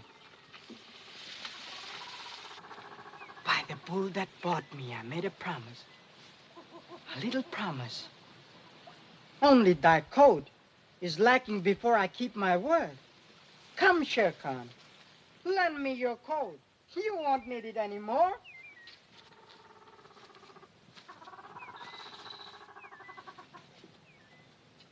You don't need to shoot Baldeo. I have killed him. Look at him. This is the end of a very old war. You have killed him. You found him there. I killed him with my tooth. He is mine. Who are you to tell me what is yours? Get up, boy. You took my daughter to the jungle last night. You took her to a lost city. Come on. Take me to the treasure chamber. I will not take you, Baldeo. The lost city is a city of death. The treasure is death. I will never take you there. Come on, jungle brat. Come on, or I'll shoot you. Go ahead and shoot. You scum of a wolf cave.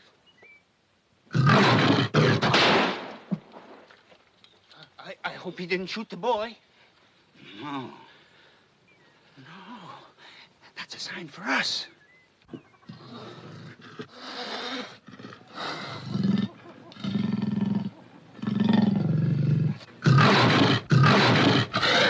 Change back to a man and spare my life. Spare my life, Mowgli.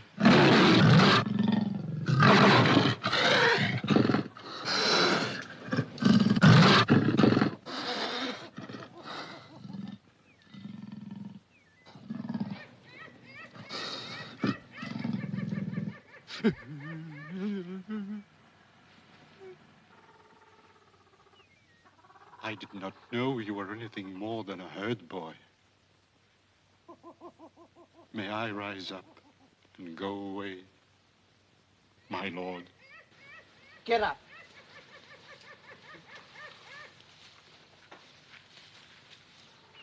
Go. Tell Masua that Mowgli has avenged her man. He has killed Shere Khan and will bring home his yellow hide. Maharaj. Look. Great king. Go on. Maharaja.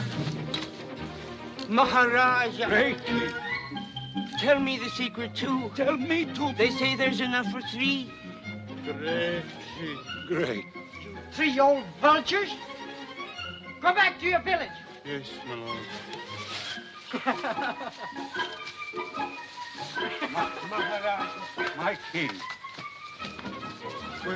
Where is the Go back to your village! Maharaja. Here, you. Did he tell you the secret? Come on, where's the treasure? Don't try to cheat us. The boy told you where to go. Boy, indeed. Didn't I tell you the first time I saw him? He was a witch. I saw him with my own eyes change himself into a black panther. Come on, Buldeo. No tricks now. If you try to cheat us, we'll change you into something worse. But I swear to you. Get on, Bagheera. Stop that quarrel.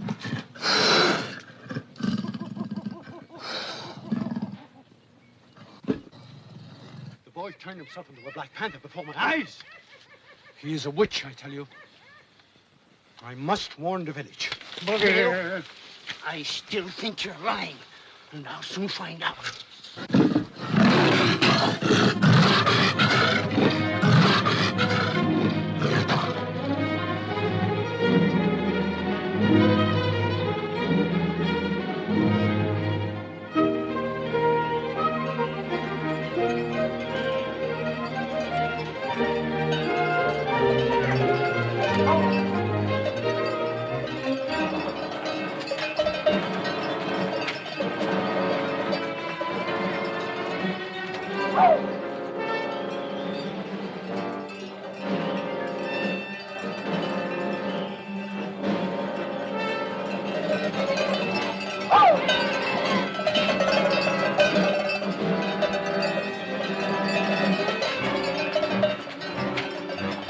Come, Shere Khan.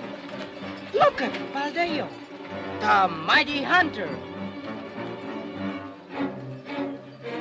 Oh! Oh! Oh, get after him, get him. What have I done? What was Tana gaping so? Get up, Blanche, spill the fire! Remember, he must have a chance to confess. Yes, the three of us will deal with him alone. We'll deal with him first.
Witch or devil, whatever you are, you heard them. They are ready. One last choice. The secret or the fire. Baldeo! Baldeo! Let me talk to him. Let me talk. Good. You talk to him. I will leave you alone.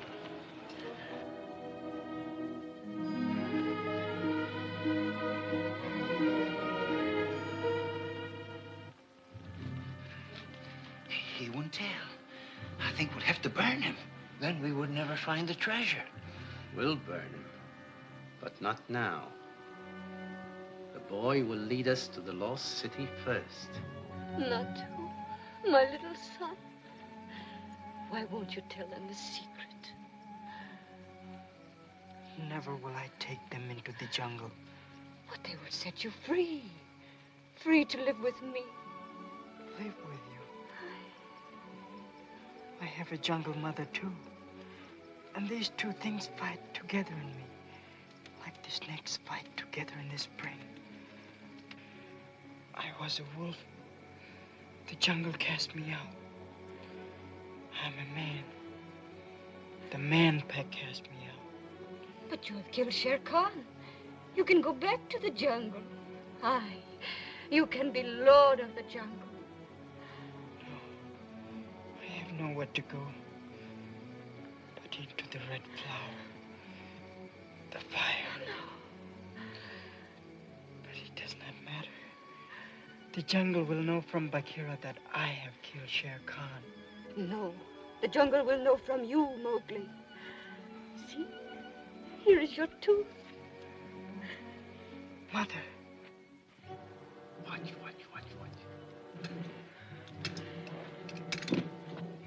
See them? He'll escape. Are you also too dumb to see it? Of course. He'll escape and then we'll follow him to the treasure. That's right.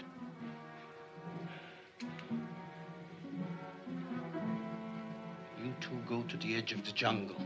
Wait there and mark his trail. Go.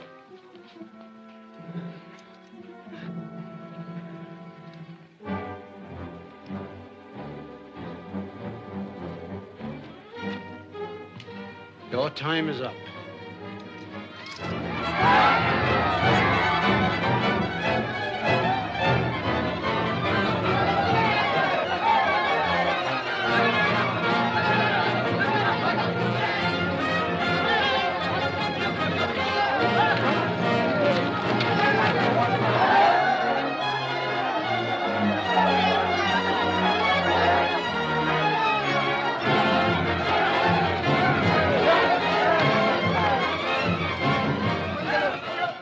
The mother witch who freed him. Get her. No! Wait! Wait! Miss Sue is no witch. But Buldeo is a bat! Tie both of them until I return.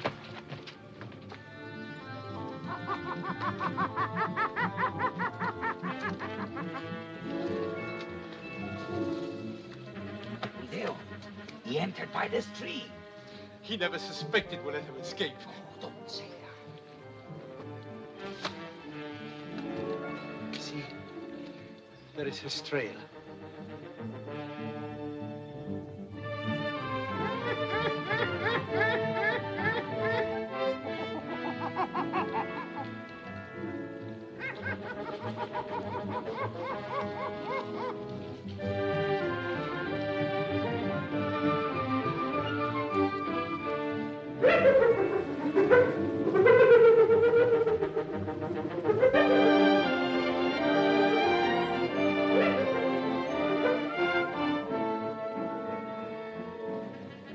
I'm frightened.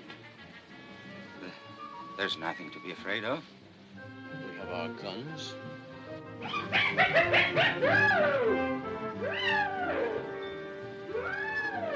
Let's go. We can't be very far away.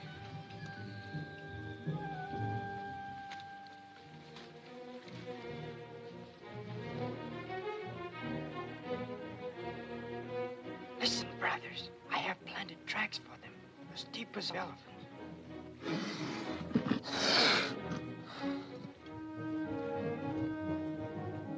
They will be here soon.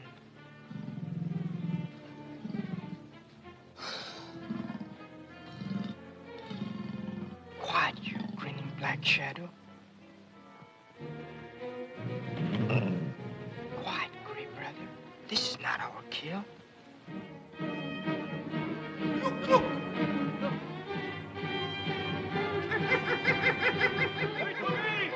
Not so fast!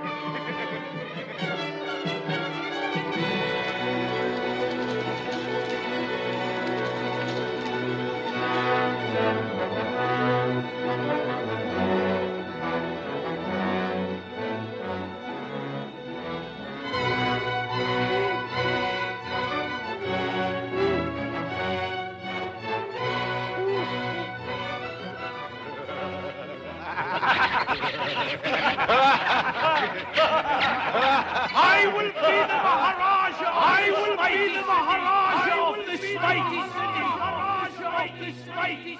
I will be the chief of all the temples! I will be the chief of all the temples! I will have all the barber shops! I will have all the barber shops!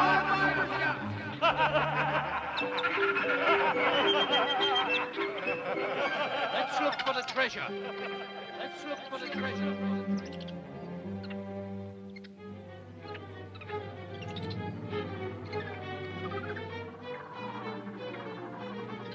You look over there.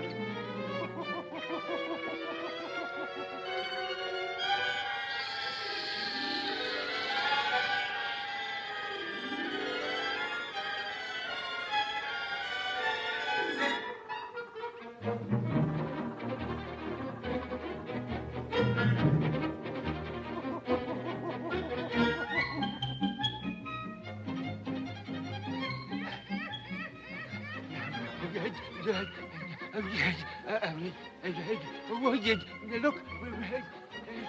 I found it! I found it! He found it! Come on! He found it! Wait for me! Wait for me! He found it! Come on! Wait for me, Brazil! Wait for me, Brazil! Let us go in there! Let us go in! I found it! I claim the right of first choice. That's right. You deserve it. He goes first. I'll help you. Help yourself. I'll help you.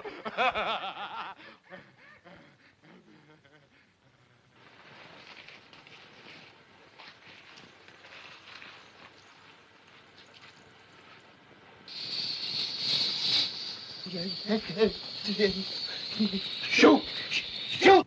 Shoot! Don't shoot! Don't shoot! Shoot! Shoot! No, don't shoot! No! Pull me out! Pull me out! Pull me! Shoot! Pull me up! Pull me up! You missed him.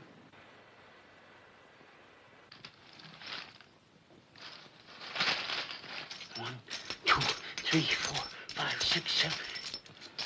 $1 million!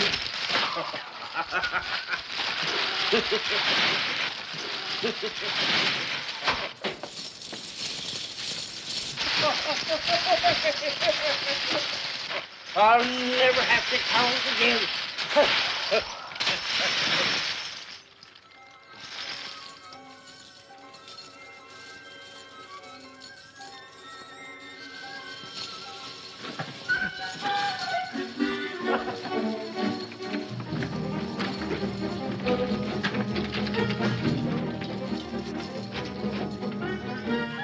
Maybe we've been cheated. It's good. It's good. It's the mother and father of all the rubies in the world.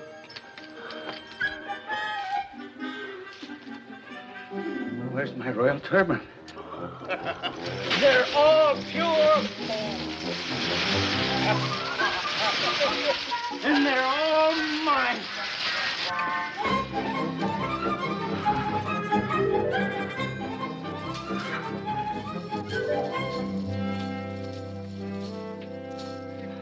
I shall walk upon gold. I shall eat upon gold. I shall use gold for a coverlet.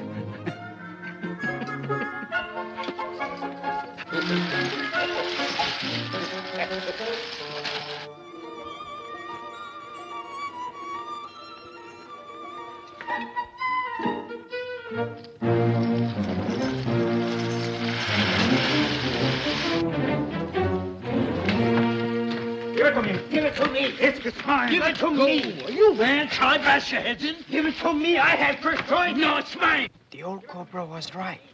First, they go mad. Don't forget what they were to do one. I want that ruby. It's mine. You miserable barber. It belongs to my robe. It belongs to me, understand? It's we lost our reason. Are we children? Isn't there enough for 300, 3,000? We'll be the most powerful men in all India.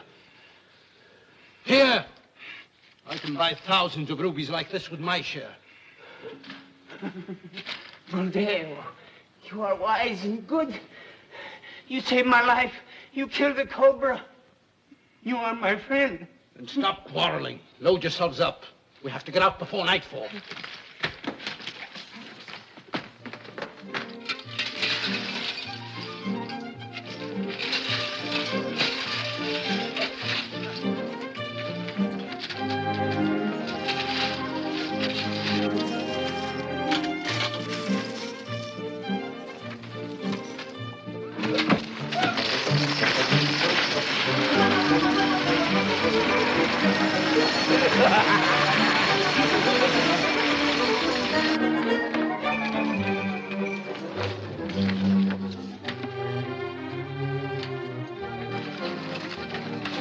Hurry.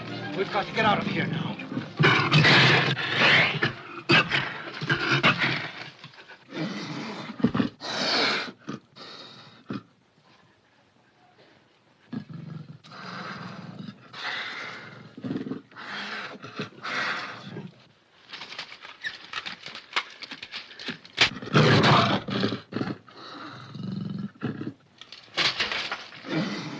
thieves, vultures.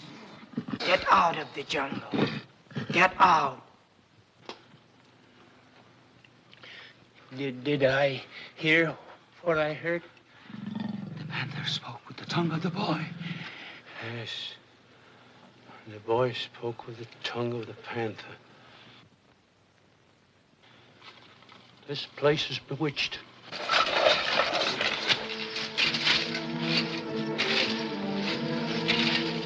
Go, Cooper, go!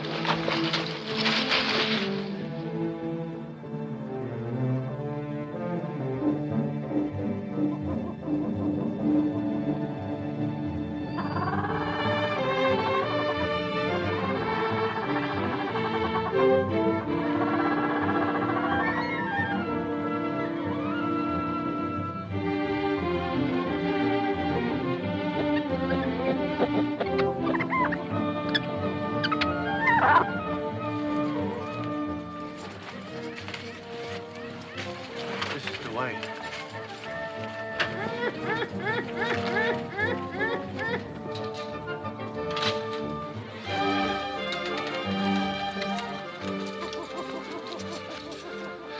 Where's the log? It was here. How do we cross now?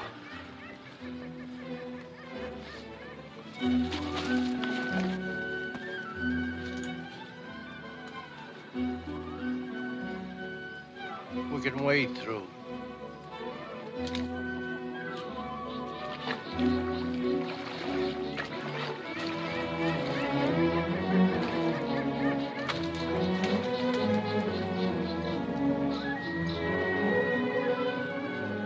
Wait. There are crocodiles in this river.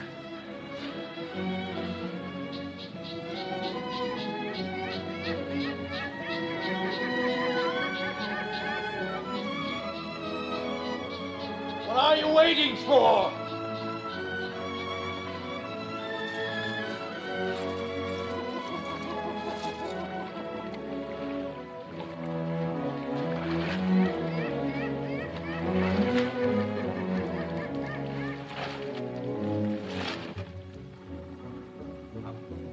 It's this way.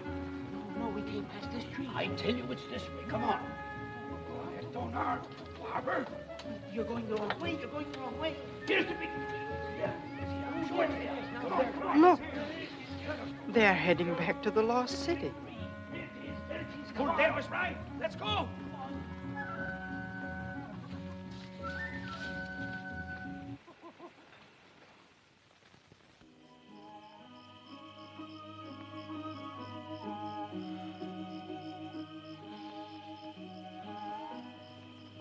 Now I shall see if Father Cobra spoke the truth.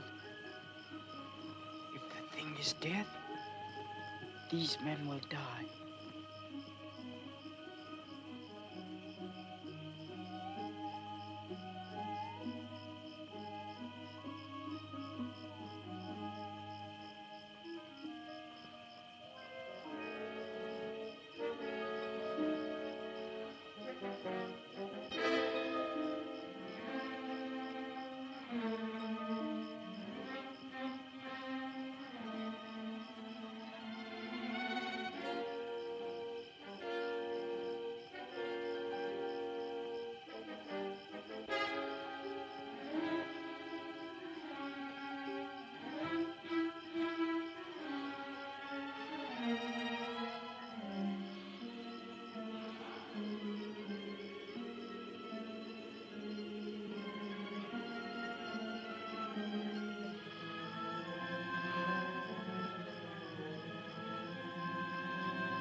I only wanted to look at the goat.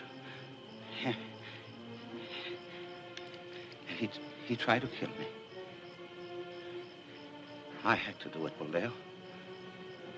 I had to do it. Naturally.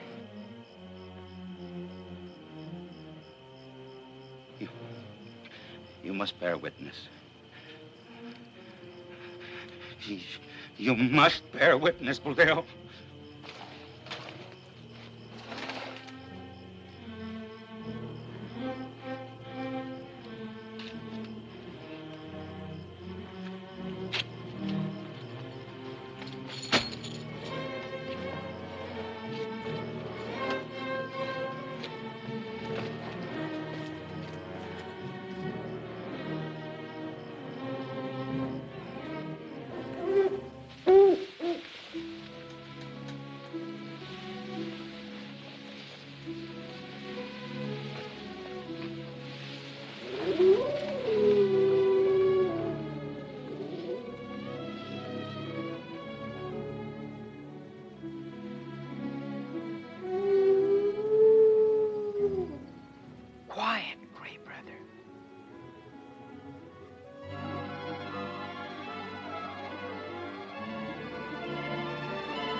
Tried to kill me, Buldeo. You must bear witness. I had to kill him. I had to kill him, Buldeo.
Did I hear someone call?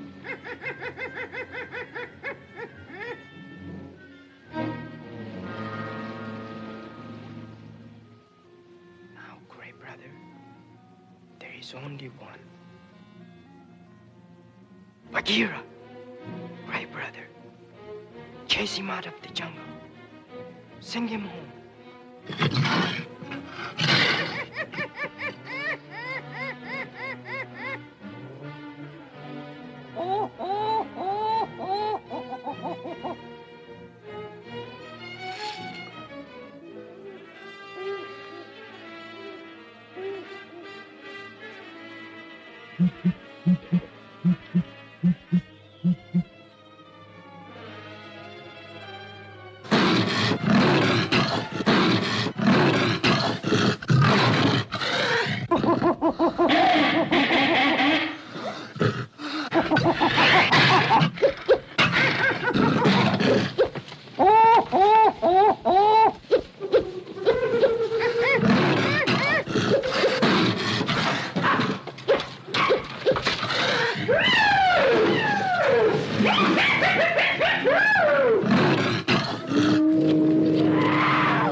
grinning monster.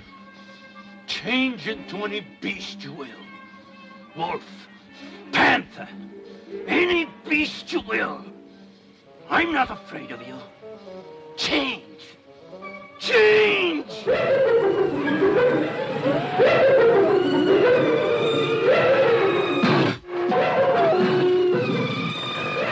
Scream! Scream, you witches of the forest!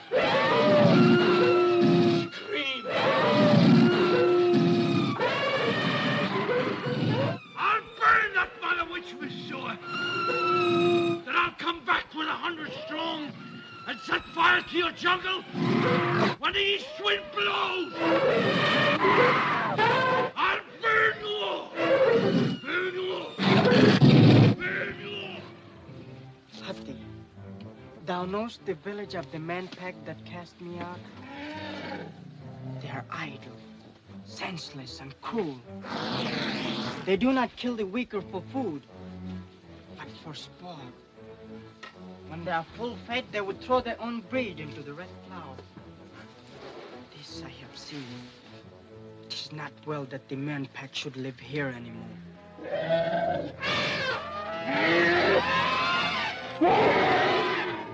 Kill them? Why? What good are the white bones to me? We shall let the jungle in upon them and give the village back to the wild gold vine.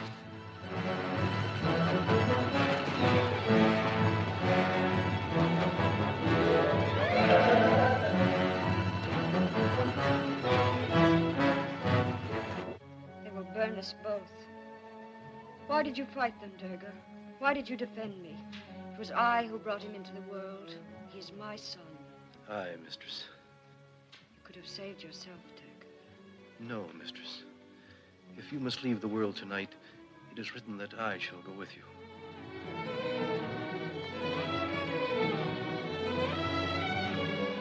Mateo is here! Look! Mateo!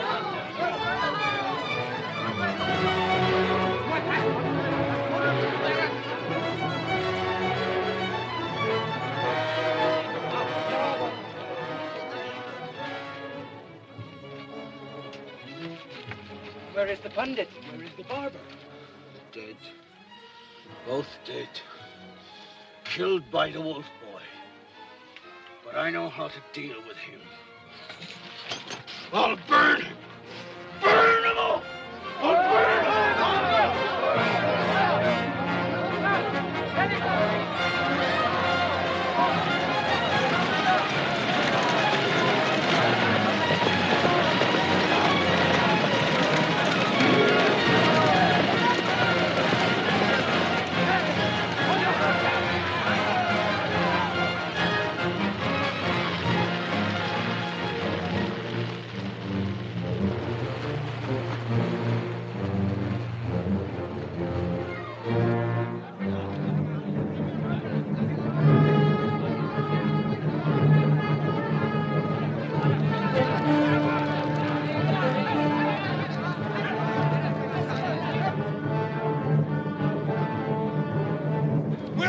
If the wind turns!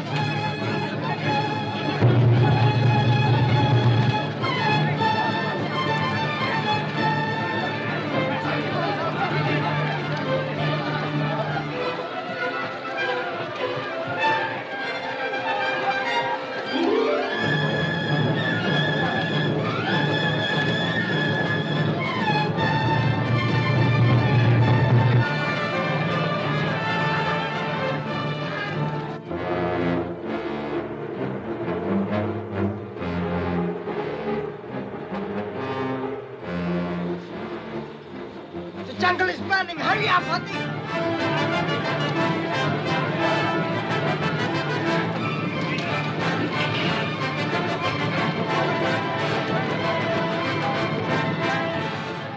Mowgli! Where's my mother? What have you done with her? They left Masua bound in her house. They would not let me take her. They said she was a witch and that the fire would take her. Now the same fire will take them. But they were frightened, Mowgli. Lead them, Mahala, to the little island in the middle of the stream. Where we saw the elephants, Mowgli? Yes, the fire can't touch you there. Hurry, the wind is shifting.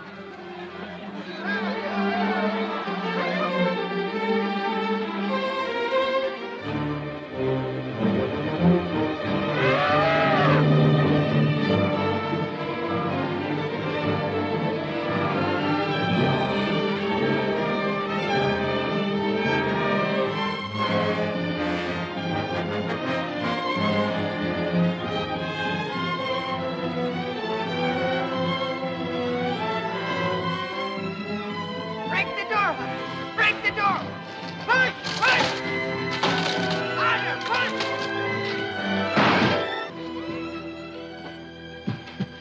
I knew you would come. See, Dirk.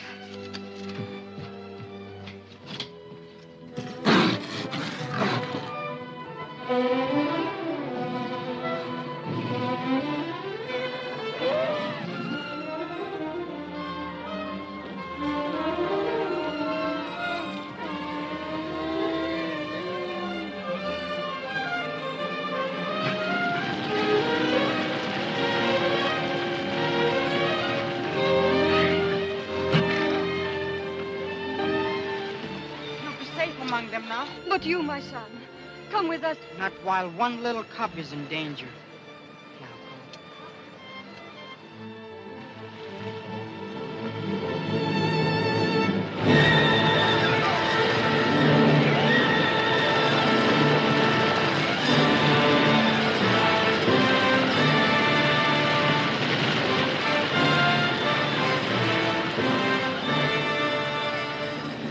Go on, Husky, go on, go on!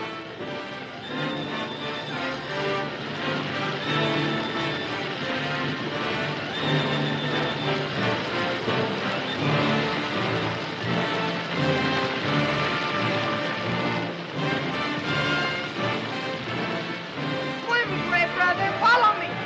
This way, follow me!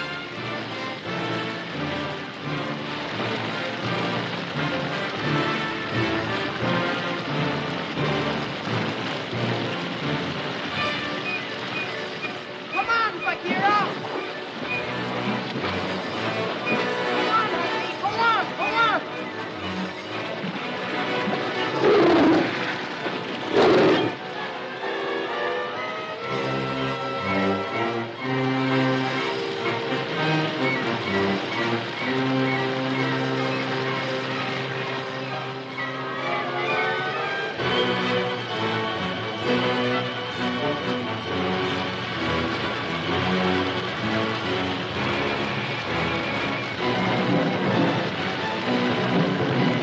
Go on, Husky, go on, go on!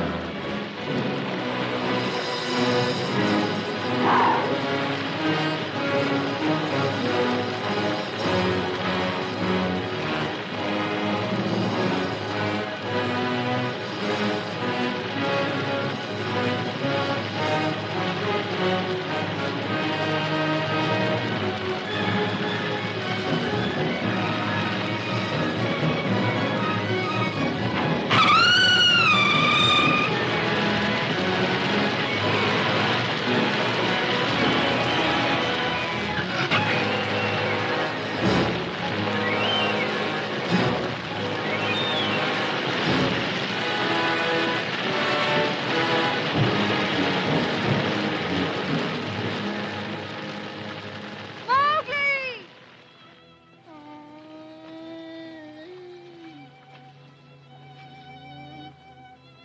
Come back with us at last.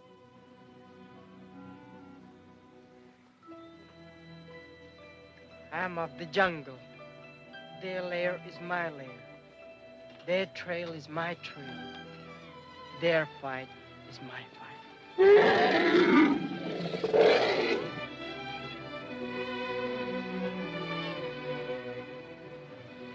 Ahai, he's no longer my son.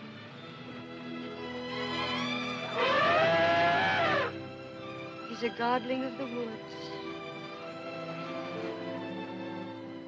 So I didn't have my revenge after all. I became no Maharaja of a mighty city. Even the little village burned to the ground. In my struggle with the jungle, as you see, my lords, I was beaten. And then? What happened then? What became of Mowgli and your daughter? And how did you escape from the fire? That, Mem Sahib, is another story.